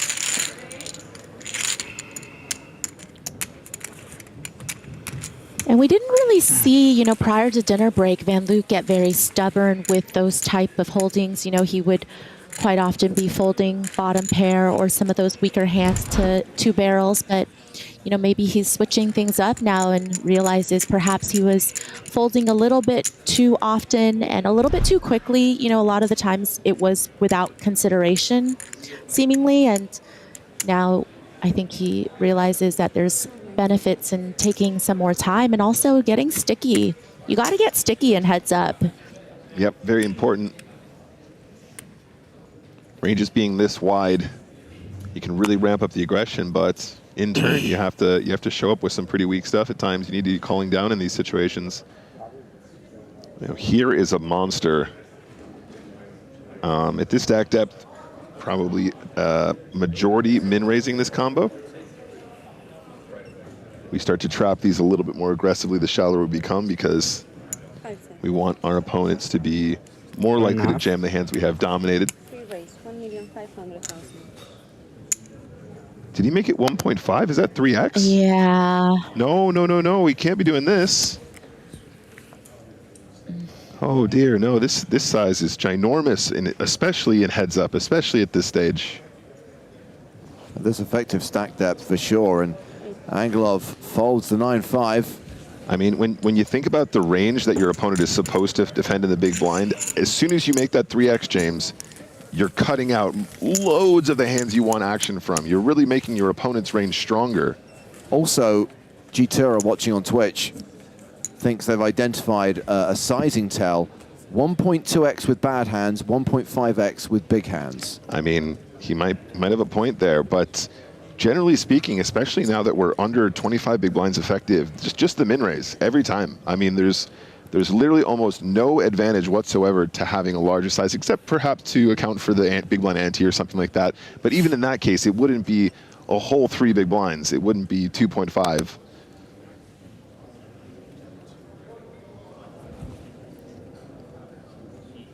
Oh, he woos. Yeah, that's kind of... Go on, Maria. Please, Jay. I was just saying that kind of calls back that king's hand. You know, he did 3x there, and then he just left so much meat on the bone there, just jamming turn for, I mean, almost 2x pot, I think. And so, yeah, you really just got to be able to keep your opponent in there when they're going to be so much weaker than these top tier holdings you have. That's right. Getting action with 10s there is so much more important than just winning, you know, pre-flop. You got to force them to play a wide range, which they're forced to play by default anyway, just because of the strategy. And then you want to try and get max post-flop if you can, or even, you know, convince them to put it in bad pre-flop. Pair of 5s ahead here.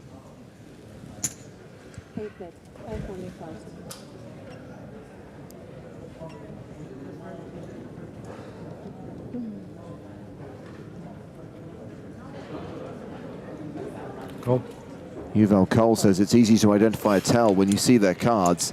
That's true, but in 30 minutes' time, if this is still going, trust me, Boris Angelov will get that information. Deuce of diamonds makes things interesting. Angelov has the better diamond draw. Of course, we do have street flash potential now. For all the people asking about deals, by the way, my understanding is that there was a very brief conversation, and I think the two were struggling to communicate. What we have here is failure to communicate. And so Derk van Luijk and Boris Angelov are playing for it all.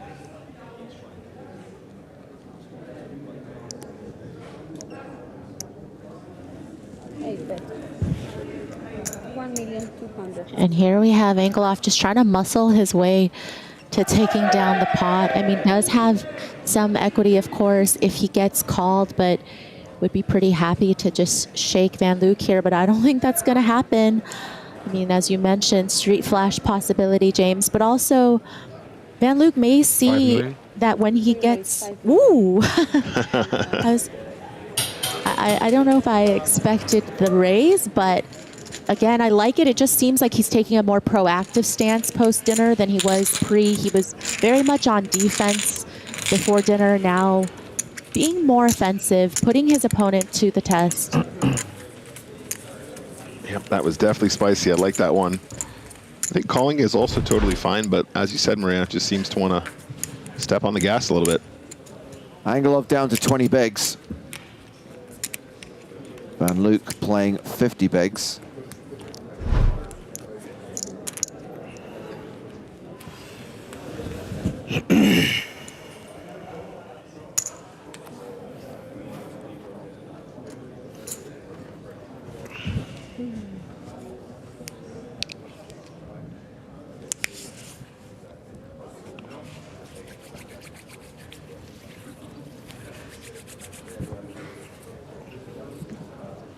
Got to sanitize. I could appreciate that. I mean, you guys heard that they checked what's on the chips, and it's like feces and all kinds of gross stuff. I mean, I really would rather not know, to be honest. All I know is that if I've been handling chips and cards, I will wash my hands or use sanitizer. Remember when Excalibur in Vegas still had a poker room?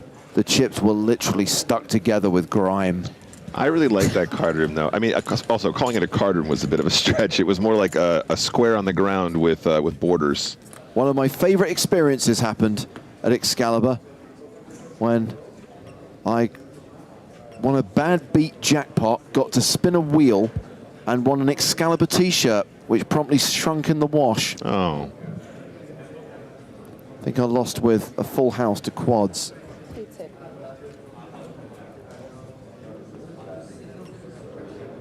Well, several $100s in that hand, but I did get to spin a wheel. That's always fun. It's amazing how it takes the sting away. Such a simple creature. I mean, it's kind of like people love free things even when they're not really free. You know, you're always paying for it in some way.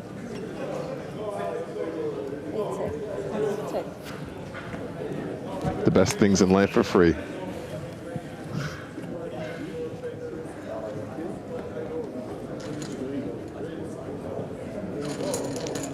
All right.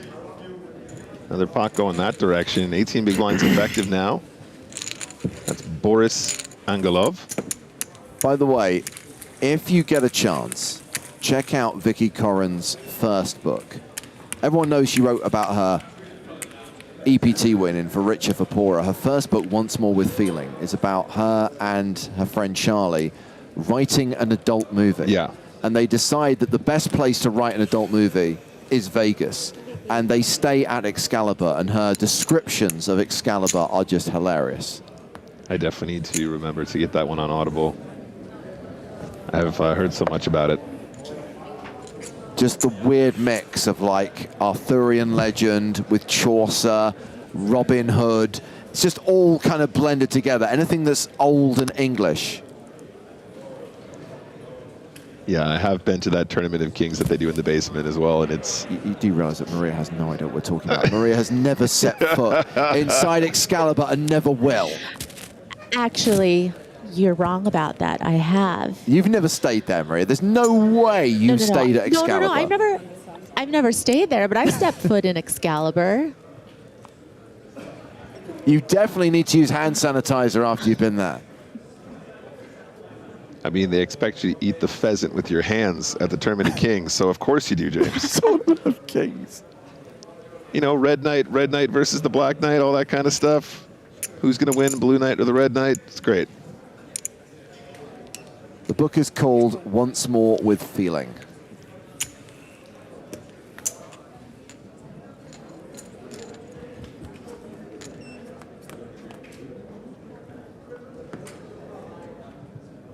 Queen 6-5 on the flop. Van Luijk with the advantage. Angelov, by the way, well, we've been yakking, has dropped down to 16 bigs. Yeah, and could potentially lose a little more in this pot if he wants to start bluffing. You know, we have seen him just take these stabs quite often when check two. So not surprising to see him do the same here. And people in chat before dinner were saying, you know, Van Luijk really hasn't been connecting with the board very well. So, you know, it's hard for him to stick around, but this is definitely a different story now. Van Luijk getting a piece of a lot of these flops. Yeah. Also, like you said, Maria, after dinner, I mean, perhaps at dinner had an opportunity to sit with some friends and get some feedback from the stream. Maybe a little bit more clued up towards the aggressive tactics of Angelov. And again, I feel like this is a great turn to barrel when you pick up the gut shot. We might see a second barrel from Angelov here.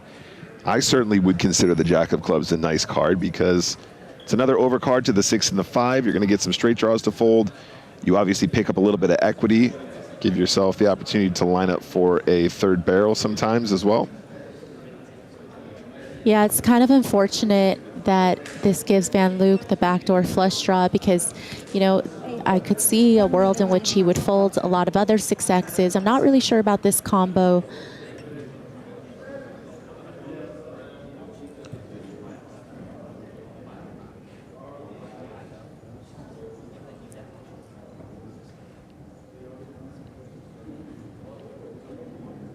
Of course, there are some natural bluffs that we can see Angelov having in this spot. Not to mention, I feel like Van Luijk is a little emboldened, you know, by the fact that he made a pretty big call on the turn with that deuce X hand and then was able to win at showdown.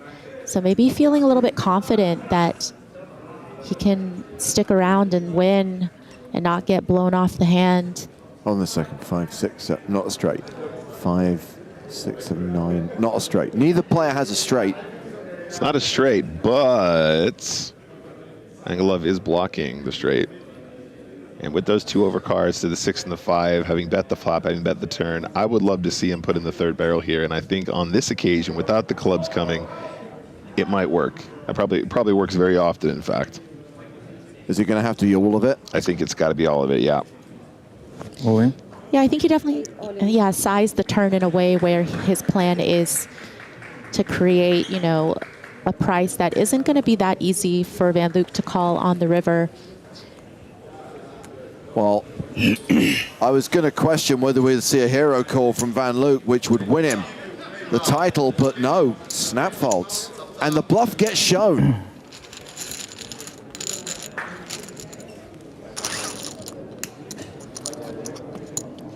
Oof. And now we're back to playing 25 bigs effective. That's right. Like the line. That aggression paying off on this occasion.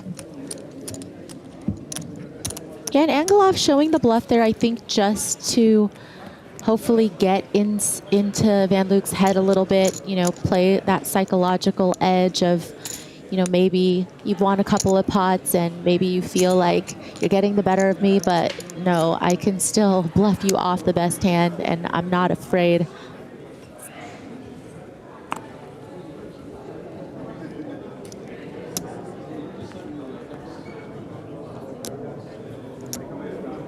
Nine, 8 suited for Van Luijk.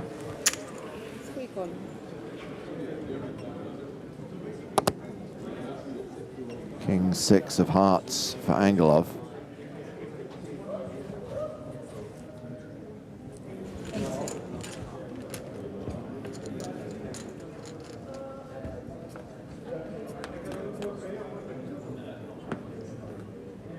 King Jack 4, which is the one club.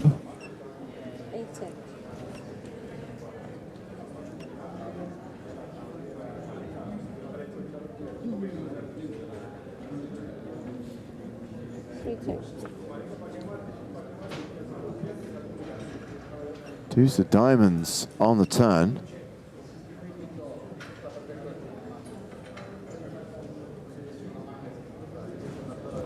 Yep, I think you got a lead here. I wouldn't mind going close to full pot either. Is that a mill? Yep. I like it a lot. You want to have chunkier leads here because you really want to punish the flush draw, straight draw combos that might be checking flop or have now arrived on the turn, I should say, if he has a single diamond, for example. Van Luijk with absolutely no hand, no draw, folds. Yeah, I feel like that's a board you just want to bet a lot of the time when you have the 8-9. I think the delayed c-bet is something you do a little bit more as we get shallower and your opponent can start check raising or check jamming a little bit more frequently. But as played, did manage to lose the minimum because he was not getting top pair to fold under these circumstances. But range v range, I think betting flop there is also okay. Just check the watch. It is still Saturday. We haven't gone past midnight yet. Of course, once we hit Sunday. Chat Pro Sunday. No, Sunday is Scoop Day. It is Scoop Day. The start of the Spring Championship of Online Poker. It's imminent. Just a few hours away till he can start grinding for several weeks. It's going to be crazy.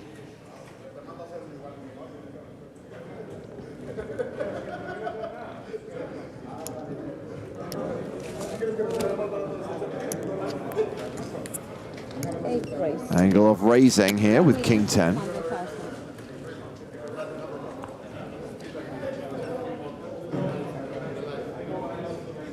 Queen Jack for Van Luijk.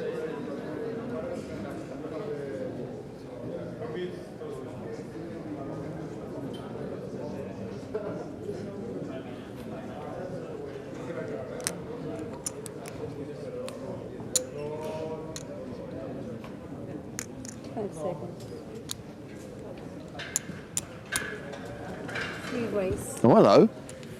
It's a re-raise. A very rare 3-bet sighting.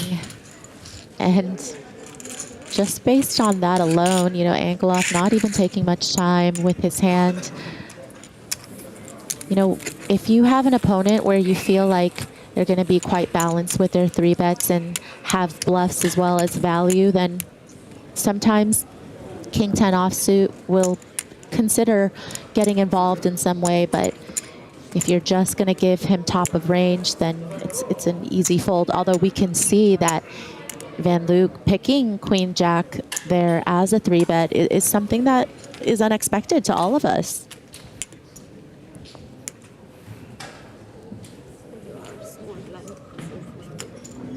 Oh, sorry.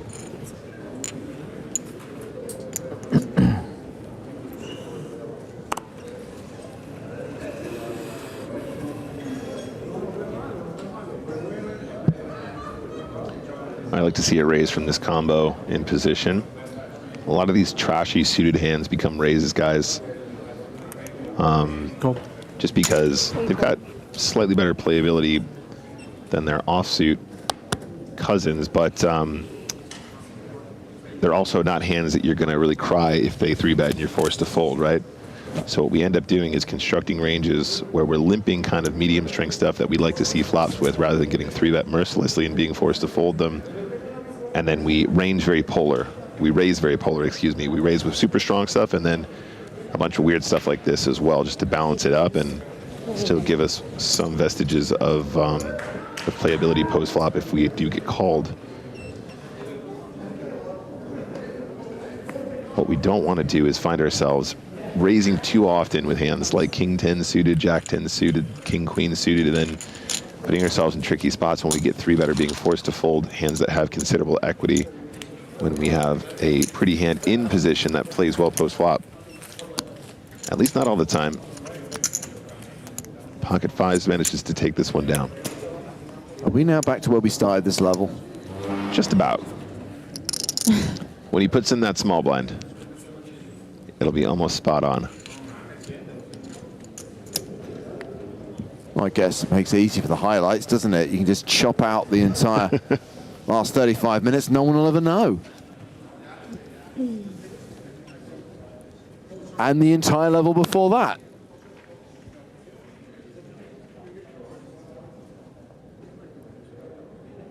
Somebody bring James a pillow. You guys might just be taking naps in there at this rate. Well, if there's one thing I know, it's with the 45-minute blind levels that we now have for short-handed play, there will come a limit as to when this will end, which is to say we are not going to see a repeat of 2014. We're not going to be here at 6 a.m. Race. I remember ordering out from McDonald's the moment it opened.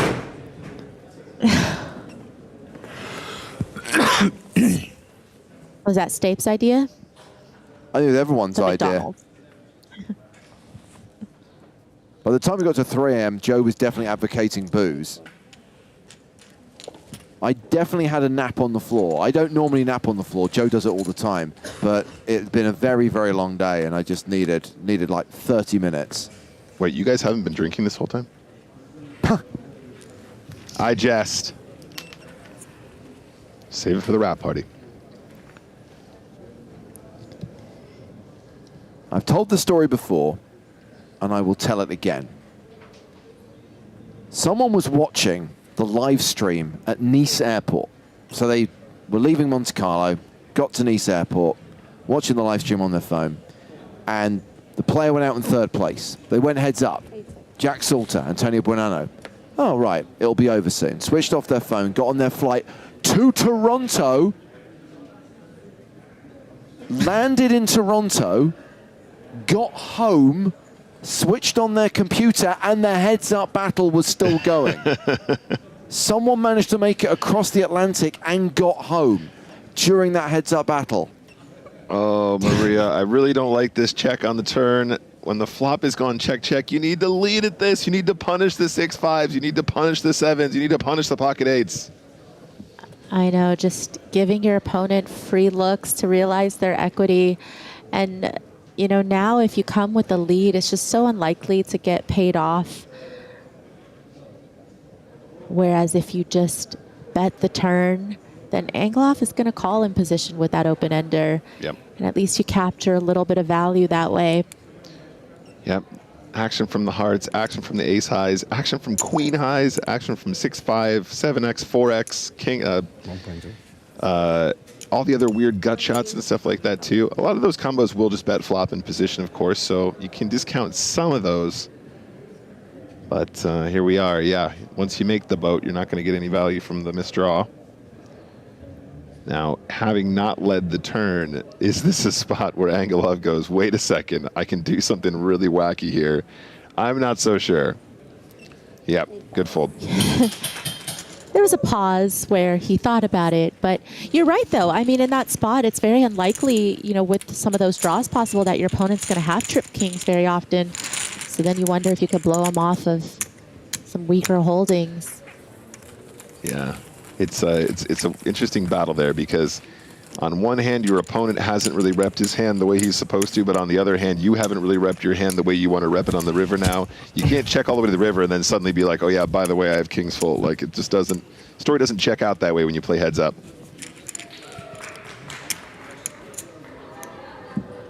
What is going on out there? I want to cover whatever's happening out there. Someone's having fun, and I will not allow it. Not at the EPT. No fun allowed. This is a mind sport. And certainly not while you're working, James. I mean, wait until you're done before people can have fun, right? Exactly.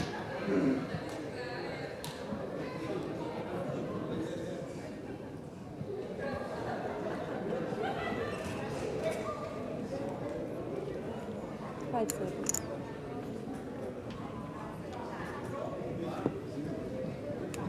1.5. 3 raise, 1,500,000. Again with the 3x open from Derk van Luijk. And a quick fold from Boris Angelov, who's playing around 20 bigs right now.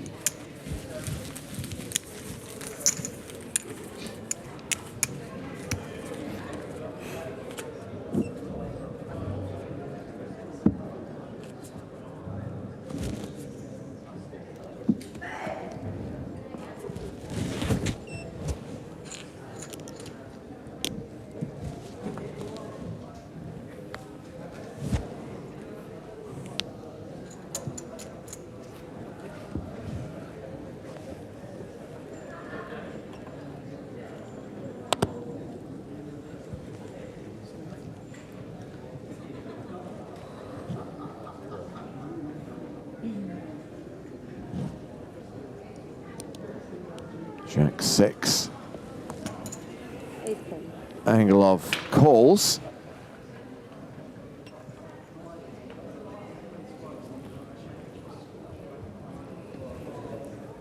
Jack 9 for Van Luijk.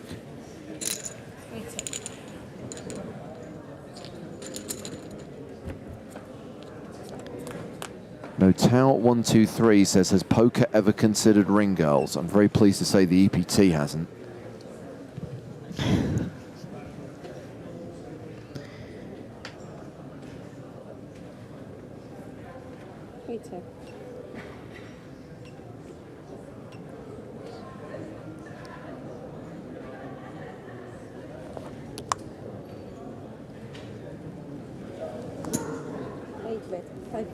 Yeah, this is something that we've just seen a lot out of Angelov. It's just that stab when check two with pretty much his whole range there. And of course, when you limp in a lot in position, and if you are creating a balanced range, then you can certainly have some of that board.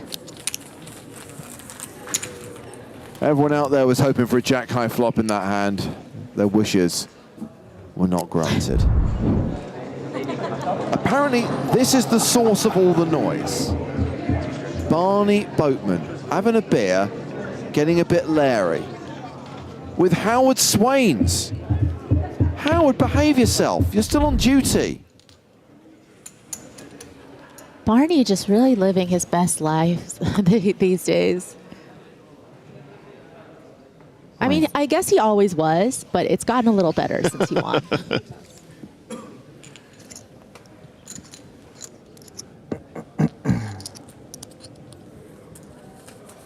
That's right, Savan. He's got the looks, he's got the brains, and he thinks it's party time.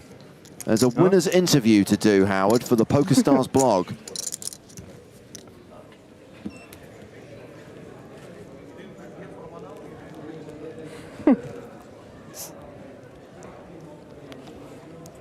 Man, Rail was way more popping when we had the Tomb Raider on the table.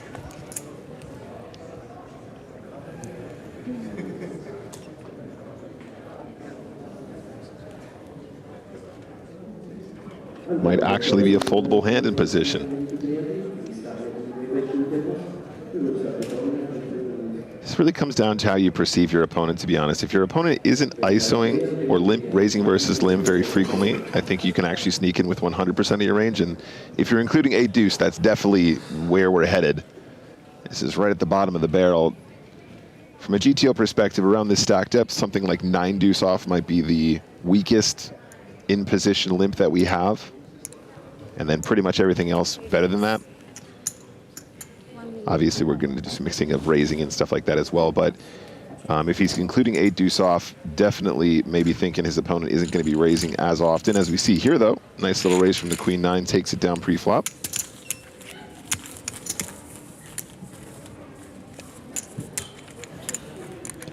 I feel like I can sense a difference in the way in which Van Luijk is playing with the chip lead since he got it back versus when he started heads-up play with the chip lead. I mean, he's just found more spots, I think, to be aggressive, whereas, you know, he was playing a little bit more passively, even though it's usually the opposite, right? The player with the chip lead, especially in heads-up play, is usually going to be the one putting all the pressure on and having their foot on the gas.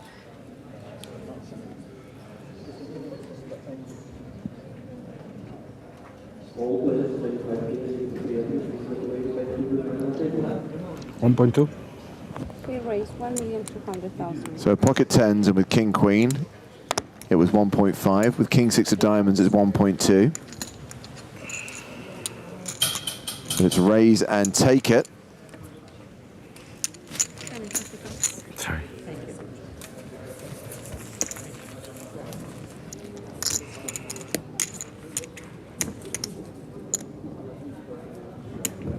Van Luijk hitting his stride, you know, very well nourished after the dinner break. And he's ready to put up the fight.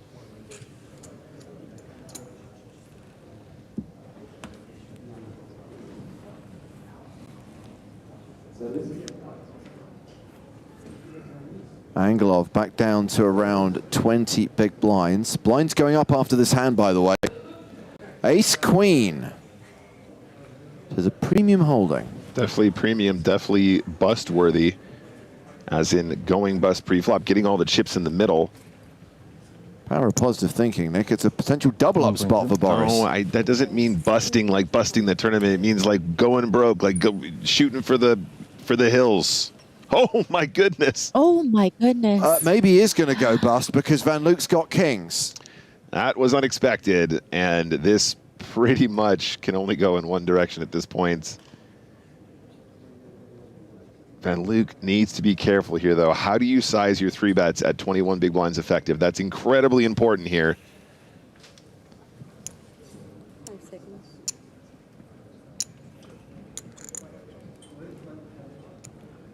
3.6. 3 raised. 3,000,006. He just 3x's it. Yep. It's a smidge big for my taste, but I don't think it really matters under these circumstances, guys. It's ace-queen suited versus kings. We're under 25 big blinds effective. I just think it goes one way and one way only.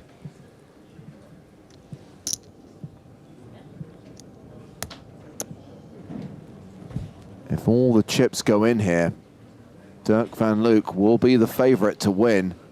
Not just the hand, but the tournament. There's the shove from Angelov. There's the call from Van Luijk. If kings hold, it's over.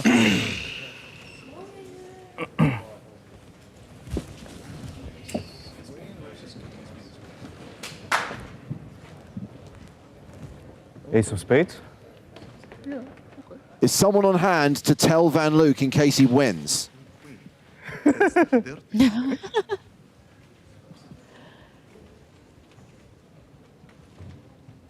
I think he's paying attention to this one. Before they deal the flop, we yell ace. Ace! Two queens wow. on the flop. And Angelov, now a 9-1 favorite. He's like, oh, that was naughty. Stop calling for cards. Stop it. Stop it right now. Never call for outs when you're ahead. It's Van Luijk who's gone behind and needs a king. Quads! Nice one. Van Luijk drawing dead on the turn. Double up for Boris Angelov, who now has the chip lead as well. It's 44 big blinds, plays 28 big blinds. Scratch that, the blinds are going up. It's 42 big blinds, playing 26. You never see this stuff online, I tell you what. So as we kick off the new blind level, following the big switcheroo, we welcome Joe Stapleton back into the booth. What just happened? A double up for Boris Angelov, and he now has the chip lead as we kick off the 300K, 600K blind level. Kind of hard to come back from quads. Yeah. I'm thinking of a flop. I'm thinking of a turn. 10 million? How to win in style. Quads, baby. I love the Stefan pose from 7. Angelov. He's just like, this flop has everything. It was that I'm happy about it, and I'm also a little bit embarrassed. Yeah. Now, obviously, that's a pretty considerable hit for Van Luijk here. Van Luijk not without his own bad beats, though. Has been running pretty good. Let's be fair. Right, and for some, you know, it could be a little bit defeating, just the wind taken out of your sails. Things were going so well. You kind of seemed to hit a new stride. But now it's really just about staying in the moment, though, and not getting too upset as if you were already counting the win. Thanks. Thank you. You know what's defeating? Being defeated. And that hasn't happened yet. Did we give up when the Germans bombed Pearl Harbor? No. It's not over until we say it is.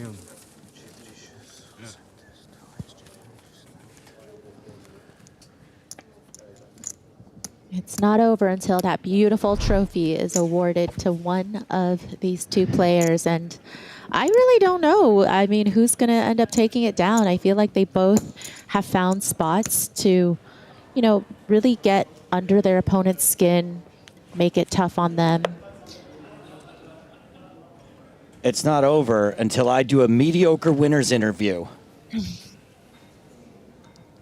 And people pat me on the back after I leave the stage, and they say, that was just okay. It's fine. That was an interview, Joe. You completed the assignment, thank you. Van Luijk, ace queen suited.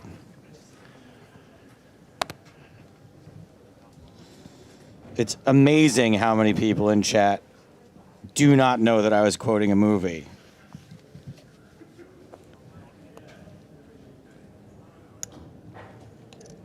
What, the interview? How many people think that they're so much smarter than me? Angelov, coming along. We did see that 1.5 again here. Ace 5-7.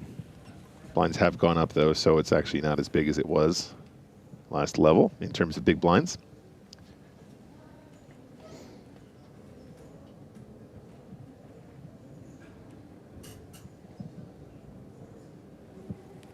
$2 million.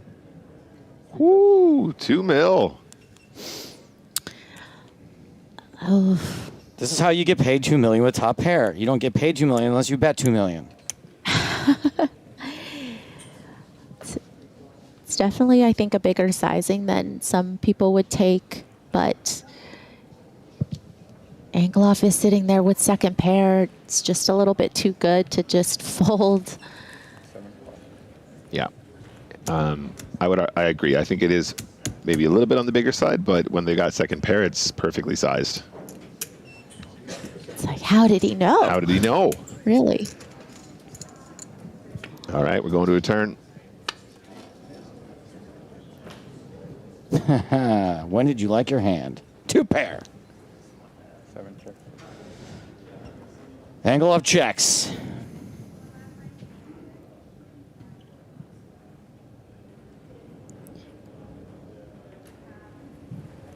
$6 million. 6 million. You don't know unless you try, Nick. You don't know unless you try, Maria.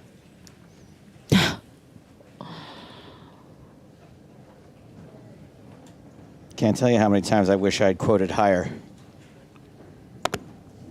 Oh, no, not this time. Whoops.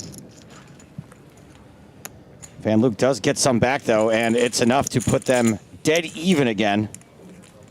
We have a 30 big blind effective stack either way. Even Stevens. A 28.5 big blind average.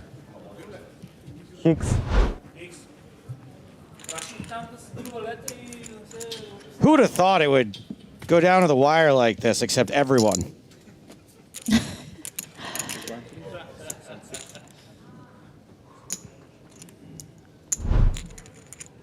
Right down to the nubs.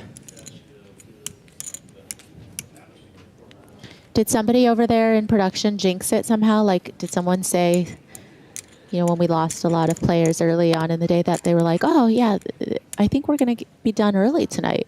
I mean, I might have started walking towards the stage when it was Kings versus Ace Queen. If you count that as a jinx.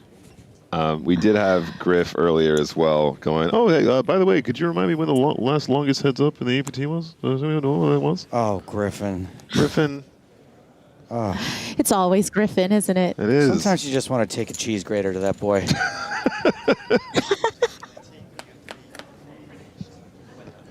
I mean, of course, yes, in 2019, I had to catch a flight. I didn't get to see the end. The only time that's ever happened. That's right. They had to put me on satellite all night long. Had to cover. That was back when you could hear the seagulls in the background before I upgraded my mic. That's right. The most annoying part was I left early. I felt terrible, packed my bags, went to the airport, got in line. Guess who got in line right behind me? Manny Lurzer.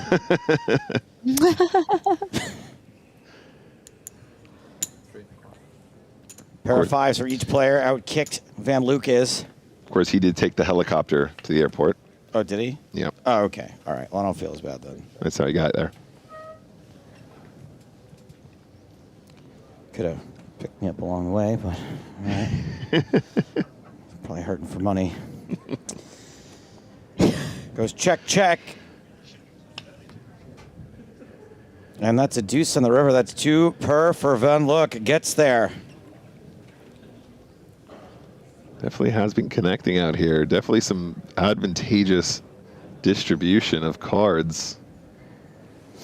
There's got to be a value bet now. 3 bets. 2,500,000. Yeah.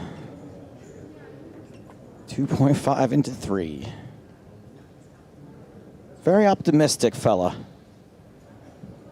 Yeah, I mean, the flush gets there, and so Angelov really can't like his pair fives too much.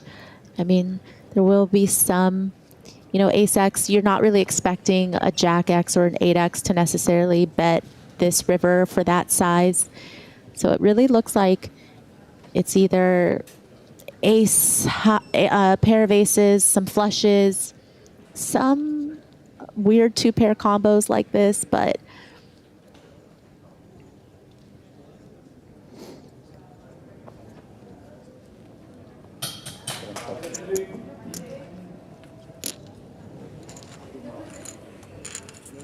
Angelov eventually folds. Van Luijk does pick up another pot. 32 big blinds now, playing 25.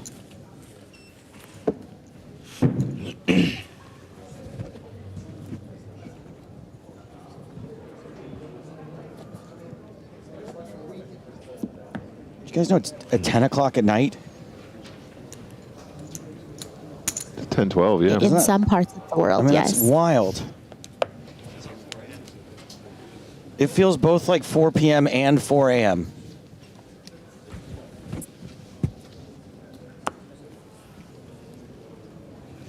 Queen 9 for Derk. What you're saying is it's 4 o'clock somewhere. Derk is going to complete. 4-3 suited for Boris.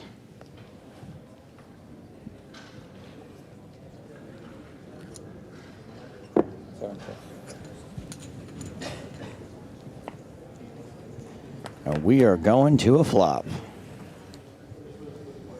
9-5 deuce up and down for Angelov. Top pair yet again for Van Luijk.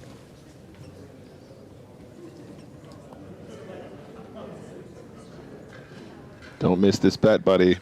Put some chips in.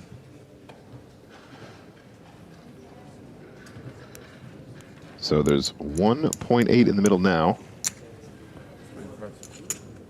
I wouldn't mind a little bit of a bigger one here on this texture. 700,000. Okay.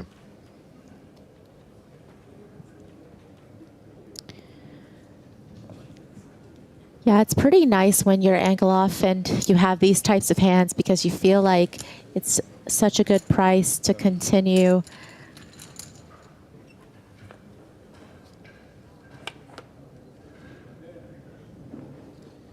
Seven of spades on the turn does not improve the hand of Angelov. I would argue it's a pretty clear continue. Yes, and size up, I think, would be good in this spot. Just a lot of draws. 3 bets, 1,200,000. Yep. See, I think this is a bit too small again, Maria. I really feel like this is a great board to get loads more in the middle. You're going to really punish some top pairs here as well. Like, imagine your opponent has a 9 here. You're going to get a lot more with a bigger bet. If they have a hand like 8-7, where they were floating with the gut shot on the flop, they're probably going to be forced to call again a lot because they're going to think you're bluffing a bunch. And then you punish the hearts and all the other stuff as well. I think this size just invites the 4-3 along for the ride. Yeah, I think the size actually invited Angelov to raise in this spot. Yeah. Because it just feels like a very weak hand. I mean, the strength of Van Luijk's hand here is a lot stronger than what his bet size made it out to be. That is exactly right.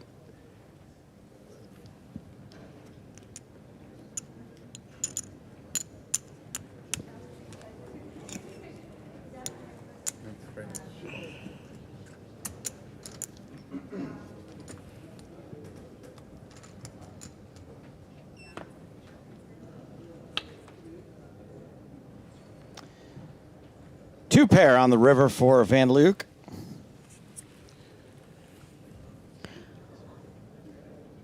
I mean, I kind of would have liked to see what he would have done on other rivers. I think here, you know, Angelov gives up. But if the river came something different and didn't improve Van Luijk's hand, and maybe Angelov decides to go for it as well on some other rivers.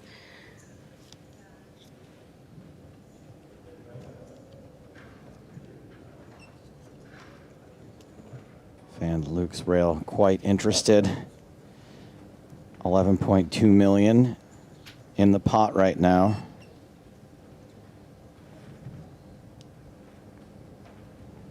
Van Luijk almost certainly awake. There he goes.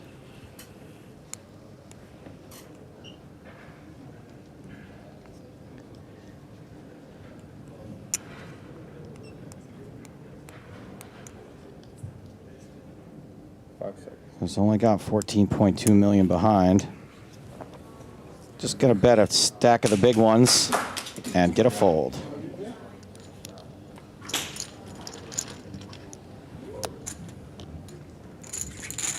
Well, that's going to put some real distance between Van Luijk and Angelov. Angelov drops below the 20 big blind mark. Just 17 bigs to Van Luijk's 40.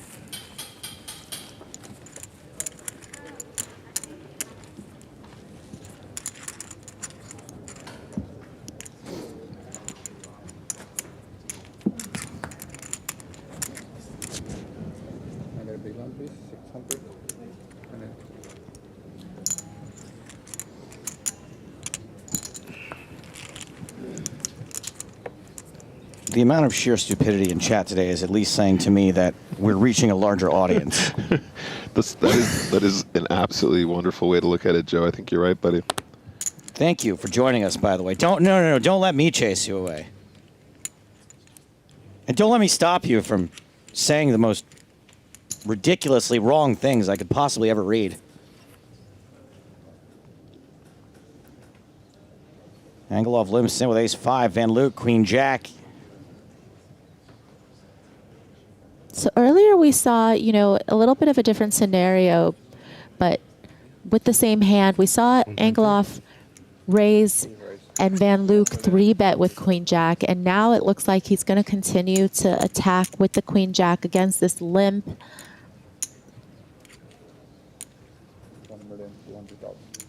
But I do think you have to start being careful, of course, when your opponent has around 20 bigs. They're going to have some limp traps. Yeah, this is or limp at least shove. they should theoretically, yeah. At least they should, theoretically speaking, and this one falls into the limp shove category, as you mentioned, Nick. Yeah, absolutely right, Maria. Nailed it here. Interestingly enough, I believe queen jack is almost always a check back at this stack depth versus limp, but then what you can do is you can sneak in some ISOs when you have the suited variety that plays better out of position when your opponent limp calls. I would argue it's probably almost always a raise call verse jam if you have the Broadway, the suited Broadway version. Under these circumstances, probably just folding though. And that, yeah, really just comes down to experience and heads up, I think. It's going to be fine. It's never going to be a huge mistake. It's queen jack. It's a nice hand. But like you said, when they're balanced up like that, Maria, you will get trapped there, and it costs you a lot of big blinds because you got to raise pretty chunky when you're out of the big blind. Yeah, and it's just a bit of a shame when you don't get to see a flop with a hand that, you know, will fare pretty well post. You didn't say trapped, did you, Nick? I did say trapped. That would be a great name for a comic book series of some kind. Oh my! You're never going to believe this. My comic book is called Trapped. Wait, what? Yeah, no way. You'll be able to buy it at EPT Barcelona. That is such a coincidence. Well, I don't want a copy unless it's signed by you, Stapes. Is that possible somehow? We'll have to talk to Stapes' management. Okay.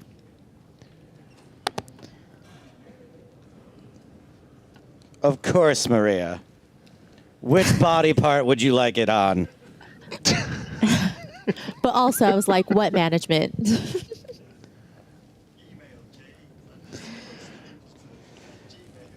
There's a scene in the comic book about my manager. It's right in the beginning where he says, sorry I didn't call you back. It's been a really busy day today and I'm playing poker.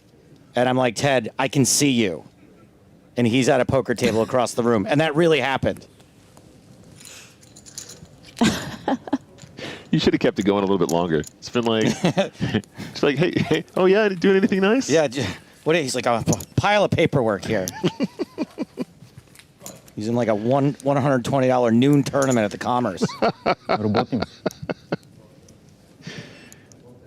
right, for all you nerds out there, I looked it up. It's about 60% check back with the queen jack off. And then we do a bunch of other raises just the same way we saw there. And what's this tab open you have for X videos? What is that? Joe Stapleton. Oh, sorry. Something about feet. Did I see? Oh, wow, Maria. Yes, anding. The categories. Joe Stapleton trapped. Oh, wrong one.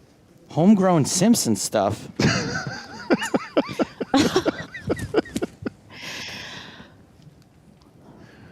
You guys getting weird on me? Angela, yeah, we're getting weird. Angelov. See, I'm too tired to even pronounce the names correctly. Limping in with 9, Trey. Van Luijk checking back with Queen Deuce. That's got to be a check back sometimes. Yeah, absolutely. Suited. Absolutely. You do a lot of check backing here when you've got suited stuff. And then you just flop a 9 and it's the best hand. Sure. Now, interestingly enough here, the way you look at the way that Angelov is supposed to proceed here, very often what you'll see is top pairs always bet, or very frequently bet. Flush draws always bet. Straight draws always bet.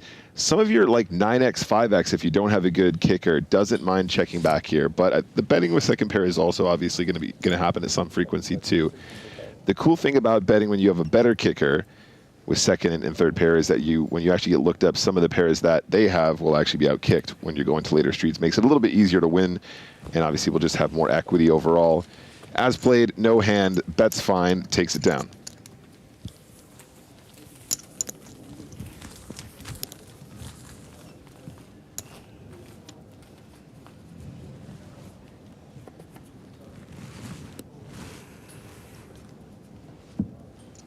Delightful. Simply delightful. So there's going to be a special edition version of the trap comic for individuals who qualify, right? That's right. They're going to be in the player bags at EPT Barcelona with a special EPT Barcelona cover you will not be able to get anywhere else, but they will also go on sale online at the same time for anyone that isn't at EPT Barcelona. And I believe there will be autographed copies as a part of that sale if you want to spend a couple extra bucks. Maria, if you need a discount code, you can see me privately. No freebies. I'll DM you for it. You still won't give me your number, so. I mean, look, my DMs are open. What do you need my number for?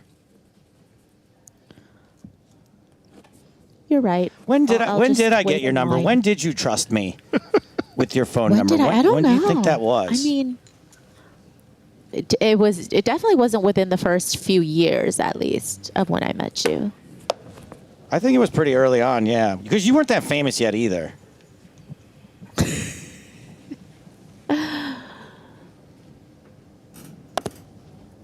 Like, the first time I met you, I was like, not sure about this one. King Jack for Angelov. Starts the hand with 24 bigs. Ace price. 1,400,000.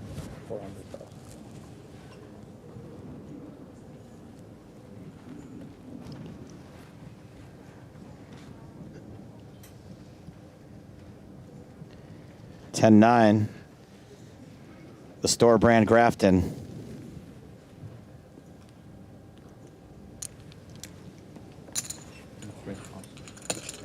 Sorry, I was just texting Maria Joe. I was sick brag. 3.4 million in the middle. Queen high flop.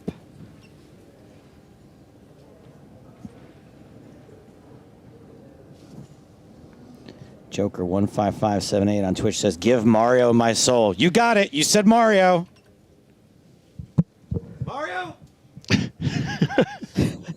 Yep, Joker. They're all yours. He's very happy. He's twisting his mustache.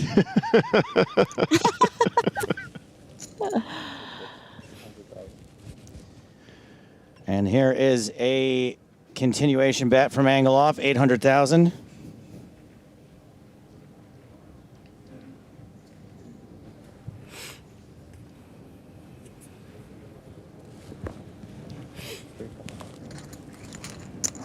And gets a quick fold from 10-9. Question here on YouTube. I don't know if you can answer this one, Maria. Solus wants to know, is Marie still with Phil Locke? I wonder if Maria is Jennifer Tilley's middle name.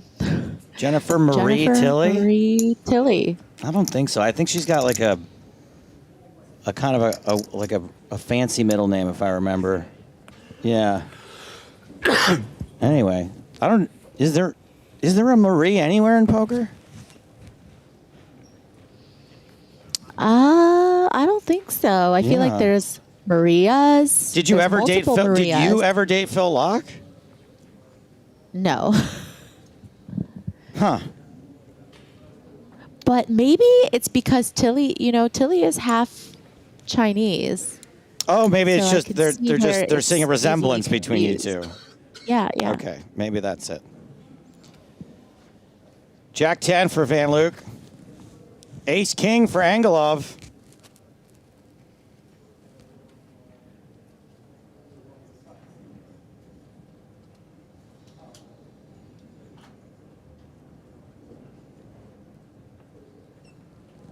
No way. Jimmy Jam. Over the top of the 1.2 million chip raise.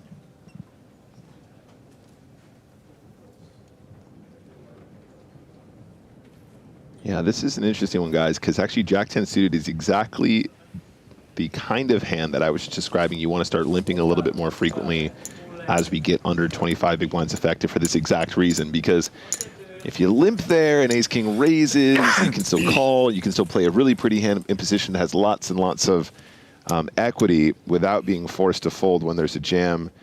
There's an argument that ace-king might just be a jam there pre-flop anyway, so this particular setup isn't exactly the whole story, but if they wake up with some other stuff, including some bluffs, that's the kind of hand that plays really well, either cracking big hands and or just being the best hand pre-flop if your opponent is balanced and is raising at the correct frequencies. Translation, I told you so. Pretty much. These two neck and neck again, just about even after that last pot. 20 minutes left on this level. Then we go down to what? A 22 big blind average? 7 price. Pocket kings for Angelov. Yeah, getting some premiums. Ace deuce for Van Luijk. Oh. 1-3. 1.4.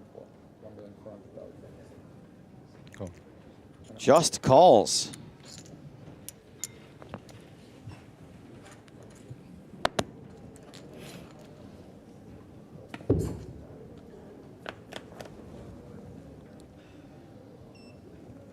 Queen 8-5. Diamond, diamond.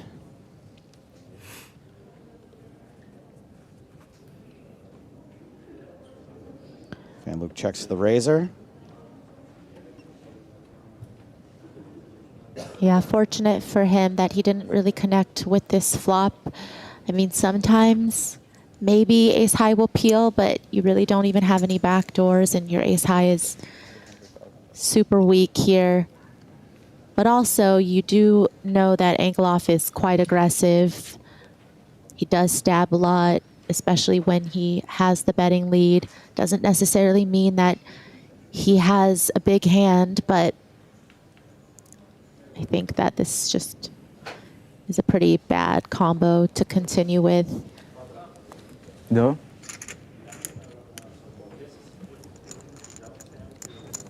And the 800K bet gets the fold.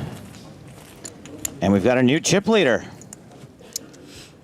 Boris Angelov now leads 31 big blinds to 26. Chavira. I miss Rania.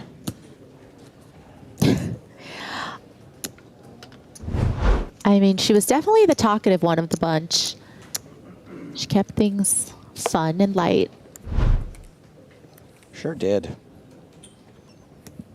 Help us, Rania. Yeah, where is Rhonda when you want her? Rhonda. Rhonda and Mario are together. No, Ronnie was good fun.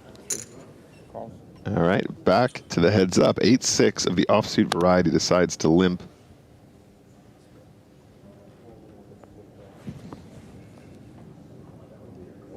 Wow, that is some trash in the big blind. 6 deuce offsuit.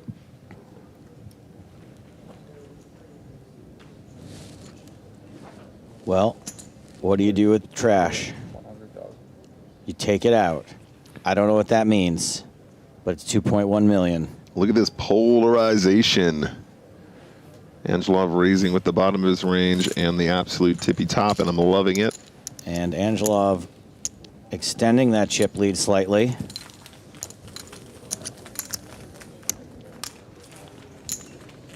Looks like we've got a total of like 60 big blinds in play.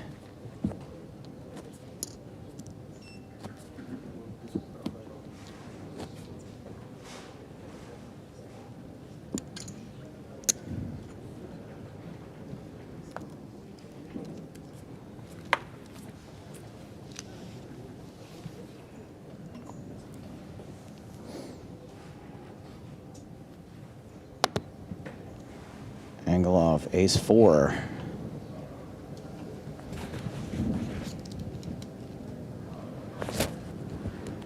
This might be the old limpy again. Sure is.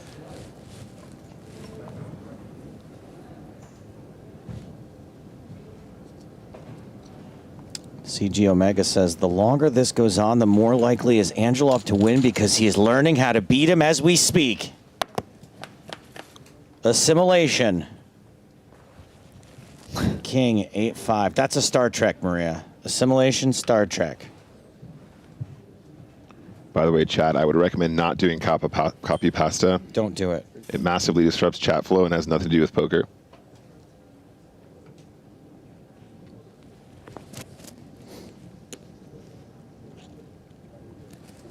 And here comes, not a C bet, just a bet from Angelov.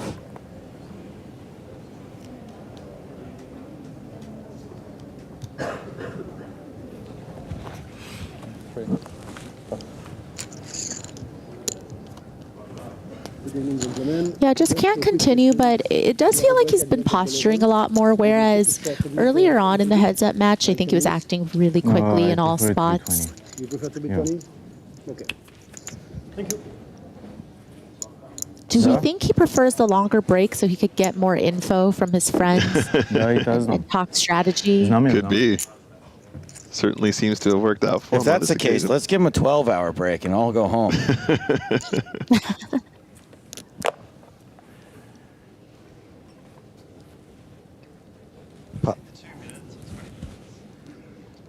Papa needs a nap.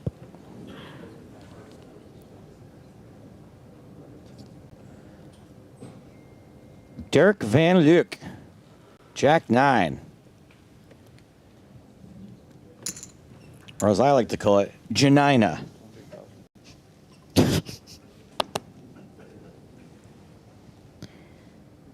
Aunt Janina. Queen 7 for Angelov.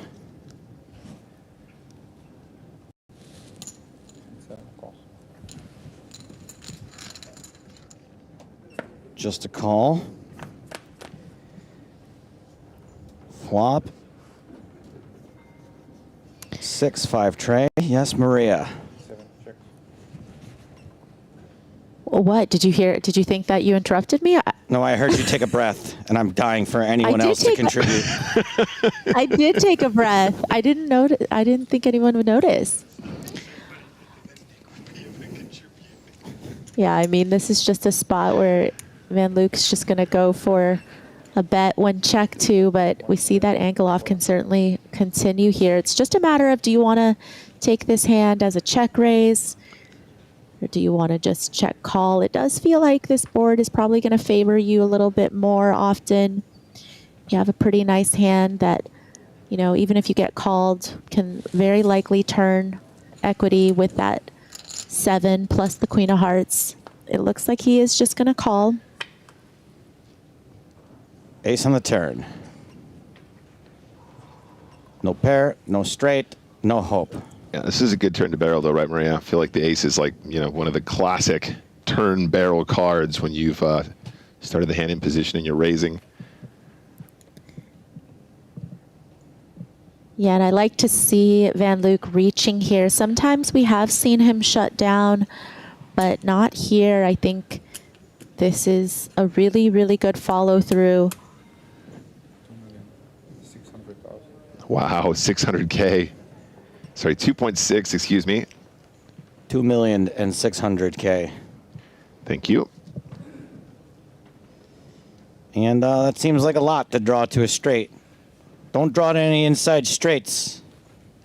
Oh.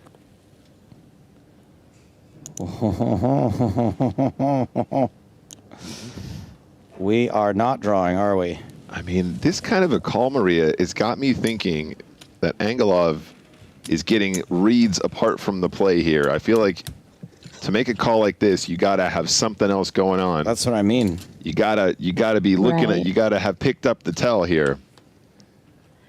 Yeah, and you've got to have a plan to find ways to win on the river.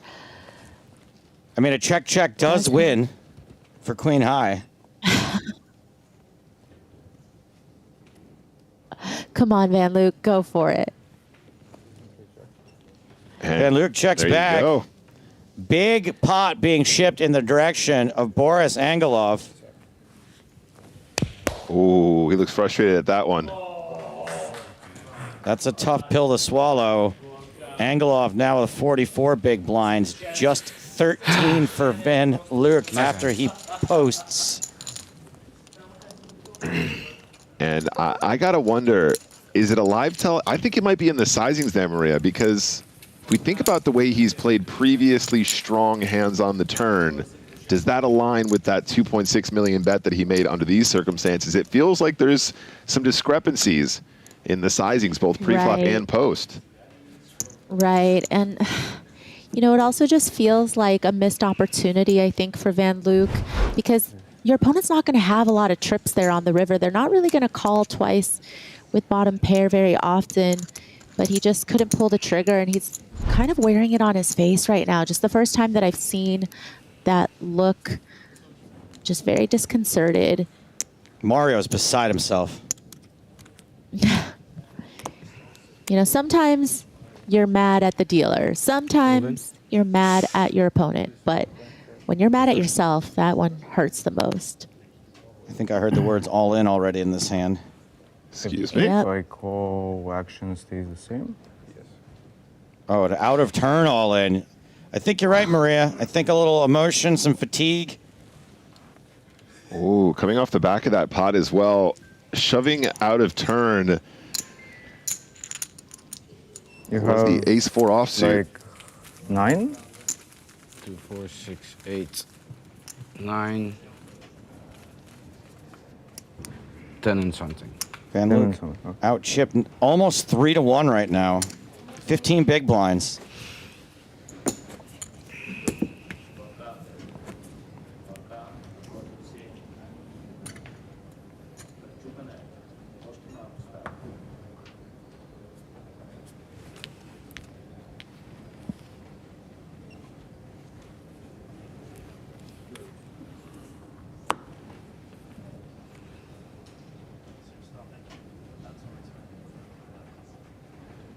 King Jack suited for Van Luijk. This time he is first to act. And we have another all in. Yeah, I don't know, Maria. I feel like, again, this is a great opportunity to find some traps here with a hand this strong. Yep. And does get a dominated hand to fold. you know, off of this stack size, even though you're shorter, you still have so much maneuverability. You still have all these options available to you, and I definitely want to see, you know, mixing in the limps, the mid raises, all of the above. Yeah, there was a little glance there. I mean, I think Angelov understands that there's technically an argument he could call according to push fold there at 13 big blinds effective with Jack 10 suited, but also have we seen Van Luijk shoving quote unquote the correct range, you know? And, you know, is it a spot where you want to be playing bleeding edge calling, shove or fold, excuse me, when you can just, you know, play in position, slow it down a little bit, take some of the variance out of the game. If he feels like he has an edge, he doesn't need to take those flips. Angelov trying to limp in with 9 tray, 8 deuce for Van Luijk.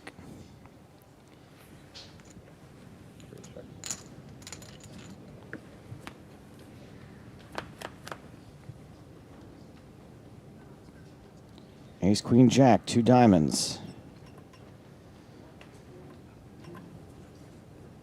11 million chip pot with 9 high. Check. Angelov. Bet. Bet 200,000.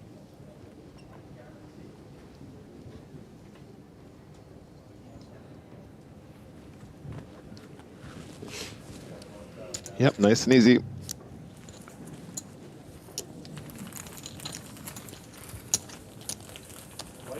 Just over 5 minutes left on the level. Мисчимо 9. And just 5 minutes left with Maria Ho, so get your shots in now, Nick. Give Chad a chance to call me Mario or Marie a couple more times. Maria, when do you think you're going to have your next big drinking session? I feel like I want to join you. Okay, I will say that likely early World Series, because I'm hoping, you know, for some good news by then. Stapes, you know what I'm talking about. Oh, okay. So yeah, a month from now. I mean, when are you going to be out in Vegas? I'm not going to Vegas until July 5th for the finale of my stand-up comedy tour. Tickets on sale soon at the Space. And I'm only there, I think, for like a couple of nights. Because I'm doing this big Midwest comedy tour. I'm going all through the states. So, yeah, I was hoping to catch you in LA before that. Okay, you know, I think that could be arranged. You can come to me though, right? I don't drive any more than 5 miles. I know. I've been to your house the last 3 times we hung out. I get it. All right, 8 deuce deuce, queen high is ahead. Still ahead with 3 deuces out there. Did you find like a Winnebago and everything for this big tour? We got a van. We bought a regular size van. Like a Sprinter van? A little bit smaller than that. There's only 4 of us. Okay. So, and I was just thinking about it, and that the English comic I'm driving with is maybe the worst driver I've ever been in the car with in my life. And I was just thinking of him driving like an RV and, you know, just wanting to live through this event. Full house on the river for Van Luijk. Yeah, no betting post flop so far. It feels like Angelov is just going to wave the white flag, not even try to bluff here, because I assume once Van Luijk checks both flop and turn, Angelov starts to feel like he has a hand that has some showdown value, so just probably not the best spot to try to rep much here. But Van Luijk can certainly go for value himself and gets the quick fold. And Van Luijk does pick up a few more big blinds there. He's going to have to post this hand 17 behind. Does this van have like is it like converted so there's like beds in the back or something? Or are you just always going to be in hotels? We're going to do motels and Airbnbs and stuff like that, yeah. Okay. I'm excited for this. It's going to be great. We decided that because the trip's so full on, it's like show in Michigan, drive 5 hours. Show in Wisconsin, drive 5 hours. Show in Illinois. It'd be better to sleep in real bets. So it's gonna be you, your comic friend. That's right. Who goes by the name of? His name is Sam Rhodes. Okay, and it's gonna be and camera crew. That's right. And the squad. One shooter producer and one sort of assistant audio. Cool.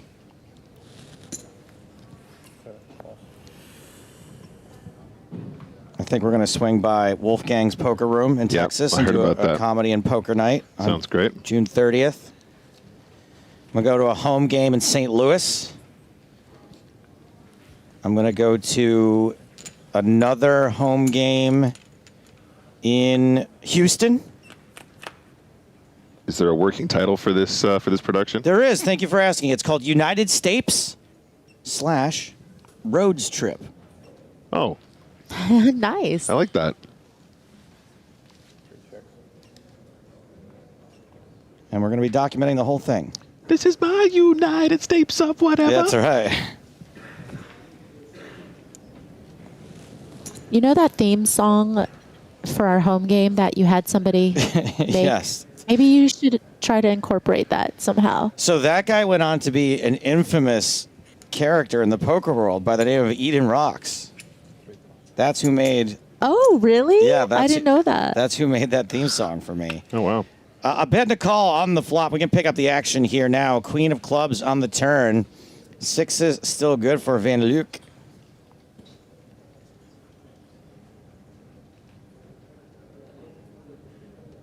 Yeah, might opt to just check again. Try to bluff catch.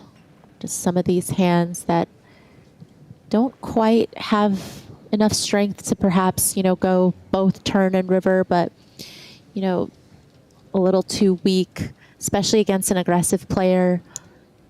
Probably want to defer to them.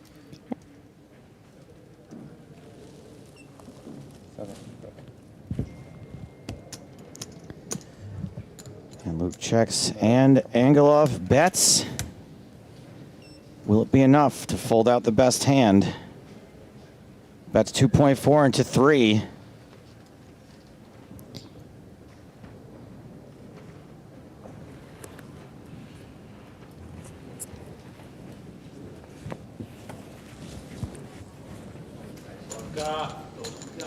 And it does work. And with 0 seconds left on the clock, that's going to be the last hand of the level.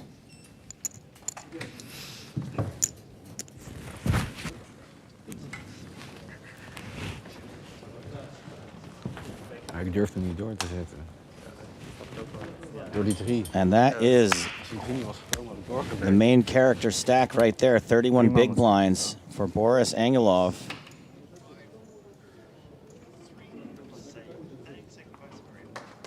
Maria Ho, we'll say goodbye to you right now. Thanks so much. Hope to see you soon, Maria. Thank you for everything. Thanks for having me. Those chip stacks, you see them. Derk van Luijk is up against it. Has some work to do.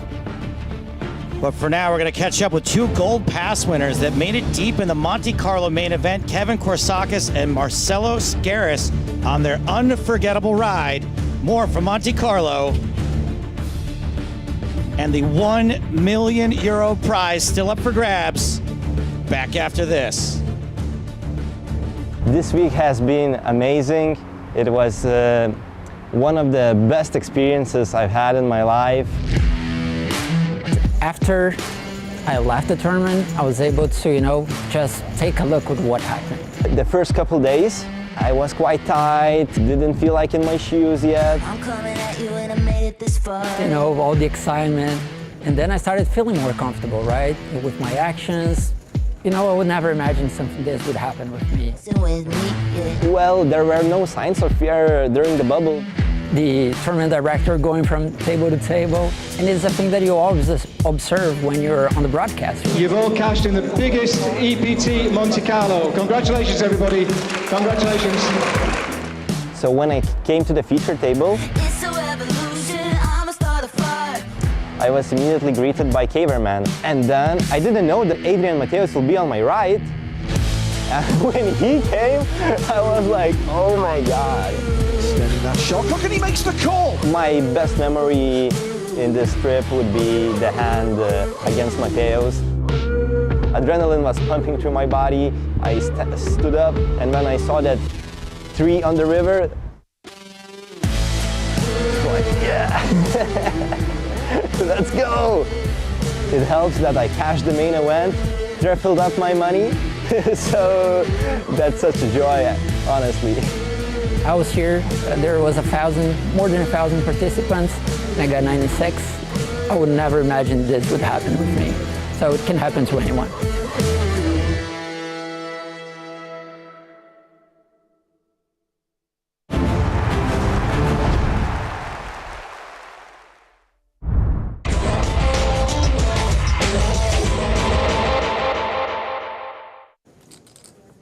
Ola Shemian, second in chips, 94 big blind stack, opens with Queen Jack from under the gun +3, makes it 90K.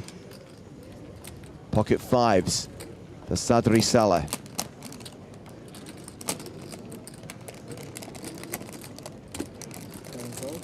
That's a call. And the crinkling is getting really tilting. Oh, my bad. I was going to say, did you pass your bag of potato chips along to somebody at the feature? I gave one to everyone.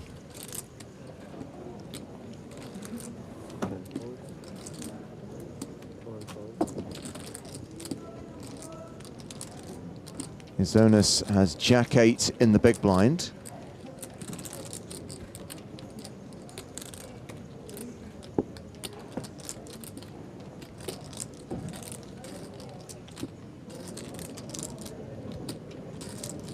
It's a combination of the crinkling and the shuffling, actually, that bothers me. It's approaching nails on a chalkboard status. Izonas calls as well, 3-way to the flop.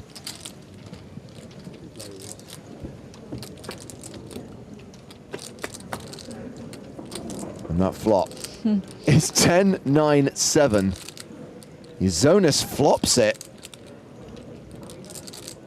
And Shemian has a gut shot to a better straight.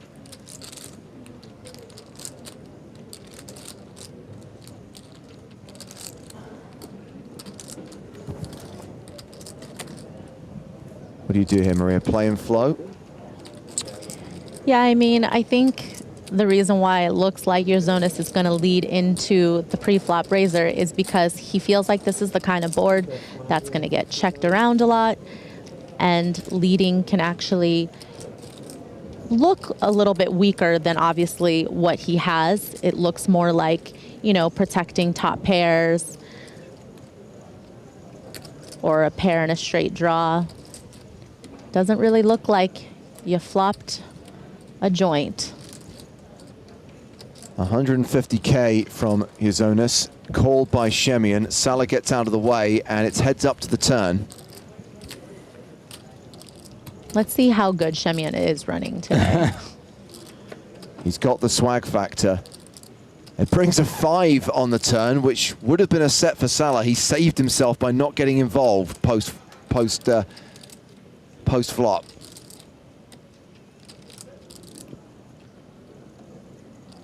Unfortunately, he doesn't know that just yet. He's probably a little tilted at the moment.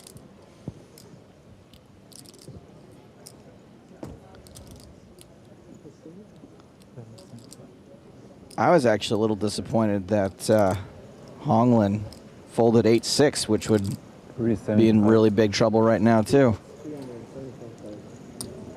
Although he would have a straight flush draw. Izonas fires again, 375,000 into 630,000.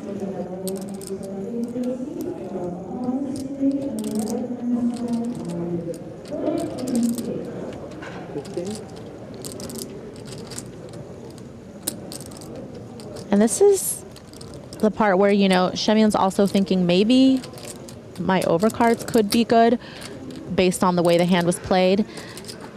I don't think he would often call with just a straight draw if that's all he thought his outs were.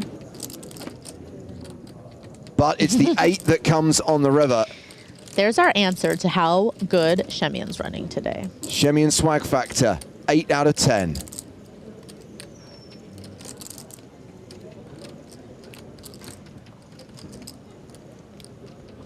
What in the world? Well, this is going to result in a change at the top of the leaderboard. This is just so unlucky. Twitch chat's kicking off. As Yozonis bet 725,000. And Shemian's sitting there with the nuts, right? Yes, and he has, 3.18 million in chips total, and he's just thinking about a sizing that is going to get paid off. I don't think all in is that sizing, and Yozonis' hand looks pretty strong here. To think that Yozonis is betting 3 streets after this kind of run out, Shemian has to believe he has a straight. So why is all in not the Because move? he blocks the nut straight is the problem. I mean, yes, Yozonis could have the same hand in this spot, but a lot of times he could have a hand like Jack 10.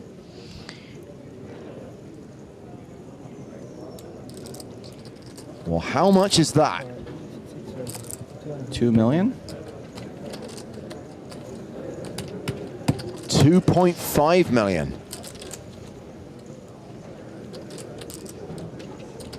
If you threw up earlier, Joe, I don't know why you're not throwing up now. I got nothing left in my guts, that's why.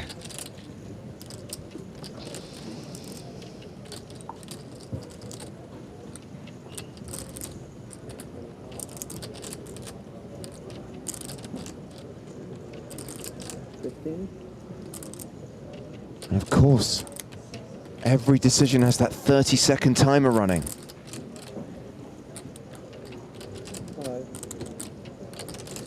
How are you supposed to get away from this when there's one hand that beats you? I didn't say it was something he's going to get away from, but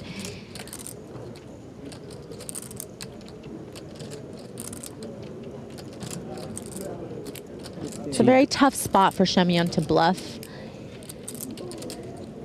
given what I said about how strong Yozonis' hand looks with the action having been what it was. But I mean, can Shemian do this with just a jack?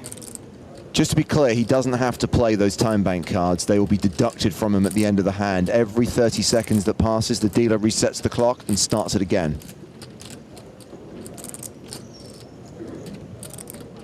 He will be warned when he's on his last time bank card, though, because if the clock hits 0, his hand will be dead. whew, looked like he was gonna, oh. It's a fold. Wow. Well, Shemian, wow, takes the chip lead.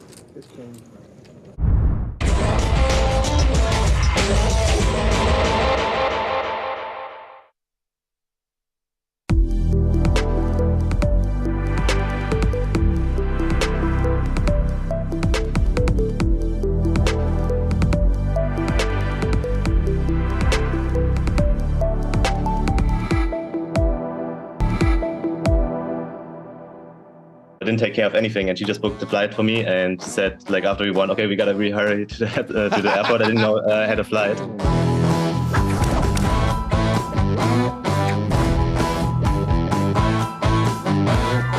Even though you were the winner, the hand that everyone still talks about, the highlight of that final table, is Ryan Reese hero calling you with 10 high. Yeah.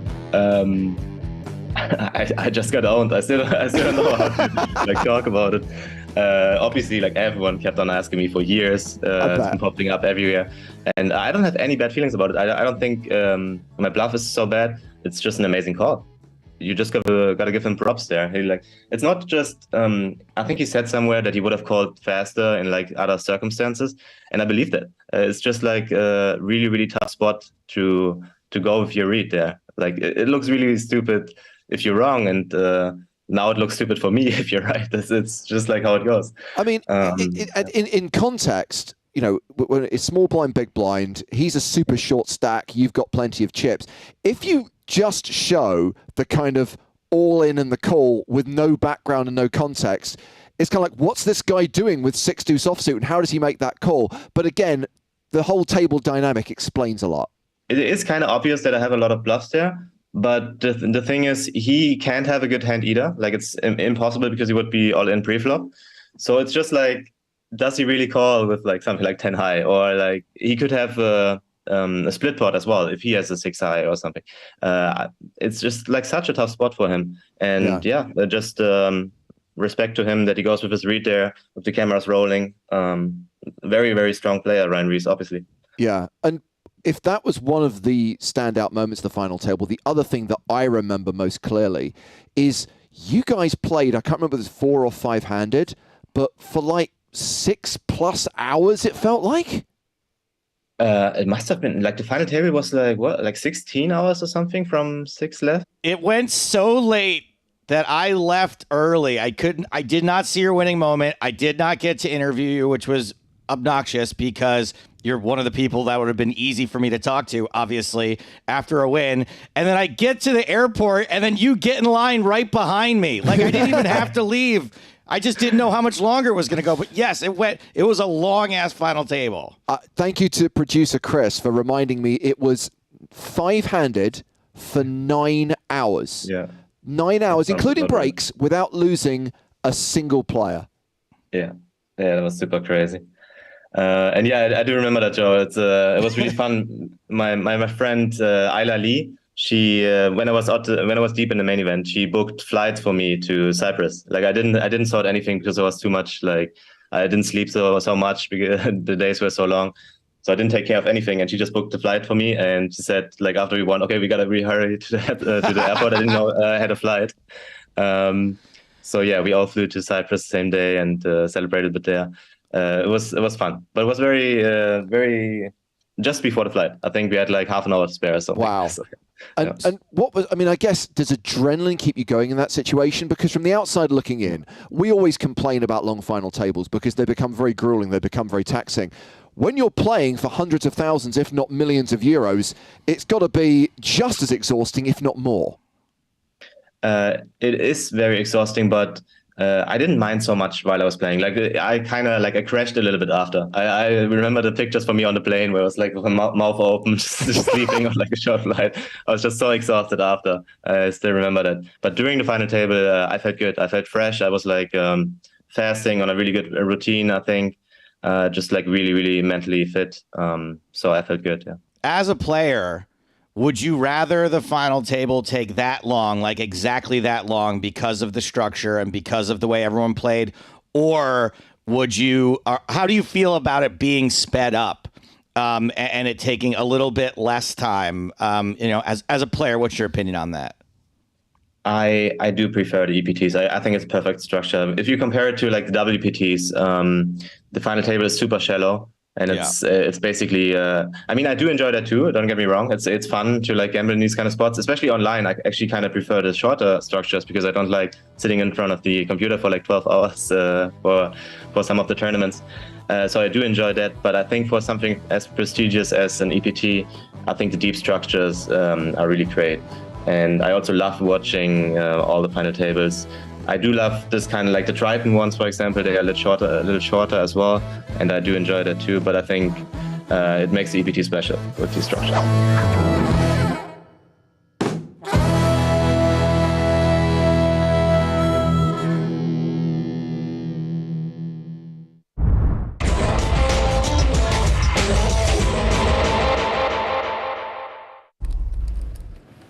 And action is on Olushemi, and he is raising under the gun with Jack 10 off.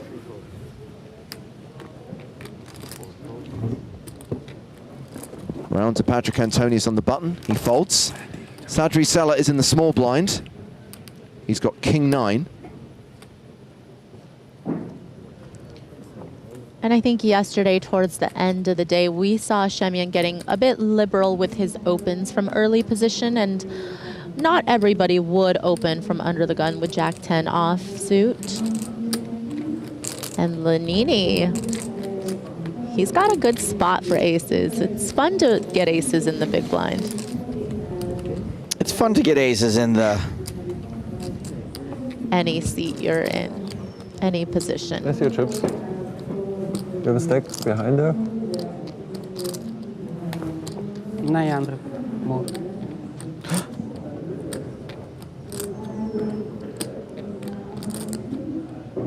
I don't mind that he's 3-betting right now because you usually assume that people's under the gun open range is quite strong and that you will get more value this way.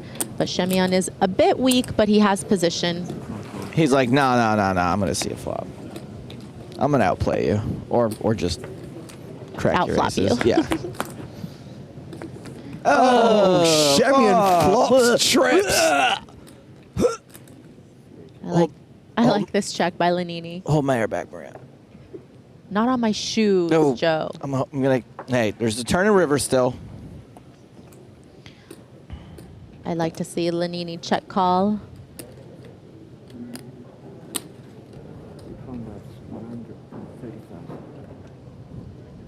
Shemian, that's 130,000.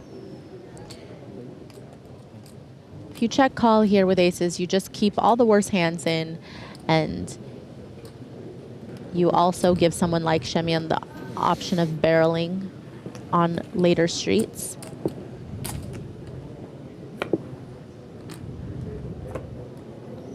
Is that an ace? Close, but no. Shemian now a 95% favorite. Lanini check called the flop for 130,000, and suddenly he elects to lead turn. Yeah, this lead doesn't make much sense to me. I think that if you check call the flop, then you just open it up for Ole to do so many things on the turn. The worst thing, you have nothing to protect from. Either Ole has a jack or eights full, or he's going to barrel off with no real equity against your hand. So,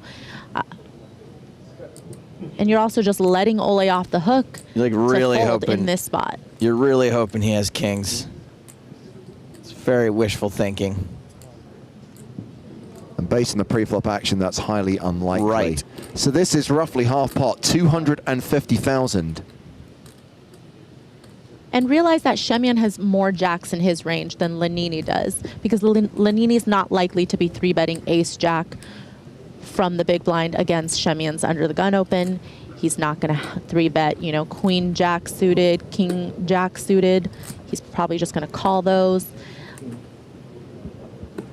When Ole stares at, Lanini there, he's not actually trying to figure out if Lanini has him beat, right? No, he's just trying to figure out if he moves all in, if Lanini will call him. Indeed. Well, Lanini had 500k behind, so when Shemian shoves on him, it's a snap call from Lanini, and he's now drawing to 2 outs. He will need Barry Greenstein. He will need ace on the river, or Ole Shemian will claim his scalp.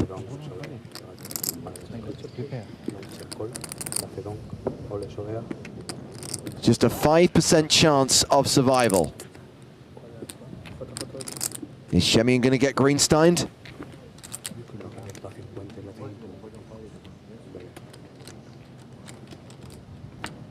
The river is a 9.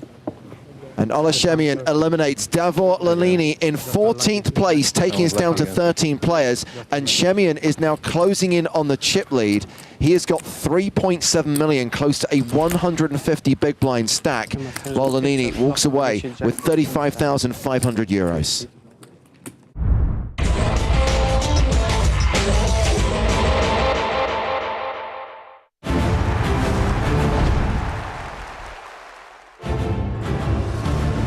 Six years later, we're back in Monaco for the PokerStars EPT presented by Monte-Carlo Casino, where the heads-up battle in the main event continues. They played almost as many hands heads up as they did to get from 7 to the final 2.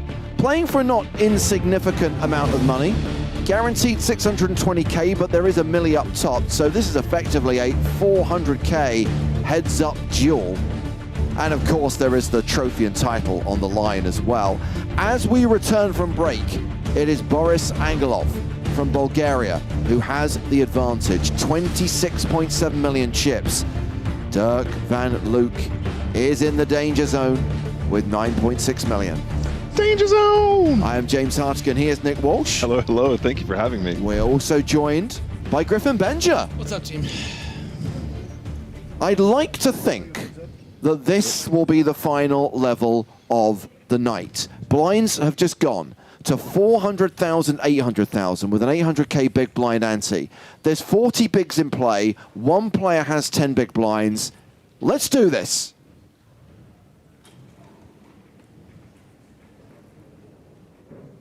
Let's do this. Let's go. Is the camera frozen? 9-6 for Van Luijk.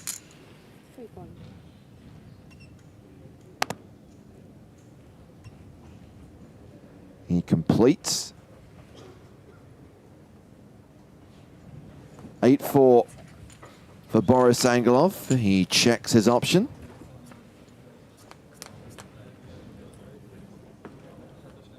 And it is Queen 9-4, so second pair versus bottom pair. Those of you asking about the widget's broken. Or rather, these guys broke the widget. The widget had this finishing 2 levels ago. Free bet, 800,000.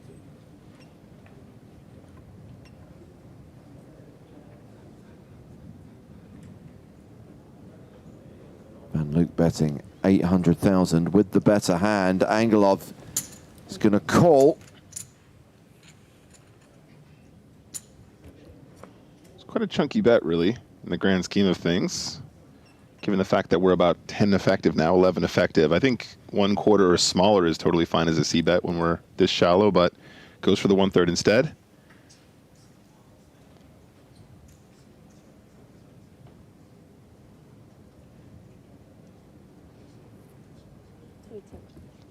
Decides to check the turn. Oh!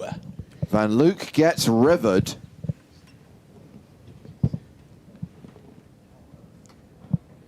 I'd love to see a really chunky bet here now, guys.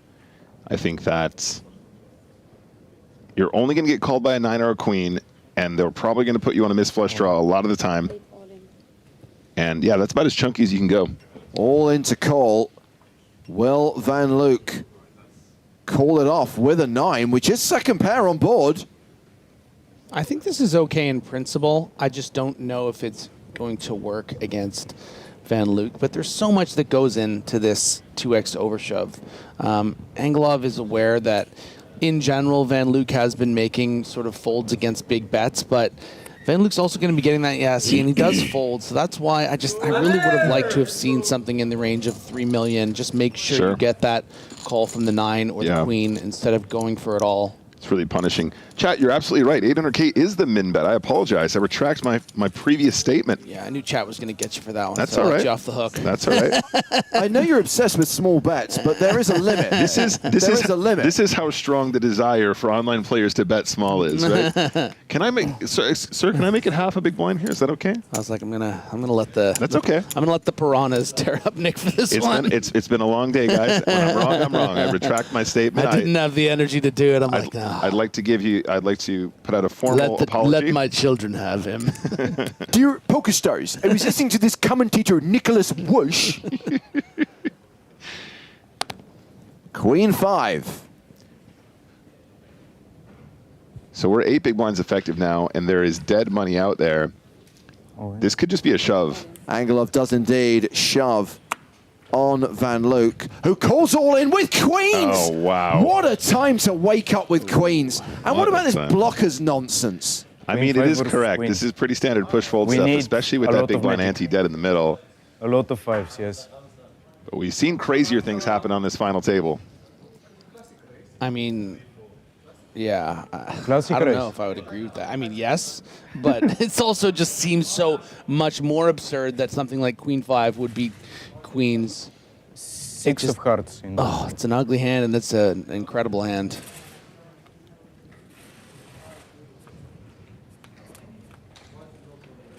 The flop.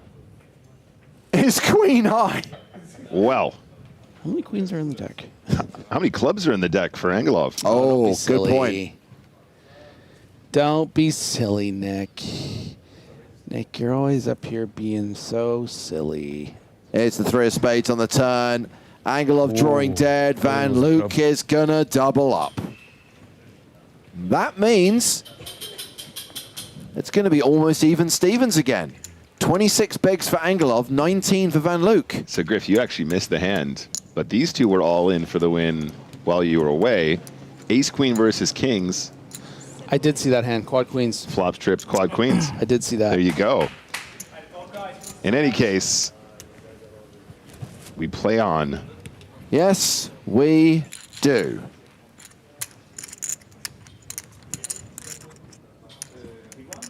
What time is the Leafs game? 2 a.m. local time. You doing a little watch party? Yes. You joining? Could do. Could do. You'll be up anyways.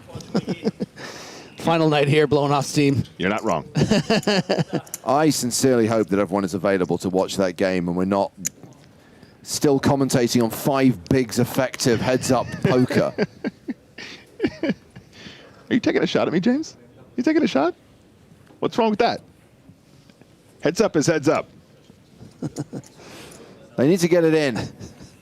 Imagine being so self-obsessed you think it's a personal attack when he's talking about heads up. Whoa, whoa, whoa, whoa. As the commissioner of Heads Up Poker, I would just like to say that I know you're talking about me, not all the crew. And you have inadvertently insulted my entire life with that statement. If you keep this up, I'll make PokerStars choose between us. No, I will never do that. On the subject of deals, by the way, I do suspect that if there were any desire, if there were any appetite to do any deal, it would have been done by now. I think that there were a couple of aborted conversations. I don't think deal negotiations are going anywhere. No one's going to look at the numbers. We're going to play this out now. That time has passed.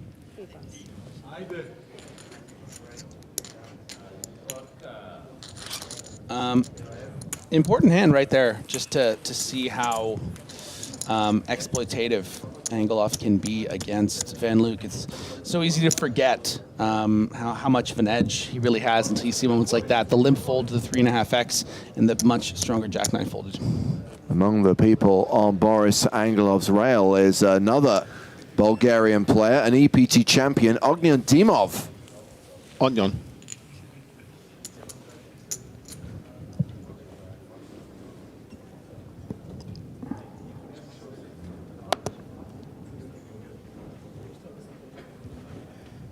Back to the grind for Boris Angelov.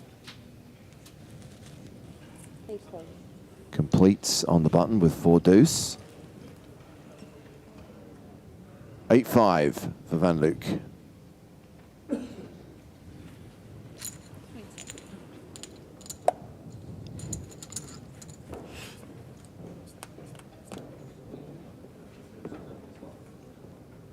Nine, 7, deuce. So pair of deuces ahead for now. Pretty interesting board, all things considered, against these two putrid holdings. I wouldn't be surprised if the 8-5 is quite a frequent check raise on this texture. Yeah, and that's what I mean. But the 4 deuce is technically ahead, but you know, with Van Luijk's equity there, pretty fair fight. I would love to see, you know, Van Luijk find some check raises here, but we have seen more passive play. It's almost a post-flop flip.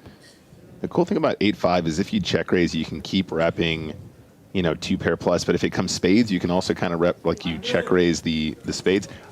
Just a complete fold. I don't know about that. I feel like you probably got to stick around for that one at least once as a call. But I think check raise is also a nice proactive way to play that gut shot. Since it's not a great draw, you're not going to call and rely on hitting it. Why don't you take some of that equity and turn it into a blufferino? Yeah, and it's just these little moments that, and that's the thing too, is, you know, you do lose a bit of your edge as you are playing more shallow, but then the pots matter even more.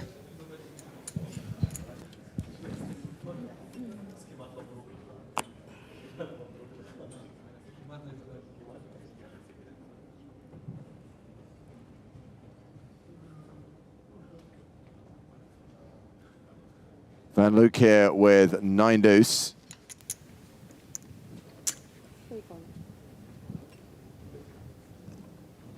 Calls.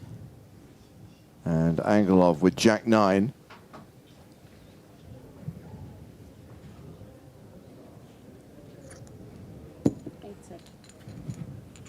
Says, deal the flop, please.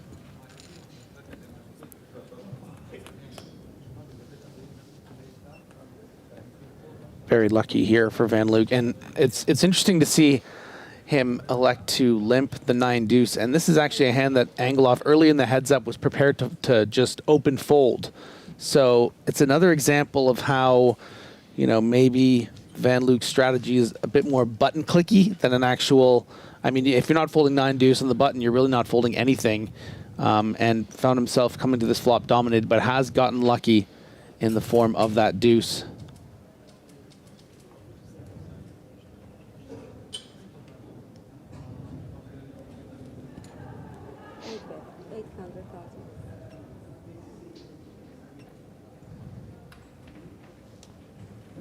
$800K the bet. That's a call.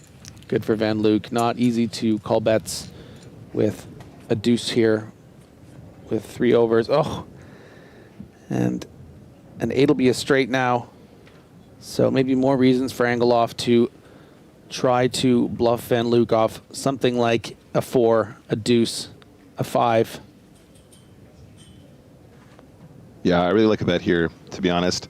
Given the action on the previous streets, you know, there's quite a few 8x combos that just start betting flop right away. So I think it ends up being a little bit in favor of Angelov having a random 8 that got there that's going to bet like this.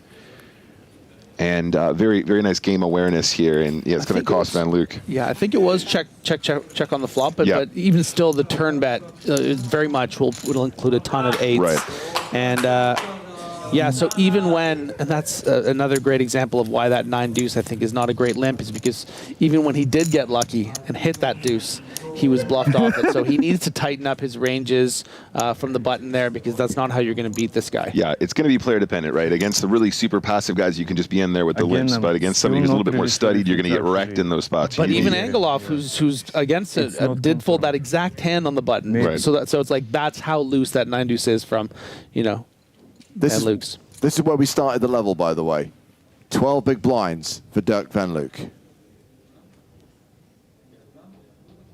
Dandy's 11. Will tomorrow be stream of the high roller? You're having a laugh. High roller's over already. This is the last tournament being played, by the way. Everything else in Monte Carlo is concluded. Everything else is over. This is the last game going. This is it. Yeah, as I walked over to grab a coffee just now, I walked into the room that is usually our bustling cash game room. And when I say bustling, I mean they're playing for chunks in there, and it's dead. The whole place is empty, guys. Cash games are over. You had to trade in your chips by 8 o'clock this evening. Wait, what? You have plenty of warning. You're in the same WhatsApp group that I'm on. I did notice something actually as I was heading out at the end of the last break. I remember you guys were talking about the smoothies and pancakes. Yes. They've rented it all. They've taken it down because it's the last day. And I saw the sign. It said free smoothies and pancakes. I didn't know there were free smoothies and pancakes all week. They have been for several years now, by the way, Griff. I didn't know it was free. They started in 2022. Because I know before, a few years ago, we had to pay. But now... No, they were free in 2022, free in 2023, free this year as well. The only caveat... Even for us. Yes, especially for us.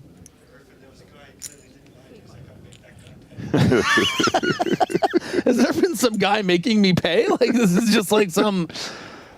I would have loved a morning smoothie. Do you guys have one every day? I'll be honest with you, I've actually not been to that station. I have in previous years. Yeah. Why haven't we been getting smoothies? What's wrong with us? Smoothies are great. I feel like I've been messing up all week. Last year, the caveat was you had to blend it yourself. They had the little bikes with the blenders attached, and you had to pedal to blend them. Yeah, that's how they did it last year. So far, so good for Van Luijk. And Angelov, no reason to bluff. Turn this deuce into a bluff. Heads up when you have a pair. It's just like, you know, it's going to be good so often. And I don't think he'll pay this off, but especially not when he counts out 4.5. Millie 4.5 or 4? 3? 3. Long day. Long day. Long day of poker.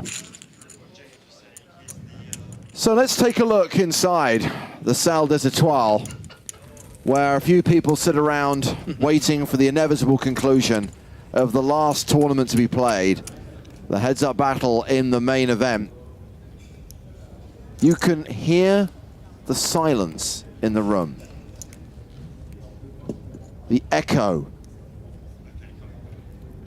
No chips being riffled. No floor being called. It's sad, really. Pin drop. This is completely true. I want to say it was 2010. The high roller was the last event. So we had the main event, that concluded, and the next day we had the high roller final table. And it was Olivier Bousquet playing heads up against Tobias Reinkemeyer. And again, it was quite a meaty heads up battle. Everything else had finished. They literally started stacking the other tables, and someone started vacuuming right in front of the stage. and Bousquet's like, yeah, we're just playing for like, $1 million here. It's kind of like, That is funny. Is it possible to get a live feed from Club SAS now as well? By comparison, could we get, yeah? No, because we don't want to get kind of more narked than we already are. Oh. Yeah, let's see people having fun while we're watching this. I don't know. Seeing people have fun makes me happy. I would love to get like a poster of that image of the person vacuuming with the high roller, like a snapshot of the EPT over the year. Like if we ever got a book that said snapshots of the EPTs over the years, like that would be a great one. Do we actually have a picture of that somewhere? Because I'd love to use that for the Chapo Poker Show caption competition at some point. I think that'd be brilliant. But I remember, and we've alluded to it a few times, the epic heads-up battle between Antonio Buonanno and Jack Salter that went on till the early hours. Of course, when it got to 11 p.m., they opened the curtains of the Salle des Etoiles so we could see out over Monte-Carlo Bay, and we saw the fireworks display from the party that none of us got to go to. Even the people who went to the party were in bed by the time that heads-up battle finished. Yes, the famous, the one I always hope to forget. 6 a.m. Not that I was working it, but it's just, it's your empathy is such that you feel for your colleagues. Exactly, and I'm just like, I'd like to spend more time thinking about myself, something I'm working on.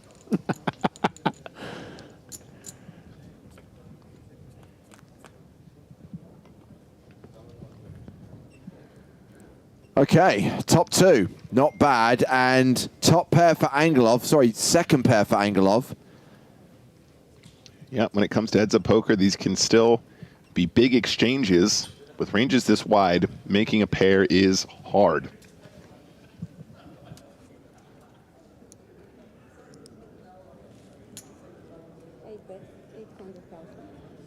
Yeah, this is pretty big trouble for Angelov based off the run out. If you just see a brick turn here, let's say the 3 of clubs, he's going to be calling almost any sized bet. Now, this might, just going to play it as a call.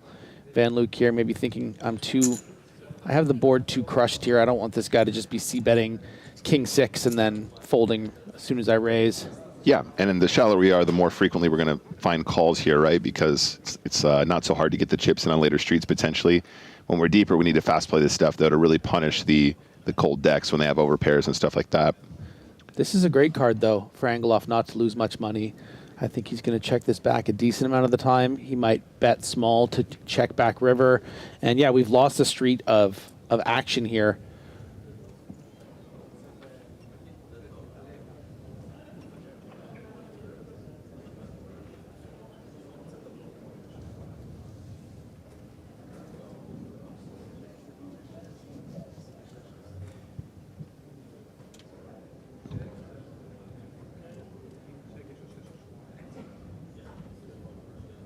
Owen. Van Luijk shoves the river. And Angelov does not call with the 8. Again, I just don't think it's very difficult for you to get called there. 2.5x pot shove by a worse hand. So, yeah, would have liked to have seen. And in fairness, Angelov did a similar kind of thing earlier. So Yeah. maybe they're just getting a little. Well, let's just have a mullet. I think there's a time and a place for that move, but I think it's in the spots that are really polarizing, right? Like when you've got like trips with like one card and your opponent can have like second pair a lot or third pair, and there's missed flush draws and all kinds of stuff like that. And it's just not remotely polarizing in any way to a degree that, like, I don't think he would ever do it as a bluff. So you can just fold, like, the top of your range there. It's just, you can play so perfectly against it. Van Luijk's given no indication that he would have any interest in putting his tournament life on the line for 10 million chips into a 4 million chip pot. It's just...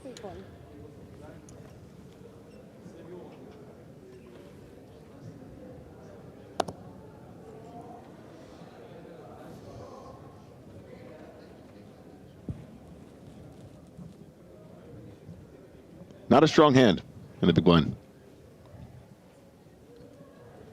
Yeah, but one he might just 2.5x and get this through. Like, yeah, boy. You know.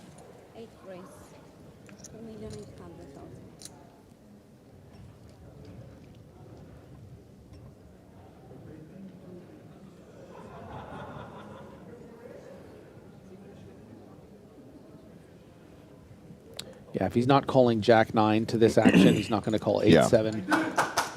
And actually, 8-7 and Jack-9 probably do sneak into a limp call range, in fact, from a theoretical standpoint.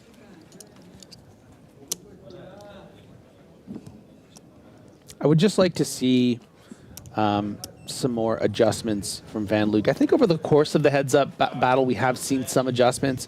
Coming back from dinner, I think he was playing a little more aggressively in spots. Remember that big check raise from 1.2 to 5 million with the straight draw, flush draw, 6-5 hand was an example of that. But if you find yourself maybe getting exploited too much with your limps, maybe start raising, maybe start limp shoving, you know, just don't just be, you know, a doormat and get walked all over by the entire bottom part. I mean, Angelov's range. Yeah, it's kind of like you said, Griff, like if you're not confident playing the whole GTO range, you can start taking out the stuff you're not so confident with, because otherwise... Like a 9-deuce limp. Like a 9-deuce limp, for example. Like, honestly, it probably is okay, theoretically, but it's, unless you're limp calling enough with the other combos like we're seeing, you're going to get wrecked there because you're just giving up way too frequently.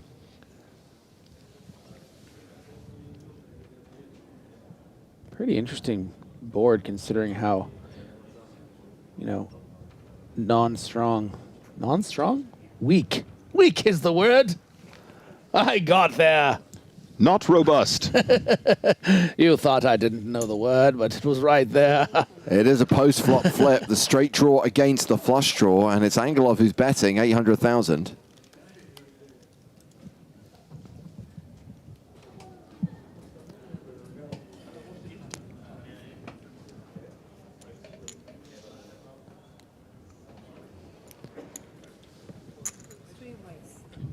And Van Luijk. Yes, Van Luijk. Raises. Yes. Nice hand. 17 bigs now.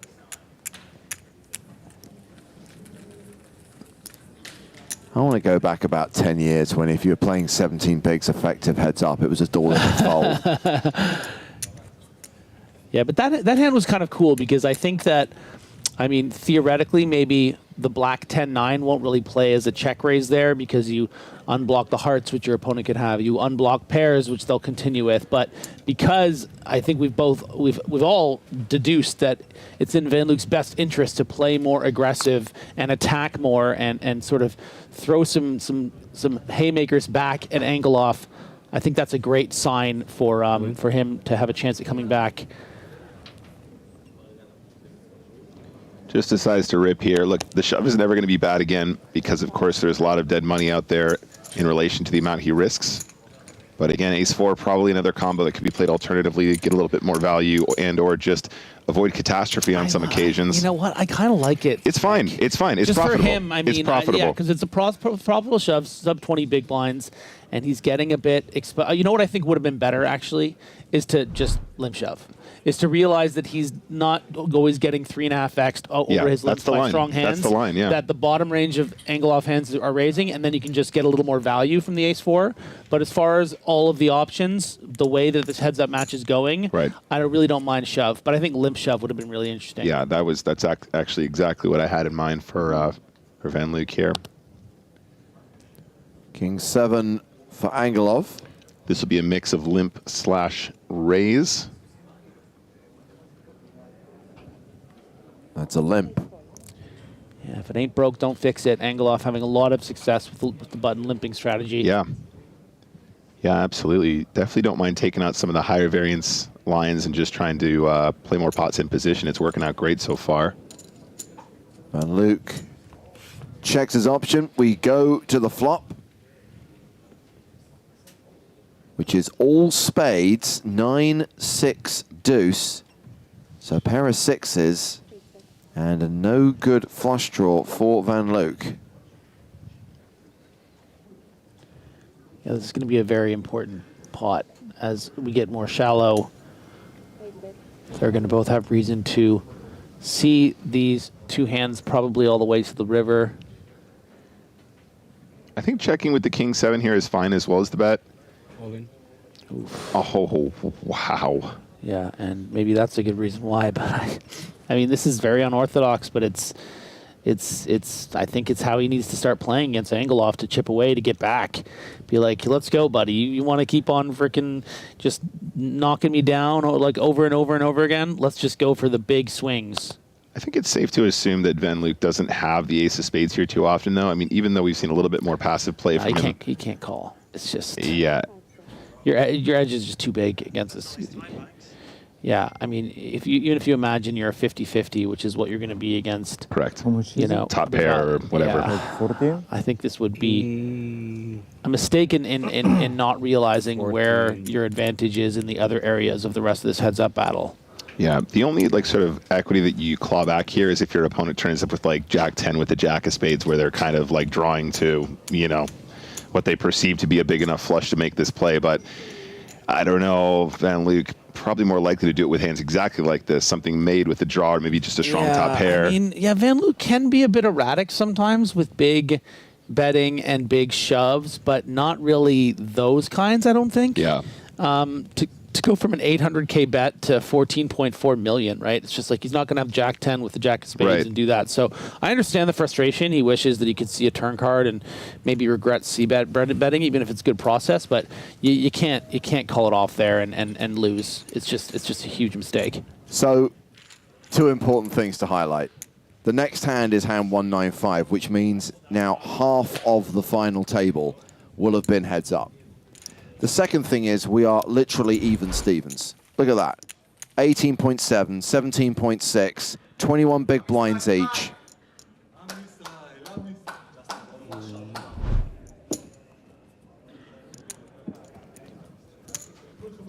The third thing, which I hadn't even clocked, is YouTube has a 12-hour stream limit on it. So this is going for another, what, 40 minutes? You hadn't clocked that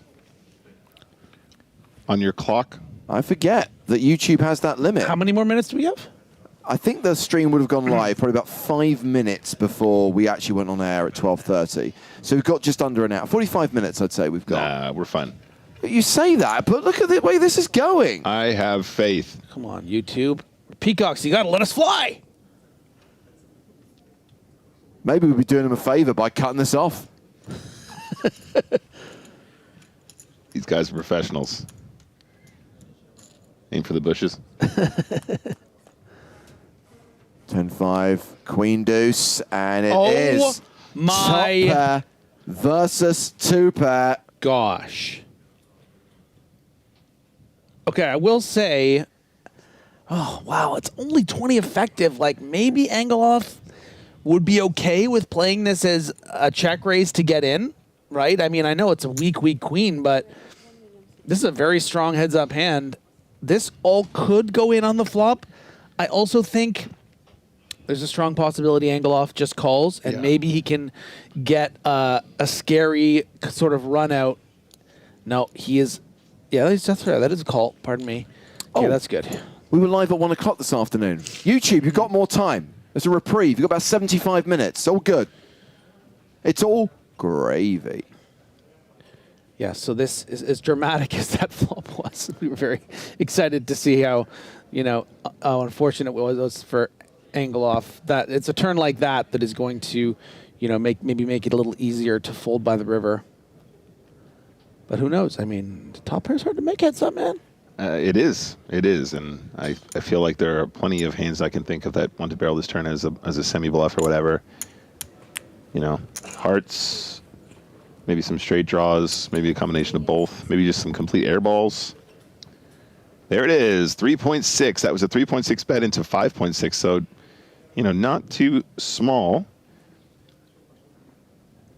I would feel obliged to call again, to be honest, just because it's heads up and we got wide ranges here. But I think that Griffin has a point, though. Obviously this turn pretty connected. Plenty of things actually get there, not just the addition of draws. But we haven't seen a lot of big multi-street bluffing from Van Luijk. He'll usually give you very important. 1 or 2 streets. Yeah. So but these are long days. Maybe Angelov, facing what I would expect to be a big bet to a shove here. I mean, maybe he just won't be able to fold. This you got to go for 3 streets here, 100%. Oh, definitely. No. Oh, no, he checks it back. No. So dumb. I mean, shit, I said that.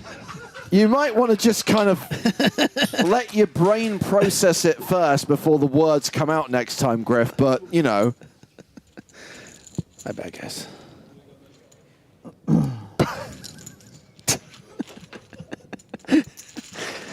I mean, in terms and of... that's our future EPT champion right there. 28 big blinds to 14 now for Derk. I think we can ascertain that Griffin was not a fan of that check back.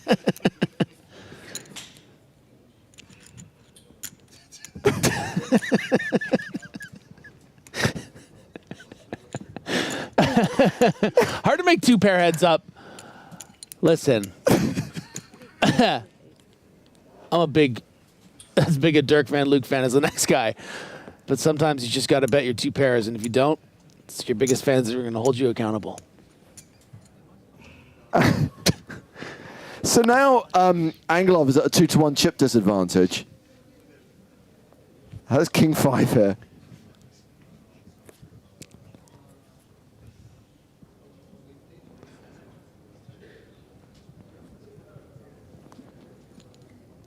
When this eventually ends, and it will at some point in the future, is the winner's presentation going to be Joe and the winner? Do we still have anyone connected with the EPT or SBM anywhere near the venue anymore? Van Luijk, great opportunity to shove here. You better go all in. No, please. Oh, gosh. Is he at least raising? It should be all in. We're 14 big blinds effective here. This needs to be all in. Has he just called? No. Oh, my gosh. Yeah, huge mistake here. Just calling here at 14 big blinds effective and effectively losing the flip here. Dirk's got to recognize how many raise folds he's going to see here pre-flop and just put this in, and it would really have sapped the momentum even further out of Angelov. So, not the best use of the sailboats. Heads up is a game of small edges, and that involves shoving as we get shallower in. Look, these small pocket pairs are just mandatory get in, especially when your opponent gives you the opportunity to just win at non-showdown as well. That's really important because there's so much dead money out there to be won if your opponent does in fact fold pre-flop.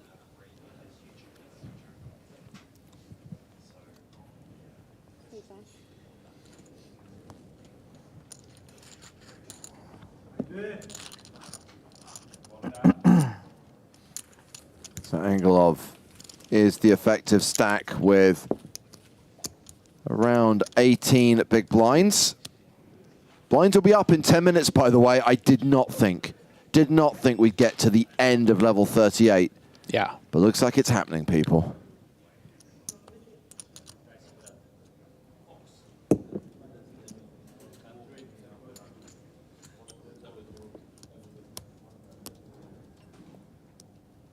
And look, I know we had a little fun at the expense of Derk there, but it's such an incredible accomplishment to get this far. The 6 days that this takes, and he is a prime example of, you know, just the plethora of kind of players that can get to this moment, you know, that can qualify through PokerStars or just put up the money themselves or whatever and get here, and suddenly you're up against this Serbian badass across from you. He's Bulgarian. Pardon me, yes. So it's stuck on. It's Jovan. also worth reminding everyone that this is the guy who missed he'd won a hand earlier because he was, to quote himself, so bleeping tired. Yeah. And this is day 6. They've been 6 pretty long days. This day especially.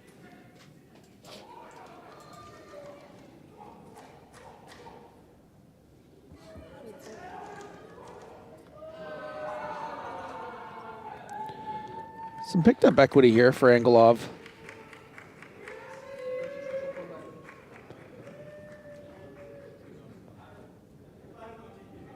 And he's going to go for it, but it has that Broadway draw for Van Luijk has turned into doubly gutty. Just strikes me as a really nice board just to bet small here if you're in position. Just clear out all the opportunities for your opponent to send a bluff. I think, you know, you're going to have the best hand with Jack High anyway. You don't necessarily need to be bluffing at all, but after the action is gone thus. Yeah, and I'm not actually really sure, for someone that's played what I perceive to be near perfect through this final table and heads-up battle in Angelov, I feel like maybe you're probably... Oh, you know what? He was double-gutted on the turn here. So. Yeah, right. No, if it's just the gutter going up, I think you get check called a lot on this board once it goes check on the flop. Yeah, so I wouldn't have bet this, but now that I'm perceiving this is also, you know, a jack would have made him a straight. And this is going to work here. This very big bet representing over a quarter of his stack. And you can see how quickly these things escalate.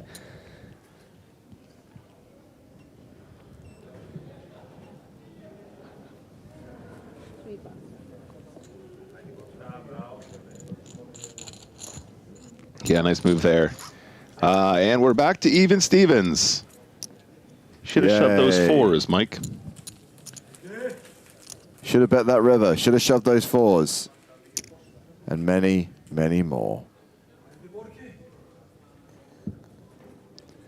That's the thing about heads up. You let them back in the door. You're not aggressive enough. It's so easy for a few big blinds just to slide in the wrong direction, and that advantage that you had a moment ago is lost. And if you don't push your advantage at the right moments, if you allow yourself to be exploited, it's really, really difficult to win heads-up poker.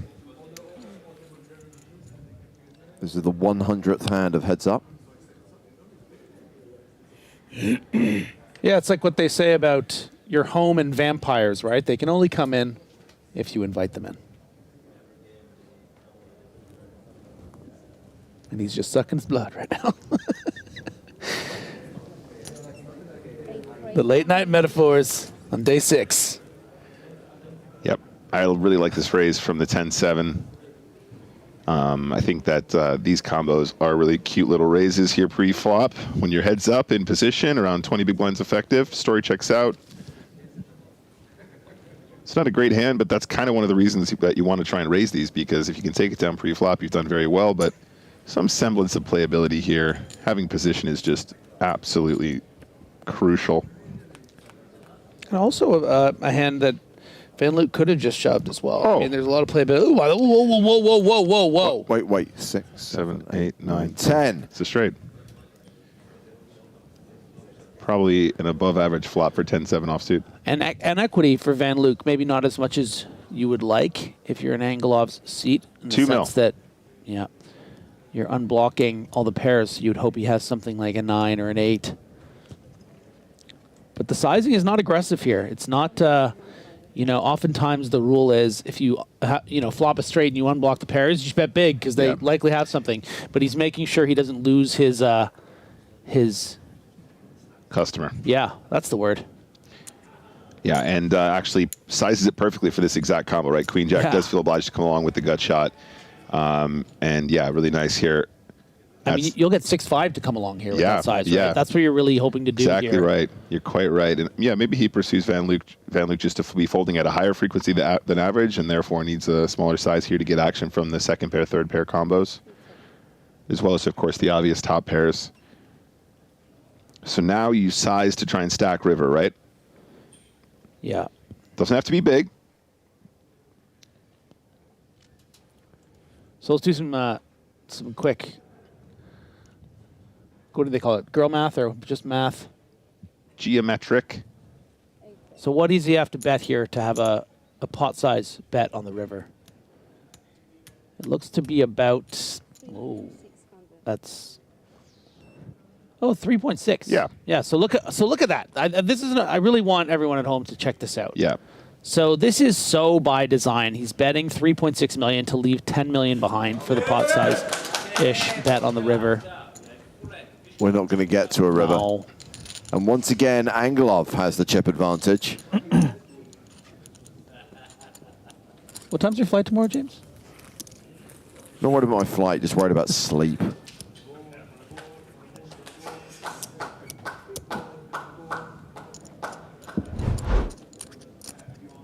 $20.2 plays 16.1.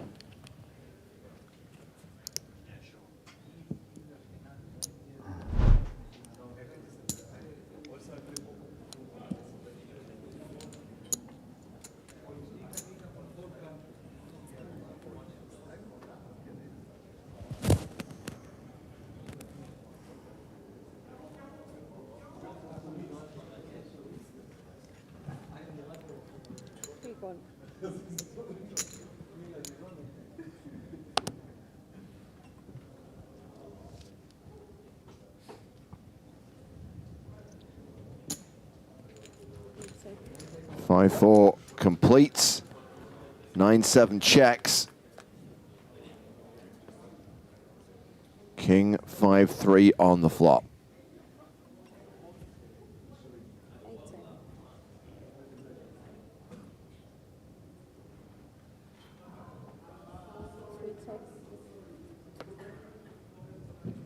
Board pairs on the turn.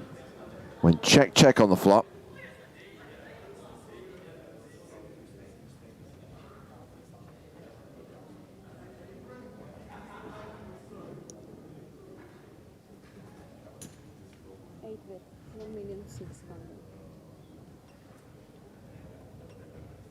Angelov leads on the turn for 1.6 million. Van Luijk calling with the best hand. Yeah, Angelov just always attacking when he sees passivity, basically, from Van Luijk. Pretty much whatever he's holding, if he doesn't have a piece, if he thinks that Van Luijk might fold. But that's why this particular check back that, you know, maybe sometimes you would think, oh, maybe I should protect this 5 and bet so that there isn't an overcard on the turn, and then I have a tough decision. Van Luijk very fortunately gets that 3 to feel comfortable and wins a pretty nice pot here to retake the chip lead.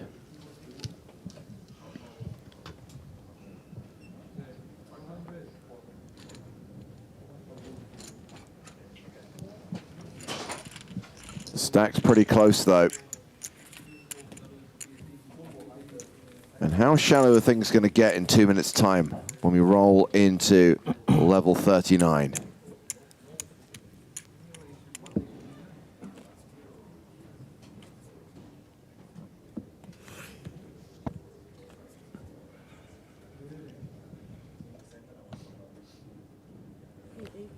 This is the 200th hand of this final table.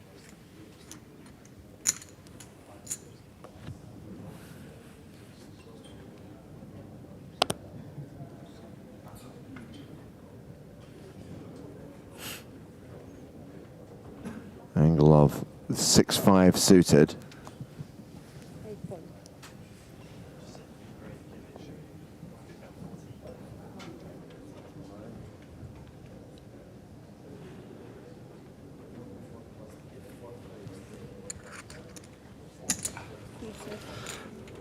Van Luijk checks his option.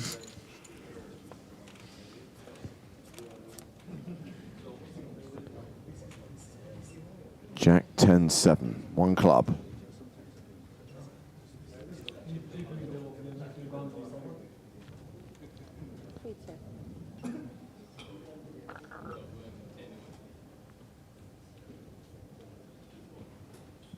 Dan DS11 says, oh my God, 6-5 suited, min raise. Do you agree with that, Nick, or do you think a limp is fine? No, not at all. Actually, the limp is preferred for 6-5 suited at the stack depth. This is exactly the kind of combination that really likes to see flops. And if you're raising too frequently with these kinds of combinations, you get 3-bet too frequently, which is how they exploit you, in which case you don't see enough flops, you're not realizing enough equity with these pretty hands. No, that's just wrong. It's just objectively wrong. It's fine. It's not a mistake. It'll be okay. You do it sometimes.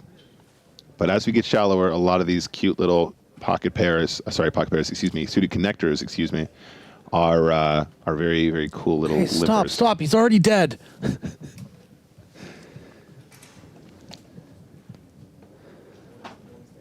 I will say, as a veteran of watching this Cards Up coverage, sometimes it's easy also to feel like a bit of an expert based off. Not an expert. What I mean to say is that when you see that your opponent has 9-3, you think, oh man, this 6-5. Right.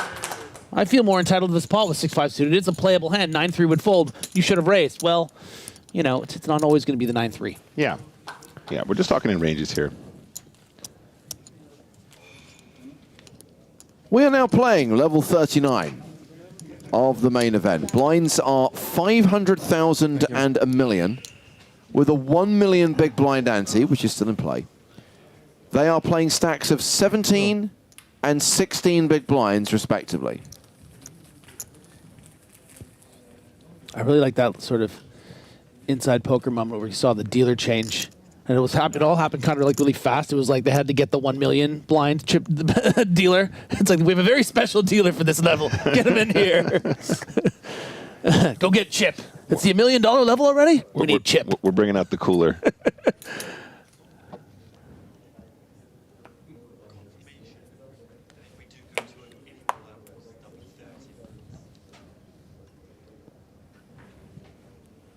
They call this dealer the fridge.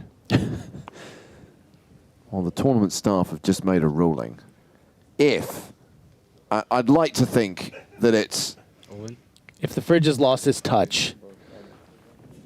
Hold on a second. Wait, what? All in from Van Luijk, shoving with King 4, not going to get called.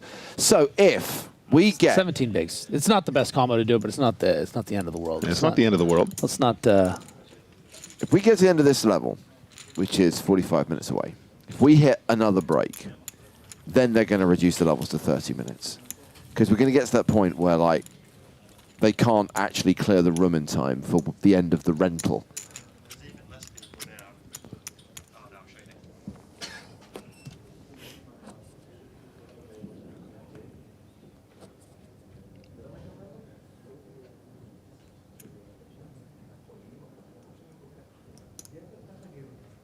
It would be exciting if one of the times when the camera had that shot, the trophy was gone.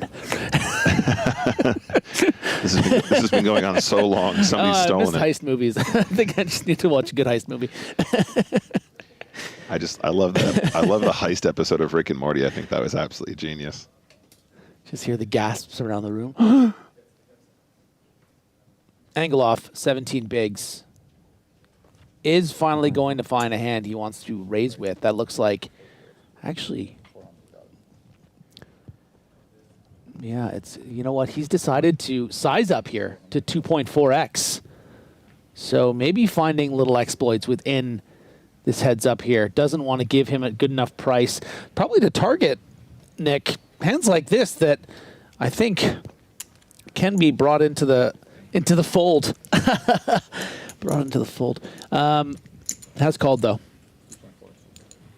Yeah. But you said N3, right? Huh? You said N3. No, 2.3, 2.4. That's it. And then, okay. I thought you said something like N3. So very big flop here because this particular hand, right. the money is inflated because of the bigger sizing and advantage Angelov. Deuces, never loses.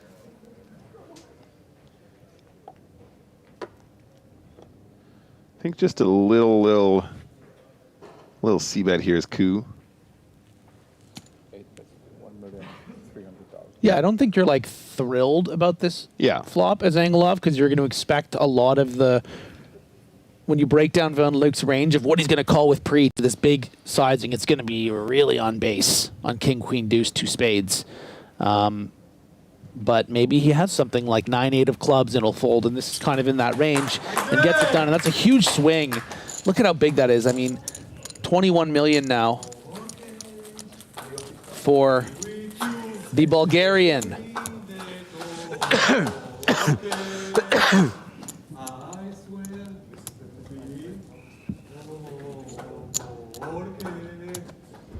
Bless that guy singing on his own. No one else wanted to join in. He's having a party for one on the rail. Sergey, you're embarrassing us.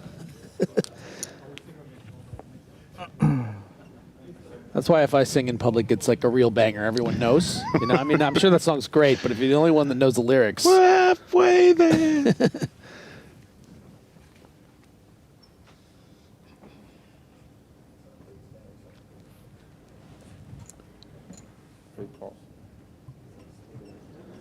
And Van Luijk, again, not learning his lesson about hands in this range.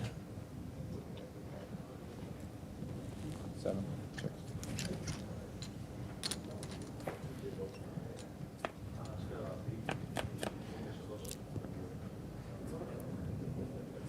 7-4 deuce.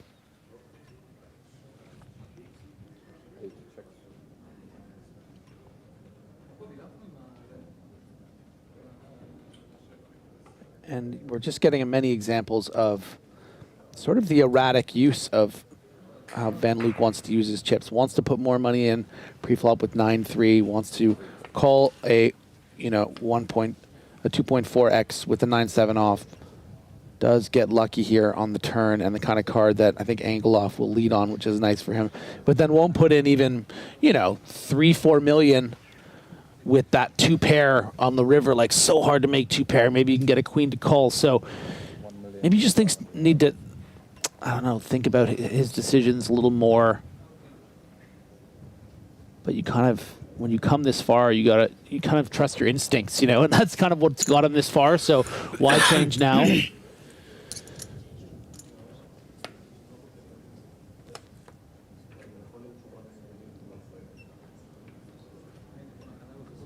And Luke's 9, still good.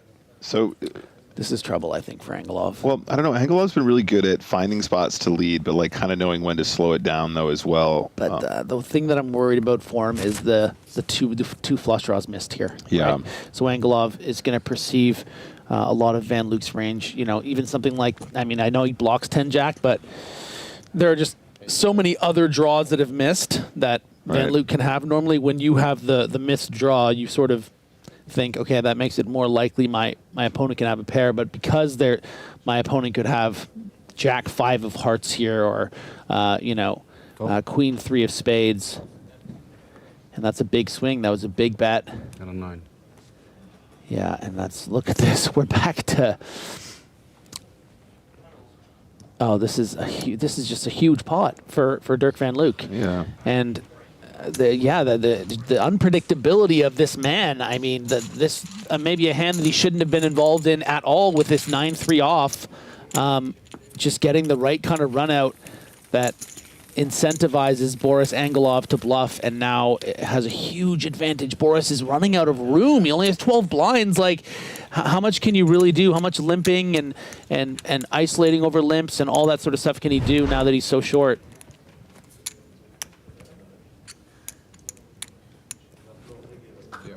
We're playing 12 bigs effective. Yeah, you're right. Sorry about that.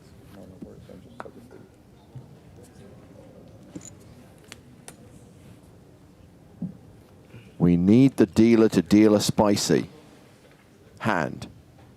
Sorry, I didn't realize we went on to the next line. Yes, we do.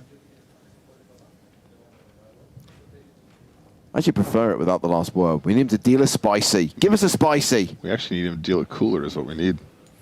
Yeah, I like this limp from Angelov. I think you can maybe be tempted to start shoving wide on 12 big blinds, but it's just going to have such a nice edge. Post flop. Still need to find those post flop situations. So believe it or not, as well, 8-7 suited is not a ridiculous shove versus. No, I would have liked that too. Yeah. Jack 6 deuce. Queen high still ahead.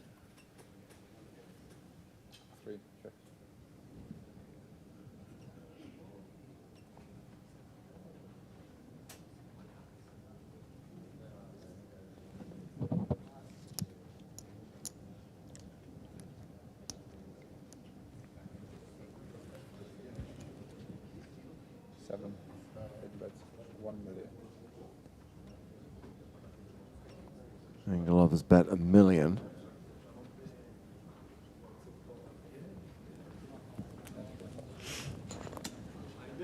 He's going to take it down. Does chip up, considerably so. It's just not that many big blinds in play, so every single little moment counts here.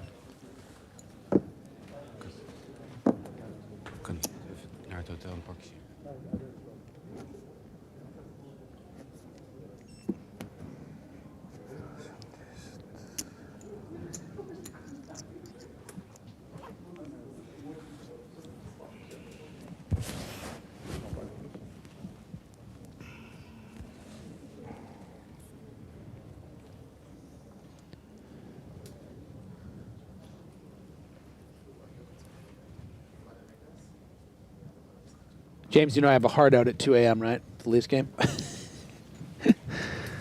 Apparently, Alston Matthews might play tonight. Do you know what that means, Nick? No, I don't.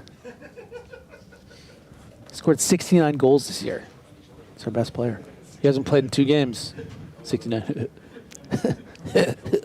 And then today, on Star Wars Day, he came to practice wearing a New Hope Star Wars shirt. Oh. Like, I just feel like he's trying to talk to me, you know? Like. So you're saying we need to put a bet on this game? Yeah, definitely. Yeah, no, like our Jesus is coming back for Game 7 in like 2 hours, and we're pretending that poker is more important.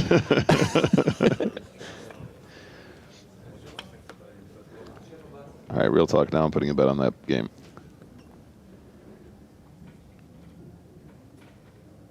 That's a straight. 3, 4, 5, 6, 7. It is, and it's a bad. Hang on. What about the other guy? 5, 6, 7, 8. Oh, just the straight draw. The Fossey draw.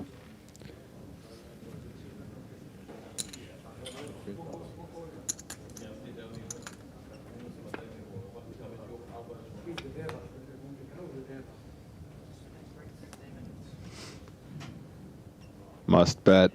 Must bet.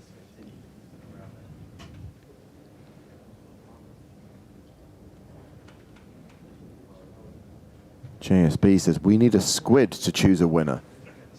Is Grafton still here? Just send Sam out there. Just pick one. Does he mean like the squid that like picked the results of the? It was an octopus, but yes, I just figured that. Well, that was my follow-up, as I was like, it wasn't a squid after all, was it? But if we're going to use a squid, we may as well use the squid. Yeah, sure. He needs to come back. He left his headphones. Oh. Whose headphones are these? No, on the counter there. Those expensive headphones. They're Sam's. Does he really have Bang & Olufsen headphones? Of course he bloody has Bang & Olufsen. Oh, who's that? Goodness me, they're like an English design brand. They make really fancy stuff. Stereo equipment. Yeah. Oh yeah. How much do you think they're worth? Sorry, they're Danish. Excuse me. I mean, with a name like Olufsen, I should have guessed, but. I'll look it up for you, Griff. Wow. Bang and Olufsen headphones. Absolutely heaving out here in the main room. Bloomin' heck, those are about €1,000, those headphones. Oh, yeah? Of course they are. Everything Bang & Olufsen is just, how much is it normally? All right, times that by 5 and put our logo on it. I mean, I paid a lot for my headphones, the Bose noise cancelling ones, and I thought that was excessive, paying like, 350 quid for headphones. Worth every penny. I agree. That's outrageous. That's too much for headphones. No. What? 350 or 1,000? 1,000, I agree. You know what? Don't shout at me. You Take know up with what? Sam Grafton. Jesus, Griffin. Those are Sam's. Oh, my God. I'm going to hold those ransom. Oh, my God. Look, it's come off the bloody... He's super high roll. He'll be fine. He doesn't need these. They're too expensive.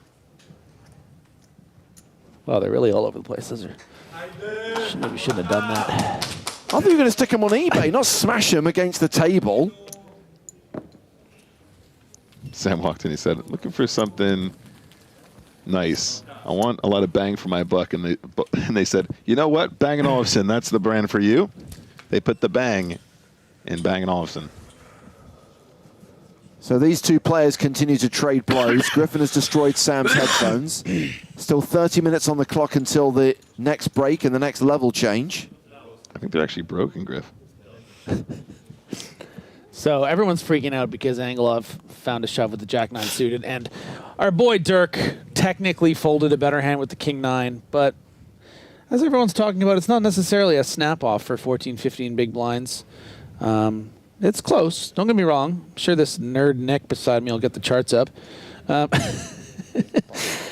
He's not wrong. I did see him bring up some charts about 10 minutes ago over a hand. I mean, look, when you create your own heads-up chart pack available at nickwalshtv.com, you need to check. You need to work. You need to study, Sam. It's important. Just double checking the work. I've been meaning to check that out, actually, and then I just decided to continue living my life. Such a shame. Such a shame. Wow. Think of where you'd be in your career. I'm kidding, Nick. I'm sure it's great. Advantage Van Luijk, but a flush draw, and now 2 overs to the deuce for Angelov. I love this summary of where things are at right now by Smuglet. Venue shutting down, YouTube cutting the stream, commentators brawling. The only constant is Angelov c-bets, Van Luijk calls. And yeah, Van Luijk going to quickly fold on the turn, which I think is okay. I know he technically folded the best hand, but it's a lot of resistance, man. Yeah. And you're sitting there with the queen deuce, and let's not be results oriented. I think it's just fine. All right, so we are now 14 effective in favor of Angelov. So Derk getting shallow again. I'm going to read this comment from Hylam, even though it contains a swear word. In terms of the fact that this is just not getting to a conclusion, these cards and flops are shit.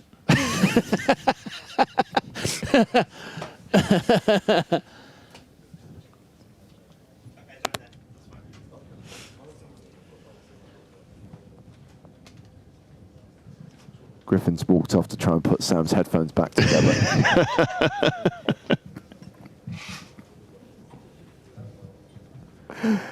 It's amazing how the moment has passed and now the guilt is real.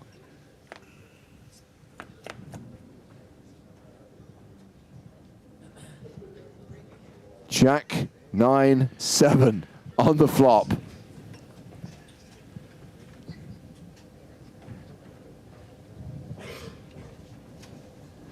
So player in position.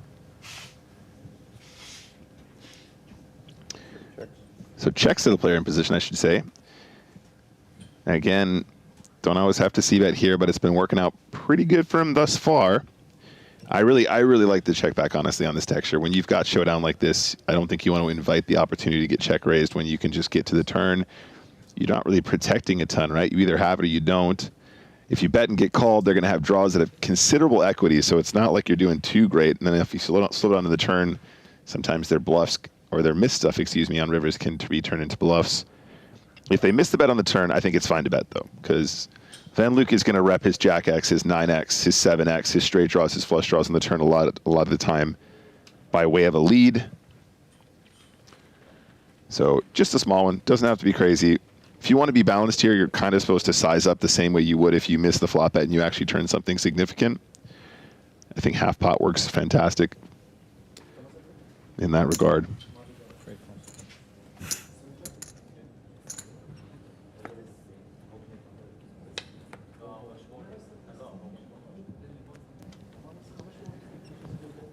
Yeah, no, the 6-4 spot, I think leading it is fine. Check calling, I just don't know how you win this pot. It's very hard to win this pot unless you drill the 5, and then even then you're not likely to get loads of chips. I think you need to lead it or you need to fold it on the turn. Jesus, what's happening? What's up? I pressed the thing before I grabbed my headphones. Sorry. You're not having a good day with headphones. No, I'm not. Sorry, I left there for about a minute. I was trying to fix Sam's. It's going to be an awkward conversation. Did he really check caller with 6-4? Yeah. No, not the one. That's not what you want to see. You need to give yourself more ways to win than one.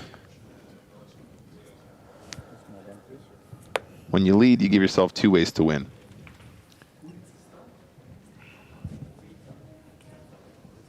You know, EPTs are like a box of chocolates. You just don't know what you're going to get, man. Every time when we get heads up, sometimes it's 2 super pros, sometimes it's some breakout kid that no one's ever heard of that's going to be a star. Sometimes it's a breakout kid that's going to be a good star. And a wild card, baby. I think we were replaying some of the final table of EPT Paris from February. And I think I heard in the commentary that Barney won on only the second hand of heads up. Well, he's an old school guy. You know, he knows that the crew's been working hard 6-7 days. He wants to shut it down. Not just that. Barney's the kind of guy, if I've got 11 big blinds, I'm just ripping it. Yeah, that's the way you should be thinking. Back in my day, that's how we did it. Here we go again, though. Van Luijk with these loosey-goosey limps, and punished. Angelov is finding the ISO. Raise versus limp feels great. Gonna win this one too. That will take Mr. Van Luijk down to around 11-ish bigs, but also big blind ante and big blind going in. So 9 big blinds behind with all that dead money. I mean, the one thing I need to say about Van Luijk, though, that I got to give him mad respect, is he's really given me I didn't hear no bell energy. You know, like he's limping, he's folded with, he's staying in there. He's winning hands here, winning hands there, losing more than winning, but staying afloat. Then he'll win a big hand. I mean, he's making us work for it here. He's got gumption. He's got gumption. He's not. At no point have I felt like he's. The only time I ever saw him give up was when he shook a hand and said, "Well, I'm out in 3rd place." But then we had to tell him that the card gave him a better 2-pair than poor Rania. And since then, he's just he's really hung in there with a heck of an opponent in Angelov. Angelov completing with Queen 6, 5-4 suited for Van Luijk. You can just check. Yeah, there you go. Whoa. I know it's been a long day, buddy. Dear. Oh, no, come on. Yeah, a little bit of a tell there. Queen 4-3, so top pair versus second pair. Okay, this is just 10 big blinds effective here. I think there is a world where Van Luijk would just check raise all in here. He might, from what we've seen from him, he could also, I mean, we've seen the middling pairs. He's not really been one to sort of, might play them more passively. Okay, so, well, yeah. Oh, you see it? Well, he's brazen. Okay, so $1 million, the C-bet, or rather the bet from Angelov. And Van Luijk check raising to $3 million. He's raising and he's brazen. Yep, there's no chance Angelov's folding. This is going to be all in. I think that Van Luijk is just going to have too many draws here. Well, no, I think he could call. I mean, it's quite strong. Sorry, like, sorry. Continuing is what I meant to say. Not folding. No, is just what don't I let meant. it happen again. Van Luijk with $6.5 million behind, just 6 big blinds. And he turns 2 pair.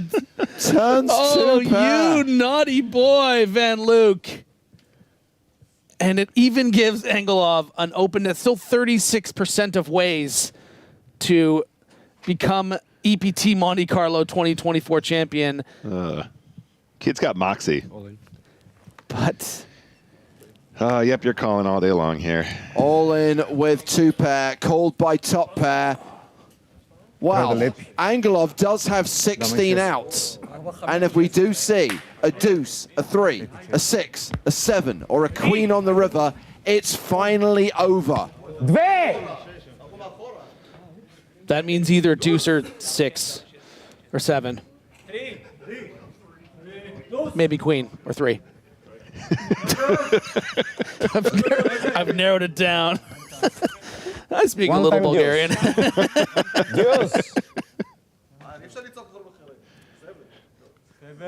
Green light.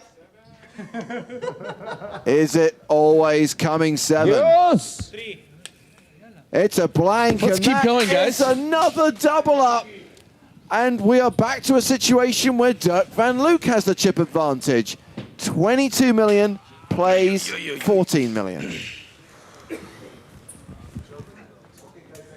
Ja, toen jij sigaret ging halen. I will say that something that I appreciate about the way that this heads up is going is we've gotten past sort of like, oh, this is a bit of a drag. Now we're in meme territory, which is just, I like this place. I like this zone, you know? I like let's swim in here for a while. You know what? 5 minutes left. What? We got break coming up. Let's go to break. Let's take an extended break. Let's just go all the way with this thing. I think it'd be funnier if I lost, if I missed the Leafs game, to be honest. Yeah, me too. I would never forget it. Yeah, the Leafs game I would never forget. Yeah. Well, I just had it on my phone and the thing. And how do we get to level 39? And now we're looking at the prospect of level 40. What is happening here?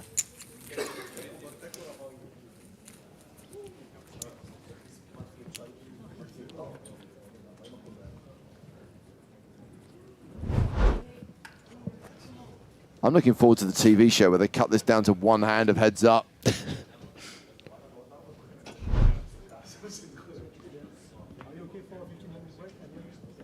We're a long way from the record, by the way, guys. A long way from the record. And things have changed over the years. The reduction of the levels to 45s, and then when we get to a certain point to 30s, means that we don't get the heads-up battles going until 6, 7 a.m. anymore.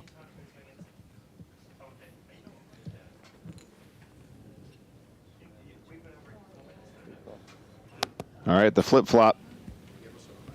Now 21 big blinds for Van Luijk and Angelov 12. All of it.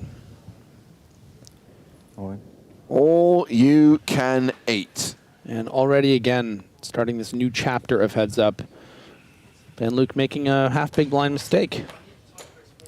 Should just fold that 3 deuce. Yep, definitely. Definitely.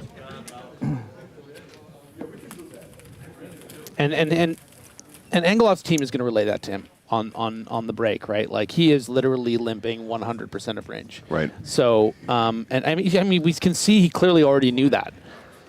And that's just going to be a huge exploit for him. It's a little more difficult at this stack depth because you're not finding a lot of raise folds. You're finding more shoves. So that Queen 9 suited, for instance, was, you know, pretty strong, but it's not one you're thrilled about having to put in. Right.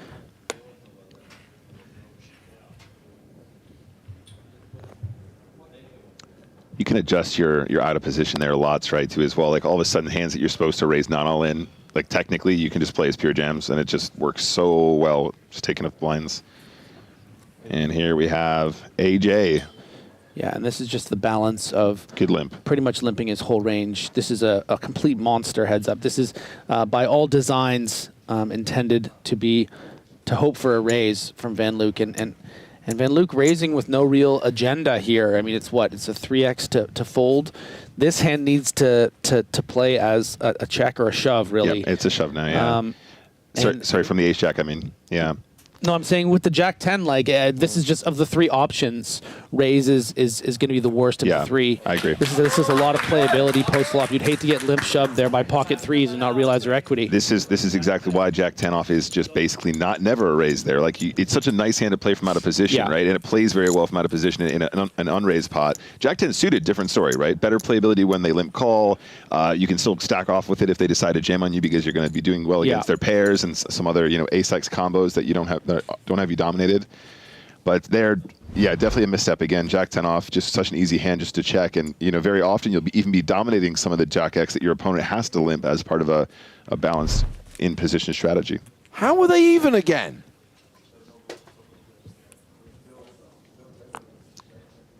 Giving him the keys to the Lambo.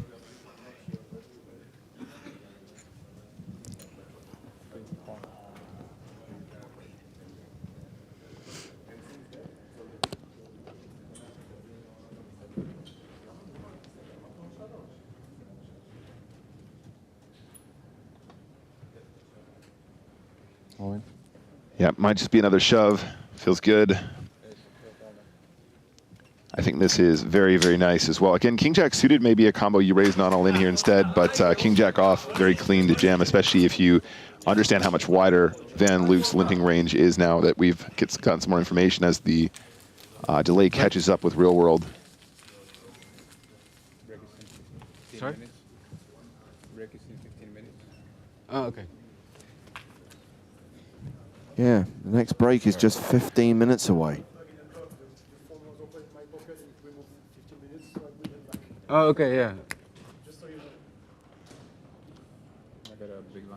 Gambler 101 says, by the time this ends, it'll be time for EPT Barcelona.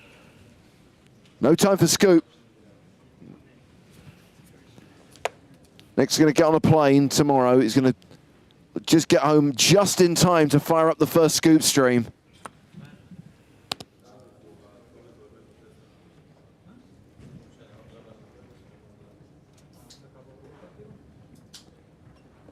Did they make a deal is the most frequently asked question right now. The answer is no, they did not. So it is worth highlighting that they are playing for the better part of 400K. If they'd done a deal, I do think it probably would be over by now.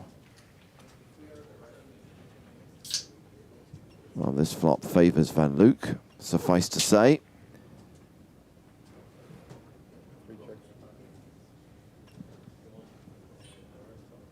I like when you say suffice to say. It's good. It's like penultimate or irregardless. It's nice to have a British commentator. I just love you guys, you know, all you guys. It's getting late and Griff's getting emotional. Wait till he watches that Leafs game.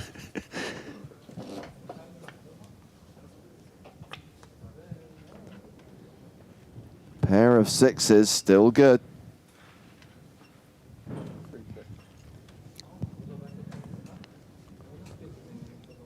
And Angelov now might want to blast out of the bushes with a bet that looks to be about half pot.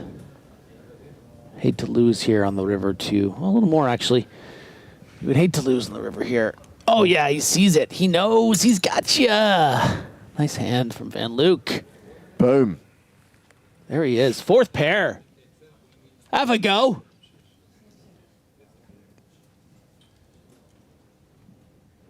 All right. Golf applause. So who's the guy that was wearing the shirt today? So if he's he's not there, but he's playing. It's from the last. It's like not confirmed, but from what I heard, he's playing. Yeah. What's his name? Austin Matthews. He's the greatest goal scorer of the generation. So Derk van Luijk has the chip advantage once again.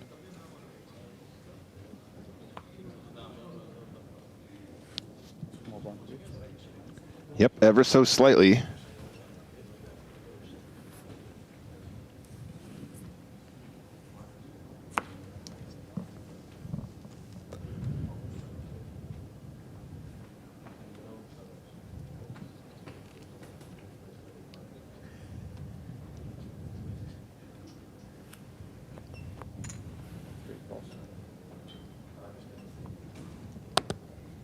So Jimbro saw a report on the news of a naked Canadian man arrested in the streets of Monte-Carlo early this morning trying to set fire to a Dunkin' Donuts.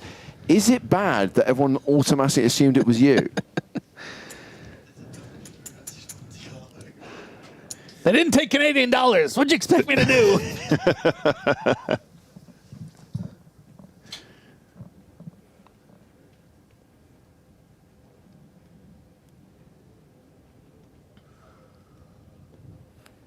By the way, all the time we've been calling the action this level, Joe has been cranking it furiously. Yeah, I know. Yeah. But it's not working. The cooler machine has failed to deliver. Yeah, and I don't like it when he cranks it that much. It's the smell, you know. It's just he's just going, just sweating.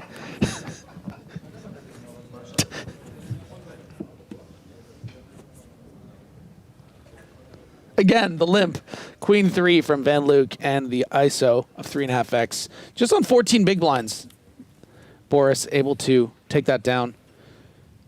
And they somehow have the exact same amount of chips going into this hand. And we will be here together forever. And this is your new life. And most of you have noticed that at some point you have tried to close the browser. It won't work. And I know you've tried to mute it. Also will not work.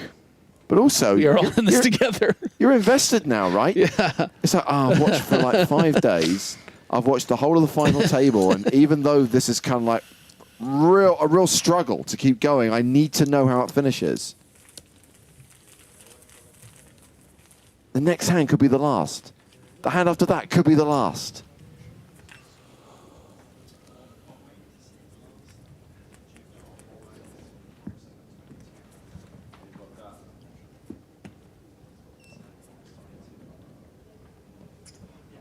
Niclas 666 says, this reminds me of the Tim Vance final table in Copenhagen years ago. Yeah, I know exactly what you're saying.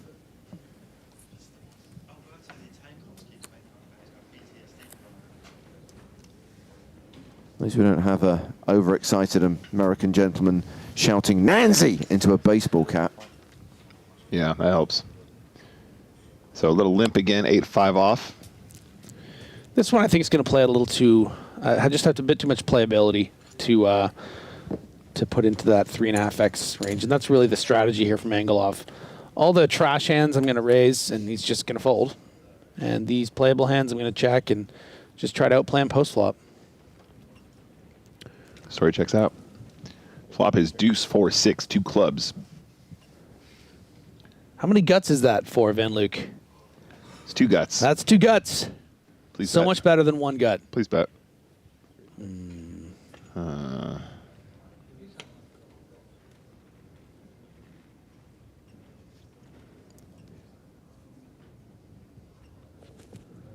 Hey, shout out to Benny in the chat. How's it going, buddy?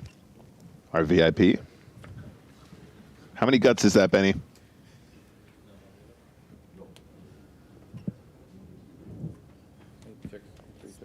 Oh my gosh.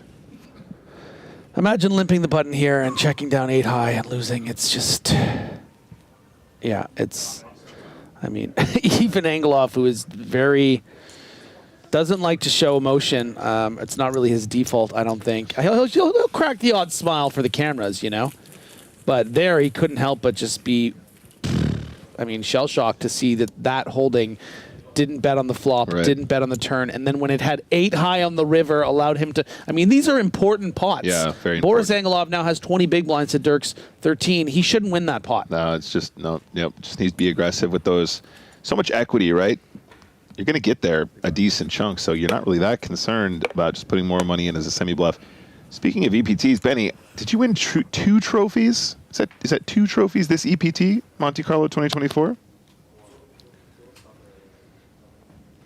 Just to be clear, you are talking to one of the viewers, right? That you're not imagining there's someone in front of you right now called Benny. Because we have reached that point in the evening where people are going to start hallucinating. I was a little concerned myself. Benny's my friend. Benny who? My invisible friend. That's what makes him so good at poker. He's like John Cena. They don't see him. Sometimes I consult Benny when I'm not sure what to do.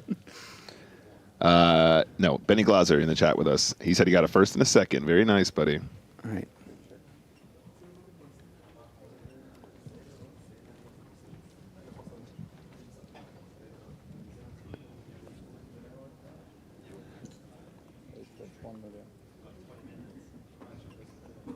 Van Luijk gonna have the best hand with Jack high here so much, but is it within his capabilities to call with Jack high or to find a check raise here? It's not.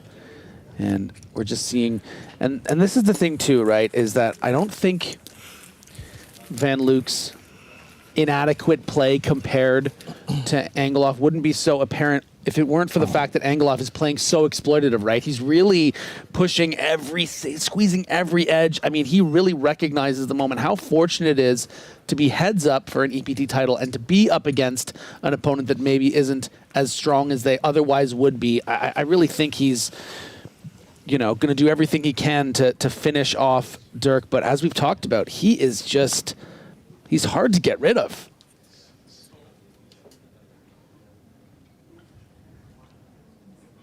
All right, now we're really testing the waters with 5 deuces going in there now. Yeah, and if he gets you know, 10-4 off. He's going to 3.5 exit, and Van Luijk's going to fold. Yeah, there it is. There it is. 8 deuce off, and the same thing's going to happen. And like clockwork,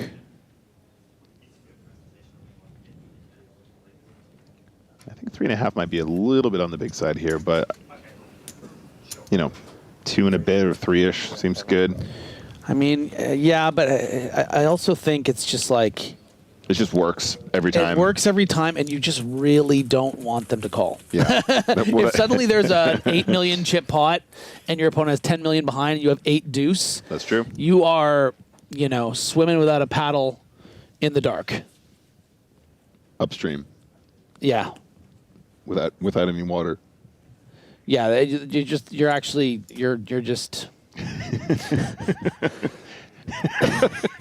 just not a good situation. It's just, yeah, you have no idea what's going on. That's really what I'm trying to say. With your imaginary friend Benny. Yeah, you're with Benny without a paddle. All right, back in the mix. King 8 clubs. He's all in. Yeah, now at 10 big blind stack depth. Also because your opponent's probably going to call, call. Oh, this is this is going to be a call. And I'm telling you what, we might have another flip flop here. Well, Angelov does have live cards, and if he can get there with King 8, it will be over. If Ace High holds, if Van Luijk connects with the board, yeah, another double up. King me. You are officially behind. You are allowed to call for outs. Those are the rules. I think that's like a Canadian sweater. That's good One vibes. time.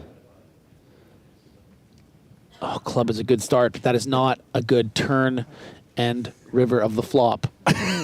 Is that a thing? What on earth is he talking You know about? what I mean? It's like the first card's the flop. The flop, flop, turn, and river just weren't good. Hey, listen, Twitch knows what I'm talking about. How's the turn on the turn? Oh. Pair of threes. So kings and 8s still live for Angelov, and if we do see a king or an 8 on the river, Boris Angelov is our champion. Any other card, Derk van Luijk doubles up again. 8. Oof. It's the never-ending heads-up battle. Yes, it goes on, my friends. The King 8 suited might look pretty, but Kate will always break in your heart in the end. So Van Luijk now has 22 big blinds. Angelov has around 12 big blinds. And we play on, at least for another 3 minutes, and then we're going to hit the break. Guess what's going to happen during the break? They've decided that because this has been so prolonged, they're only going to take a 5-minute break. No, they are going to take the full 15 minutes, but actually that helps us because we alluded to the fact that we're going to reach the stream limit on YouTube. So during the break, we will be starting a new stream. You will see the link posted in the chat.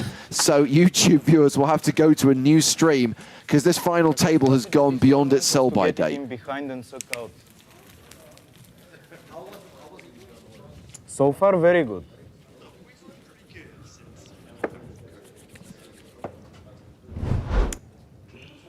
23 mil plays 13 mil. Chip advantage once again with Derk van Luijk.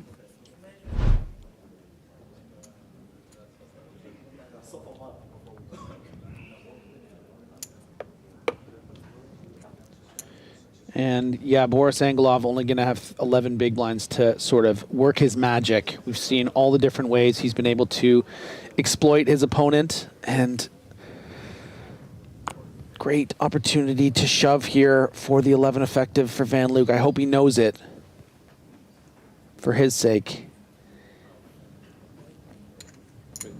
Yeah, not a great candidate to limp with. The difference between, you know, limping an ace-jack, for instance, versus an ace-6 is this is just nice as to sort of take down pre-flop. It's very difficult to trap with this. But we are going to go to a flop, and it's going to give an opportunity for Angelov to realize equity, right? He's folding 100% of the time here, and you make those chips. Instead, he's going to get to see a flop. Luckily for Van Luijk, it's advantage him.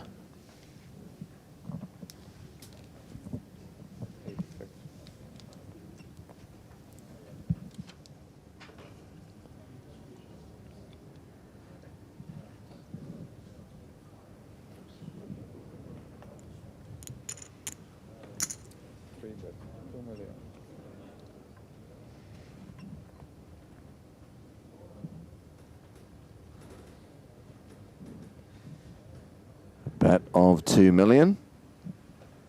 And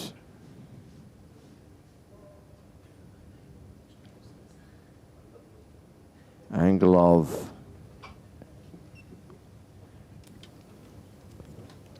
is taking us to the break. Yeah, it looks like that's the strategy here. Wants to come into the next hand with the button. How many, is that his last time bank? I think he might have another one behind his stack, but he has successfully run out the clock, and that will be the last hand before a break that I never thought we'd have. When we come back, 30-minute level, starting with level 40, blinds going to 600,000, 1.2 million. Why?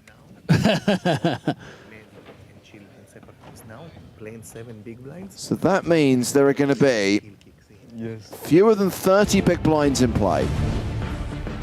It's 20 big blinds playing 9 big blinds. And do you know what? I'm not making any predictions anymore. It might be over when we come back. They might play another 5 levels. Just keep watching. Enjoy the show. And if you're on YouTube, switch to the new stream. Don't go anywhere. You're loving it.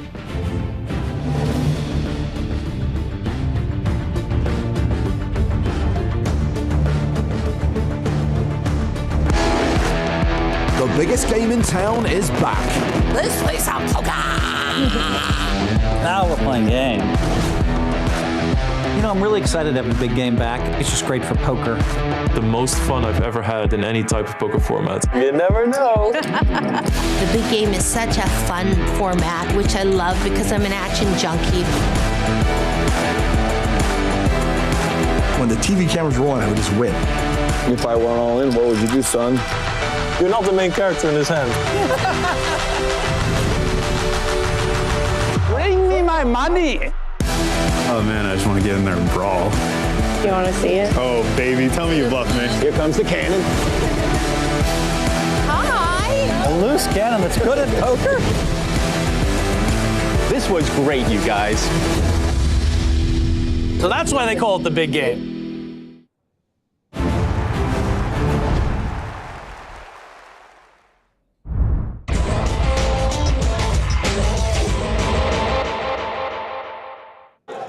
$25 minutes left on the level. Or one hand, who knows? Jimmy folds 8 deuce. Yarosh, pocket 4s in the cutoff.